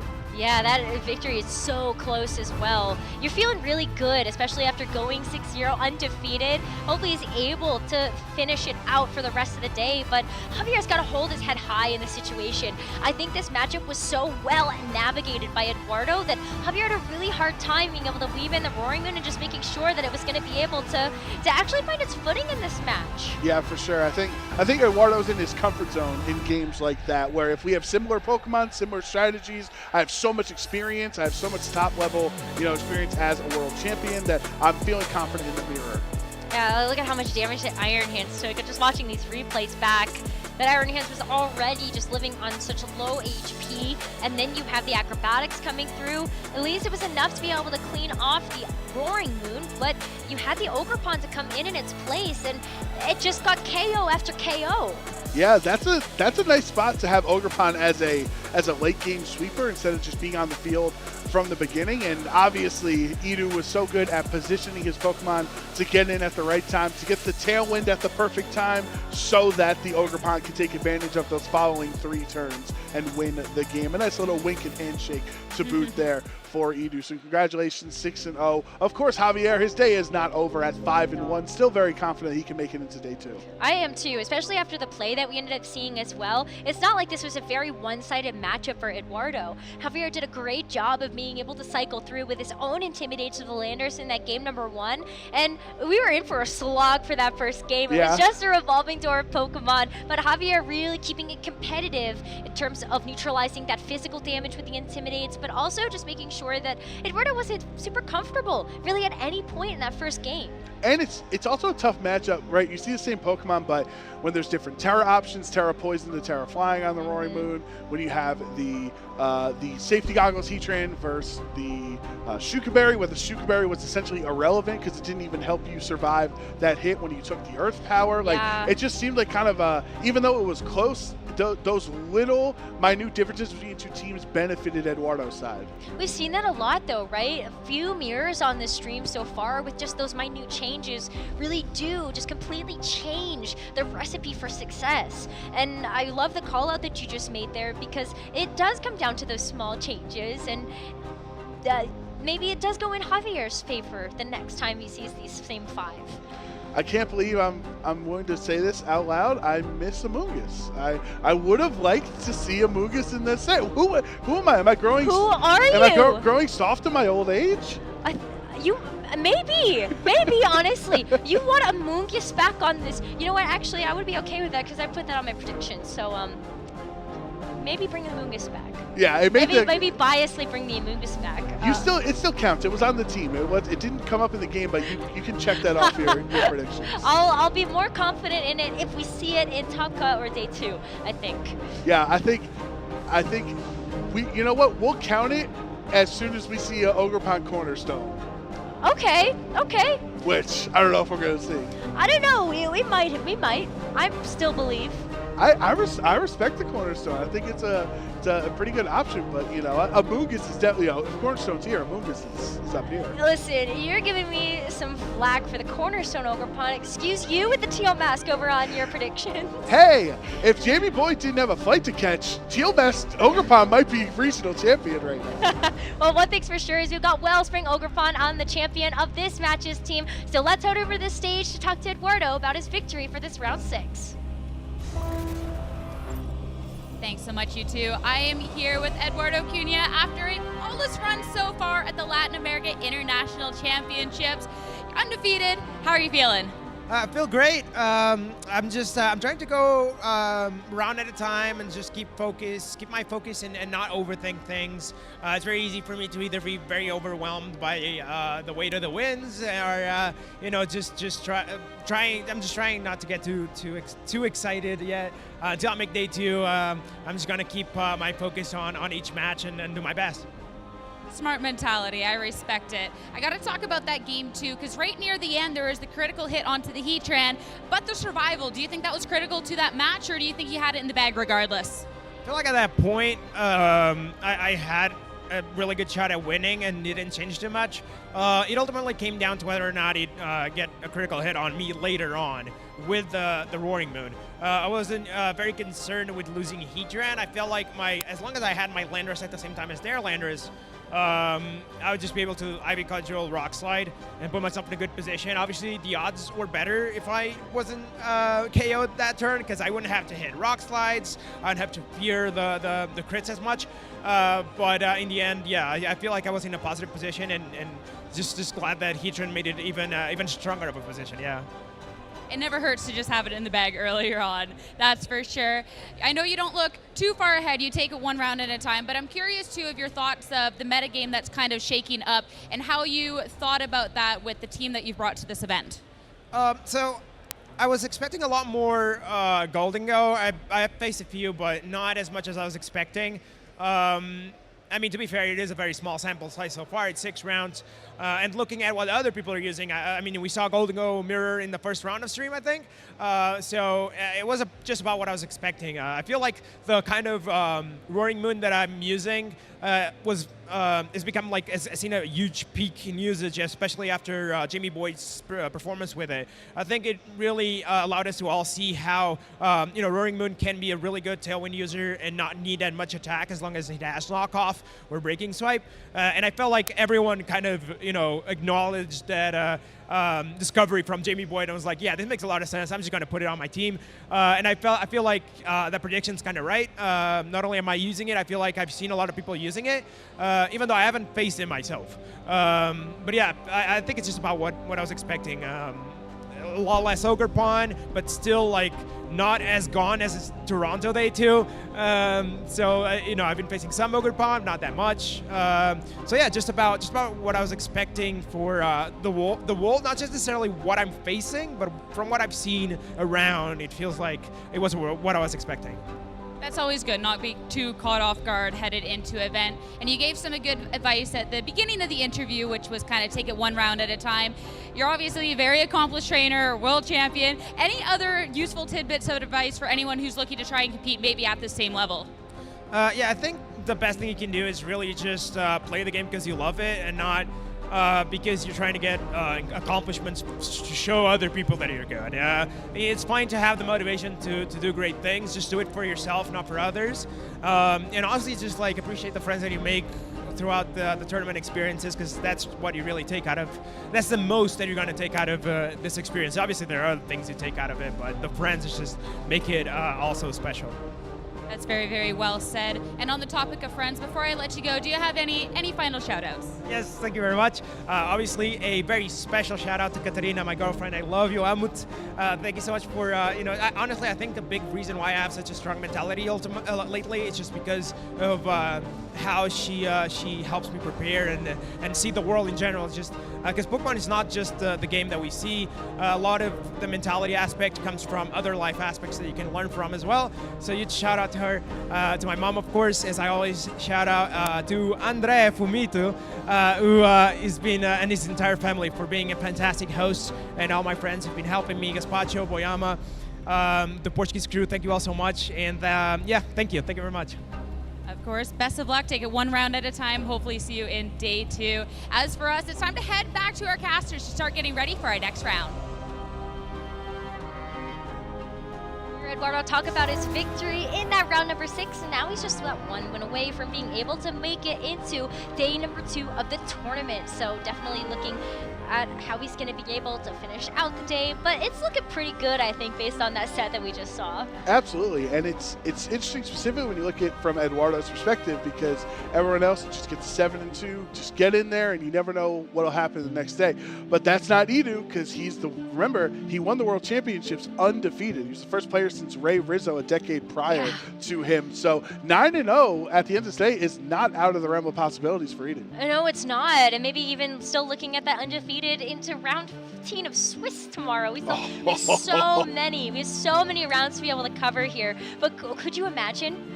That would be impressive. It would be incredibly impressive, but I do feel like Eduardo is one of those players to be able to do that. And we have a lot of other players here that have been able to run the gauntlet when it comes down to just how many rounds they've been able to get through undefeated. So I definitely don't count that out of the cards quite yet. I feel like even if you go undefeated through Swiss and lose in top 8, you should still get a medal. Like somebody craft a new medal for you. I think so. That's an accomplishment in itself. A special award, I think, right? Yeah. You don't get a medal, but maybe you get like a little plush, plushie or something that's like super special. Yeah, I'm down. And like a special title. We got sure.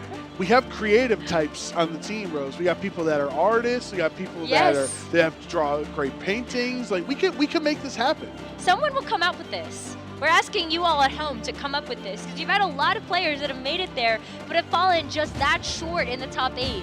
But they do deserve something special. I'm with you. I'm with you. Maybe it's a gimme ghoul instead of like the Golden Go, because like if you win, you you get a lot of money, but then since you didn't win, you get a gimme ghoul. You can cash in a gimme ghoul. It's a little bit. Cash in a gimme ghoul at the prize wall. See if you take home like a booster box or something. Save it for a rainy day. You never know. Exactly. Oh, I love it. But yeah, we are going to be getting into our next round of spins. We still got a couple of tables that are going to be finishing up before we are able to move the tournament forward. So how about you and I play a little bit of Who's That Pokédex? I would love that. I love Pokédex entries. I think I didn't do so hot last time around. I want to redeem myself. Okay, all right. We're going to get some redemption. But I think we're playing this together. So yes. let's just do it. It can sprint at over 70 miles per hour while carrying a human.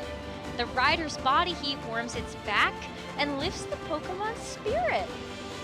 Ooh. Wow. Okay, so the first thing, it's obviously a fast Pokemon. Like I know in real life you could have like something Jaguar-like or something like that, but it could also be a horse. Like what about Rapidash? Was you looking at the rider's body heat warms its back and lifts the spirit? Like I don't know. I'm sure like. What other type of Pokemon would you like a ride Pokemon like that? I was thinking about the riding Pokemon that you have in Let's Go. Okay. You know how you have like the different different ones that you can take with you? But Rapidash is one of those, so I do feel like that's a really good shout. But what it's throwing me off here is that it's the rider's body heat, not that it is a warm Pokemon. That's right. But I don't know if that really matters, because like Ponyta is like the Valor Pokemon. What if it's Spirit because it's the fairy version? What if it's like the Galarian Rapidash? Oh, that's a good shout. I don't know. Does that change your answer? Do you want to just lock in Rapidash? I feel like we should get half credit if it's Rapidash or it's Galarian Rapidash. I think so. Are we locking it in? We're locking in the Rapidash family. We might be wrong. All right. Oh, what? Who rides a Cyclozar for fun? Who does that? Apparently other people in the Scarlet and Violet universe. That is true. You see them in Paldea. They get to ride Cyclozar, but we don't. I think that's actually like BS. I'm not gonna lie. Like, okay, but listen, we get the cool one. We get Miraidon or Miraidon. I'm just saying, Game Freak, change your answer change your Pokedex because I think the Rapidash made more sense there. That's all I'm saying. That's cool though. No, I like that neat little trivia about Cyclozar though. That was cute. I like that. I feel like it's giving us a nice glimpse into how it's very evolved. Cyclozar's very underappreciated because of its past and future forms, right? As the legendaries. So yeah, it's kind of the awkward middle child. Yeah, it's the middle child. Yeah.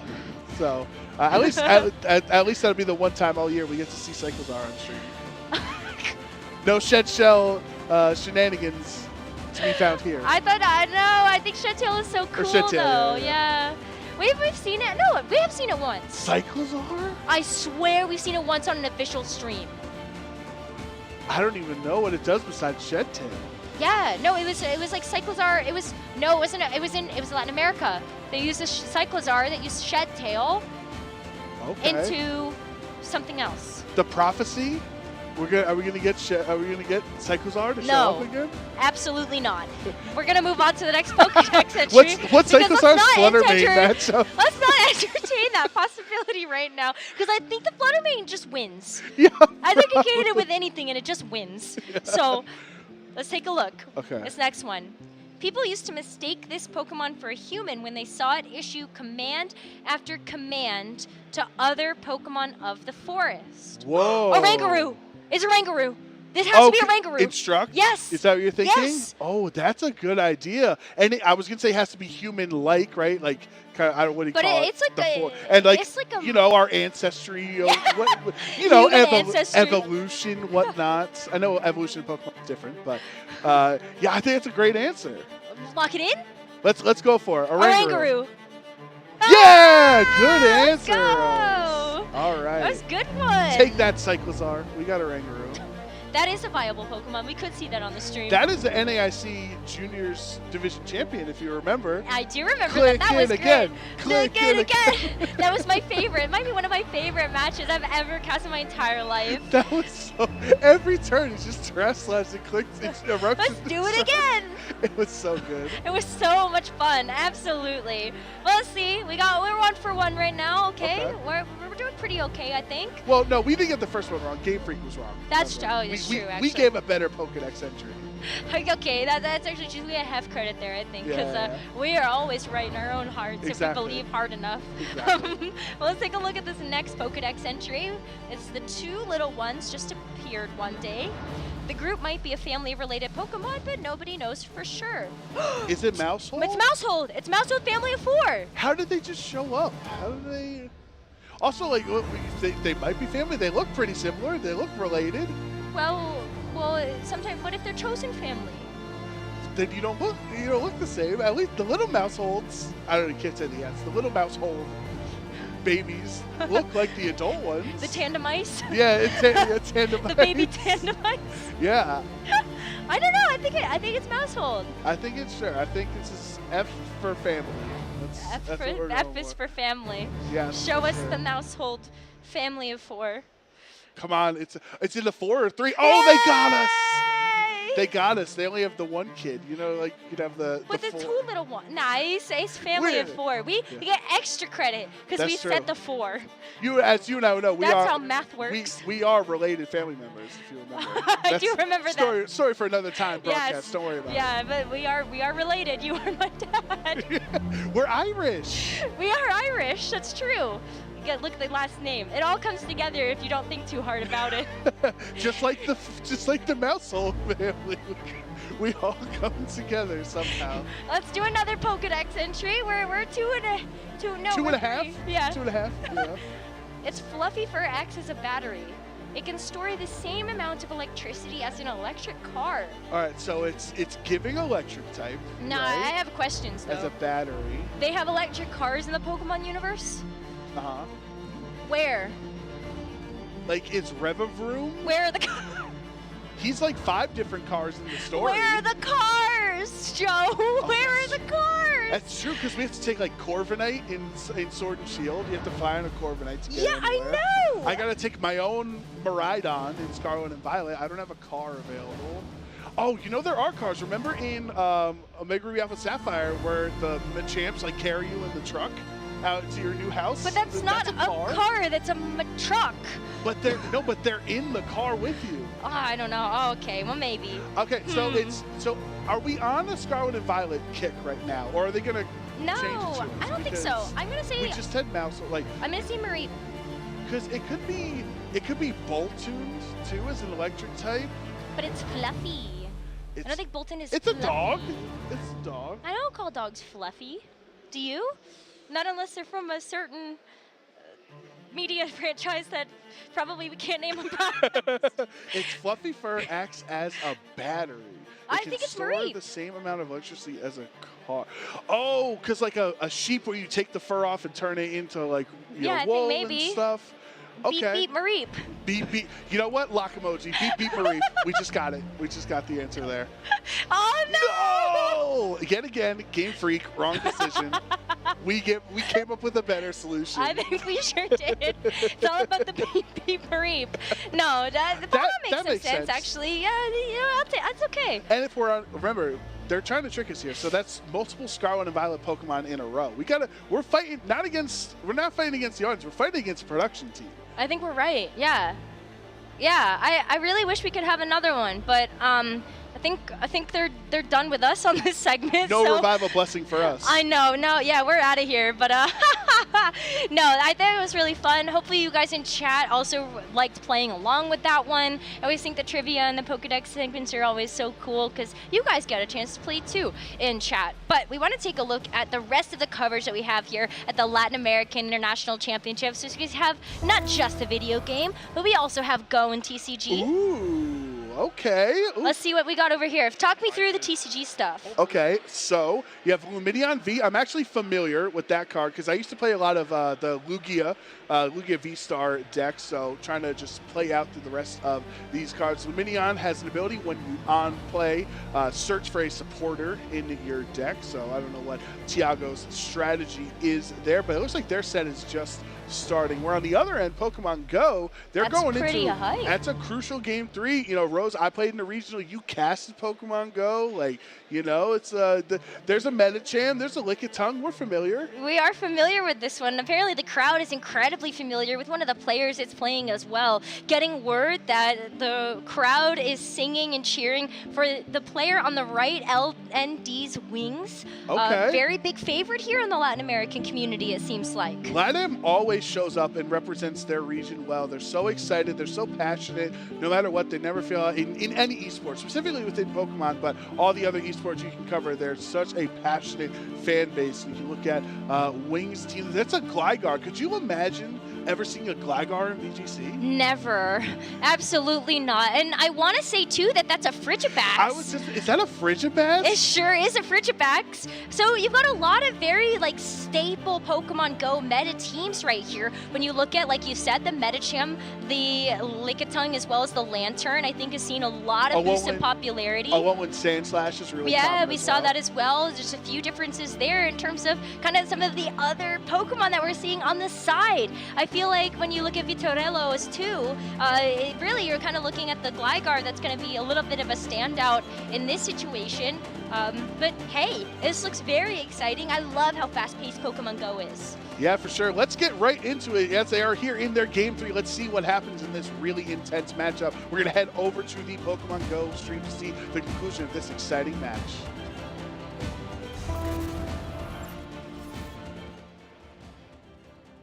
Trying to catch a move, not going to be able to happen.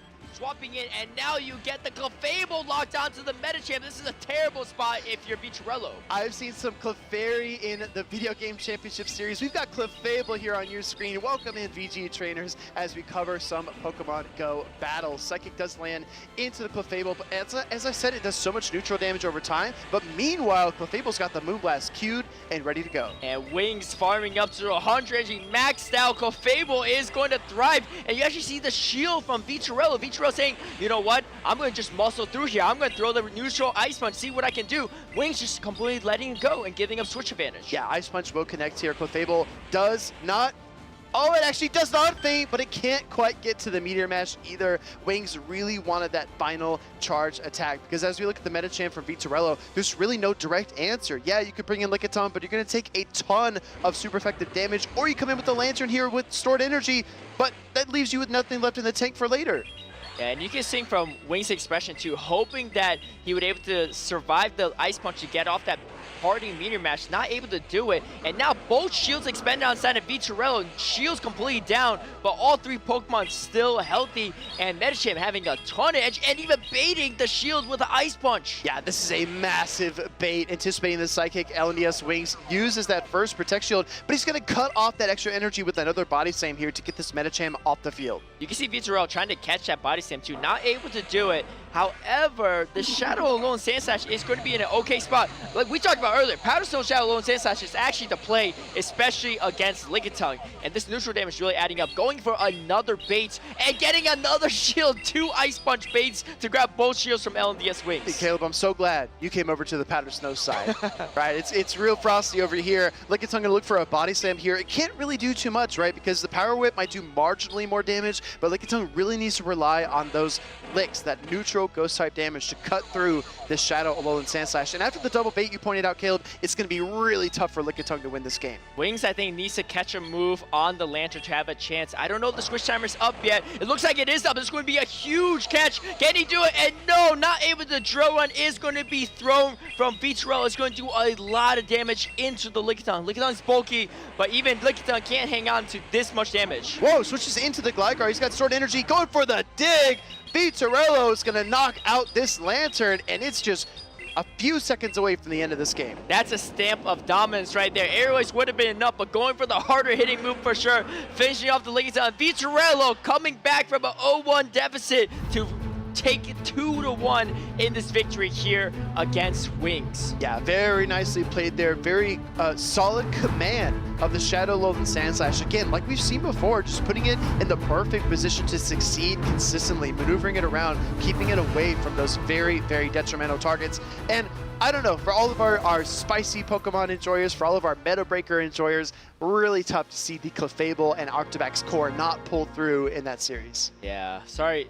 You could just direct your apology to Amanda if you really want to. That's true. But yeah, Arctibax looked great in the first game. Second game, struggled a little bit. And third game, Wings decided to leave it on the bench. And honestly, that was still pretty good back and forth there. If the Clefable shielded that Psychic or even the Ice Punch, things might have been a little differently. Wings hoping to get that Meteor Mash off, just a little unfortunately was not able to do that. Well, speaking of that series, let's take a look back at some of the key moments that led to that reverse sweep for Vitorello. This is game number 1. The Arctibax does get KO'd by the Aerial Ace. In comes Clefable looking for the dig, and he's able to reach it. And that aggressive Fairy Wind down against Gligar really helped out Wings for that end game, getting so much energy. Shield advantage and energy advantage is so hard to overcome, especially in this current meta where so many matchups are neutral. Ice Punch does connect into the Metacham. We got some interesting information here. Game number 1, LNDS Wings Metacham winning the charge attack priority, which does come into play for the rest of the series. And here we see the big counter down of that Shadow Alolan Sandslash. And yeah, and you see LNDS, the fist pump of victory, but Vitorello is not done yet, is going to bring in the Alolan Sandslash, the counter to the Clefable. It's a counter, it takes a lot of damage, but it's a still reliable counter. And here, Arctibax doing its best, but unfortunately just not enough to close it out for LNDS Wings in game number 2. And we called that out, right? We saw that how powerful the Arctibax and Clefable core was, but this meta composition for Vitorello, the Metacham and Shadow Alolan Sandslash had enough to handle it, and LNDS Wings falls to that loser's bracket. Here, game number 3, trying to do what he can with the Lickitung, but the double Ice Punch bait from Vitorello, completely savage there too, grabbing both shields and then going for that hard-hitting drill run. LNDS's only win condition there is to catch that drill run on the Lantern, but just unfortunately not able to do it. And here, that is a stamp of victory right there. Going straight for the dig on a low HP Lantern. Yeah, Aerial Ace would have been enough. Maybe if Gligar even kind of like sneezed on the Lantern, it could have been enough. But the dig definitely sent a big statement there. Vitorello advancing in our round 3 bracket, if I'm not mistaken. We're going to see how well he fares. And meanwhile, Wings falls to that loser's bracket. Hello, everyone, and welcome back to the Latin America International Championships. I'm Sarah Donna, joined here by Joe Brown. You had a different partner, casting partner, last round around. What happened there? We went from me and Rose to Speedy and Caleb to me and you. It's just how it is. Okay, that's the explanation, just how it is. Yeah. It'd be like that sometimes. It'd be like that. It'd be like that. Hey, it's been a long day here, so you know, I was just to get a break, but I cannot wait to be here for our next round, especially because this is the part of the time not everyone's at win and ends, but a select few are. Yeah, for sure. You hit round 7. There are a few trainers remaining at 6-0. I'm not sure if it's 6 or 8 total, however many are left at this point, but obviously half of those matchups will secure a 7-0 player, meaning you're automatically qualified for the day 2 of LAIC tomorrow. So this is one of those, obviously we all know how stressful round 9 is the final chance to make it in, but I do feel like from our perspective, from a spectator's perspective, round 7 is really exciting. 100%. So I cannot wait to get underway with that. But of course, the berries just went up, so we got to give our players a second to walk along to the stage. The event is huge. Oh yeah. It'll take a minute. So wanted to talk about kind of how the season's been going so far, because at this point in time, this is our first international, but we've had quite a few regionals going on as well as locals. So there is actually a lot of players out there that are making a really good case for themselves on why they should be the #1 NA. Absolutely, and currently that slot belongs to Riley Factura, who seems like he can't help but win at events, winning the first regional of the year and top 8ing many more regionals after that. He's also here this weekend as well, so best of luck to Riley on day 1, but technically the only player who is qualified through both the championship point threshold and then of course by winning a regional, he has it. So no one else in North America has qualified through championship points. Just a couple like James Beck, Riley Factura, Chupa Cross, they have it through winning a regional.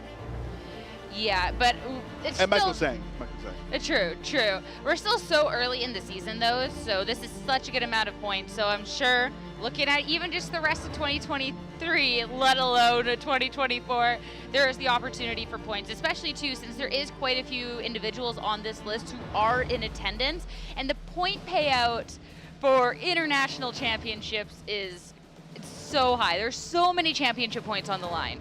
And that's why there's such great incentives for players from other regions to attend other regions internationals, right? You think off the top of your head, oh, Latin America, it's just going to be a lot of Latin American players, but no, you have players from Europe, players from Australia.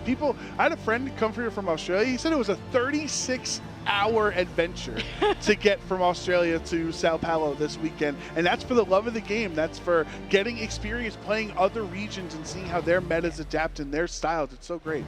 Well, there's not too many people that would make a 36-hour journey, and I don't blame them, but Europe, a little bit more reasonable for people to be coming across the pond and be able to come over here. We just saw Eduardo Cunha on stream, undefeated so far, but this is our top 22 players in Europe so far, and already a couple of familiar names here. Also looking at Marco Silva on this list. Yeah, Marco Silva, former international champion, Simone Sanvito, IC winner as well, and already locked up that World's invite with his win at the Lille Regional Championships. So many great names on this league. Victor Medina had an absolute pop-off season last year on the circuit, top cutting NAIC, doing great at Worlds, doing great at many regionals as well. Just a really great player on the up and come up on the European scene for VGC. Marcus Statter, the veteran, deciding, pretty much last minute was like, yeah, I guess I'll go to Brazil, and hopefully he does well this weekend. If you're making the journey over, especially last second, you're definitely sending a little extra luck towards their way just to make sure that the trip was worth it, at least in terms of the championship points that you want to be earning. So, and talking about other regions as well, because this is the international championship, so we do have people coming around from all over. So looking at a couple of other regions there, and the points that they've been acquiring, some talented names. Yeah, and as Rosemary had mentioned before, those top players in Latin America have already hit their CP threshold. I believe it was a 300-point threshold to qualify for the World Championship. So we have 8 players already that will be representing Latin America later on next year. I should say, at the top of that list, of course, Juan Salerno and Paul Ruiz, 2 of the favorites coming into this weekend to take home the crown. And looking over at our friends in Oceania, because maybe not too many individuals making the 36-hour journey, but of course some are to try and get the invites and maybe try and overpass a couple of these individuals on the championship point leaderboard. Currently right now, Megan Rattle leading the charge, 158. Super talented player that's been around in the game, being able to rack up these accomplishments and already starting the season off strong. Yeah, Megan, one of the best Oceania players statistically or historically, whatever terminology you want to use, one of the best Oceania VGC players representing that region of all time. Multiple World Championship top cuts, great performances at ICs as well. And so in the current leader points in there, they don't have the IC to bolster up their CP, so it might have to go to multiple regionals or locals in their region. And Australia's pretty big. It's not like you can just drive over to a PC. It takes a while to get there. You might need to take a plane just for a PC. Yeah, it's definitely the grind, but of course, for the top traders, what is it, like travel far and wide on the Pokemon Master? It was something along those lines, but of course, if anybody can be making the journey out, this is not the only international championship that is happening in the season. It's only the first one. So we're going to be looking at Europe going on in April, and then, of course, our North American International Championships in June, all leading up to try and get enough points or those automatic invites to the World Championships in Honolulu, Hawaii.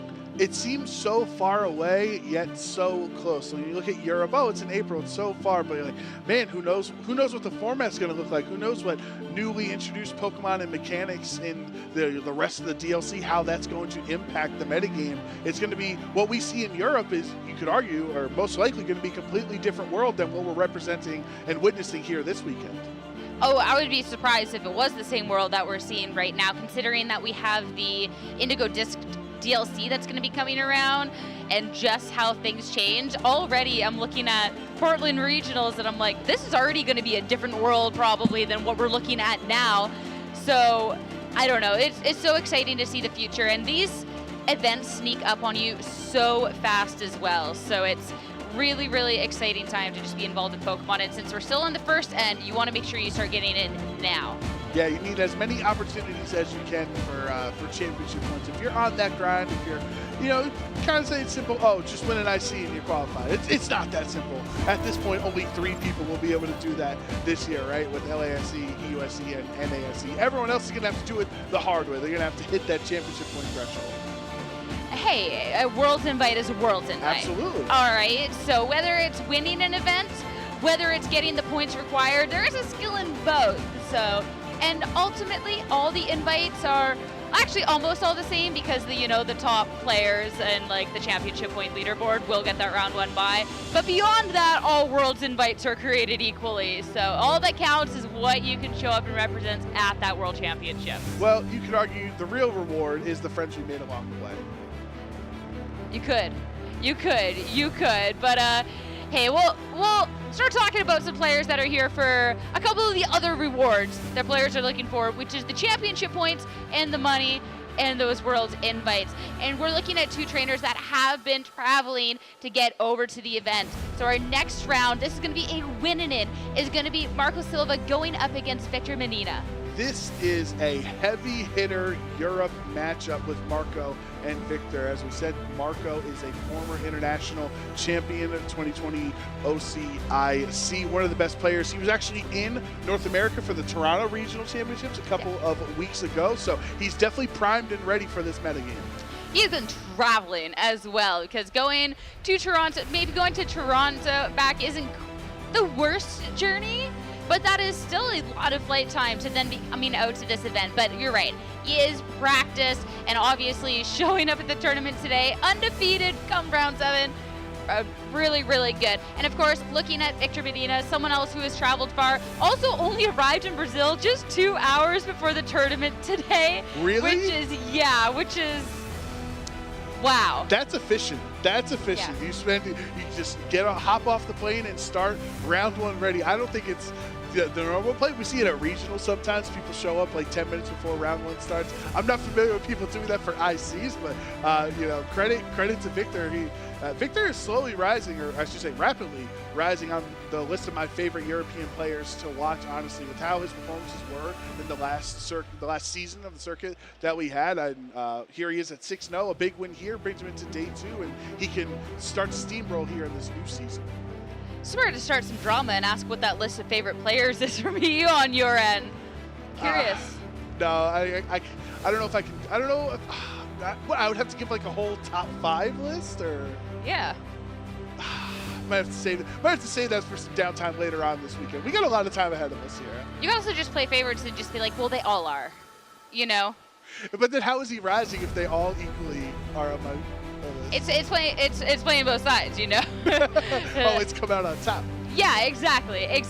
So, hey, and when we're looking at Marco's end, maybe the rest has helped him well, because so far he's only lost 1 game in all of his matches so far up until that point.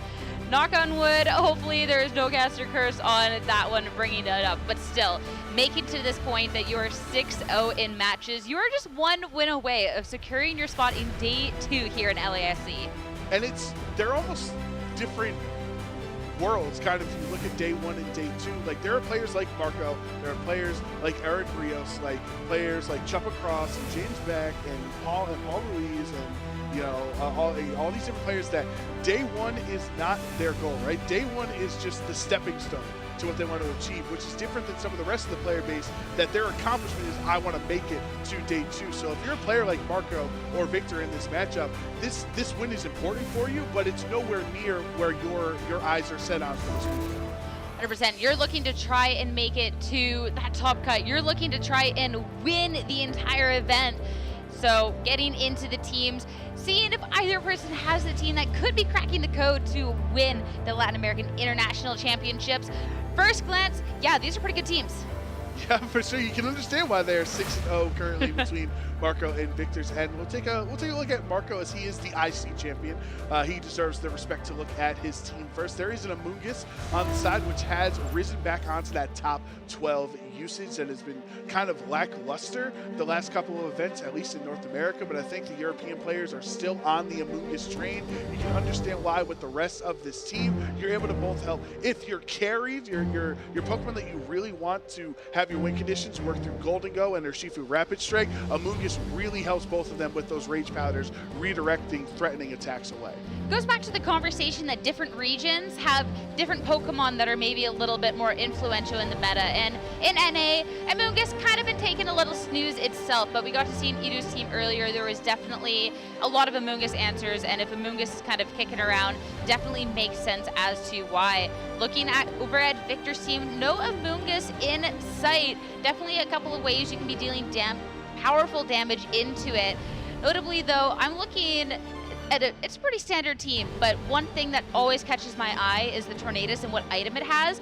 No Covert Cloak, it's going to be the Rocky Helmet, so that could be a swap in to be taking hits and dealing damage back, and you just have to be able to position it to try and not take too much damage from the Rocky Helmet if you're Marco. That's Rocky Helmet as well as Taunt, so that Victor's Tornadus is kind of acting as an anti-Torn or Shifu Pokemon because you have the Taunt for the opposing Tornadus to stop its Prankster abilities, as well as the Rocky Helmet. You want to knock me out? Sure, you got to set up the rain first, and you're going to get punished. You're going to take 3 hits of Rocky Helmet damage. The other huge thing that was really neat to know on Victor's end is the Terra Ghost Rillaboom. So you don't see that too often. Usually you do grass for stronger wood hammers or stronger grassy glides, maybe a fire so you don't get burned. Terra Ghost for Rillaboom.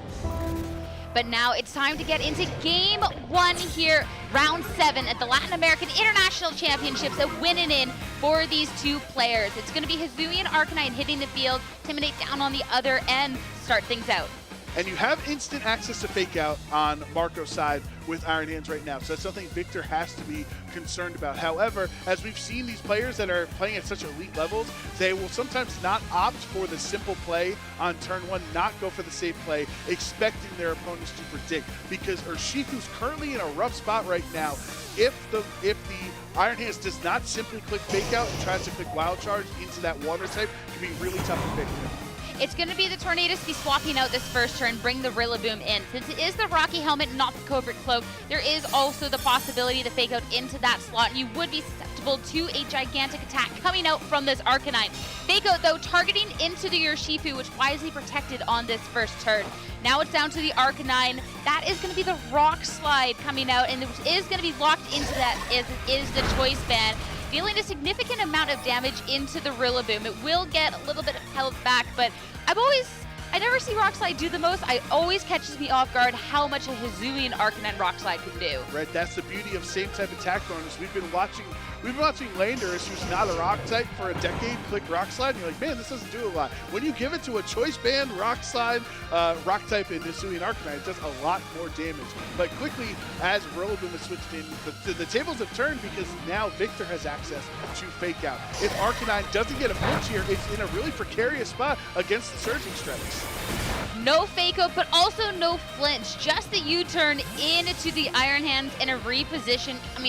Victor will have to still be able to see if the Urshifu was flinched or not, as that was a double connect, but it will be Arcanine coming out over on Victor's end. So now an Intimidate in return onto Marco's 2 Pokemon and get an attack drop. And you would hope that after the Intimidate, maybe Urshifu can survive a hit, but obviously Arcanine never even standing a chance there. You don't even need 3 hits. That's a 1-hit KO. There's the debate if it's a Surging Strikes and it hits 3 times. Is it truly a 1-hit KO? This is the 1-hit KO of 1-hit KOs for that Urshifu. And now with that Intimidate, the Wild Charge, not enough damage into the Urshifu for the KO. Perfect turn from Victor, getting rid of Marco's both one Intimidator and really strong Choice Band attacker. So he's down to his last 3 Pokemon. We have the benefit of seeing that it is Tornadus and Urshifu Rapid Strike in the back. His Iron Hands has already been on the field right now. You know another Wild Charge can knock out the Urshifu Rapid Strike, but at this point the question is, will he be will he be given that chance? Victor and his Hisuian Arcanine is also choice banded. Terra normal access as well. You can try to double target into one slot for a massive amount of damage if you're on Victor's side. This is where that Rocky Helmet could be crucial, though. You know the Arcanine's not going to want to take the hit well. You could bring the Tornadus in.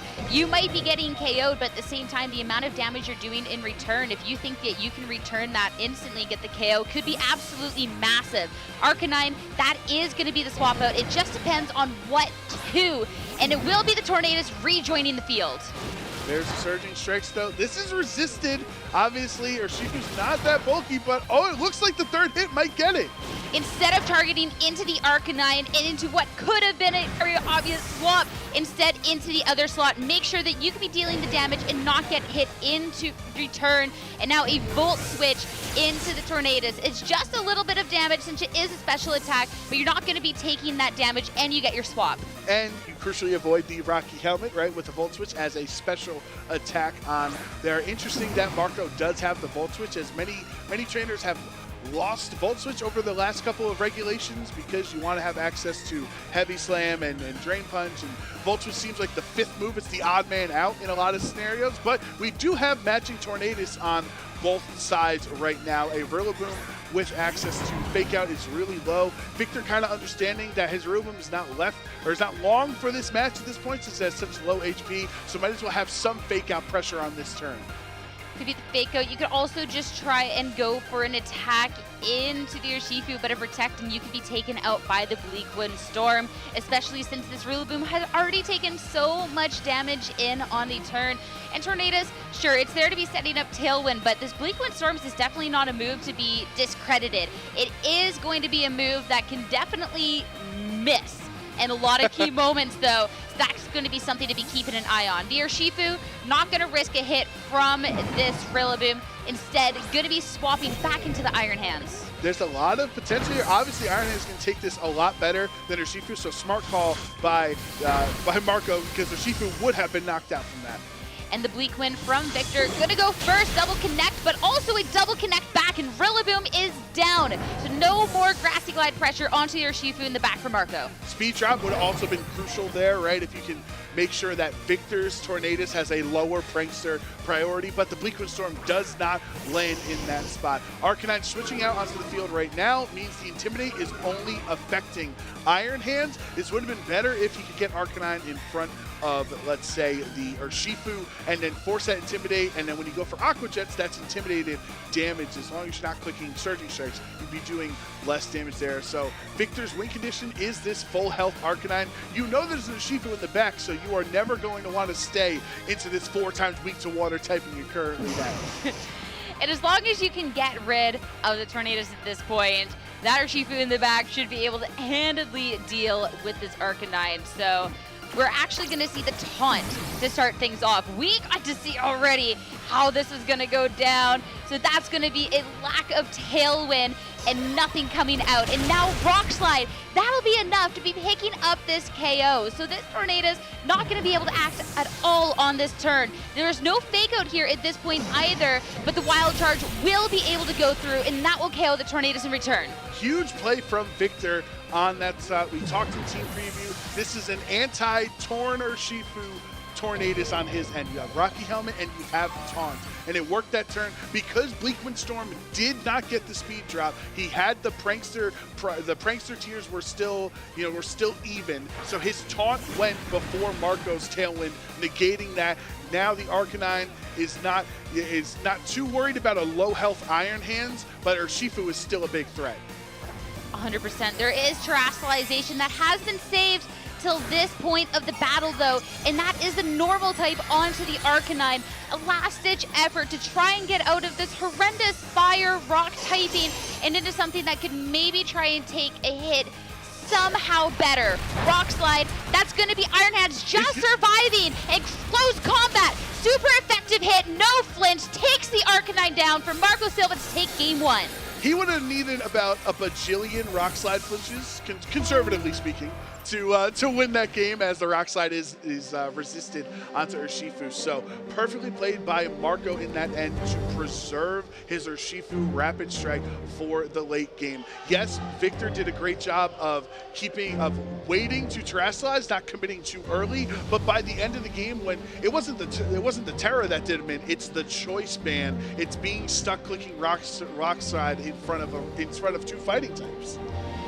Well, as you always say, where there's a rock slide, there's a way. You never know, but yeah, definitely a little bit of an uphill battle. The Hizumi Arcanine that we've seen take over, the typing that it has can be really difficult. We've gotten to see some of the Hizumi Arcanines kind of go into a Terra Fairy or a Terra Dragon type set, but this one being normal. Sure, you can be doing a lot of damage with something like an extreme speed, but in that end game, the double fighting type, absolutely no chance. But what a great first game in this. I mean, it was so pivotal that being able to take out the other key pieces that could have been Victor's way to success, the Arcanine just wasn't enough in the tank to get it done. And I wonder what Victor's adjustments can be in this game too, because obviously you're on the back foot, right?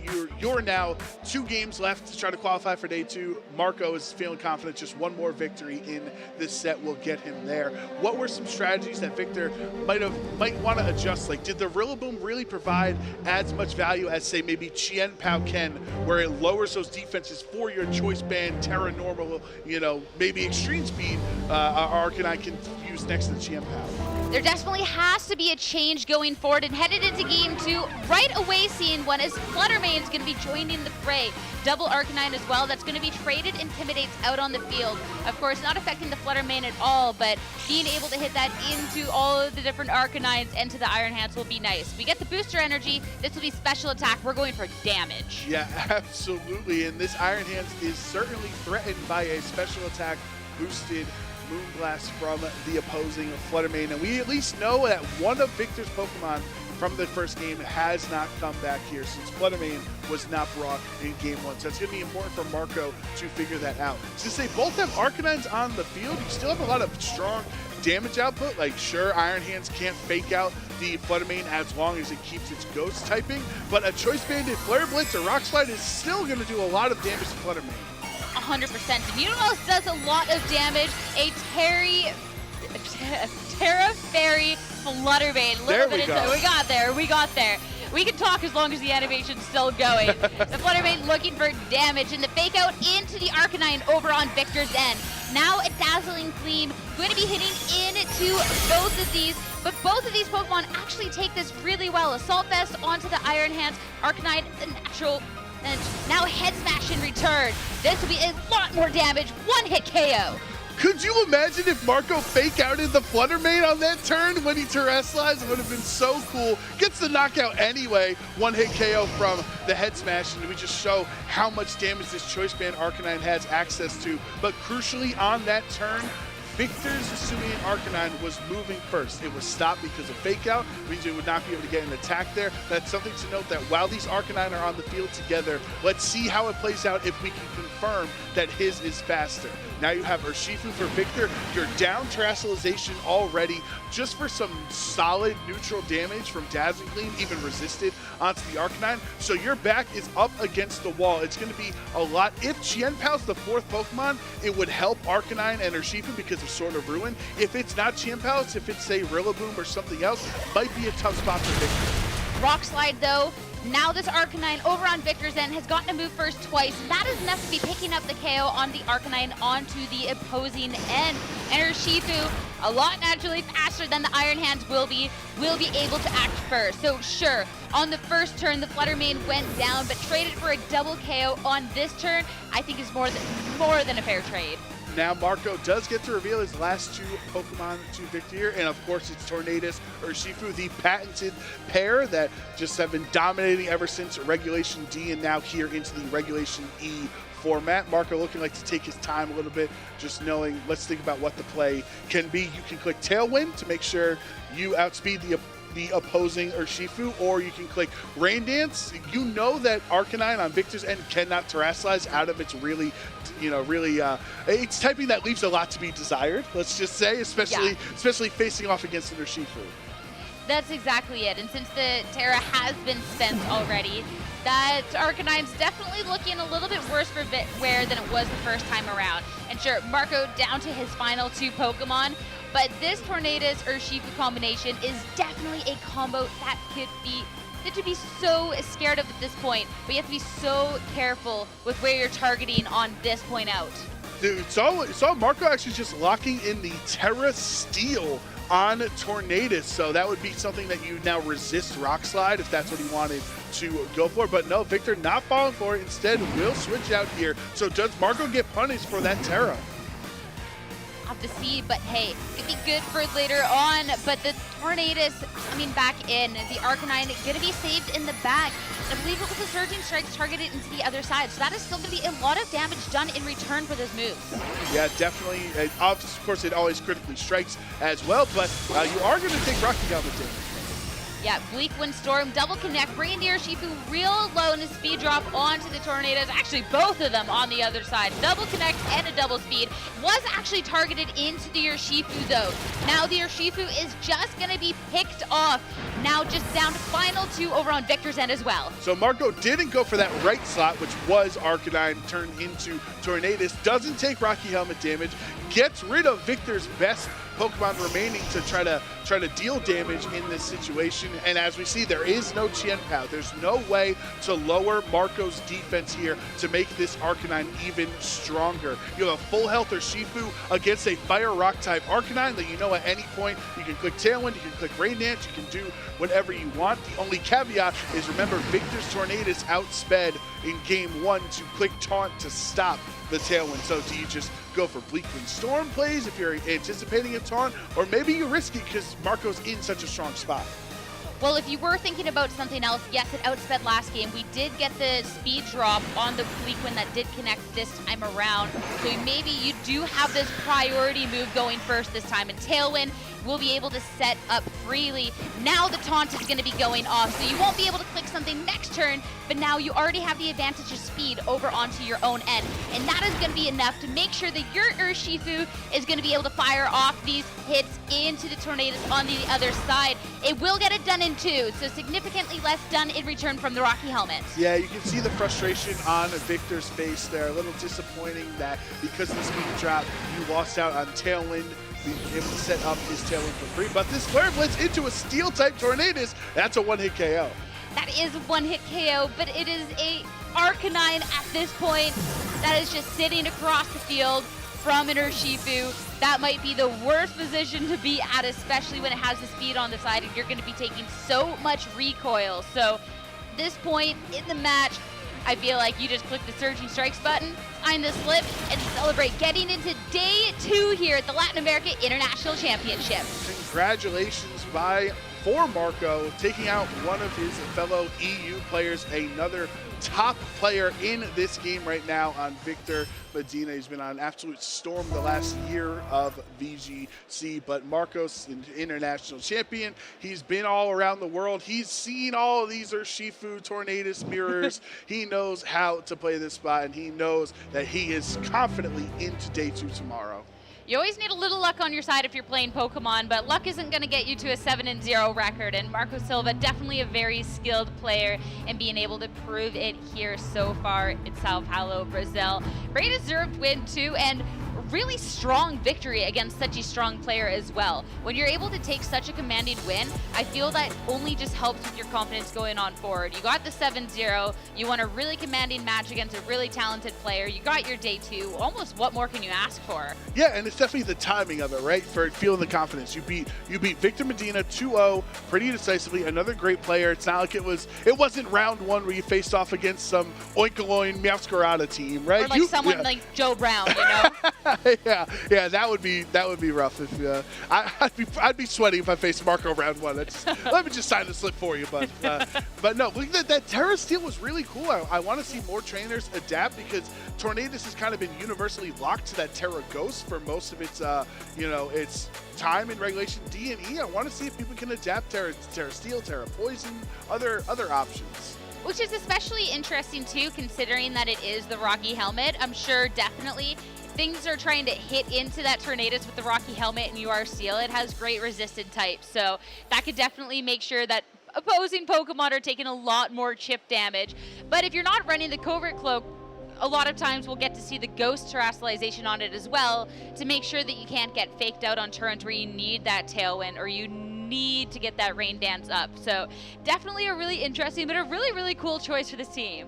Yeah, for sure. And Marco played that set beautifully. Obviously had that Rock Slide that helped, or the Rock Slides in this matchup can be really scary because Hisui and Arcanine has that same speed tier. And we saw that Victor's might have been faster. We saw 2 turns in a row, right? So could have been a different world, who knows? But in this current world, Marco had a pretty convincing matchup. Still didn't even need to bring the Amoonguss. That's now 2 matches in a row where I kind of hyped up Amoonguss as a possible option, and it wasn't even brought on stage.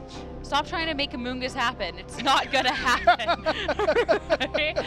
But hey, looking over on Victor's end of things, sure, you lost a match. You still won 6 of them in a row before getting to this point. We still have a few more rounds of Pokemon, so definitely still a few more opportunities to get that win to get your spot in day 2. And you know, he got top 4 at NAIC this year, top the EUSC as well. So I should say the prior season. So just a great player that should not be worried whatsoever about one loss. So Marco's one of the best players in the world and one of the biggest accomplishments we have in this game as an IC champion. So just take that as you can. You know, you do it in other games. Like, all right, I have 2 losses to work with, right?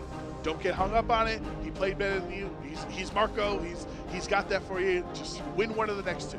Especially too, it's just win 1 more. You won 6 rounds of Pokemon to get to this point. Yeah, you can win 1 more. You can win 1 round of Pokemon. Whenever your back's against the wall, just think, I've won sets of Pokemon before. You're all good on this one. So it's definitely, you just gotta maybe stay calm, just take a breath, but there's still plenty of chances. Yeah, absolutely. And I love how the field is developing right now. There's so many great. We're just like kind of obviously we can only pull 1 match every round, right? Yeah. But you're just seeing how who's 6-0, who's 5-1. Like there's a lot of great names right now. We've seen Alberto doing well on stream. Saw Edu, Paul Ruiz, like all these great players. Sometimes we pull them on stream in the next match, like next round that's an even more hype match. But we just had them on stream, so you want to have a diverse options, I guess, from our stream matches. And I think we've been doing well so far. Yeah. You know what the most hype part of where we are in the broadcast is right now, though? Every match that we have for the rest of the day is going to be win-and-ins. There's going to be so much to celebrate. You get that heartbreak too at round 9, which is always the worst one. I always hate the round 9s. I always feel bad. But we're going to be having really high caliber matches, as this is going to be trainers' opportunities to make it into day 2. So we're going to be seeing best of the best try and prove that they deserve to fight another day. I thought you were going to say the most exciting part of today is that we were about to get a break. Because you're talking about only 2 rounds left. You're like, oh, what about currently upcoming? He's going to get a break. But anyway, we are ready on the stage to have our winner interview with Marco. As we get our break, we're going to head over to the stage to see how he feels getting into day 2. So take it away. Thank you so much, Sierra and Joe. I am here with the winner of that last round, Marco. Congratulations. That was a very convincing 2-0 victory. Did it feel, were you as confident as it looked on that broadcast to be able to get that 2-0? Yeah, of course, Victor is a really strong player, so I already knew the matchup. I already know what I wanted to do. But yeah, of course, since it was Victor, it made it way worse than it actually was.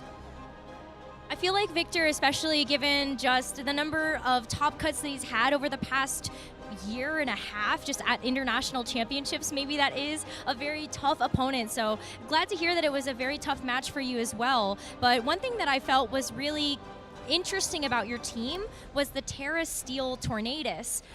What is about that choice that you felt like was the right call for this tournament? So many times when you're choosing the Terra for Tornadus, people usually go for Ghost because you basically avoid, at least you try to avoid people going for Fake Out into Tornadus. But in this case, I had Protect, so I kind of using Tornadus in a different way, in which can stay a lot on the field and also go for a lot of Blackwind. So a defensive Terra the Steel type was really good. It felt like it played such a big role in that, especially that second game, to be able to make sure that terrestrialization would work in your favor. But something else I wanted to ask you about your team is your choice of moveset for your Arcanine, as well as the item that it has. So talk me through the choice for the choice band as well as the head smash. Yeah, so I want to start by saying that actually I wasn't the inventor of this team, but my friend Federico Camporesi, which unfortunately cannot be here for like health issues, he built this team, and yeah, we actually had choice band because we felt like it was great in the Tailwind core in general, with Tornado, Urshifu, and in this case Iron Hands, but for example Victor had Rillaboom, but it's really similar. So choice band was really good there. We had locked in Flare Blitz, Rockslide, and Extreme Speed, and actually until yesterday I was pretty tempted to use Terra Blast because there's a lot of Roaring Moon. For example, if they see that you have Terra Blast, they're kind of forced to at least make some type of like defensive play, like protect or switch out or something like that. So at first I had Terra Blast, but then I kind of realized that yeah, I had the option, but at the same time I kind of needed something else for another matchup that I cannot really say because it might happen that I might play tomorrow or today. So yeah, I kind of just want a heavy hitter, Intimidate, because also it's very good with Gold Angle, and yeah, in general it fits really well with the team. Don't worry, I won't ask you to reveal all of your strategies for those future games, and you are looking right now at making that day 2. So how do you feel knowing that this last round was a huge boon going in that direction? Yeah, so honestly, I was expecting this team to do really well because last week I actually played in a local tournament in the mid-season in Italy, and I ended up winning. I didn't really pick up the team before that tournament, and yeah, I kind of felt like, okay, this might be the one because it played really, really well. So yeah, I was expecting to do really well. I wasn't really expecting to go like 7-0 without dropping one single game because I went 14-0. But yeah, we're gonna see how it goes in tomorrow and in the next couple of rounds. No way, so you haven't dropped a single game so far in your set? Yeah, I haven't. So is that just comes with clear game plans for the matchups that you've had, or is this just experience with the team after playing in such a stacked region? I mean, Italy has been such a strong contender when it comes to these international events. Yeah, I think the preparation for this tournament has been really great. In fact, compared to like other tournaments, usually I tend to maybe make some more games than I usually do. For example, here I played around like 10 best of 3s. I kind of realized, okay, so this team is really good. I don't want to popularize it because, for example, I played the Roaring Moon team with the Amungu, Citron, Turtle Main back in Lille, and now everybody's using that. So I kind of didn't want to like reveal the team and just get super high on the in-game ladder. But yeah, I just did like the games that I needed, and then I just thought in my mind what I need to do in like the particular matchups. Let's talk about that, because you did get top 8 at Lille, and you're coming off the back of such a great tournament performance. Do you feel like that has definitely helped you when you know that team is everywhere right now? Yeah, I think it really helps for me, like in general, because since everybody's playing that, I also know what actually beats it and how to like play around it and play around the Roaring Moon, play around the Heatran. So I think playing that team kind of also gave me a boost on how to play this team as well, because it happened to me also in this tournament to play some Roaring Moon, really similar to my team. I think you're going to see a lot of Roaring Moon for the rest of the tournament too, I bet. But Marco, I want to let you go to prepare for your next round, because I know you're not going to take your foot off the gas for this next one. But is there any shout outs that you want to make? I know you said Fedi Camp was helping you with this team. Anybody else? Yeah, I also want to thank my friend Arash, because he also helped me with the game plans, and I'm pretty sure like he hasn't been playing too much in the last couple of months, but he's gonna come back with the next year or with the next European regional, and I'm really grateful for him like helping me with the prep. And yeah, shout out also to all my friends, my family, and the friend group of Il Server. You have a lot of great people in your corner, Marco, so thank you so much for sharing those thoughts with me and for the rest of the stream. We're going to let you go to get ready for that next round, and we're going to throw it back over to the casters before we get ready for that round 8.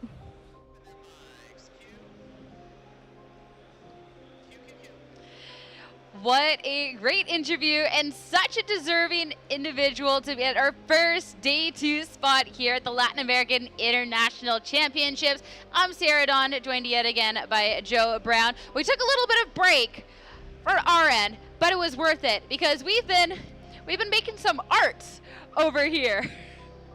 We? Oh, you gotta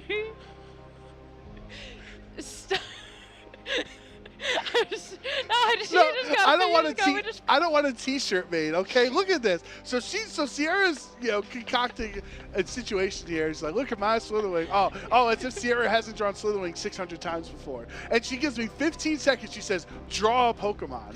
And so I'm like, all right, Scarlet, Violet, Koraidon. And then I forgot that Koraidon's wheel is up there, so I had wheels. So then I gave it legs because it's got leg wheels or whatever. But he's got the spiky hair. He's got the tail. Like, it works for Koraidon, okay? Our producer said it's beautiful. Thank you. So you got that approval. But hey, there is some really, really talented artists out there. So if you can do any better than what we're doing, there is an illustration contest happening. Your opportunity to show us the skills, what you got. I don't know. I feel like ours could be on cards. Yeah, definitely. Mine could be like an April Fool's Day card or something. They have those, maybe. I don't know. I feel like yours has character. It's got heart. I'll give myself that. I had 15 seconds to draw it, and obviously, I should have went with the Charizard. I know what that one looks like. Oh, like we haven't drawn Charizards 100 times. No, it's all good. But magical there he Pokemon is. moments. It's Koraidon. Yours just looks just like it. Well, mine's in the wheel form. That one was standing up, so it's different. You have the action shot. Yes. This is an awesome competition, though, honestly. Yeah. That's really cool to see. Yeah, so make sure to get your illustrations in, especially to see someone's illustration on a Pokemon card. Fantastic. I feel like we could sell millions of these. That's all. So we could sell millions of these. I unironically think I could sell more of mine than yours. Yeah, yours. It's beautiful though. It is stunning. But hey, even if you're not looking to have your art on a Pokemon card, even if you share it to us on X with the hashtag PokemonLEIC, maybe then we can get to see them. This could be on a card. Ooh, cool shiny Dratini. Dratini was drawn by a friend, Girian GX. His nav Twitter is a magnificent shiny Pokemon. Absolutely, Gabo Rocker GX. Beautiful. I have a little beef with shiny Dratini though, Oh. because I was shiny hunting one on my birthday, and I live far away from my family now. I was so sad, and I found a shiny Dratini in Let's Go Pikachu, tried to catch it, and it fled after one Pokeball on my birthday. Like the audacity. The audacity, And I was Dratini. already so sad. I just sat and cried over the shiny Dratini I didn't catch. Couldn't even enjoy your birthday cake. I don't even like shiny Dragonite. I like shiny Dratini and Dragonair way more than Dragonite, but that's for another day. Yeah, especially too when you see the shiny Dratini like this. Yeah, Stunning. beautiful. So your friend is very talented. We want to see your next art though. Your art next though, okay, bud? You get the double tweet. This is insane. Me and my mouse ape. Oh Bro. my goodness. Legit, Mochaccino makes some incredible artwork I see online all the time, so definitely give their proper shout out here with them. And the Mouse Ape team, oh, I didn't even see the mouse before. I just saw the big Annihilate. But remember, most of Scarlet and Violet, Mouse Hold Annihilate, they were pretty strong together. The one that's right front and center looks so spooked. Yeah. Especially too with like Mousehold Annihilate. You get that follow me so this Annihilate can be setting up and dealing some damage, and this Mousehold definitely looks like it's been through it. Yeah, he's getting like thrown with the Rage Fist currently that Annihilate is building up. Just holding on for dear life. That's how I feel going up against Mousehold Annihilate players though too, so very fitting. This is absolutely stunning though. We have more art though. Barely drawn any, so favorite wasn't hard to pick. This is so good. I have to know which is the favorite though. There's two Pokemon. They can both be your favorite. That's awesome artwork from both the I'm blanking on Toxapex pre-evolutions. The Marini. Thank you, Marini and Wooper. I know in Pokemon Go, like Marini, Toxapex, they're great. Wooper and the Paldean Wooper, Clodsire, like that's become a pretty exciting thing in Pokemon Go. So maybe James is a Meta Go fan or not, but instead maybe just like some cute water types. The smile on the Wooper's face is so precious. It's perfect, yeah. It's perfect. I feel like you can full screen that and make it its own emote. I wanted that ever. That should be on a t-shirt. I am a big Paldean Wooper fan. In comparison to the regular one, if I had to choose, I'm going Paldea. They're both cute. They're just little guys. They're just doing their thing. This is Fantastic picture, though. Do we have more art for our next one? That's what I'm hoping to see. Can you survive 5 turns in Trick Room? Oh, that is awesome. My favorite archetype. I guess Magirna's just chilling on the team. I don't think Magirna's going to show up at LAIC, but definitely just a reference in general instead of just a VGC squad. But you can put Ursaluna, Cress, and King Gambit on the same team. Yeah, well, maybe I think the poor vibe is just the spooky vibe. I think the Red Eyes matches this very, very well, but that's awesome. This is absolutely fantastic, especially too when you're seeing something like the Ursaluna, especially the Blood Moon Ursaluna. It's very fitting. It's very fitting. If you know, you know. And of course, King Gambit in the background, just looking very, very menacing. The Cresselia we haven't seen too much of this weekend, unfortunately. No. Maybe that's just, there's still so many matches out there. Maybe it's just one of those, hey, it's there. Maybe we aren't really catching it quite as much. I'd be intrigued to see at the end of the day kind of how that all shakes up and how many make it into day 2 of the competition. Our last and our final tweet coming out. Me, Dracovish, are enjoying the Pokemon LAIC stream. We're the plushie. There's the doggo. Fantastic time all around. For a second, I didn't see the plush, and I thought you named your dog Dracovish. Would also be good. I guess I think Pyro's a much better dog name than the Dracovish, but at least they're all comfortable. They're all snuggled in watching LAIC. Do you have something? Oh, that was the Reggie Lecky moment. The Terra Ice Reggie. We were there. I remember that moment. I was there. Also, if you're looking at the TV, look at all the plushies around. This room's stacked. Yeah. Love that. Love that. And of course, it's always a nice, cozy beginning to the weekend where you can just chill and watch the broadcast. Yeah. It's a good time. Pyra said they're snoozing until Incineroar comes back. I get it. I get it. It's fine. They just didn't think Regieleki was going to do much. They were snoozing on Regieleki. Little did they know. I bet at the end of the match, Pyro was like standing up, barking like, "Yeah, let's go." Regieleki did the things. Yeah, and Pyra, big Flareon fan, probably. Probably got all of the trivia questions right. Honestly. Yeah, but definitely if you want to get involved online like those great people that we just showed off now, follow us on all of our channels online. Use that either Twitch right now with Pokemon VGC, then also YouTube after an event. You can go back and check that VOD. We're live on YouTube as well, but in case there are any rounds you missed this weekend, check the VOD on YouTube. 100%, but while you're maybe catching up on any of the action that you missed or going to get yourself a dog and a plushie to be enjoying the stream with, you're going to have a little bit of time as we're going to be taking a quick break before we're up with round 8 of our competition here in LAIC.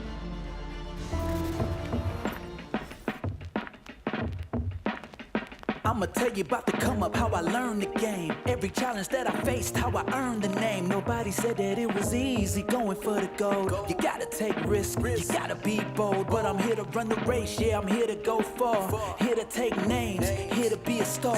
And when I finally make it, I'll be at the top. Best of the best, yeah, I'll be walking where legends are alive. I'll be walking.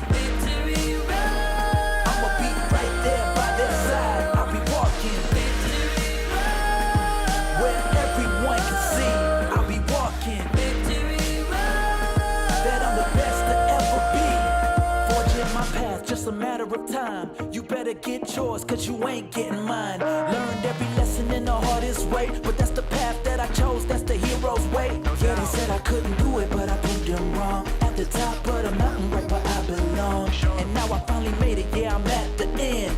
Best of the best, yeah, I'll be walking where legends are alive. I'll be walking. I'ma be right there by their side.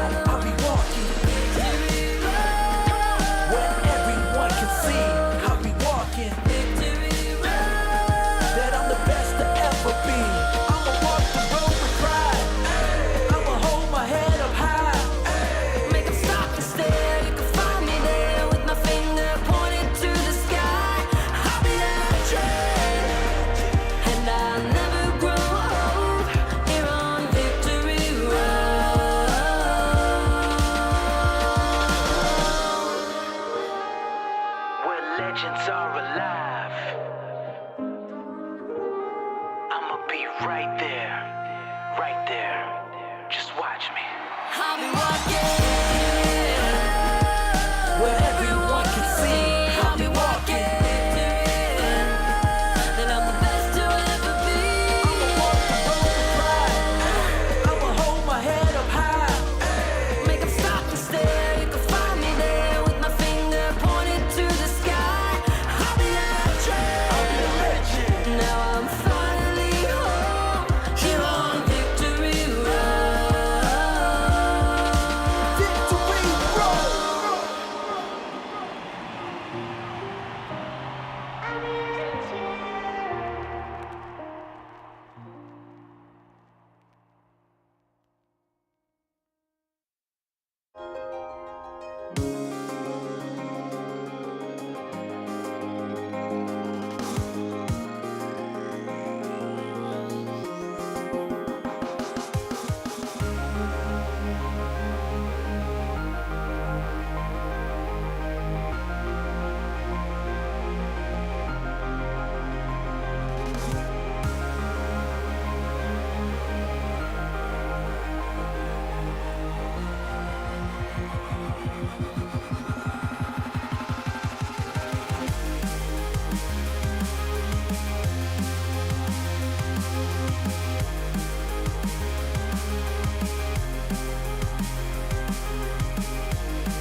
Maybe when I was like 7 or 8 on the Game Boy, Fire Red, Leaf Green, that's the first games, and then start from there.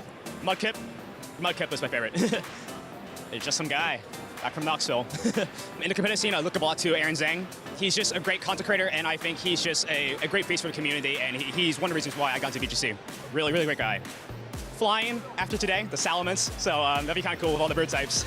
My favorite Pokemon is Pancham. I always bring him to every event, and he's just kind of there. It's just kind of my persona. So yeah, there he is. My favorite part of Pokemon events is meeting new people, and just playing just like new players and just anyone I haven't faced before. It gets like a strong challenge, and it's always great to just meet new people overall. My go-to event snacks will be protein bars. I usually have one on me all the time. They're just very convenient, and they're easy to eat. And my Team Rocket? I am not Team Rocket. Welcome back, Pokemon trainers. We're getting into the end game of the competition here at day 1 at the Pokemon Latin America International Championships 2024. It's going to be a fantastic end to the show here. I'm Lou at Josh Cromie, joined for the very first time ever in my casting career by the amazing Sierra Dawn. How are you feeling? I'm so excited to be sitting here casting with you. So before I played VGC, I watched you cast, and now I'm sitting here casting with you. Like, I've gotten over that moment with everyone else because now it's like, all right, it's you again, but you're still like, oh my God, I'm casting with Lou? We can tick it off the list now though, right? Yeah. Like, I have the same. We've worked a couple of events together, but never actually got to do the synergy behind the desk. So it's definitely going to be one for the history books for many reasons. 100%. This is the whole reason I dyed my hair, so that I can match exactly for this moment. We're just twinning, me, you, and Joe. You know, Rose has got the pink hair going on, but you got to get on the ginger train. Yeah, we got to convince, like when Rose and Joe are casting, we can just convince Joe to dye his hair pink. That could work. I mean, I've done a wardrobe change today. Maybe Joe could do a hair change over the weekend. Stranger things have happened, right? Exactly. I'm sure we can figure that out. I'm sure we can figure that out. But hey, talking about strange things going into this weekend, looking at our caster predictions, we're always predicting a couple of strange things will be happening. I mean, I know Gastrodon isn't the most not meta, but I still feel like at this point of the competition, it's still a weird and quirky thing to see it heavily utilized, but it's still number 1 in your heart. I respect it. Oh, definitely. And there were a bunch of them out there. There was a grand total of 7. But what I did get to see were a lot of people out there with Pokemon Gastrodon plushies, and there were a few people out with like Gastrodon t-shirts and things. It was super cool to see the Gastrodon support out there. But I think the one I really want to talk about is that Slitherwing. Unfortunately, there were none in the competition, but the biggest one is in your heart forever. 100%. See, the problem is, and Joe and Rose put it perfectly, is that it's not really going to be able to see that success it needs to until I'm competing at an event. Oh, yeah. And right now, I've spared everyone feelings by being on the casting desk instead, so I don't have to stomp them with Slitherwing. I actually just don't want them to know the spice, because right now I'm like the old man in the village, like yelling around, nobody's listening to me. But if I actually go out there and do it, then the Slitherwing is going to be everywhere, and then it's everyone's thing, not just my thing. I'm a little selfish, so. That's the thing, you and Slitherwing will cook something up special for when you take to the players' desks maybe later in the year. And I think, like you say, you're going to set a little bit of a trend. But speaking of some trends, taking a look at the Pokemon choices here, I have to say Rose seems to have the most meta choices that we're seeing here in day one. The Chi-Pow and the Golden Go in particular, we've been able to feature a bunch on the broadcast, as well as Amoonguss. It may have dropped in the ratings in favor of something like Rillaboom, but we have still seen it a bunch out there on the battlefield. Well, especially too when we're looking at the Amoonguss, it's dropped a lot more in NA, but I feel like there's definitely been other regions where this Amoonguss has definitely been alive and well, so I'm not quite the most surprised to see that it's doing quite well at this event, especially two other trainers have been having quite a lot of respect for the Amoonguss coming into this. And for Amoonguss, it's definitely not a Pokemon that you can be disrespecting too much going on in things, so it's definitely, I'm not surprised to see it. Golden Go is another kind of really easy answer because it'll never have the highest ghost type usage out there while Fluttermane's around, but it's still so powerful. It definitely is, and particularly with the flexibility it has for terrestrialization, that can be a really nice synergetic form for it. We've seen a bunch of, let's say, Dragon Terra on Golden Go at the minute that gives it a nice amount of flexibility. But for me, the biggest surprise has actually been the Ogerpon. We all kind of pitched a stake in a different Ogerpon form, but they have generally been really underwhelming at this event. Yeah, and I'm excited to see once we get into day 2 of the usage where about those Ogerpons fall, as well as the rest of the Pokemon, because we can do all the predictions we want. And day 1 predictions, I think, are actually really interesting, seeing what we see with what people were thinking of bringing to the event, but that doesn't necessarily reflect the most on what was the best thing to bring to the event. So these might be the popular ones, but what goes up and down depending on tomorrow is the big question. It's a little bit of what we want to see as well. I know it's supposed to be what we think is likely to succeed, but also there's bits of things we hope will succeed, the things that we're maybe trying to will on from the back rows here. But these are the top 12 Pokemon that are currently doing incredibly well in the meta. Again, you've got those podium positions of Fluttermane, Iron Hands, and Landorus, I think to no surprise, and Urshifu coming in close on the 4th place there. And the one thing that's interesting is, you know, recently in a couple of regionals, we have seen the single strike variant of Urshifu rising up in popularity a little bit, but it seems to have been benched once again. Urshifu Rapid Strike just kind of saying, hey, I am the dominant form at the moment. Having that water type on my teams for that Fire, Water, Grass Sport is just so impactful and powerful, whereas having maybe the dark type on there just hasn't been as strong with all the fairies running around. I feel like too, when you're looking at the Urshifu Rapid Strike, I feel like the more hate people throw out there and the fact that the Pokemon can still thrive really just showcases how strong of a Pokemon it is. We're seeing Rocky Helmet. Rocky Helmet, I feel like that's like the perfect Urshifu answer, quote unquote, because you take so much damage. Or Water Absorb on the Ogerpon with Follow Me. It should theoretically be able to translate the hit over, but having access to such a strong attack in something like a close combat still can be dishing out so much damage. So it's just one of those Pokemon that can be really hard to play around. And all of a sudden, if you're playing against a Tailwind team that has this Urshifu next to the Tornadus, which also has a really good showing on here, that's a lead that if you mislead into it, can just run through your team like no tomorrow. Exactly, and that's why I was an advocate for Ghost Gastrodon, because then you really can counter Urshifu in so many different ways. People haven't caught on to it yet. It's definitely one, I think, to keep on the back row maybe for the future. But I think as well, taking a look at some of the interesting choices that players have brought, we have seen Pokemon like Regieleki come through and do incredibly well. I believe that Regieleki team was undefeated up till this round, as in we don't know what they're going to do at this point. So 7-0? 6-1? Maths is bad, okay? It's been a long day. But they were either undefeated or at X and 1. They're doing incredibly well. And I think that's where these little introductions, where Regieleki that can hit so many of these water types that you were just talking about, but also go for that Terra Ice to hit the grass types running around, the Landorus that is so dominant at the minute as well, was a really nice call for this particular meta. I'm still so back and forth on the Terra Ice coming out from the Regieleki, because I see the reasoning. I see exactly why. Then I'm like, well, Chi-Pow's kind of just right there. True. But also Chi-Pow can be so easily countered.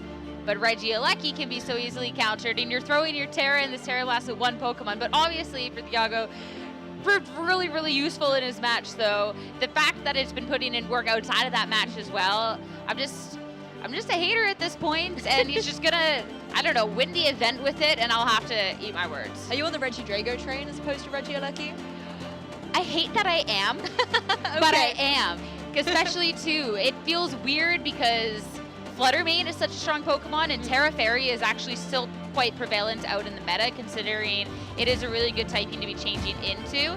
So it seems weird that a Pokemon that's kind of, all right, you're all in on just doing this dragon-type attacks and doing a lot of them. But I think especially with other pairings, we get to see that it can really just punish teams that disrespect it. And I think that's what's really shown to be successful so far for those who are running it and those who have success with it. You're right though, there's a lot of Terra Fairy out there, and just even if it's not Terra Fairy and it's just a Fluttermane, that's still very dominant on the field. But we are seeing that Terra Fairy Arcanine, particularly with Terra Blast sometimes running around, and that can be a big offset for a lot of the dark types. You know, we did see a lot of King Gambit going for those Terra Darks, for example. We then saw obviously Chi and Pao, and that's where those fairy types I think are coming into fruition a little bit. 100%. But before we get started with the match, I know right when you sat down, I asked if you got to see the art, and you said you didn't quite get to see it. So, I didn't. I want to see it. Yeah, so we at least have one of the piece of works of art, which is the funniest thing I have ever seen. And every great artist signs his work, right? What is it? Who's that Pokemon, Sierra? It's a Miraidon, isn't it obvious? It looks like two Bramblegusts holding up something. Holding up an earthworm with a hairdo. Joe Brown's sitting on the side in like the green room crying right now. Hey, I'm not throwing shade. I'm just saying it's, what's the word? Interpretive art. That's what I'm taking away from it. Maybe another trainer at home is watching this original work of art and interpreting it a different way. You have to say something nice about it because he actually didn't want to show this art. And I was like, no, you have to at this point. Okay, I'm loving the side eye. That side eye is just giving me everything. That looks like a Fluttermane side eye. Almost. It definitely does, right? Yeah. 100%. But yeah, there's Joe Brown's original work of art. Of course, you can be sharing your art on socials as well, Pokemon LAIC. Hey, no matter what caliber of skill, we'll still appreciate it nonetheless. So make sure to be sharing those, especially too while we get ready for our next match of the day. Of course, we are saying at this point, it's only win and ins that we're looking at. So this is where things get really exciting, potentially sometimes heartbreaking. Exactly, and you can see the atmosphere out there in the arena as well. Not only have we got the Pokemon video game closing out their day one, but Pokemon TCG and Pokemon Go as well have been battling it out in order to try and get through into that elusive day two. So the stakes are pretty high right now, particularly if you have that X and 2 record. That's where things can get very dicey because you cannot afford another loss. Yeah, and at this point, we're dealing with 6-1 records for our next match we're going to see on stream. So this isn't their last opportunity, but it's definitely a lot more relieving if you can just take this win now and even try and win out your round 9, because of course the more rounds you win on that first day of Swiss, the better position you're in for that day 2, because it doesn't end just by getting to day 2. Exactly, those records do carry over. So even if you make it into day 2, you can't always just take the pressure off completely, because anything that you can do to gain that advantage tomorrow is definitely going to pay off. 100%. So it'd be a huge step in the right direction, get that day 2 and the potentially to 8-1, looking for the trainers that we have coming up next. And this is going to be a really, really exciting match for our round 8. Yes, exactly. We can dive into the teams a little bit later, but let's introduce our players. It's going to be Renzo Navarro versus Nicholas Khan. I mean, this is going to be a phenomenal match. Nicholas Khan as well, I remember being right back in the junior division several years ago and has just kept battling and leveling up and kept that high caliber of play right up from juniors to seniors to masters, and is still playing on a phenomenal level. And of course, looking at Renzo Navarro, for myself, Players Cup is when I started casting VGC, and this is when I got to see Renzo Navarro go on this run through Players Cup 4, so it's always like, this is one of those names that's always stuck out to me, since that was how I was kind of more so introduced into casting VGC. So being able to cast him now, winning in at the Latin American International Championships is really cool. Yeah, I think as well, when it's one of your first events, you always remember the winner of that event, and it always sticks out to you as kind of an amazing memory. So good to be able to see that full circle a little bit. Right, especially too, that was the lower bracket run that was absolutely phenomenal. The Cinderella Story of Dreams, amazing. Yeah, that one sticks with you a little bit more. And of course, it isn't just Players Cup for that he's accomplished. We've gotten top 4 Sao Paulo, top 8 Santiago, and top 8 Curitiba. So those very recent, going for that title, might have that Players Cup title, but looking for something in the right now. Exactly, and again, you know, Nick Khan has got a whole host of accolades coming up through all of the divisions. Do you want to talk us through it a little bit, Sierra?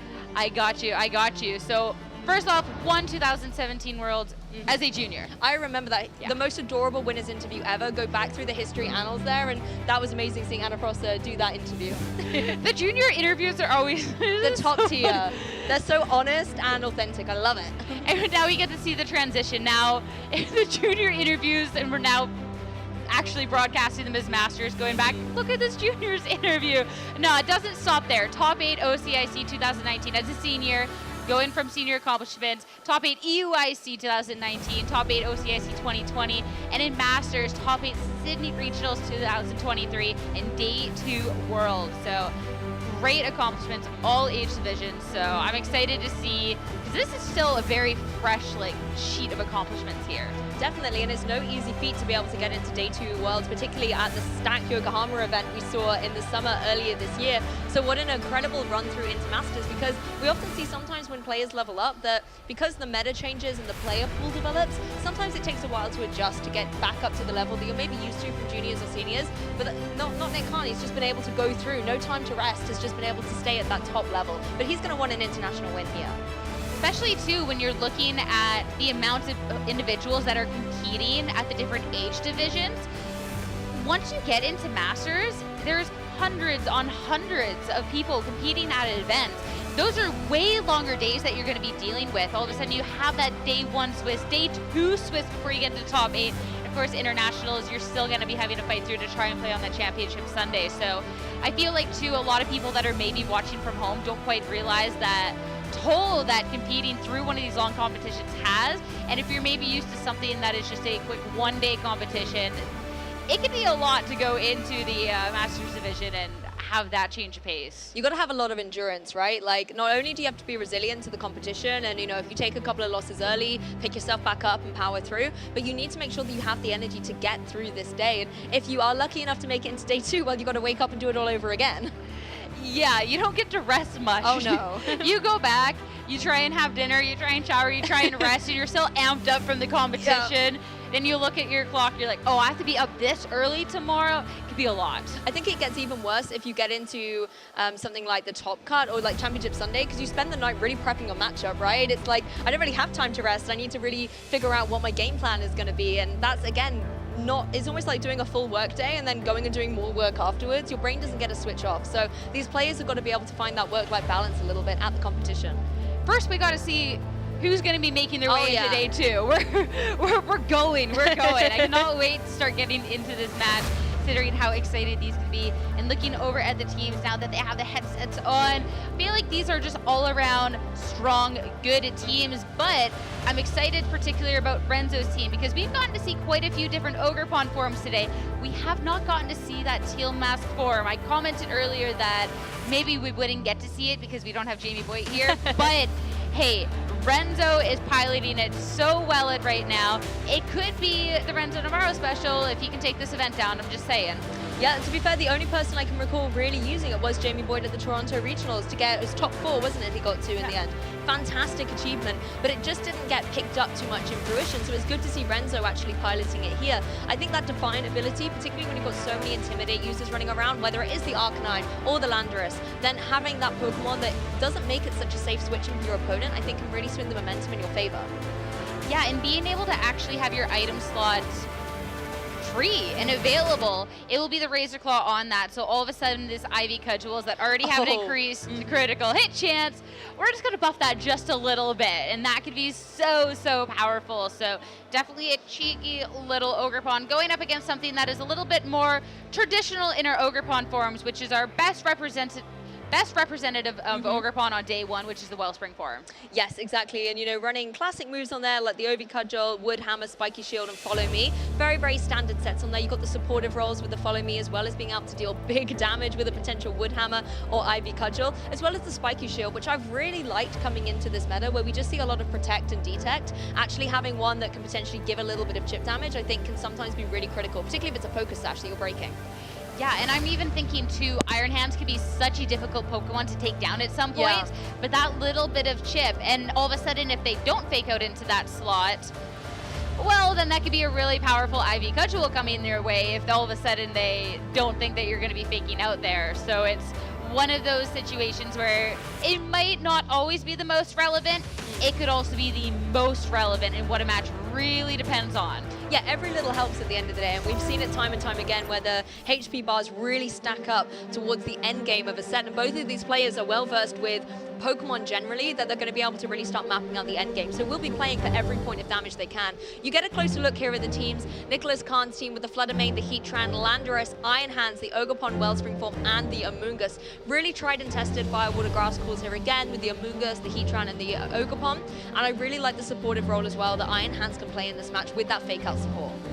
I feel like one of the main reasons that the Wellspring Ogerpon has been one of the more dominant ones is because of the fact that realistically it should match up so well against the Rapid Strike Urshifu that is so dominant out there. It can be a little easy to play around at some points, but the fact that we got the double redirection and we have this Amoonguss as well as that Follow Me onto the Ogerpon, I think it's really, really interesting because Amoonguss, of course, also is going to be just fine with the hits coming out from the Urshifu. Great ways to keeping Pokemon safe like this Heatran and Landorus that maybe you don't quite want to be committing a Terra to right away to just try and survive through an Urshifu coming at you. I like this Blast from the Past Amoonguss as well with the Citrus Berry. We've seen a lot of Rocky Helmet that would made it a fantastic switch into something like the Urshifu, but actually having that Citrus Berry to give it a little bit more bulk, a little bit more recovery, does give it that longevity out in the field. Throw in as well the Regenerator ability, because we know Amoonguss likes to jump in and out of the battle, means that supportive role is going to be there for the most of the match. Especially too, that Citrus Berry can be the pivotal difference between a KO and not being able to get that recovery if you're doubled into. So definitely something to keep an eye out for, but looking more so onto Renzo's team here. Of course, we already talked about that Teal Mask Ogerpon, so we're not just skipping over it for a reason. We've talked about it. Time to talk about the rest of the team. Roaring Moon, this is going to be the more defensive set that has been so prominent lately with that Tailwind, as well as the Breaking Swipe to try to be stopping the momentum over onto the other end. And of course, Golden Go on these Tailwind teams can be so nasty. You get one nasty plot up, and these Make It Rains, or even just the Shadow Balls, can do damage. Exactly, and particularly when you throw in the Metal Coat, a unique item I haven't seen on Golden Go for a while. Boosting up those Steel type moves means the Make It Rain is definitely something you have to watch out for if you are Nick here. Particularly as it is that so powerful double spread move, and if you get a nasty plot before it, it's just going to be devastating. That'll be definitely something for Nicholas that he has to be stopping. If we do see the Golden Go brought, you want to make sure it cannot get a nasty plot for free, because that is going to be the thing that can end runs here and just be ending games. That can be a very quick 2 KOs over on Renzo's end. Nicholas has to make sure that if that Golden Go tries to set it first, it's going to be punished. The Metal Coat means it doesn't necessarily have to with the Make It Rain, but still, you want to make sure you neutralize that threat as much as possible if it hits the field. And Renzo has the supportive capabilities to be able to get that nasty plot up. You've got the Iron Hands with the fake out support. Again, you've got Ogerpon with something like the redirection of the Follow Me, just to be able to give Golden Go the potential opportunity to get that nasty plot set up. And then you're forcing your opponent to have to target it down. You just cannot ignore it and let it go for a free Make It Rain. 100%. In the Golden Go too, what can be really dangerous if this is in the lead is it does have that Dragon Terastallization type, which going up against quite a few things can actually be so powerful in making sure that you can, regardless if you're trying to get double targeted into, set in for free. So it'll definitely be really interesting to see where these trainers' minds are at leading into the first match. Yes, and just taking a look as well, you know, the Golden Go looks relatively unthreatened by the Flutter Mane and the Heatran, so that's something our players have to watch out for. But it's time to get into this match, Pokemon trainers, that show a good appreciation for these players. Nicholas is leading out with the Iron Hands and the Landorus against that Golden Go and the Ogerpon that gets a Defiant boost right off the bat here. The Landorus can be applying some pressure, but that Intimidate drop, the Defiant on this Teal Mask Ogerpon, that is going to be now an attack raise on top of the increased critical hits because of that Razor Claw, which can be huge. Of course, the Landorus can be targeting into the Golden Go here, but the Ogre Pawn, of course, having this follow me capability, these are hits that can be redirected. So the Golden Go could actually be in a quite prime position to try and get set up with a nasty plot. Exactly, there's nothing really the Landorus can do if that Ogerpon does decide to redirect something like the Stomping Tantrum. It's actually going to go for the Spiky Shield here, maybe trying to do a little bit of chip to the Pokemon on Nicholas's side. It's going to be a protective piece actually, and I like this defensive play from Renzo, maybe just scouting out what Nicholas is going to do as well as burning the Fake Out onto that potential Ogerpon. The U-turn as well, a move we see time and time again on Landorus into Ogerpon, trying to deal some super good damage and actually going to have to take some damage in return. So no fake out, so you're safe from that, but you now get to see what Nicholas has had planned as well. This is a Choice Scarf on to this Landorus, so it is going to be locked into that. Of course, if it goes for a U-turn again, it'll still be able to get a hit, and then you can get your pivot then. So it's not the worst move to be locking into at this point, especially considering now the Spiky Shield has been used up on the other end of the field. But here it is going to be the first Terastallization of the battle. Yes, it is. It's going to be on that Ogerpon going into the Grass Terra type, which is locked into thanks to the Teal Mask. What a beautiful animation, getting all beautiful and bejeweled here on the LAAC stage. The Embody aspect is going to come into effect here, and you're going to be able to get the speed boost onto that Ogerpon as well. Now you can see that Spoo coming into fruition. That is against a Choice Scarf Landorus, but it's going to be able to land the Ivy Cudgel first. And that is going to be the KO on to the Landorus. Make that eliminated from play whatsoever. So great way to be starting that off. And Golden Go, the nasty plot. This is going to be special attack raised by 2, and this is one of the most dangerous Pokemon to start getting set up. Drain Punch into the Ogerpon brings it down to about half, but still Renzo is so far ahead on that one turn. Yeah, thanks to the Spiky Shield damage. It wasn't quite a one-hit KO with the Ivy Cudgel, but that Ogerpon has single-handedly removed the Landorus from the field. The one upside here for Nicholas is he now has the utility to bring in this Flutter Mane. Boost Energy is going to boost up the special attack, making it once again a formidable threat. But it doesn't have the best defensive capabilities, and against a physical attacker like the Ogerpon, that's a place where Flutter Mane cannot feel safe. And when you have the Flutter Mane going up against the Golden Go on the other end, it starts to get to be this really weird mind game because, of course, the Shadow Ball fired into that Golden Go can eliminate it unless it goes for the Terra Dragon. So if you want to call that with the Moonblast, all of a sudden if it doesn't, you can be good. But this Ogerpon with this speed, the defensive capability over onto the Flutter Mane with where it's targeting, none of it's even going to matter. The Flutter Mane KO'd. We talked about the Golden Go being dangerous. This Ogerpon is going nuts. Now a +2 Shadow Ball into the Iron Hand. This is Solstice still taking it so well. It will at least get some recovery. Oh my goodness, Ogerpon is not messing around here. Golden Go was definitely not in a safe position as you identified. It couldn't go for the Terastallization because that's what the Ogerpon had already gone for. So it really did all come onto that Ogerpon to be able to keep Golden Go safe and get the knockout onto that opposing Flutter Mane. The Assault Vest really paying off for the Iron Hands there. If it didn't have that item on, that would easily be a 2-hit KO with those powerful Shadow Balls from the +2 Golden Go.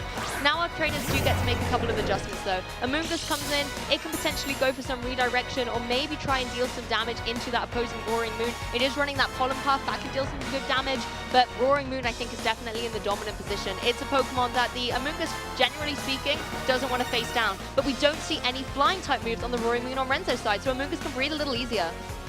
Yeah, we used to be able to see this acrobatic set with the booster energy to be dealing the powerful flying type attacks, especially in the Terastallization. But the Breaking Swipe will just start chipping away at both of these Pokemon, and also the attack drop onto the Iron Hands, making sure that Iron Hands can't start following things. And the Making Rain is going to just take care of the Amoonguss. The Amoonguss cannot breathe easy at all. It is having a rough time out there. That right-hand slot on Nicholas Khan's side has been cursed. Every Pokemon in there has been absolutely bopped back into its Pokeball. Iron Hands going for the Wild Charge, just trying to get some damage out on the field, but Golden Go is going to hang around for a little bit longer. Iron Hands, not so much so, and I think Nicholas wisely locking in the full fat just to make sure that Iron Hands doesn't get KO'd here.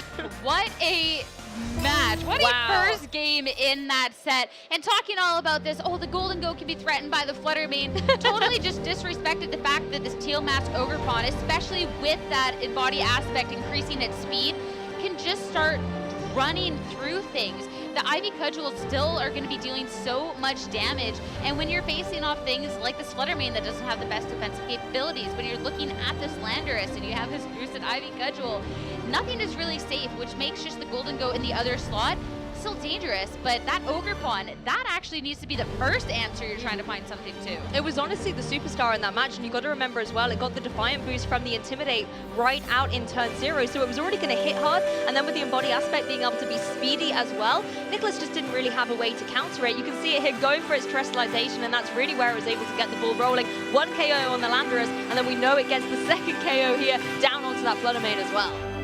And then, hey, the Ogre Pawn finally gets dealt with. Oh, well, then it's the Golden Go's turn, right? So there was never actually a moment for Nicholas to breathe in that entire match, and that is definitely something that needs to be reevaluated going into this game too, because the lead, you weren't really necessarily pressuring enough, especially too when your Landorus just got KO'd after. And even if you do start to respect the one Pokemon, the other can. So I'm looking at a couple of different options. The Heatran could be a great way to be putting out some pressure on this lead. Yeah, I think Heatran would be a great adjustment because you're going to be able to hit both of them for super effective damage, and you called it there, Sierra. Heatran comes straight out of the blocks, as does the Ogerpon on Nicholas's side. So it's Ogerpon versus Ogerpon here. What's interesting about this Ogerpon v Ogerpon is the Wellspring form, the one over on Nicholas's end, redirecting these hits. It might struggle a little bit against the Ogerpon on the other end because it's still going to be able to hit for a decent amount of damage, even though it will be resistant at least to make it rain coming out from the Golden Go. To get things started though, Terrestrialization early on into the Dragon type. This is the answer to the Heatran over onto the other side. It is the Terra spend, but it is going to make sure that you can survive this Heat Wave. I think it's definitely worth the investment for the reasons you've just said. It gives you that defensive capability. Once again, we're going to see the Ogerpon just go straight up for the spiky shield, as the Ogerpon on Nicholas' side is going to go for that follow me, just providing a little bit of relief for the Heatran, but we're not going to see any protects coming out from the Golden Go in turn 1. Instead, it's going straight on that offensive. Nasty plot set up. It knows with that defensive Terra, it's going to be safe from anything that Nicholas can throw out from these two Pokemon. When nothing is really staring down as something that's going to KO this Golden Go on the first turn, you always are going to be clicking that Nasty Plot to make sure that the next one, that this Shadow Ball, this Make It Rain, can all of a sudden be taking the KOs that it needs to. So definitely can see where, hey, let's make sure that Heatran's going to be safe going around on this turnaround comes from. But when there's the Golden Go setting up on the other end, at some point, I wonder what you're putting on that damage. Ivy Cudgel now into that Ogerpon. Critical hit thanks to that Razor Claw. And now Shadow Ball, the double up should be enough to KO. Yep, Ogerpon putting itself on the line there with that follow me will be felled by the double up. The Ivy Cudgel doing huge damage, but it did need that Shadow Ball just to be able to send it into the KO. We're going to see the Heat Wave come out, and Ogerpon quite wisely dodges out of the way there. That's a little bit fortunate for Renzo, not going to have to take any damage here. Of course, Nicholas now has the utility to bring in a Pokemon from the back. You could bring in a Pokemon like the Iron Hands, try and slow down the match a little bit, go for the fake out. As we have the Terrestrialization on the Golden Go, it's no longer a Ghost type. You can potentially go into that slot as well and allow Heatran to try and get some damage on the board with these Heat Waves, but they are really underwhelming on that Golden Go. You're going to have to do something more to be able to get the knockout. 100%. So yeah, Fake Out would maybe buy you a turn, but then it's still going to be a little bit tough from later on. But maybe a turn is all you need to try and be chipping that damage. Maybe fish for the critical hit, see what can be made and done, or at least try and take it out the remaining turn. But having that +2 special attack on the Golden Go is still dangerous, because if you can't be dealing with it sooner rather than later, it's going to be done. Sometimes the Heatrans, we get to see Terra Blast as a fun cheeky choice on it to be able to hit into Dragon types. This one does have the Fairy Terrestrialization, but not the Terra Blast, so no way to really effectively hit into that Dragon type Terrestrialization quite as well. And we're going to see the double protection on this turn to wisely dodge that Fake Out. Yeah, this is exactly what we saw Renzo do before when Fake Out was on the field. Once again, Nicholas goes for the Fake Out into the spiky shield, so we'll have to take that tiny little bit of chip damage. But as you said earlier, all these little things can stack up. Heatran going for the Flash Cannon this time, knowing that the Heat Waves are going to be underwhelming. You don't want to run the risk either of them potentially missing, so at least Flash Cannon would have guaranteed some damage on the board, but not with the defensive plays that Renzo is going for. And now we have this Iron Hands and this Heatran facing off. And we're going to see the Terrestrialization coming out. It seems interesting because they'd be such a great Terra at some point, but you're facing off against something that has these Steel Make It Rain. Exactly, that does make you very, very vulnerable. You've got to remember, it's still at +2 as well. It hasn't gone for a Make It Rain yet in order to drop those stats. Ivy Cudgel going to come through first of all. A critical hit onto that opposing Iron Hands. Is the Shadow Ball going to be enough with the Assault Vest to follow up and get the knockout? Yes, it is. At +2, that Iron Hands is toast. And the Heatran on this turn spared from a Make It Rain from the Golden Go and firing off a Heat Wave. Maybe the Golden Go takes the hit well, but the Ogerpon doesn't whatsoever. It at least get rid of one threat. Exactly, that Ogerpon definitely put in the work in game 1, and it looked like it was hanging around in game 2, but not when Heatran decides to go on the rampage, finally able to get the knockout against it. Now we have the adaptation to this Roaring Moon as well. Again, this is a Pokemon that would not want to see a Terra Blast from this Fairy Heatran, but it's not running that move, so Roaring Moon can breathe a little bit safer. Its boost energy is going to give it that speed boost as well. Even just at this point in the match, considering that the Golden Go would be able to take this KO onto the Heatran, the Roaring Moon can finish off the Amoonguss. It is just going to be the forfeit coming out, and Renzo Navarro to be stamping his way into day 2 with this 2-0. Absolutely commanding victory there. The Ogerpon was just unstoppable. Even though it was felled in that game 2, it put in the work, and there just was so much momentum on Renzo's side. Nicholas saw the writing on the wall, but of course Nicholas is not out of the competition yet. He's still got one more round to go, and if he wins that final round 9 of day 1, he will still be advancing into day 2, so one to watch out for. And obviously a talented player. Looking at this does not seem like the easiest matchup. I feel like too, when you're going up against this Golden Go, if you don't quite have that answer to stop that setup, you're kind of toast. And obviously Renzo, even when there is something like sitting across the field from this Heatran, still feeling so comfortable to just go for that Dragon Terrestrialization, resist the hit, set up, and just go from there. And if you can't stop that, it's going to be tough. And Nicholas not really having an answer on his team, even when bringing things like this Heatran that could pair a little bit better into it. So I think even just going on to this match, trying what he could, but with no real reliable answer, it's sometimes pairings aren't quite nice to you. Yeah, just unfortunately it wasn't going to be able to come back here for Nicholas. Once you saw that Dragon Terrestrialization as well, it just gave Renzo so much defensive capability on that Golden Go. You can see here the amazing KO onto the opposing Ogerpon. Heatran was finally able to get that knockout, but it just wasn't to be. And one thing I love is being able to take a closer look there. Renzo, right at the very end of that match, you could see how much it means for him here to be able to advance into day 2. It's definitely a great accomplishment. So congratulations over to him. It's exciting stuff. This team is just a really strong team in general. So I'm excited to see how it fares going on into day 2. And especially after that match, you know he's got to be feeling just so good. Oh yeah, exactly. You know you've made it into day 2. Yes, you got one more round of Swiss to be able to close out day 1, but the pressure is off you. Yes, you're going to still try your best, but if you lose it, hey, you're still competing tomorrow. The dream for the champion of LAIC is still alive. And I just want to go back to that Teal Mask Ogerpon while we're waiting for our opportunity to talk to Renzo, because it is the least used out there. But you got to see that Nicholas had no answer into what Renzo was throwing at him because of this embody aspect and that speed boost. The Ivy Cudgel already was dealing so much. It didn't even need the critical hits in that game 1 to be dishing out these KOs. So that's just a really tough Pokemon to be dealing with. The other Ogerpons, quite speedy, but sometimes not quite enough. But we got to see even just that outspeed into the Landorus in game 1 is incredible. Yes, that was a Choice Scarf Landorus, just to clarify as well. And just the 1 speed boost put that Ogerpon into a faster speed bracket against it. And it's not even just the embody aspect. Also having that Defiant meant that the Landorus was scared away in game 2. You know, Nicholas didn't feel brave enough to be able to bring it, because why would you if you're going to give Ogerpon that extra boost that was so detrimental to game 1 for him? Yeah, and that Landorus is something that could be dealing a little bit more damage into the Pokemon over on his end, but we get to see a couple of different Pokemon that have been kind of brought up. We get to see the King Gambit with the Defiant. Earlier on, we even saw the Milotic with the competitive. Yes. But being able to have a way to stop this Intimidate in its tracks and really put your opponents on a, like, even in team preview, you're already kind of that one step ahead because you're kind of forcing their hand, can just prove so valuable in quite a variety of matchups. And I think as well, when you're running Choice Scarf Landorus, you often do want to lead it front and center, because then you have the flexibility of, hey, I can U-turn out of here if it's a bad position, but then when you catch the Defiant user or the competitive user, that's when you're kind of like, I wish I had it in the back and then I could use it once I've got rid of this threat. And then that's still tough too, because there also have seen battles where all of a sudden they KO your front 2 Pokemon, they still have their Defiant Pokemon out, or they didn't lead with it and they brought it in after, and you're forced to then bring in this Intimidate Pokemon. They get their attack boost, and you're just sitting there like, well, maybe my Pokemon would have been okay, but now it's definitely not. At that position, you're kind of like, oh, well, GG, on to the next one then.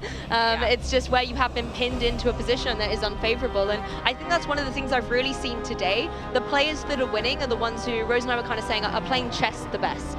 A little bit, you know, they're making those board positions critical and making sure that they are looking turns ahead to see what the end game is that they want, not what their opponent is trying to get. Well, if we're going to talk to the best of the best, well then let's head over to the stage to talk to one of the best now making his way into day 2. Let's go talk with Renzo Navarro. Thank you very much. We are here with Renzo Navarro. You have made it into day 2 here at LAIC. How do you feel that you're able to make it into the next day of the competition? Well, I'm a bit nervous right now. I'm still very happy. This was my first goal. The next one is I want to win it, but I'm really happy. This is I practice a lot, so this is what I expected. Well, you shouldn't be so nervous. You're a former Players Cup champion, right? So you've represented this region well. How does the difference between, you know, you've had a lot of other successes, but the high-level Players Cup matches that you had to face to win that championship, how does it compare to an international championship like this? Well, the main difference is that it's a in-person tournament. I haven't actually had the opportunity to play many ICs, only LAICs. This is my third one, I think. And in level terms, like in difficulty terms, I think it's similar as the Players Cup, because the Players Cup, it was a very hard tournament, as it is this one, but it is what I expected. And I think there's a lot of people that are really interested in your Ogre Pond, the teal mask version. A lot of people kind of sleep on it. They much prefer the water version, the fire version. So what led you to bringing the just basic Ogre Pond here at LAIC? Well, first, not many people expect it. Secondly, it hits very hard, because it has the defiant ability. It is a very good ability, and also if I Terra, I have the option to Terra and gain a speed boost, which makes it very fast and KO many of the important ones of the meta. And I know you're from Peru. There's a lot of great Latin American talent here, obviously, in Sao Paulo. Can you speak about the Latin American VGC player base and just how talented the players are here in this region? Well, I think we have many good players. Unfortunately, we haven't had the opportunity to win, and I see that this is our goal. I think everyone in LATAM wants to win one finally, especially if it's home. Many Peruvian friends are here also. I think the best Latin players are here, also the players from around the world, obviously, but I think we have a very good community and great aspirations. Yeah, absolutely. I think it's going to be great to see what happens this weekend. Do you have any shout-outs for friends or family watching, or friends to help you build your team together? Any shout-outs? Yeah, to all my Peruvian friends who are watching, special thanks to my friend Diego Gutierrez. I built this team with him. And to my family, my mom and dad, my brother, and my girlfriend is there. All right, congratulations to Renzo making it to day 2. You still got one round ahead of you. Try to stay strong, feeling confident. So, but we are actually going to toss it back to the casters. So thank you, Renzo. Go enjoy yourselves, and or I should say, casters, take it away. Thanks, Joe Round. We will take it away. I'm Sierra Dawn, joined here yet again by Lou. Couldn't get rid of you yet?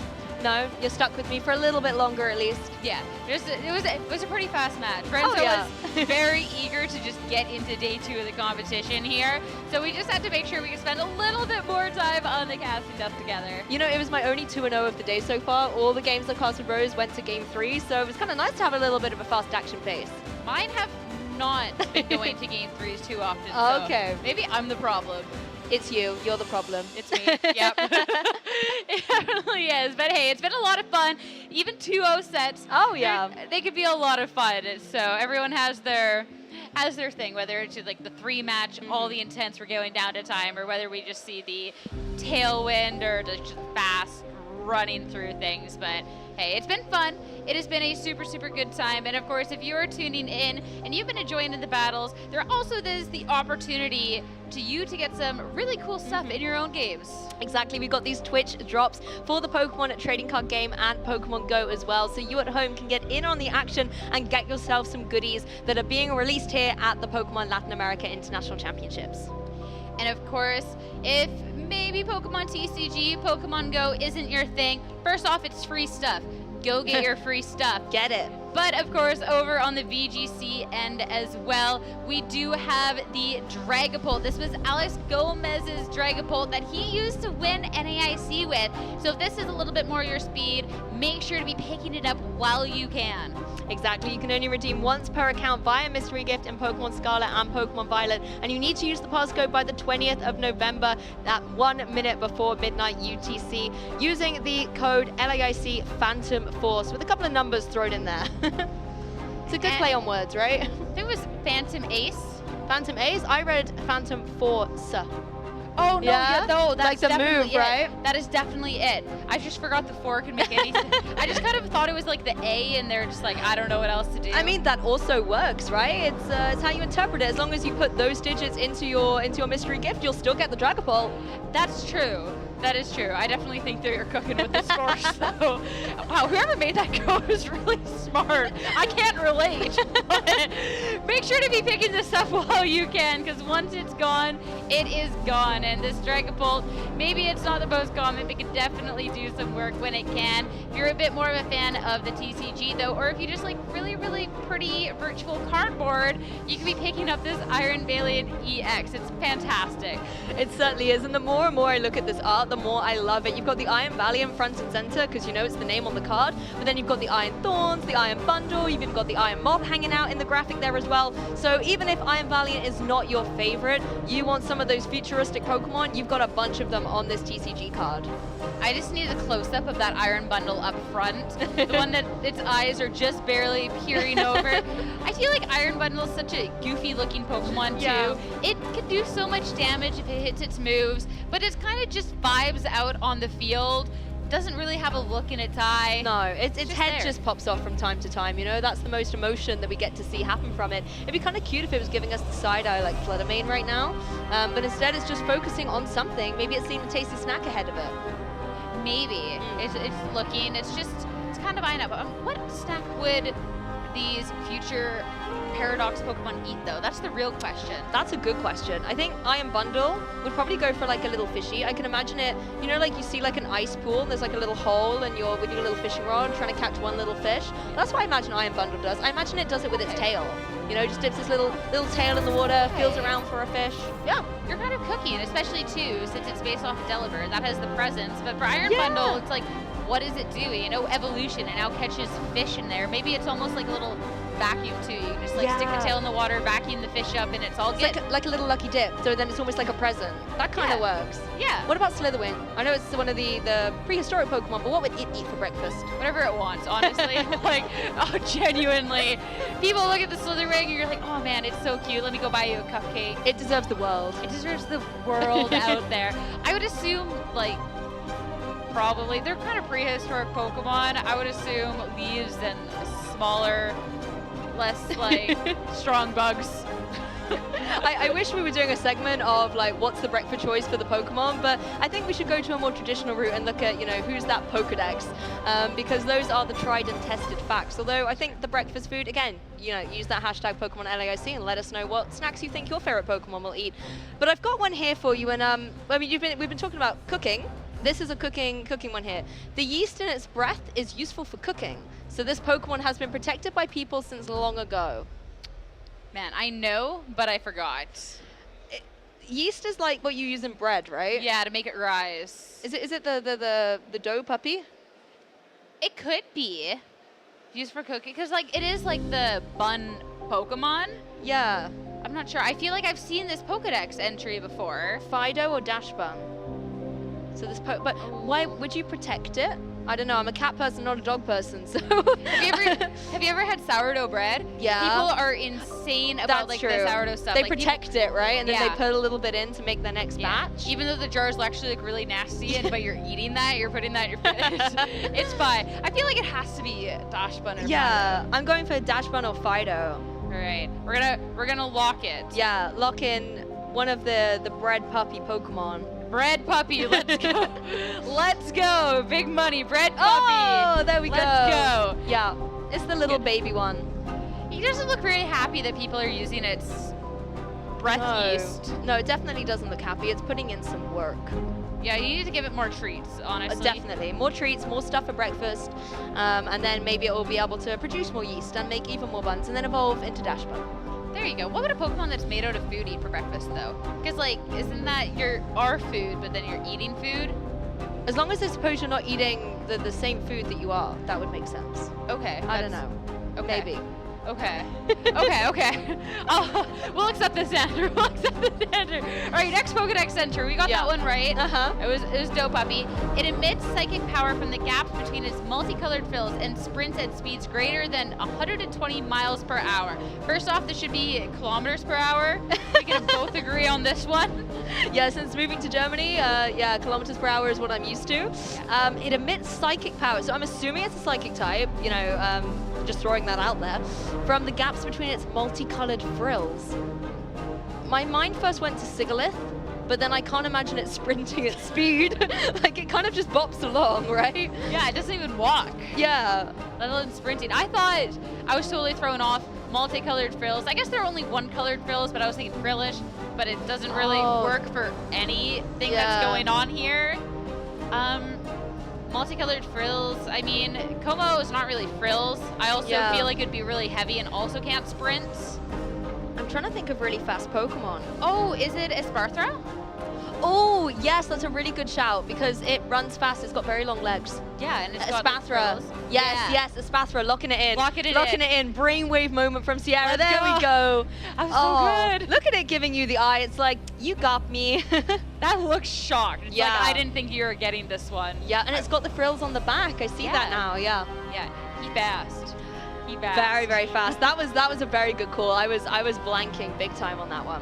Thank you. I've played a lot of the video game. I don't have too much of a life out there, but it works. It works for moments like this. All right, next question. Okay. I'm feeling good now. We're 2 for 2. All right. Launches itself into battle by flipping upside down and spewing frigid air from its mouth. It finishes opponents off with its dorsal blade. Isn't that like something dolphins or whales have, or sharks, like that one little blade? I think so. It launches someone's battle by flipping upside down and spewing frigid air. So it's got to be some cold. I'm being so incoherent. I was like, it's got to be something cold, something like a freeze dry. It finishes opponents off with its dorsal blade. It's about Baxcalibur because it jumps upside down, right? Oh. When it does its move. And it does have the blade. Yeah, my answer was originally like Palafin, which doesn't make sense from the frigid air or anything else. Yeah. And it also launches itself out of battle. The Baxcalibur, though, I think that is a fantastic I'm pretty sure it jumps upside down, right? Yeah, no, for the Blade Brush. Yes, and the little baby one definitely spews out like frigid cold stuff. Yeah. Perfect. Good answer. Right, Baxcalibur. We're going locking it in. Baxcalibur. It's good answer. It's yes. Good. There we go. We're so good. We're doing great. We're so good at this. We're 3 for 3 right now. All right, bring the next one. Nothing can stop us. I did kind of want to quit while I was ahead, but we've got one more. Because it is very proud, it hates accepting food from people. Its thick down guards it from cold. So it's a cold Pokemon. So thick down is like feathers, right? So it's got very thick feathers. Because it's very proud, it hates accepting food from people. We should have stopped while we were ahead. Yeah, we should. There's all these food-related things. You know, we've been talking about the favorite meals of Pokemon. Its thick down guards it from cold. Is there a bird Pokemon with like thick fat?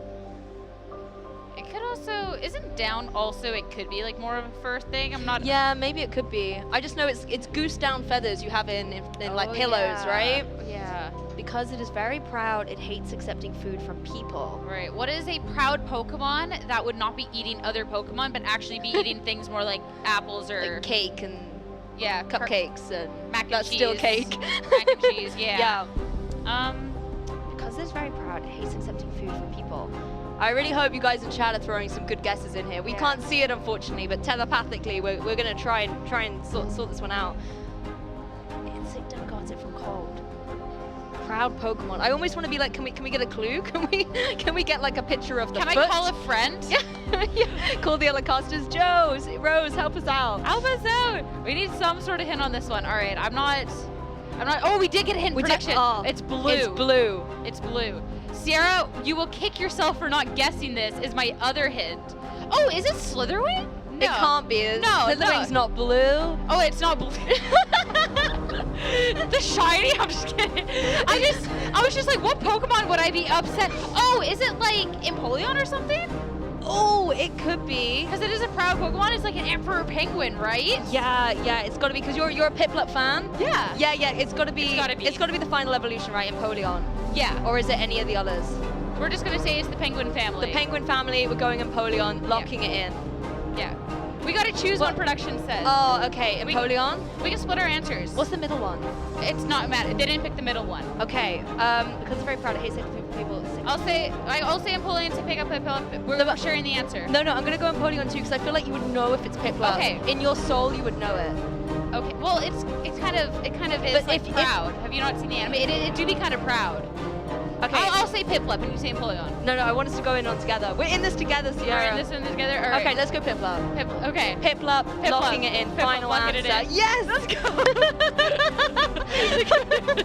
Oh my goodness. The roller coaster there. Let's go. We got it. That was flawless. I didn't know it was such a stubborn Pokemon. I've got a little bit of a new appreciation for Piplup now, I have to say. I should have realized sooner it's been proud because the amount of Piplup gifts that I've sent specifically to producer are like, it's always just like upset Piplup or like, you know that Piplup was just told no. A little something. grumpy. A little grumpy. It's grumpy Piplup, so checks out. Yeah, well, I'm very glad we got that for our 4 for 4, and thank you to production for giving us a few little hints. I think after getting 3 for 3, and it's been a long day, we needed a hint or two.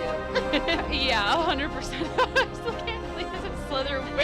I know. It was a very cold Slithering, clearly. It was getting a little frostbite. I need a little break after that one, so we're going to send to a quick one before we're back with round 9 here. Final round of Swiss at LASC.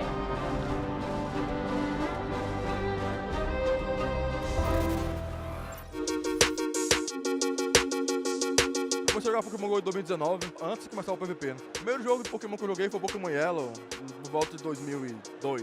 Meu Pokémon inicial no Pokémon GO, no PVP, foi a Marichan. Desde que ela foi lançada, ela sempre foi muito forte, só que com a adição dos doces GGs, ela ganhou uma força imensa no competitivo.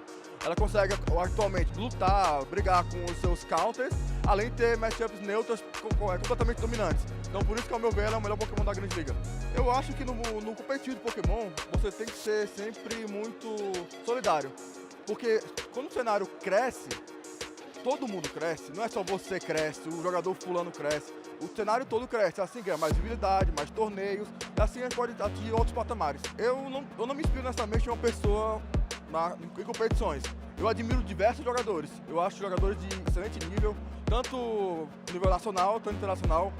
Mas se eu para citar um jogador que eu me inspirei bastante, foi o King, o streamer hoje juiz da Pokémon, e o Rice Occasion, um jogador americano.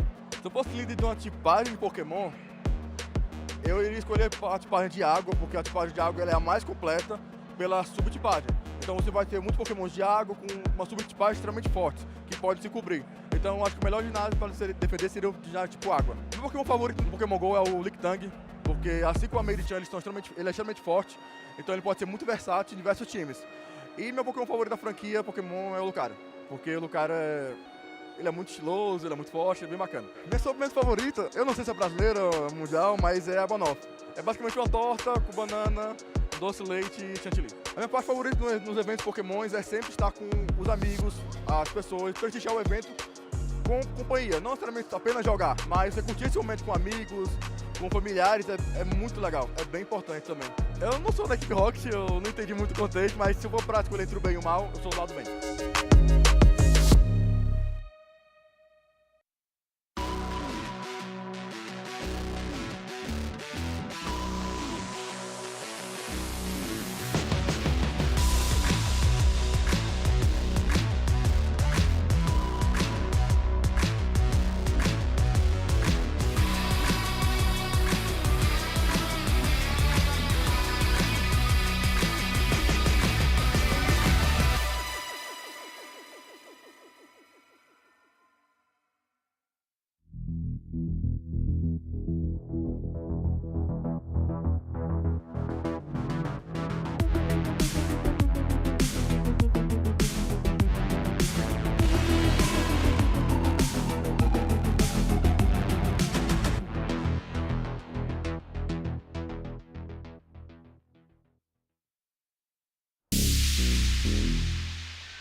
top is long and tough, and it takes all your heart and soul to keep on going.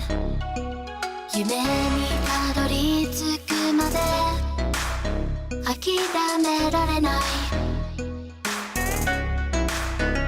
While your passion is the fire, always lighting up a path, it's the greatest you will get to leave them all. So do you wanna be legendary? So do you wanna be legendary? Have you got what it takes to win? Have you got what it takes to win? The training has been taking all your life, and you need courage if you want to win the fight. Respect the opposition like a real hero should, then strike. While your passion is a fire, always lighting up a path, it's the greatest you will get to leave them all. So do you wanna be legendary? So do you wanna be legendary? Do you dream of becoming legendary? So do you wanna be legendary? Have you got what it takes to win? Have you got what it takes to win? Have you got what it takes to win? Have you got what it takes to win?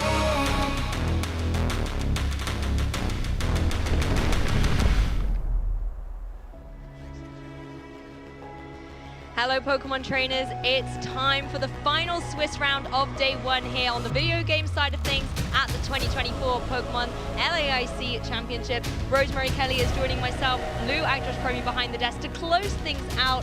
It has been a fantastic day. We kicked things off together. How has your tournament experience been? It's been amazing so far. I feel like there's just so much to unpack from the 8 rounds of Swiss that we already saw, and we get to end the day in such a great way as well. We always like to look the win-ins. As one of our final, stretches of the tournament for day number 1. So I feel like we are in for some really great matches, and also just the pressure. The pressure gets very intense in this part of the competition. Like, you think it's been hot the day so far? I know. This last moment where you are literally 1 game away from making it to day 2 or being knocked out of the competition, that's when the heat really sizzles up. It really does, and I feel like when you also just look at some of the trainers that have already made it, right? You're looking at the 7 wins. Want to make sure that you don't have more than 2 losses on your report card for heading into day number 2. There are some very clear favorites that have made it already that we can expect to just see put on even better shows tomorrow, honestly. Exactly, and those trainers as well, like Sierra and I was saying, the pressure's not necessarily off them. Yes, you've got into day 2, but because those records carry over, you want to make sure that you're putting yourself in the best position possible. So yes, you don't have to worry about making it, but you want to make sure that your whole run to that end game, the trophy, the #1 champion title is as clean as it possibly can be.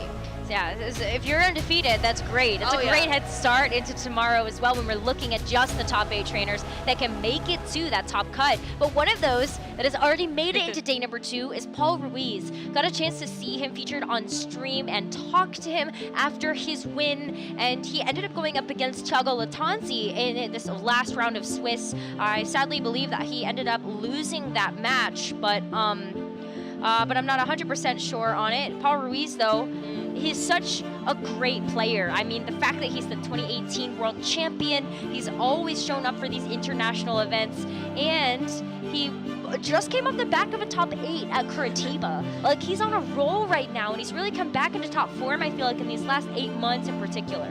Exactly, and that was a really beautiful interview we got to have earlier, because it was good to get his insights as a player of his caliber, to be able to see how he approaches a game and talks through a match. I think is always great learning for viewers at home and for viewers here to be able to change their mindset up about how to approach a game. And the one thing I'm loving is the Sinistra, one of my nemesis Pokemon to pronounce on a broadcast. But I haven't really seen a lot of it in this tournament, and seeing it come in here as that kind of grass type, this is the interesting thing, right? We've kind of harped on about Firewater Grass Calls all day, and Paul Ruiz is not running a water Pokemon there, let alone the traditional Firewater Grass Core with something like that Sinistra. Here's a little recap for you guys as well. Yeah, that Kingambit just really coming in clutch during this match. You just saw how much pressure it was able to put on offensively onto that Roaring Moon. And even the Milotic, that was a Pokemon that was running Haze from Dylan Torres, and it also has that competitive ability. So Lander is not as easy to pivot into that situation, knowing that you could go give over a competitive boost. And I absolutely loved this Kingambit. You saw how much damage the Sucker Punch did to a fairy-only Flutter Mane there. The interesting thing that I noticed in that match was that Side Shot coming through as well. Yes, it was in the choice spec, so you were locked into it, and you could still go for something like the Sucker Punch, but that's definitely a curveball that Paul Ruiz was not expecting to see in a matchup. No, and talking to him about that too, he's just like, yeah, absolutely not. I mean, you see the choice specs on the Flutter Mane all the time, but the fact that there is that pressure of the Psychic Shock having to come through, you know you need to kind of force it to lock into something else that would make it a little bit more easy to manage. But also comes down to kind of what we saw here too, just dealing with some of the more expected threats in the meta, and Paul bringing something that was way less expected. Exactly, and look at the Iron Hands on a roll here as well with those Drain Punches taking down the opposing Arcanine. Just having so much offensive pressure on the field, I think did allow Paul to steamroll through that victory, and obviously going so strong in day one as well. Definitely a hot contender to take this all the way. Yeah, for sure. I think he has a great shot to be able to make it through day number 2 and just kind of continue on that momentum he's built up after the top 8 at Curitiba. And he's such a family man too. Like, he's got so much support from his family, his friends, and I know that he feels that love and support to really power him through these tougher tournaments. And that's what players need as well. Your friends and family do really lift you up and keep you going through these very intense days of competition. But of course, Paul Ruiz is not the only player we want to feature. There are a bunch of other players we want to focus on. I believe our next one up is going to be Renzo. Yeah, we've got Renzo Navarro, who's going to be that Players Cup 4 champion. But on top of that too, he has had so many wins under his belt for the Santiago Regional Championships. I believe he won in 2018 and 2019. There you go. And then also that top 24 at the top 8, excuse me, at the Curitiba Regionals alongside Paul Ruiz. You're right, an incredible record here of not only regional champion titles, but incredible top 4 finishes. To be able to win a Players' Cup as well, that was a very interesting format where we didn't have live in-person events. And to be able to take your skill onto the online format, I think again just shows your flexibility as a player. This incredible match that we were able to showcase earlier today showed just how much Renzo, with that teal mask, Ogerpon, was able to steamroll through his opponent here. Nicholas put up a very brave fight, had some fantastic adaptations, but so did Renzo. Whether it was going to be the Ogerpon or the Golden Go, he knew which Pokemon to put in the spotlight to get the KOs. Right, and the Razor Claw too. I thought that was such a neat tech to see on that Pokemon. And you know, Teal Mask, I think, especially after seeing Jamie Boyd run that in the most recent NA Regional Championships, I think it started to pick up a little bit. People were like, huh, okay, maybe it doesn't just have to be Hearth Flame and Wellspring as the Ogerpon choices. And here you go, see it in full effect. Well, I remember Jamie saying at Toronto Regionals, where he got top 4, that it was that Defiant ability that made it so viable on his team. And in this particular match, we saw Renzo get the Defiant boost straight away in game 1, and that just allowed him to start steamrolling through. You can see the Heatran here finally being able to get the KO on that Ogerpon, and that was definitely something that Nicholas in that match needed. But there was just too much onus on the Golden Go for Renzo, so he could afford to lose the Ogerpon because the Nasty Plot was set up to be able to get the KO. So whether it was getting the KOs itself or supporting its partner Pokemon, Ogerpon was an absolute superstar. I think it's going to continue to show up in a big way. Looking forward to the rest of the matches that we have, as well as day number 2. The form, I think, stands to be figured out still. It might not just be Teal Mask. It's up for debate for sure. Cornerstone's still out there, guys. Just remember, it is an option. It is still out there. It is still out there as a possibility here. But let's also talk about Thiago Latanzi, because he is one of 2 undefeated players in this tournament right now, who is sitting at a record of 8-0. We also saw Thiago on stream, and this was the Terra Ice Regieleki that you were so fond of. Honestly, I'm just going to throw it right out there. Tiago has absolutely inspired me this tournament, and I am so looking forward to how he's going to run through this event. That Reggie Alecki is absolutely inspired. I know when it did take a little bit of a debuff to its ability Transistor, where it's not going to be dealing as much damage with this electric type attacks, I think people were a little disappointed, but Tiago has said, hey, yeah, just because it's been knocked down doesn't mean it's down and out. It's still able to have such a dominant presence on the field, and I think identifying that it can hit these water types with its powerful electric type moves, or go for this Terra Ice, which is so unique, catches a lot of opponents off guard, and gives you the powerhouse to be able to KO Landorus, Bop. It's gone, it's out of there. Any other ground type Pokemon, flying type Pokemon are gonna have to suffer the consequences of dealing with this Reggie Alecki. I thought that we would have never seen Terra Psychic, Terra Blast on broadcast, but now we saw Terra Ice, Terra Blast. Just color me surprised at this point. Maybe not if we take a look at just over all the different Terra types that have kind of gone through the rotation at this point, but Ice was definitely not one of those that I thought would really see such dominance, but Tiago's tested it. He beat Paul Ruiz in that last round. He is undefeated, and the rest of this team too, looking at the Chi-Yu, that's another Pokemon that in the meta right now has really taken a backseat. It definitely has, and the thing I love about it on Tiago's team is the synergy it can have potentially with a Pokemon like Reggie Alecki. Helping out those special attackers with this Beads of Ruin ability, lowering the special defense on the field, means that Pokemon like the Fluttermane or even the Indeedee here are able to just give a little bit more pack to its punch, and that's where Reggie Alecki, I think, can really be allowed to shine. Ogerpon here doesn't stand a chance as well against the opposing Ogerpon. We've seen a couple of Ogerpon on Ogerpon battles, and it's interesting to see which one's able to come out on top. I feel like most of the time you look at that and you go, oh, probably the Wellspring has that one, maybe 9 times out of 10, but then you remember that, wait a minute, Hearthflame also has most of the time a grass type attack, so maybe it's not so easily said and done. But right now, Tiago definitely setting himself up for success, and also setting himself up for that day 2 to really steamroll through the competition. Exactly, and another player I want to talk about is Victor Medina, a player from the European region. He has an incredible team here with that Chi-Pao. When we were talking about Treasure of Ruin Pokemon with the Chi-Yu, Chi-Pao, the Ice type that doesn't need to go into Terra Ice to be able to deal some amazing same type attack bonus damage here, has been such a formidable threat to help out the physical attackers. Being able to use its Sword of Ruin ability to lower the defenses, the top 3 Pokemon there in the Fire, Water, Grass School, the Rillaboom, the Arcanine, the Urshifu are able to capitalize on that and deal a huge amount of damage. And Victor has been at the top tables for like the last year and a half. This has just been so fun to be able to watch him show up to all of these different international championships and get these top 4s, get these top 16s. I feel like every single time I'm looking at an international level competition top cut, we are seeing him there. And this was a tough match. He played against Marco, who is the other player that is sitting at 8-0 right now. And sadly, Victor did end up taking the loss in this matchup, but it doesn't mean that he didn't put up a good fight, and you heard from Marco. He was nervous to play against Victor Medina. This was a player that made him sweat. This is a player that he looked at the matchup and he said, I probably have this on paper, but Victor made it hard. Exactly, and is an international championship a bit beyond his reach? I don't think so. He certainly has the caliber to be able to go all the way. And like you said, Marco, someone who is no secret person to the caliber of play it takes to get an international champion, because he's got one before in Oceania. Being intimidated to face up against him as a competitor, I think makes, again, a good credit to the way Victor's able to play. I agree, and I think his team is really stacked too for a tournament like this. When you look at the different Pokemon that he does have, it's really great meta calls. We've seen a lot of these Pokemon already on some of the other top teams that have made it through, but I think Victor as well, when you just look at his ability as a player, you go, yeah, like even though it looks kind of stock standard, you still have to play it well.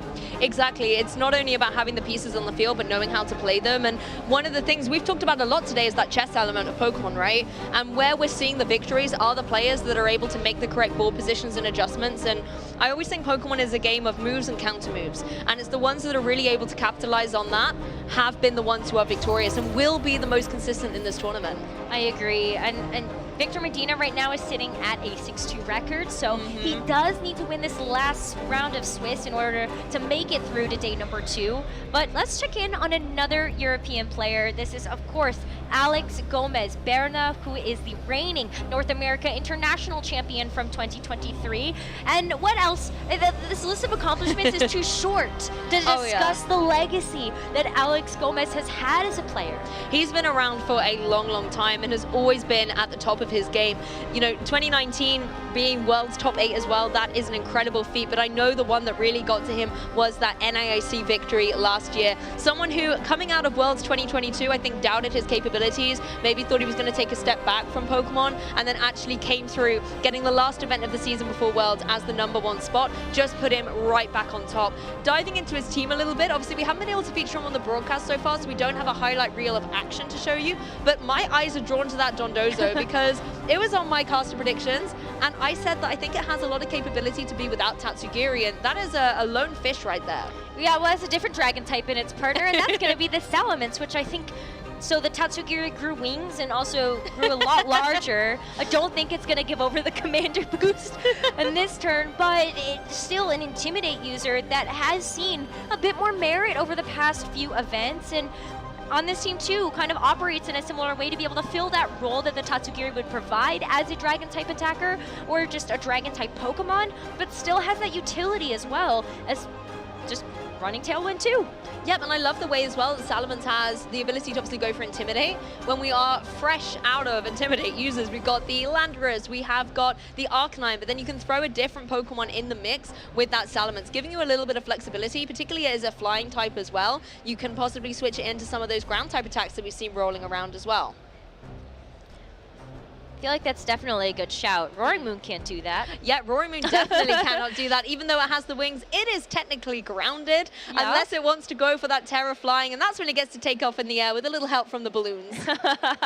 Yeah, sometimes it does need a little bit of that terrestrialization in order to actually get itself off the ground. But the final player that we want to check in on is, of course, Gabriella Gotti. This is one of our players to watch at the very beginning of the broadcast, and for good reason. He's been a finalist at so many international championships, I can't count anymore. He's still eluded of an actual international championship win, and in this last round, he has to win out for a while, and he started today at 0-1, by the way. He started today with a round loss and still ended up making it to this 6-2 record right now. He needs one more too, but he is also so close.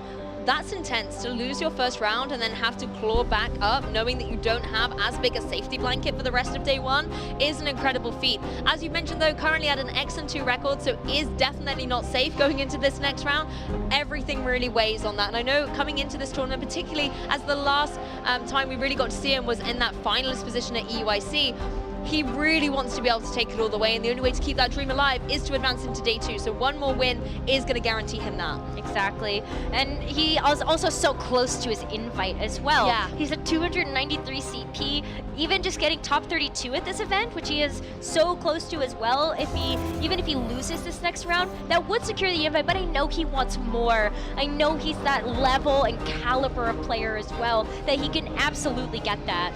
I might be wrong, but I think top 128 will walk away with some championship yes, points. Oh, that's true. So he only needs 7 more, right? It's 300? Yeah. So he only needs the 7 more, but I think you're right. He's good. He's got his invite. Never mind. I take it back. But maybe he wants to cross the line as a little bit more of a landslide. So it's nicer to say I did it with a top 32 finish than a top 128, I guess. I think so, or maybe just win it. Yeah, that's true. You could really make a statement that way, huh?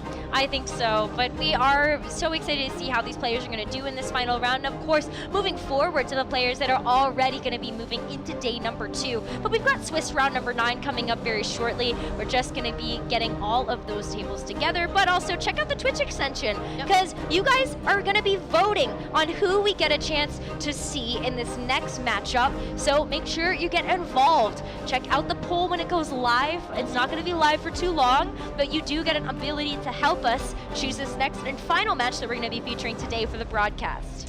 Exactly. You guys kicked off the broadcast with a community choice, and guess what? That's how we're going to close out day 1 as well. And you really came through for us in that round 1. So don't let us down in round 9. Pick something cool. Pick something you want to see because we want to cast it. Yes, I can't wait to see what they pick. Yeah. I feel like we got a great match for round 1 of the day, so keep it up. You guys are doing great. Yeah, we trust you. We do trust you, so don't let us down.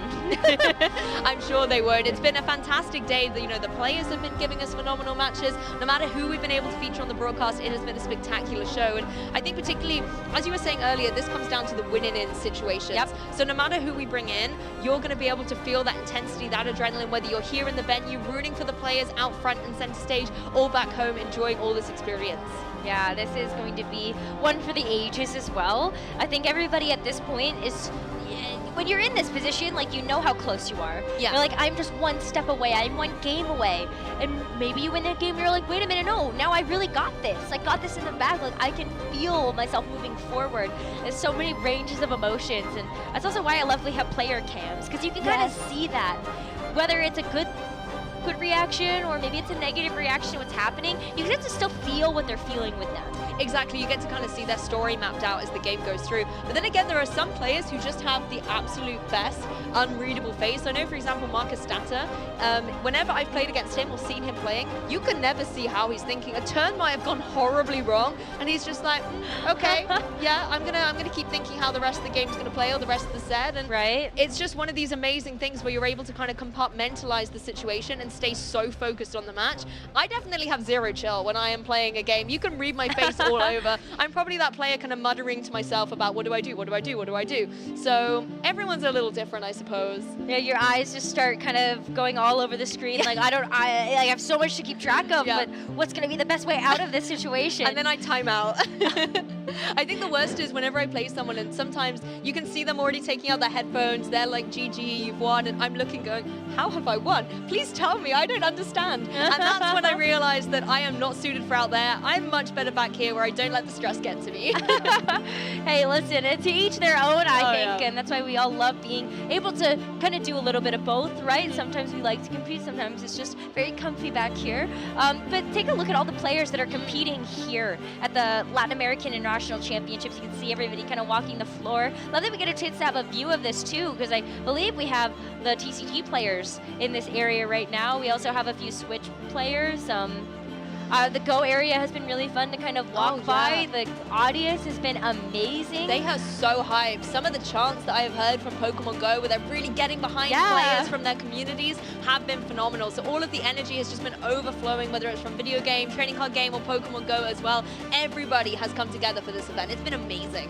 I love the Latin crowd for that reason. Right? I feel like it's definitely a lot of Latin American players. That is the bulk of who is competing at this event this weekend, and you can feel it. Like, I feel like they are one of the best crowds. So they bring it, particularly as we haven't had an LEIC in multiple years. I know, think right? Everyone's excited to just be here and to be able to soak up that atmosphere and to make history once again. Particularly as you know, last year there was still Latin American International Championships, but it was only for Pokemon Go and Pokemon Trading Card Game. We were on a little hiatus until the new year came around. So from the video game side of things, we're definitely selfishly very happy to be back.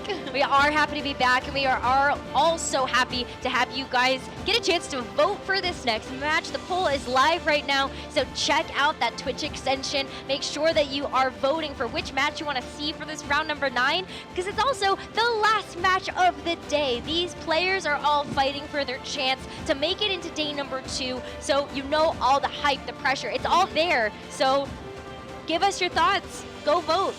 Exactly, it's going to only be there for a couple of minutes, so don't miss your opportunity. If you're off making a cup of tea, come back. You can make one in a minute. Make sure that you get your say as well to be able to influence which match we're going to close out today's amazing broadcast with.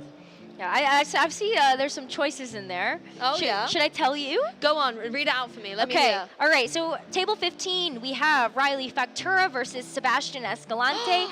that's a good one. Fit 22, Gabriela Gotti versus Hans Pizarro. Okay, James awesome. Beck versus Carson Confer. And Barish Akjosh versus Tomás de Cruz. Oh my goodness, there's a few interesting matches. I have to say, for me, if I was allowed to vote, I'm going for that number one. Sebastian Escalante is who I have been rooting for. I honestly have him picked as the person who is going to win this championship. Coming out of that retirement, love to be able to see him play. But of course, it's really up to you. I'm just saying who I would pick. Hey, I'm surprised that it's not going to be another table on that list.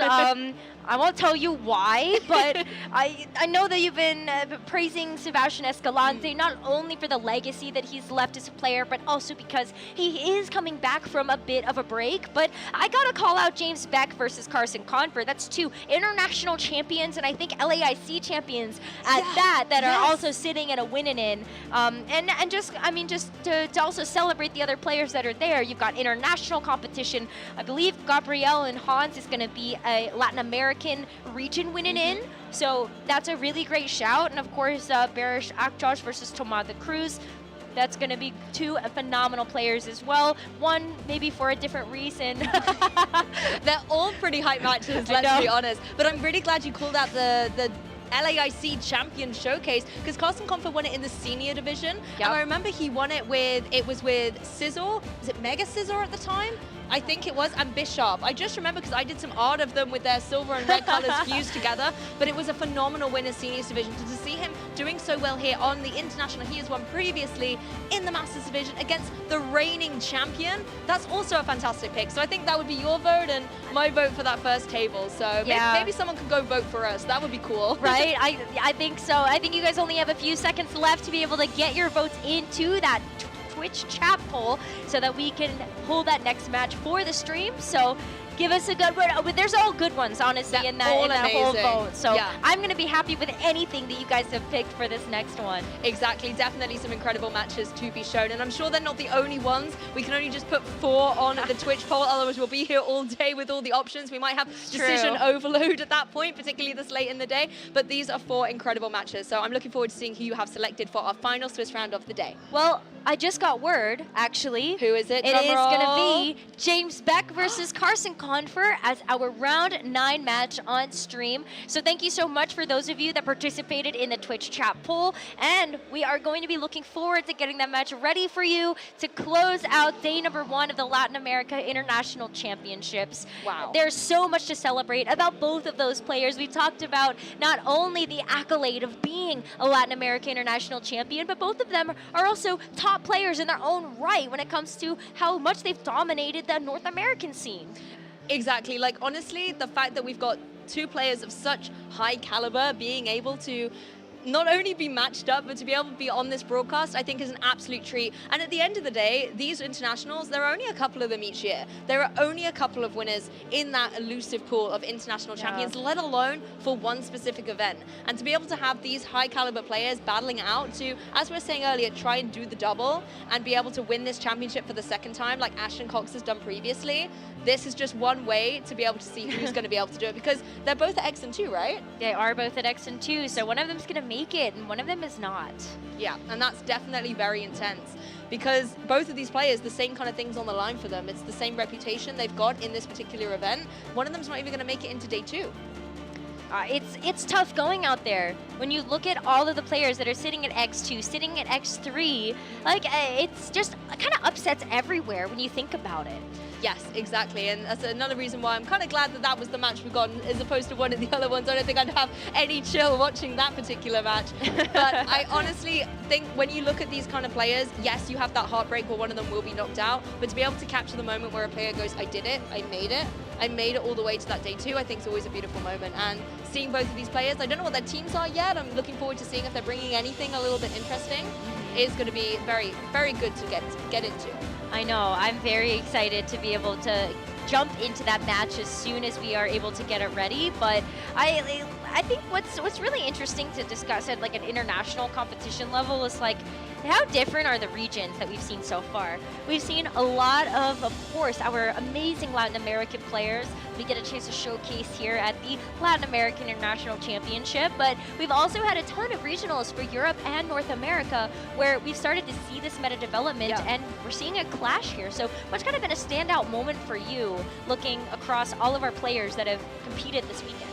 As in, which player do I think's really jumped out? Player, or the team? region, teams, Pokemon, you name it. I mean, for me, obviously, it's that Regieleki. I can just talk about that all day. Okay, except Regieleki and Gastrodon. Do you know what? I'm going to go with Renzo's Teal Mask Ogerpon. And actually, I think just seeing Renzo Navarro be able to be so dominant in that match was a really fantastic thing to be able to witness. For me, the fact that I've been talking a little bit this day about the fact that I hadn't seen a lot of Ogerpon, and this was actually one of my first big clashes in the tournament. And to see the Ogerpon that I really had underrated and ruled out a little bit being so dominant, it's given me a little bit of a wake-up call to the way that Pokemon, even though it's dropping off the meta, it's still incredibly viable. And the fact that these interesting little changes to teams, whether it is the Regieleki, whether it is the Ogerpon, have really stood out for me. Not just because they're that little bit more, I don't want to say the word interesting, but maybe just a little bit more, they catch your attention, I suppose, because they're a little bit off meta. So you're always intrigued to see what they do. The fact that they A, have that, and B, have delivered, I think has been the really nice thing from today's broadcast. I agree with that 100%. I feel like when you look at some of the more off-meta picks, that definitely stands out. I think Brambleghast to me is another one that really stands out. And I think it was Eric Rios that ended up playing that, right? I'm not, it was at the very beginning of the day. Guillermo Castilla, that was it. It was Guillermo, yes, you're right. It was Guillermo Castilla. We sadly didn't get a chance to hear from him because that was the first match of the day. And it took a while to get ready. And it did take a little while to get into, but hopefully we get a chance to hear from him tomorrow. Need to check in and see how he's doing. But the Brambleghast was so exciting. Yeah. The way that he was able to navigate bringing it into that match just to make sure that he could actually get the victory, I think was really, really cool to see. On top of that, though, I think there are just a lot of other options that we even saw on our predictions that we haven't had a chance to see yet. But I feel like when we looked at Europe and we looked at Latin America, I actually feel like for the most part they played really standard. Yeah, and that's the thing. I mean, there have been a lot of very tried and tested teams. We saw, for example, again, Eric Rios and Marco Silva running relatively standard choices. But then, Guillermo Castillo bringing in that Brambleghast, and like we said, it wasn't just there for fun. It came into games 2 and 3, was able to completely swing the match back into his favor after a devastating game 1, really. So it's these little interesting Pokemon that, particularly with open team sheets, that you are able to see exactly what they do. You can already start to see how they might fit into a team, but you haven't necessarily battled against them, haven't calculated how much damage you can do or how much damage they can deal. And just because you see what's on the team sheet, you don't know if they're naturally bulky and special defense necessarily, and little things like that. That makes you play the information game again in game 1. And if it doesn't come game 1, then you're a bit like, oh goodness, how am I going to play against this? Well, you know what's really interesting that we talked to several players about now is it's actually the speed interactions that they now have to garner from that game number 1. We've seen a lot of the same Pokemon on the broadcast, but what makes those matchups different is your Tornadus faster? Is your Urshifu faster? Who has the faster Golden Go? What about the Fluttermane? What about the Roaring Moon? So many different factors that do play a role, because if you're able to hit first and hit harder, that's a great defense. Yeah, exactly. And you're right, the speed tiers have been so critical. And I think, interestingly, that's where we're starting to see these more niche ideas coming in, like the Rock Tomb that we saw from Joshua Lawsey earlier on the Landorus. We're seeing a bunch of Icy Winds coming through. There was an Icy Wind Clefairy we didn't actually get to see, but it was there sitting on the bench. And having these ways to be able to garner your speed tiers, I think do give a lot of players a bit more momentum. Yeah, I am so stoked to see if we get any more of that. I feel like that has been maybe one of the low-key kind of interesting things they've been excited about, especially when you just talk about the open team sheet, right? I think that's why it is more unique aspect this time around, because you don't get that information looking at the sheet. All you get is the Pokemon, you get the Terra type, you get the moves, as well as the held item, and you gotta figure the rest out.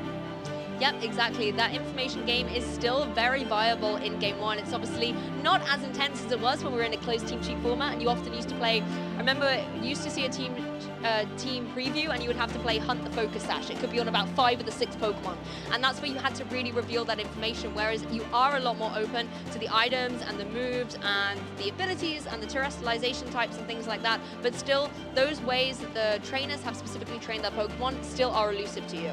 Yeah, it's still a lot of information that you have to figure out, and that's why these best of 3s are so nice for our game. I remember when it was best of 1.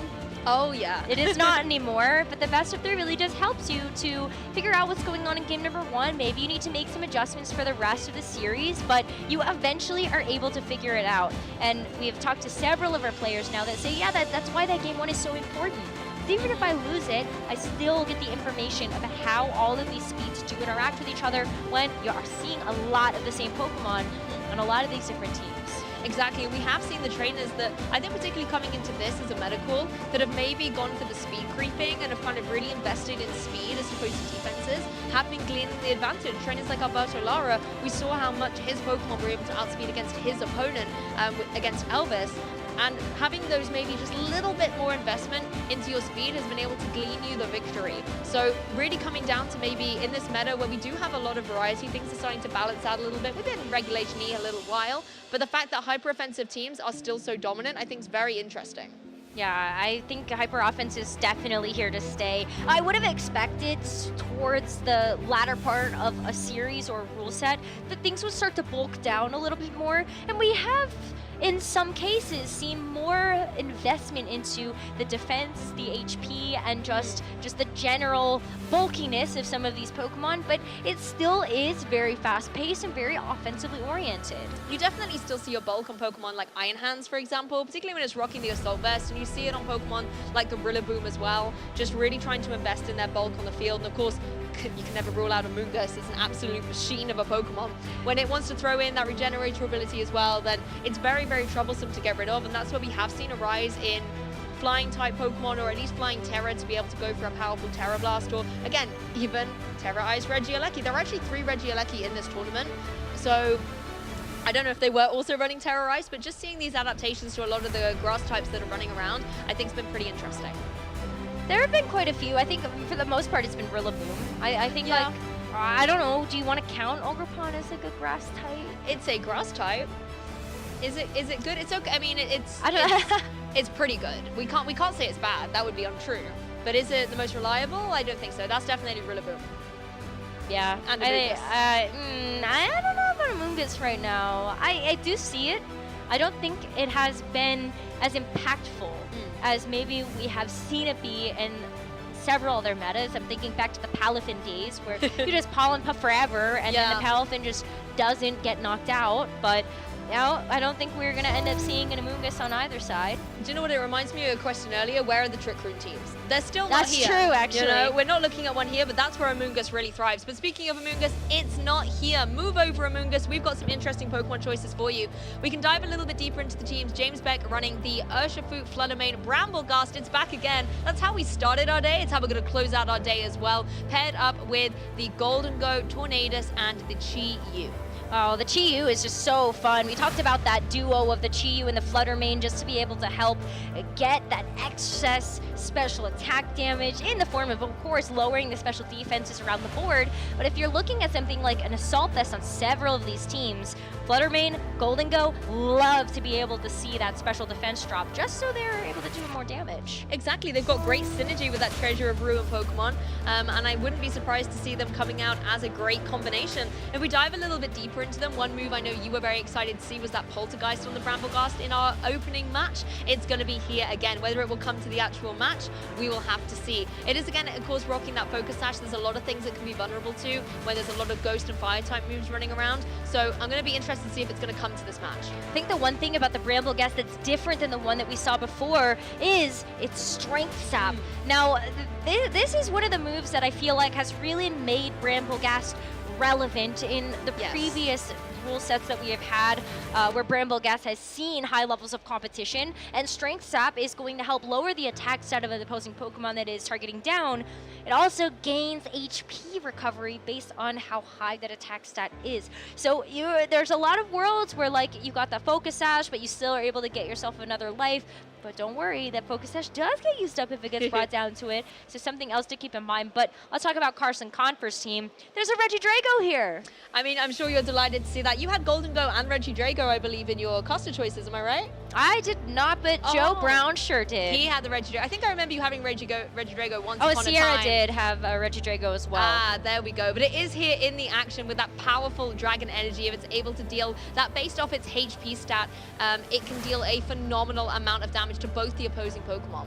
Yeah, Dragon Energy has been one of those moves that you have to always consider. Keep in mind that it does scale with the amount of HP that the Regidrago has, much like you would see from something like Water Spout. So that is an important key piece to keep in mind. Don't think you're really going to want to hit that though into like the Flutter Mane on the other side, but there's still so much more to consider when Carson has a lot of different tools to really help enable this Regidrago. Looking really at something like Rillaboom that has that fake out pressure, that could be really, really helpful. Yes, also Tornadus can always go for one of those tailwinds to be able to give you that speed momentum. You're right though, Regidrago you want to keep as healthy as can be, and particularly with that Dragon Fan boosting up the Dragon type moves, that's going to be able to hit hard, whether it's Dragon Energy or if you've taken a couple of hits of damage, you can always go for that Draco Meteor as well. One Pokemon I really want to highlight is the difference between these Golden Goes, because you look at Carson Compass one, it's a little bit tried and tested. It's that nasty plot variant with Make It Rain, Shadow Ball protecting the Metal Coat to be able to hit harder with that Make It Rain. But when you flip over to James's side, it is completely different. It is the kind of original Golden Go I remember from the beginning, back when it was first unleashed upon us, that Choice Specs variant, able to go for some big damage with the Make It Rain, Shadow Ball, Thunderbolt as well for that amazing type coverage against water types or flying types, and then the ever powerful Steel Beam as well. If you take one of those, it is going to knock you down. I mean, one other thing I want to talk about as well is the Tornadus. The Tornadus is running the Covert Cloak. We saw earlier, I think it was Alberto Lara was running Tornadus with the Ghost Terror in order to avoid the potential secondary effect of a fake out, let's say. But Covert Cloak is going to be able to do that without having to sacrifice your terrestrialization early to avoid it. Well, let's take a look at how both of these LAIC champions are going to go head-to-head in this best of three. We do have our leads on the board with the Tornadus and the Golden Go here for James, and Carson is going to be bringing that Arcanine and that Tornadus right away. So Tornadus versus Tornadus, just the item difference, as you were saying. Who'd have thought it that we might see a little bit of a mirror in this match? Of course, you can now go for something like that speed control, get the tailwinds up. You might have to try and match it against your opponent, but one thing that's interesting is the Tornadus on James's side is running that Taunt, and there is no Mental Herb on the opposing one, so depending on the speeds, this could get interesting. It is going to be the Tailwind on Carson's side first of all. However, as the Arcanine goes for the Flare Blitz on Carson's side, straight into that Golden Go is not enough to be able to get the knockout. Golden Go just able to hang on. Arcanine going to have to take a little bit of recoil, but Golden Go, Choice Spec, able to follow up with the Make It Rain, gets the KO on the Arcanine. Tornadus now just sitting on a slither of HP. Yeah, this is going to be really rough here for the Tornadus to try to hang on through things. You just go for the all-out offense at this point to make sure that you are limiting how much that Intimidate's going to matter. Look what else James has in the back. You really don't want the Bramble Gas being in front of that, especially knowing that you've got that Flare Blitz potential too. Exactly, and we've got these tailwinds both up on the field as well, so the speed tiers are neutralized. But of course, Urshifu can come into the fray now and start applying a big amount of damage. Something like the Aqua Jet as well can just start chipping away at opposing Pokemon if you want to try and gain a little bit of speed advantage, particularly if you go for that terrestrialization with that water typing, going to be able to deal even more damage to the water type moves. And I have to note it is running that Choice Scarf as well, so the speed is going to be in its favor. That speed is so important here as well. You look at the Sunny Day too. This is one of those Tornadus that actually has that double weather, but the fact that Carson is able to set the weather too is going to override the sun. The Surging Strikes more in full effect now. Honestly, this is a party for Urshifu here. It's just singing and dancing in the rain, able to go for 2 of these Surging Strikes to be able to get the KO against the Tornadus. You've been talking all day about how the speed interactions are so important, and here it just came through for Carson. You see the Sunny Day, you might kind of go, oh no, that's going to stop my water type moves, but then Rain Dance is able to come in second and allow Urshifu to deal a huge amount of damage. The Golden Go, because it is Choice Specs blocked, has to go for that Make It Rain. It is going to have its special attack constantly dropped by that move though, and you can see how underwhelming the damage was floods into that opposing Golden Go. Yes, you get the KO though, but this does give Khan the opportunity to bring a Pokemon in from the back now. Yeah, both sides have to consider this, right? Where what are you really going to do to try to deal with the opposing offense? Both of the support Pokemon are down, so now you really get to bring in those heavy hitters. James also has an Urshifu, and that's something you have to consider that, yeah, okay, you set the rain for your own, but now where do we go from here? Of course, Carson does have the Choice Scarf, so you know you are going to be faster in this scenario, but well, James could also just go kind of tit for tat here. Do you just go for the Surging Strikes as well? It's got to be tempting, surely. I mean, the Urshifu on Carson's side is in the best possible position it can be in the sense that it's gone for its water terrestrialization. The rain is up as well. Those water type moves are going to be dealing a huge amount of damage, and an Aqua Jet would easily be able to finish off something like the Golden Go. The Fake Out just goes into the opposing Urshifu, just not stopping it from going for anything this turn as the Surging Strikes come through. And you know what? I actually love this play. There's no need to go for the Aqua Jet. You have the speed advantage thanks to the Choice Scarf. If potentially James wanted to go for a switch here, you are going to deal a huge amount of damage. Yeah, either you end up actually knocking out the Golden Go there, or you just end up getting a knockout onto just a huge threat on the board. So I love that as a choice, and now you have to kind of consider, well, where do we go from here? James does have the Bramble Gas in the back, so that is going to be the fourth and final. The Wind Rider does get activated as well, because you do have that Tailwind active, but now what? Do you feel like you have enough pressure in this situation to make sure that you're able to actually get that damage down? It's 2v2. That's all we have left at this point. Exactly. I mean, Power Whip would be tempting to go down into that opposing Urshifu, but possibly with the double up, something like the Shadow Sneak with the attack boost would still be able to deal a significant amount of damage, and if the Urshifu on James' side is able to follow up with that, you might be able to get the double down into the opposing Urshifu. It is Choice Scarf, so it cannot protect. It is going to be that little bit more vulnerable, and you have to ask the question, is there anything really that the Rillaboom can do to the opposing Brambleghast? No. It's got Wood Hammer, High Horsepower, Grassy Glide. Brambleghast is going to laugh in the face of those moves. They can afford to hang around a little bit and try and deal with this opposing Urshifu.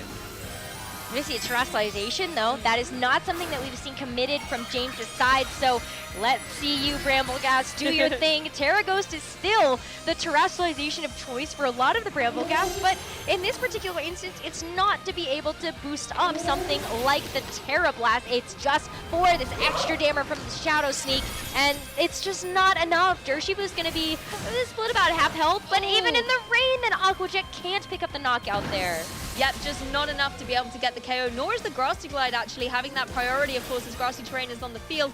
Not enough to be able to get the KO into the Urshifu, but wow, these Surging Strikes is going to be enough to absolutely destroy this Brambleghast. James here really needed to be able to get the KO on that Urshifu, and I think, yes, going for the priority was the only way there. You didn't have the speed advantage on your field at all, but just unfortunately, even the terrestrialization and the attack boost, Brambleghast just wasn't able to get the job done.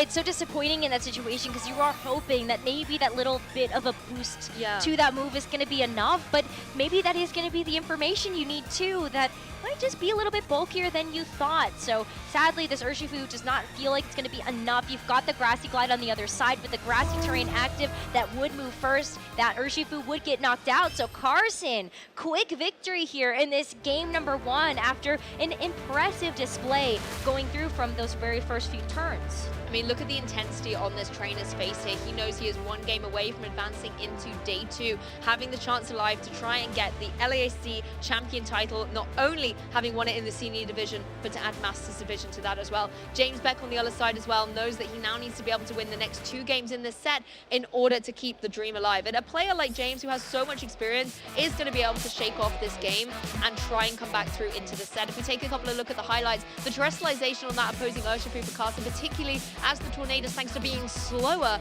which actually had the advantage, meaning it could set up the rain, was able to just give this Urshifu all the environment it needed to be so destructive. Yeah, this was after your Tornadus has kind of already done its job. You set the tailwind, now you're really looking to try to get the weather control and wasn't necessarily able to do that. But James has so much experience, as you mentioned. He is definitely the type of player that will be able to look at this game number 1 and figure out an adjustment for the second game. Carson, with the Arcanine, though, I think does make this just a little bit more difficult of a play and a bring just for something like that Brambleghast. You did have to keep it in the back very safe, but kind of wonder if there's a way to maneuver around that so that you kind of just go with your damage out front too. That's true. I mean, we saw how much damage the Golden Goat did with the Make It Rain actually very early on, and it looked like James was in a good position to have that Pokemon on the field, but it doesn't have that nasty block to be able to boost itself back up once you take the drops from Make It Rain, and James wasn't in a position to be able to switch it in and out, so unfortunately it just stayed on the field, and Carson could like identify that and go, yes, it's going to go for Make It Rain again, it doesn't have a choice, but it's going to be underwhelming the damage this time around. It can't, you know, KO a Pokemon like it did to Arcanine in the previous turn, and then unfortunately for James, you kind of had a Pokemon that's null and void on the field for you. Well, we do get a chance to look forward to game number 2 between these two international champions. Carson, of course, winning in 2018. James, the reigning champion from 2019. Different divisions, of course, too. But I am just really interested to see if that Regidrago makes an appearance. I wanted to. I don't think it will because of the Flutter Mane on the other side, but I wanted to very, very badly. But James didn't bring the Flutter Mane to game 1, right? That's true. So if you're Carson, like, you do have that wiggle room a little bit where you won game 1.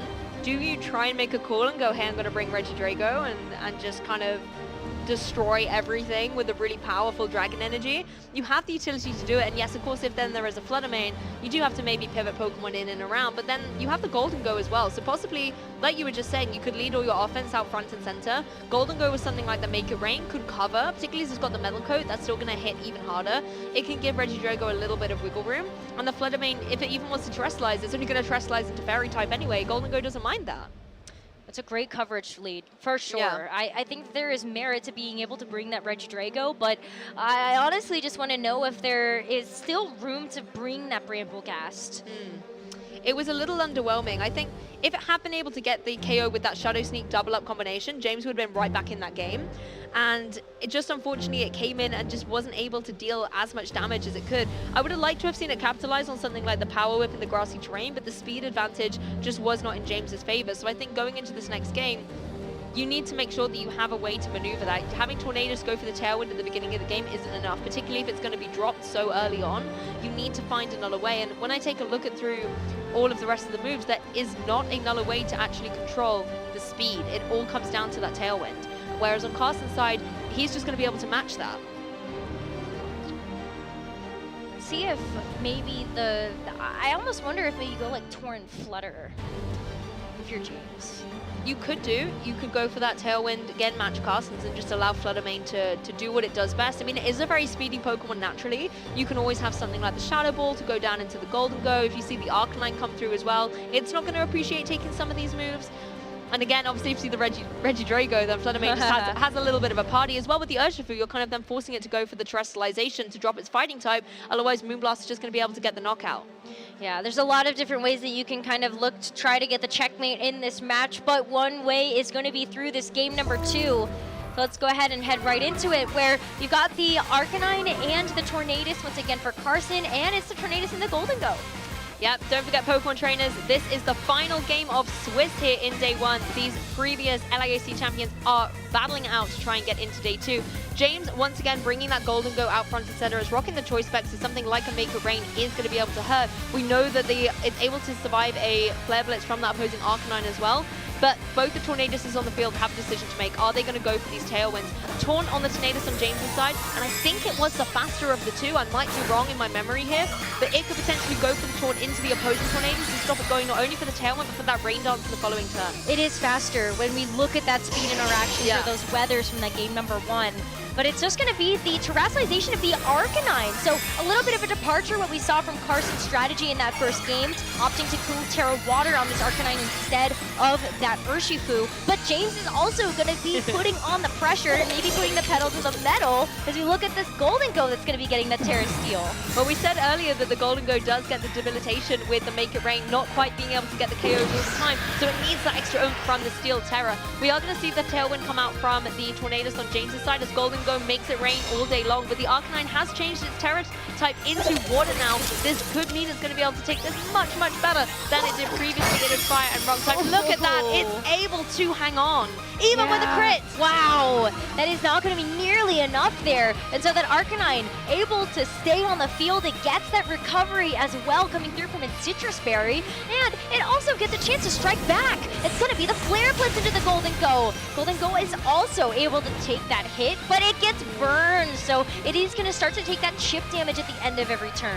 That's the critical thing. It's not a physical attacker, so it's not going to worry about its stats, but it is going to worry about the HP bar whittling away, and it's already in such a precarious situation. This is something Carson can actually play to his advantage a little bit more. If you want to play a bit defensively, take a protect hero there, you're going to be able to whittle away at this opposing Golden Go. The Tornadus on Carson's side, I believe, went for the protect in that turn, so wasn't able to go for any of its prankster moves, maybe thinking that there was going to be the taunt, but now James is in the position where he can really threaten that again. You're guaranteed to obviously be the speedier of the two. You know now, even if it had been a speed type previously, you're going to have that advantage. So I think this is wise from Carson, getting it off the field, and incredibly well played by James to kind of scare it away from the front.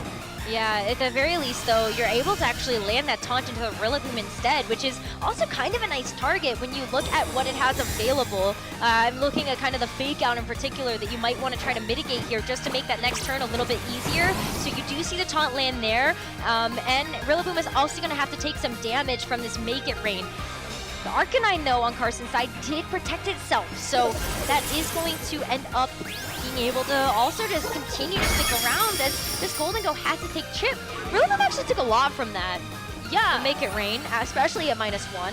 Yep, I wasn't expecting it to do over 50%, particularly as it's rocking that Assault Vest. I mean, this Golden Go is not messing around. It knows it's on a timer. It's got a limited amount of time left in this Swiss round 9, so it wants to get the damage done where it can.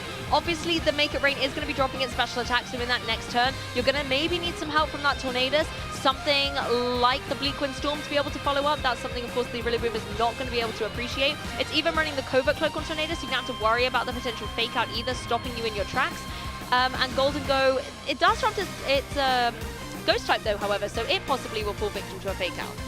Yeah, it did lose that. So at the very least, you know that that's off the table. So you don't have to worry about it for this turn. Arcanine also doesn't want to stick around through this. Finds itself to be valuable for the end game here as Tornadus from Carson is going to switch back in. The Grassy Glide, though, you're not worried about the fake out, but you are worried about the other priority move, and that is going to be enough to knock out this Golden Go. It does not get a chance to move again, but it kind of did the work that it needed to. It's already going to be at -2, but the Bleak Wind Storm's going to miss the Rillaboom, which is so critical. It might have been enough to be able to pick up the knockout, but now this Rillaboom is going to continue to be on this field.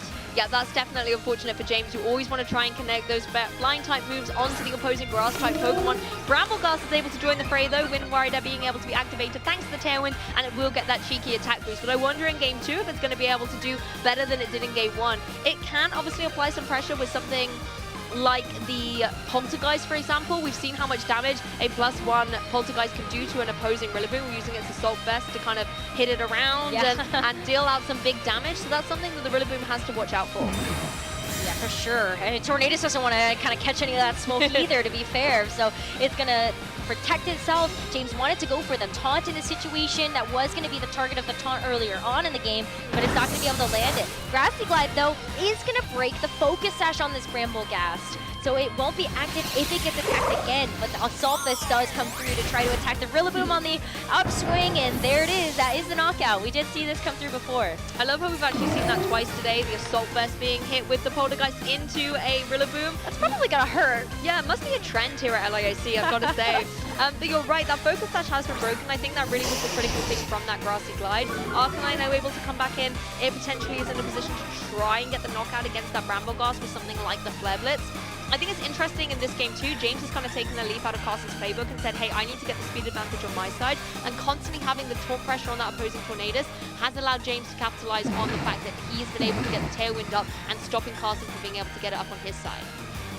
You still have to play that mind game though, right? Does James actually want to go to the taunt in the Tornadus, or does he want to try to give that attack boost back to the Brambleghast in something like the Tailwind? You also have to consider the fact that Carson has a lot of his own tools here in this situation. Maybe he wants to be able to try to kind of dish it back out with his own attacks. That Arcanine is still looking mighty scary, but you're going to bring the Urshifu back out. You kind of want to keep that Brambleghast up for when you're able to actually reset that Tailwind. Hey, and third time's the charm. The taunt finally does connect down on the opposing Tornadus here. Going to be able to stop it, going for the Tailwind here as Arcanine goes for the Flare Blitz. Nice adaptation here from James, bringing in the Urshifu. It's not going to worry about taking those fire-type moves at all compared to the Brambleghast. No, but I was very cautious about the burn chance that that Flare Blitz could provide. So there was such a calculated risk by James, because at the end of the day, you do want your Bramble Gas to still be before this end game, but you run the risk of your Urshifu getting burned when it comes in.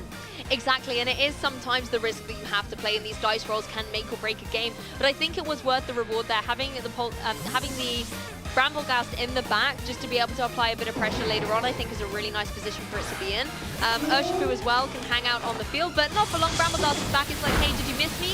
I'm back here in the action, as this time the Bleak Wind Storm is able to connect on both the opposing Pokemon here, gets the knockout on the Arcanine, and certainly puts Tornadus in a difficult spot. It's now forced to only go for Bleak Wind Storms in retaliation.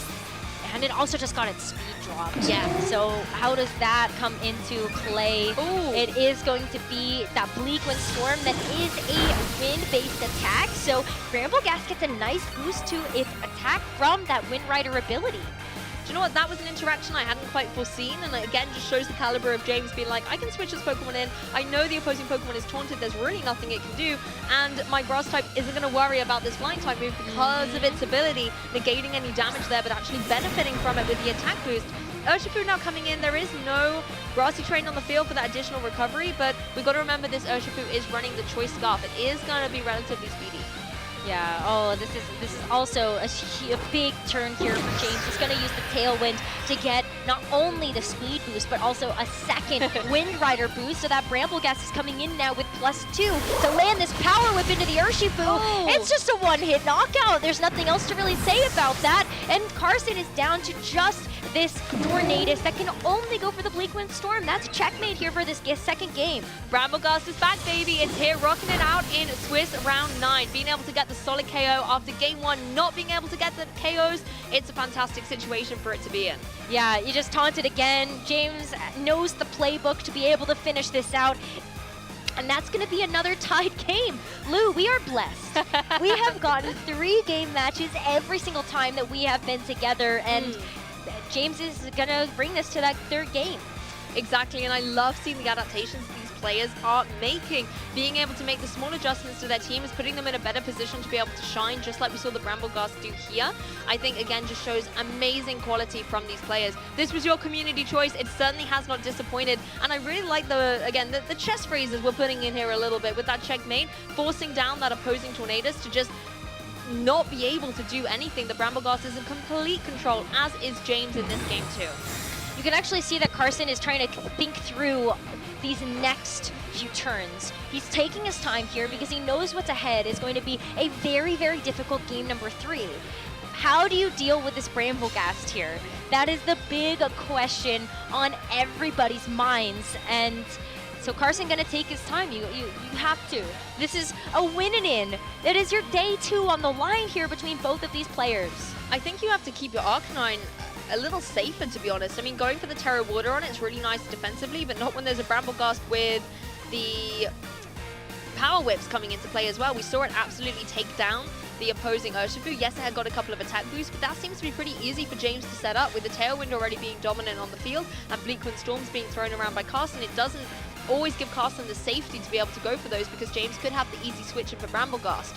So I think you need to keep your Arcanine safe in the back because Bramble Ghast definitely is coming in a little bit later in the game. So you need to maybe preserve your check to it in the back as well. Yeah, that Arcanine did feel like it came just a little bit too early to that game. So maybe you do keep it in the back, but we're going to see these last few turns play out as we think ahead to that game 3. I think maybe you do bring that adjustment of the Arcanine in the back, but what do you kind of put in its place? I feel like is the really big question that Carson's trying to think through. Yes, it's difficult what the adaptations are going to be because it's not just the Bramble Ghast you have to contend with, it's also that Tornadus. The fact that it's faster, it's running Covert Cloak, so you can't even go for Fake Out to stop it down. You can't avoid the taunt on your own Tornadus. It does just give James a little bit more maneuverability, and I think the way that Carson was able to win game 1 was the fact that Carson eliminated that Tornadus very early on with the Surging Strikes from the Urshifu. They started playing this kind of weather mind games with the Sunny Day and the Rain Dance, and that actually gave Carson the opening, and I think that was wise from James to not play that game again in game 2 and actually just go straight on for the taunts. Yeah, the Sunny Day was kind of like a Hail Mary there as well. I think part of it is that, yes, you're really hoping that it's going to neutralize the damage output of the Urshifu, but if you didn't have the Hisuian Arcanine removed, you can't also easily go for that option because you could be giving over a very important damage boost to that Flare Blitz from the Arcanine. Exactly. There's a lot of trades being made across these trainers, and you can see once again that powerful power whip coming through and getting the KO, particularly at that +2 attack. You know, there really is no stopping it in its tracks, being able, I think it was only at +1 at that point actually, but still just dealing so much damage on the field. Going into this game number 3, pressure is on for both of these players. They have to get this game right in order to move forward into the competition tomorrow. And there have been some great adjustments on both sides. Carson really got the leads right, and also those middle turns perfect to be able to put James on the back foot in that game number 1. But James was able to bring it back for that second game. And this is a competitive series, which is one that you would expect out of our 2 Latin American international champions that are playing it out right now. Exactly. Everything comes down to this one final game in Swiss round 9, separating these players from day 2 in a dream or being KO'd out of the competition. If you're Carson here, it's that time-old question. Do you go for what, you know, won you game 1, or do you go for something completely wild to throw your opponent off their game? It's a difficult challenge when your opponent is James Beck. Very, very difficult to unsettle him in a particular match. But you have to find a way to work around this Tornadoes. You can be pretty guaranteed that James is going to lead with it again. In fact, I wouldn't be surprised to see James shake anything up there. The Golden Go applied such offensive pressure as well, because even when the Golden Go goes down, James has enough momentum to use a Pokemon from the back to keep that pressure on. Yeah, I think Carson made a nice adjustment in that first turn too, where instead of just kind of letting the Tornadoes get fell to the taunt, maybe you protect it and then you switch in the Rillaboom, so that takes the taunt instead. But that ended up being a bit more calculated. But look at this! As we get into this game number 3, we are going to end up seeing an adjustment here as Carson has brought the Regidrago to be able to begin this game number 3 as James has run back the same lead as game 1 and 2 with that Golden Go as that attacker. So the answer to the question is Carson decides to shake things up for game 3. That Regidrago is going to have to be the key pivotal piece, and I think Carson is going to have to put all eggs in the Regidrago basket. Go big or go home at this point in the competition, which is a reality for these players at this point. Slowing down the game a little bit, if we take a look at James's side, you can easily go for that Tailwind, and you really, I think, need to go for one to try and match the opposing one. What you then will do is forego the taunt, but at the same time, if you're going for the taunt, then you're still going to have to take a very powerful Dragon Energy. The Dragon Energy is really the big ticket item here for this Regidrago's moveset. But don't forget that it also has the Draco Meteor and the Earth Power. But a huge switch up here from James is actually in the Terrestrialization in this game. It's going to be the Terra Steel on the Tornadus. That is one of the ways that you can really help to mitigate some of this incoming damage. But take a look at this too. It's a Terra Steel here for Carson. Really going all in, as you said, on this Regidrago strategy. I mean, this is one stylish way to wear the little tiara here with that Axe of Steel Terra, a piece. Really interesting to see. I like the Protect here on the Tornadus on Carson's side, maybe scouting out what James is going to do. It's not going to be the Taunt, it is going to be the Tailwind. So now Golden Go in prime position to maybe get some damage on the board before the Regidrago is able to move. And it is going to be the Shadow Ball. This is the Choice Spec Shadow Ball. Does one hit KO! Oh my goodness! Regidrago is here and now it is gone. Oh my goodness, what a way to kick off game 3, James. That is a huge knockout. Regardless of if it was going to knock out or not, Golden Go is just going to be locking into that Shadow Ball to be able to do that single target damage, and also so it can get some non-resisted damage down on the board. It was going to be bringing the Regidrago so low, but the critical hit is just going to shore up the knockout. Carson does get a chance to bring in this Urshifu, but James already has the speed control on his side with the Tailwind, and the Golden Go still gets to lock into the Shadow Ball. It doesn't care anymore about dropping its special attack. Honestly, Rose, I am speechless. I'm shook. That was a way to come out and say, I'm going to be here in day 2. Of course, the match is not over yet, but like you've said, Golden Go in a prime position to just go for more damage on the field. Does a huge chunk of damage to the opposing Tornadus, and as it has not gone for the Terrestrialization, it's not going to be felled by these Surging Strikes. Urshifu is going to try its best, but it's not going to be able to get the knockout, and the Tailwind is going to stay up on James's side, whereas the opposing Tornadus is not able to go for one of these thanks to the taunt that was thrown down against it. The Bleak Wind Storm really doing negligible damage and not getting any drops here. No, the speed drops would have been so nice to have with that Tailwind active for James, but Carson is starting to grasp at straws to figure out how to navigate through the rest of this game. James is just in hyperdrive at the moment, can taste the victory for this match, but this Golden Go, it's been just, I cannot believe already that in fact it has secured basically 1.5 knockouts. I'm still just absolutely shaken by that. I mean, how do you come back from such a devastating turn one? You do still have the flexibility to pivot your Pokemon out here. Rillaboom joining the fray is an interesting choice. You can possibly apply some damage with the Grassy Glide to get the KO into that Golden Go and stop it going for all of these powerful Shadow Balls, but it is still in the position where it can go for another one.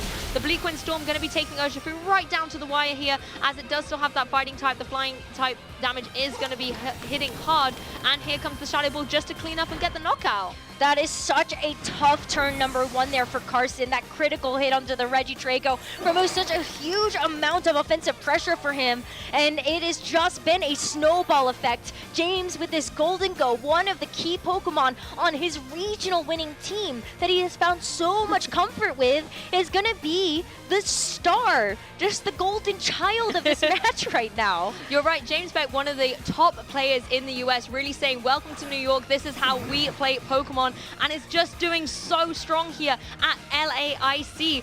Of course, you now have the capability to keep going for some more Shadow Balls here. The Pokemon on Carson's side are being whittled away. Even the Grassy Glide is not enough to be able to get the KO here, as Tornadus connects both the Bleak Wind Storms, gets the knockout on Tornadus, and now Rillaboom just sitting pretty for the Shadow Ball to come into its slot. That was so much bulk investment onto the Golden Go as well. See how little the Grassy Glide was going to do, and the Shadow Ball into the Rillaboom, that's going to do it. James is moving on to day 2 of the Latin American International Championships and keeps his hopes alive of getting the back-to-back here for LAIC. Oh my goodness, what a way to close out today's broadcast. Thank you, viewers at home, for voting this in as your community stream match, and huge congratulations to James Beck advancing into day 2 of the competition. Commiserations, of course, to Carson. What a phenomenal best-of-3 set. Just that turn 1, game 3 really did just spell disaster for him. That was so unlucky in that first turn. I know sometimes that's how that goes, and I'm not super great with my Regidrago calcs to know if for sure that critical hit mattered, but it really was going to put a damper on things regardless, depending on what you ended up going for. Just right from there, it felt like you got to take your hands off the wheel a little bit. It was out of Carson's hands. Because see how much that affected him in that moment. Whether or not the crit mattered, like you were still taking a significant amount of damage, might have limited the amount that could have come out from the Dragon Energy. Maybe he locked into something else, but we would never get a chance to see that. That's the thing, we don't know what the move choice was for that Regidrago, and I have to say, like, if you weren't already in love with Ghost types Pokemon, you are in love with them now. Whether it was the Brambleghast or the Golden Go on James's side, they were absolute superstars in that game, just being able to apply so much pressure and so much momentum, whether it was on that physical or special attacking side, it just gave him so much flexibility throughout that set. It did. Golden Go was such a standout to begin all of these games for James, and part of that's key strategy too is just doing enough damage that the rest of your team can pick it up from there. And Golden Go absolutely did that, especially in the second game where you see the commitment of the terrestrialization onto the Golden Go. He just keeps going for the make it range. Doesn't really matter if it gets burned or gets knocked out because it's done its job. Yep, it certainly has. And I think as well, the one thing I liked was the terrestrialization of the Steel Terror onto the Regidrago, maybe thinking, hey, Make It Rain could come out here. Going for the Steel Terror as well is going to give you really good defensive capability, but then actually the Shadow Ball was just more than enough, quite clearly, to be able to get the KO there. So, I mean, I'm honestly still a little speechless from that. I was not expecting it to be that commanding coming out of the blocks, particularly at the end of such a long day. But huge congratulations for James, one to certainly watch. He is here to mean business to try and get the double. He's the reigning LAIC champion at the end of the day. He is, and so maybe that's going to be a bit of a plot armor here for James. Yeah, maybe. Maybe just a little bit, but one thing is for sure is that both of these players so incredibly good coming in from the North America region. It's so disappointing to see that one of them does have to have their journey end here, but there's still top 32 CP on the line coming through from our Accent 3 players, as well as just looking forward to that day 2, which is so exciting to see just a handful of players be able to actually achieve. That's the thing, the competition has been really whittled down at this point. Yeah. It's been an incredible day of 9 rounds of Swiss, but then we will only have a handful of players. We don't know the exact numbers at the minute. We've got to see how the rest of the matches, shape up. But it really does come down to almost like, what, about a 10th of the competition maximum will really advance down into that day 2. So a lot of players will have had fantastic matches, lots of memories made, I am sure. But for some players, the game's not over yet. Not quite yet, and we still have a few more Swiss rounds that are going to be, or fewer Swiss round matches, excuse me. Yeah. We don't have more Swiss rounds today. That's tomorrow. Not for the broadcast. No. No, we still have a few more matches that need to conclude before we can say who is actually going to be making it forward, but it's going to be some great competition tomorrow. We for sure know that a Bramble Gas is going to be making it in, and that's kind of cool. That wasn't something I was expecting for sure. I definitely did not have that Pokemon on my radar. I think I remember when it actually first came into the format, a lot of people tried it out because the ability is really cool, the typing's nice as well, and people kind of said, oh, this isn't working for me, I just can't make it click. And then actually we're seeing it come into fruition here, particularly with all the Tailwinds running around, and actually the interaction with the Bleak Windstorm, which is not something I had kind of clocked before we saw it in action. When there's so many Tornadoes running around, that's actually a really nice switch in that you could potentially have. Did you know that Heat Wave is also a wind-activated move? Well, I guess, because when you're out there and it's hot, like it is here in Sao Paulo, you feel it waft past you, don't you? I now know that as a fact. Yeah, I did not realize until Bramblegast was a Pokemon, I guess Kilowattrel as well, that there were wind-based moves. That was new to me. I guess when you think about it, there are, but they're not necessarily something you would think about because they didn't necessarily have a role, right? Yeah. You sometimes get like the kind of, I want to say punchy moves.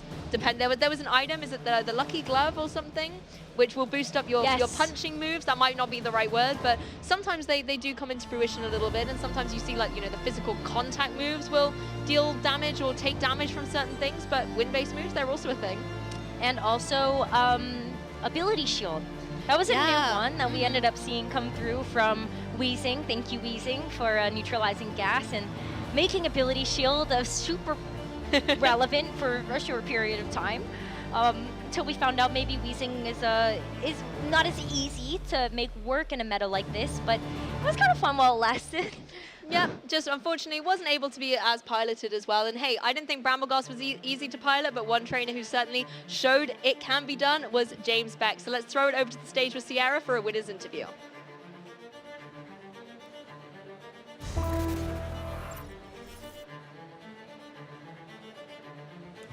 I am here with former LAIC champion who has now made his way into day 2 here at the 2024 LAIC Championships. Congratulations, James Beck. How are you feeling?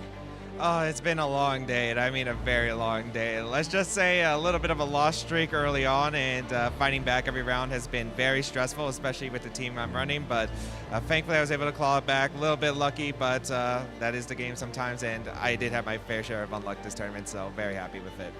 We'll address that first, because obviously this was a set that went back and forth, down to the wire now. Your last opportunity to make it into day 2. And there is the Shadow Ball crit to start things off into the Regidrago. Putting that aside, if there wasn't the crit, how did you feel going up against this Regidrago Tailwind? So I felt pretty good. So I read the turn 1 correctly where he decided to go for Protect with Tornadus, was going to go for Draco Meteor and Tornadus, and that made a lot of sense to me because you'd be able to reset your own tail when you get rid of my Tornadus that way, so I can't taunt, and then they could get the Tailwind advantage. So I got a really right call because just going for the Terra Steel with Tornadus allowed me to live a Draco Meteor, and then I'd be able to Shadow Ball to a KO to Regidrago. I could still taunt a Tornadus or Blake Wind if I predict a switch on his Tornadus. So it was still really strong for me, of course. Like the Shadow Ball crit I'm not complaining about, but of course, it was still pretty bad position regardless, so I felt like I was still okay even if that didn't happen, but it did make it really tough for him to handle my Tornadus with Terra Steel. And I have to ask, too, about your team, because Brambleghast, we've seen you play it before. You've missed a bunch of power whips with it before, and you're still running it back. I thought this Pokemon was a little bit more dormant. Why was this the pick for this competition? I think it's just a huge line of Tornadus or Shifu. We've seen it be very popular today, and I've faced like about half my matches I think have been Tornadus or Shifu. It's just such a solid Pokemon into the wind moves. Like, it's really strong into Tornadus, just being able to be immune. So if they want to stay in with Tornadus, they can't really do much. And Bleak Wind, of course, is just boosting my Brambleghast. So Brambleghast only has to focus on the other partners. So it makes it really difficult for the Tailwind Mirror and gives me a huge advantage that way. Well, at this point, too, it was down to the wire, but you are on in day 2. You are, of course, the former LAIC champion, the defending champion. This is your title defend now. So then how is your nerves and your expectations coming into this event? For me, I decided to go very high risk, high reward. Obviously, my team has very, very inaccurate moves, and a lot of them can miss. But I feel like in this format, you need to get momentum, and the best way to get momentum is just through offense. And with Tornados or Shifu, that's kind of the way you play it. So I end up just, high risk, high reward. I'm here to play big. I know that this team is really strong. If it hits its moves, it's in a fantastic position, and I was willing to take that risk, and it paid off today. Well, I'm definitely intrigued to see how it pays off tomorrow. Of course, it's been a long day here today, and you want to get some rest, get some prep in. But before I let you go, do you have any final words? Just shout outs to Emilio Forbes. This team from his Worlds Regulation D is what I'm running, and it's just a crazy good team. Like, Bramble was an amazing call. It's amazing into the Tornados or Shifus, which were popular at Worlds. And of course, we've seen it just be very popular just this weekend. So very happy that I stuck with his 6, the original creator. Shout outs to my friends here and everyone who's been watching. And yeah, it's been a great time. Well, we'll get to see you compete again tomorrow, so best of luck there. As for us, it's been a great day, but we still need to wrap things up, so we're going to head back to our casters for some final thoughts. Thank you so much, Sierra and James, for sharing his insight onto how that match ended up concluding. That is going to do it for us for day number 1, but what an exciting day that we've had so far. Exactly. Honestly, when I think back about today's broadcast, I can't really see past the Shadow Ball one-hit KO into a Reggie Drago. Oh, no. But, I mean, it just was an incredible way to win out that game. And for me, it's been those little moments that have really swung momentum into a trainer's favor that have stood out for me. Being able to get big, critical hits coming through, or big damage with something like the Surging Strikes or Surging Strike that we've seen a couple of times as well, where it's just been able to deal so much damage to get a knockout, I think has been a really interesting part of the LAIC experience so far. It's been such a wild ride that we've had here, and great matches, everything has delivered. We still have more to show you, but make sure that you're telling us what you've enjoyed about this event. I know it's only day number 1. You guys have been sharing some great tweets with us. Use that hashtag PokemonLAIC on all of these social channels. Make sure that you can get involved. You've seen some of those posts on broadcast, and we still have more, hopefully, to be able to share over the course of the weekend. That art has been maybe one of my favorite segments that we've done so far, to really showcase some of the talent that we have in the community. Exactly, and all of that love for Pokemon coming through into a creative outset, I think has been really, really lovely to see. And of course, if you missed any of the Pokemon action today, I know the time zones aren't always favorable for most of you, but you also have the VODs on YouTube, so you can go back and watch all the competitive action ready for day 2 tomorrow. Yeah, there is still so much action ahead because we've got more Swiss rounds, we've got our Top Gun, and then of course we have Championship Sunday. That's all that this is all leading up to, but so make sure you just follow along. But that is going to be tomorrow at 9 a.m. Brazilian time, or 4 a.m. Pacific, or 7 a.m. Eastern, or if you're in Europe, I believe that ends up being noon. 1 p.m. Someone check the math on that one. But I think that's the time zone. So we've got, I think, mostly everything covered. I'm not gonna lie, I was kind of sitting here terrified you might ask me the European time zone on this one. Don't worry, you got me on the UTC earlier today. I'll try to get your back on this one. But I think we did that right. But we also have some rewards for all of you that are watching this amazing action. Let's check out, of course, maybe another ghost type that has really seen some great play. The ghost types are all the range right here in Sao Paulo, Brazil. You can receive Alex Gomez Bernard's Dragapult that he used to victory at the North American International Championships in the 2023 season. Once again, you can redeem once per account via Mystery Gift in Pokemon Scarlet and Pokemon Violet, and you must use the passcode LAIC Phantom Force with a couple of numbers thrown in there for good measure by the 20th of November 2023, 1 minute before midnight UTC. There's only a limited amount, I think, maybe for that Pokemon, but there's also a limited amount for this card that you can get from playing the TCG online and also watching the TCG stream. Use that code ParadoxLAIC if you are also enjoying the TCG. The Iron Valley EX is a beautiful card, has all those different future Paradox Pokemon on it, and I think it might actually be kind of good in the competitive play, as maybe a little TCG birdie has told me. I mean, we've seen the Iron Valley and EX actually out on the graphic. I think it's hanging out on the VG side of stream, but it's out there. It knows that it's here to play, and once again, you just redeem once per account on TCG Live and use the passcode ParadoxLAIC by the 27th of November 2023 at 6 a.m. UTC. We also have some Twitch drops if you're following along with the Go stream as well as the TCG stream, so you can see that you could get one of those beautiful Mewtwo Illustrator rares in your game for TCG Live, and you can also get some booster packs for Paradox Rift to really help amplify your gameplay for that new expansion that has just come through. And in Pokemon Go, you know we all love rare candies, you know we all love those TMs. Help make your new team in-game so that you can also participate in the Go Battle League that we have. Great stuff all around. I actually need to go I need to do it too, go right? earn those, Yeah. actually. I think I have a few Pokemon that would really love the rare candy on my Go Battle boxes, so. Me too. I definitely want to make sure that I get all of that there. That would be good for me to be able to get on my Pokemon Go account. Well, we'll have to go check all of that out and more, and we have more to show you in case you haven't watched enough yet for those drops. We still have more action on those channels happening right now, and we will also see you all tomorrow at 9 a.m. Brazilian time. Be back tomorrow for day 2, and don't go too far, I guess. Ciao for now. See you then.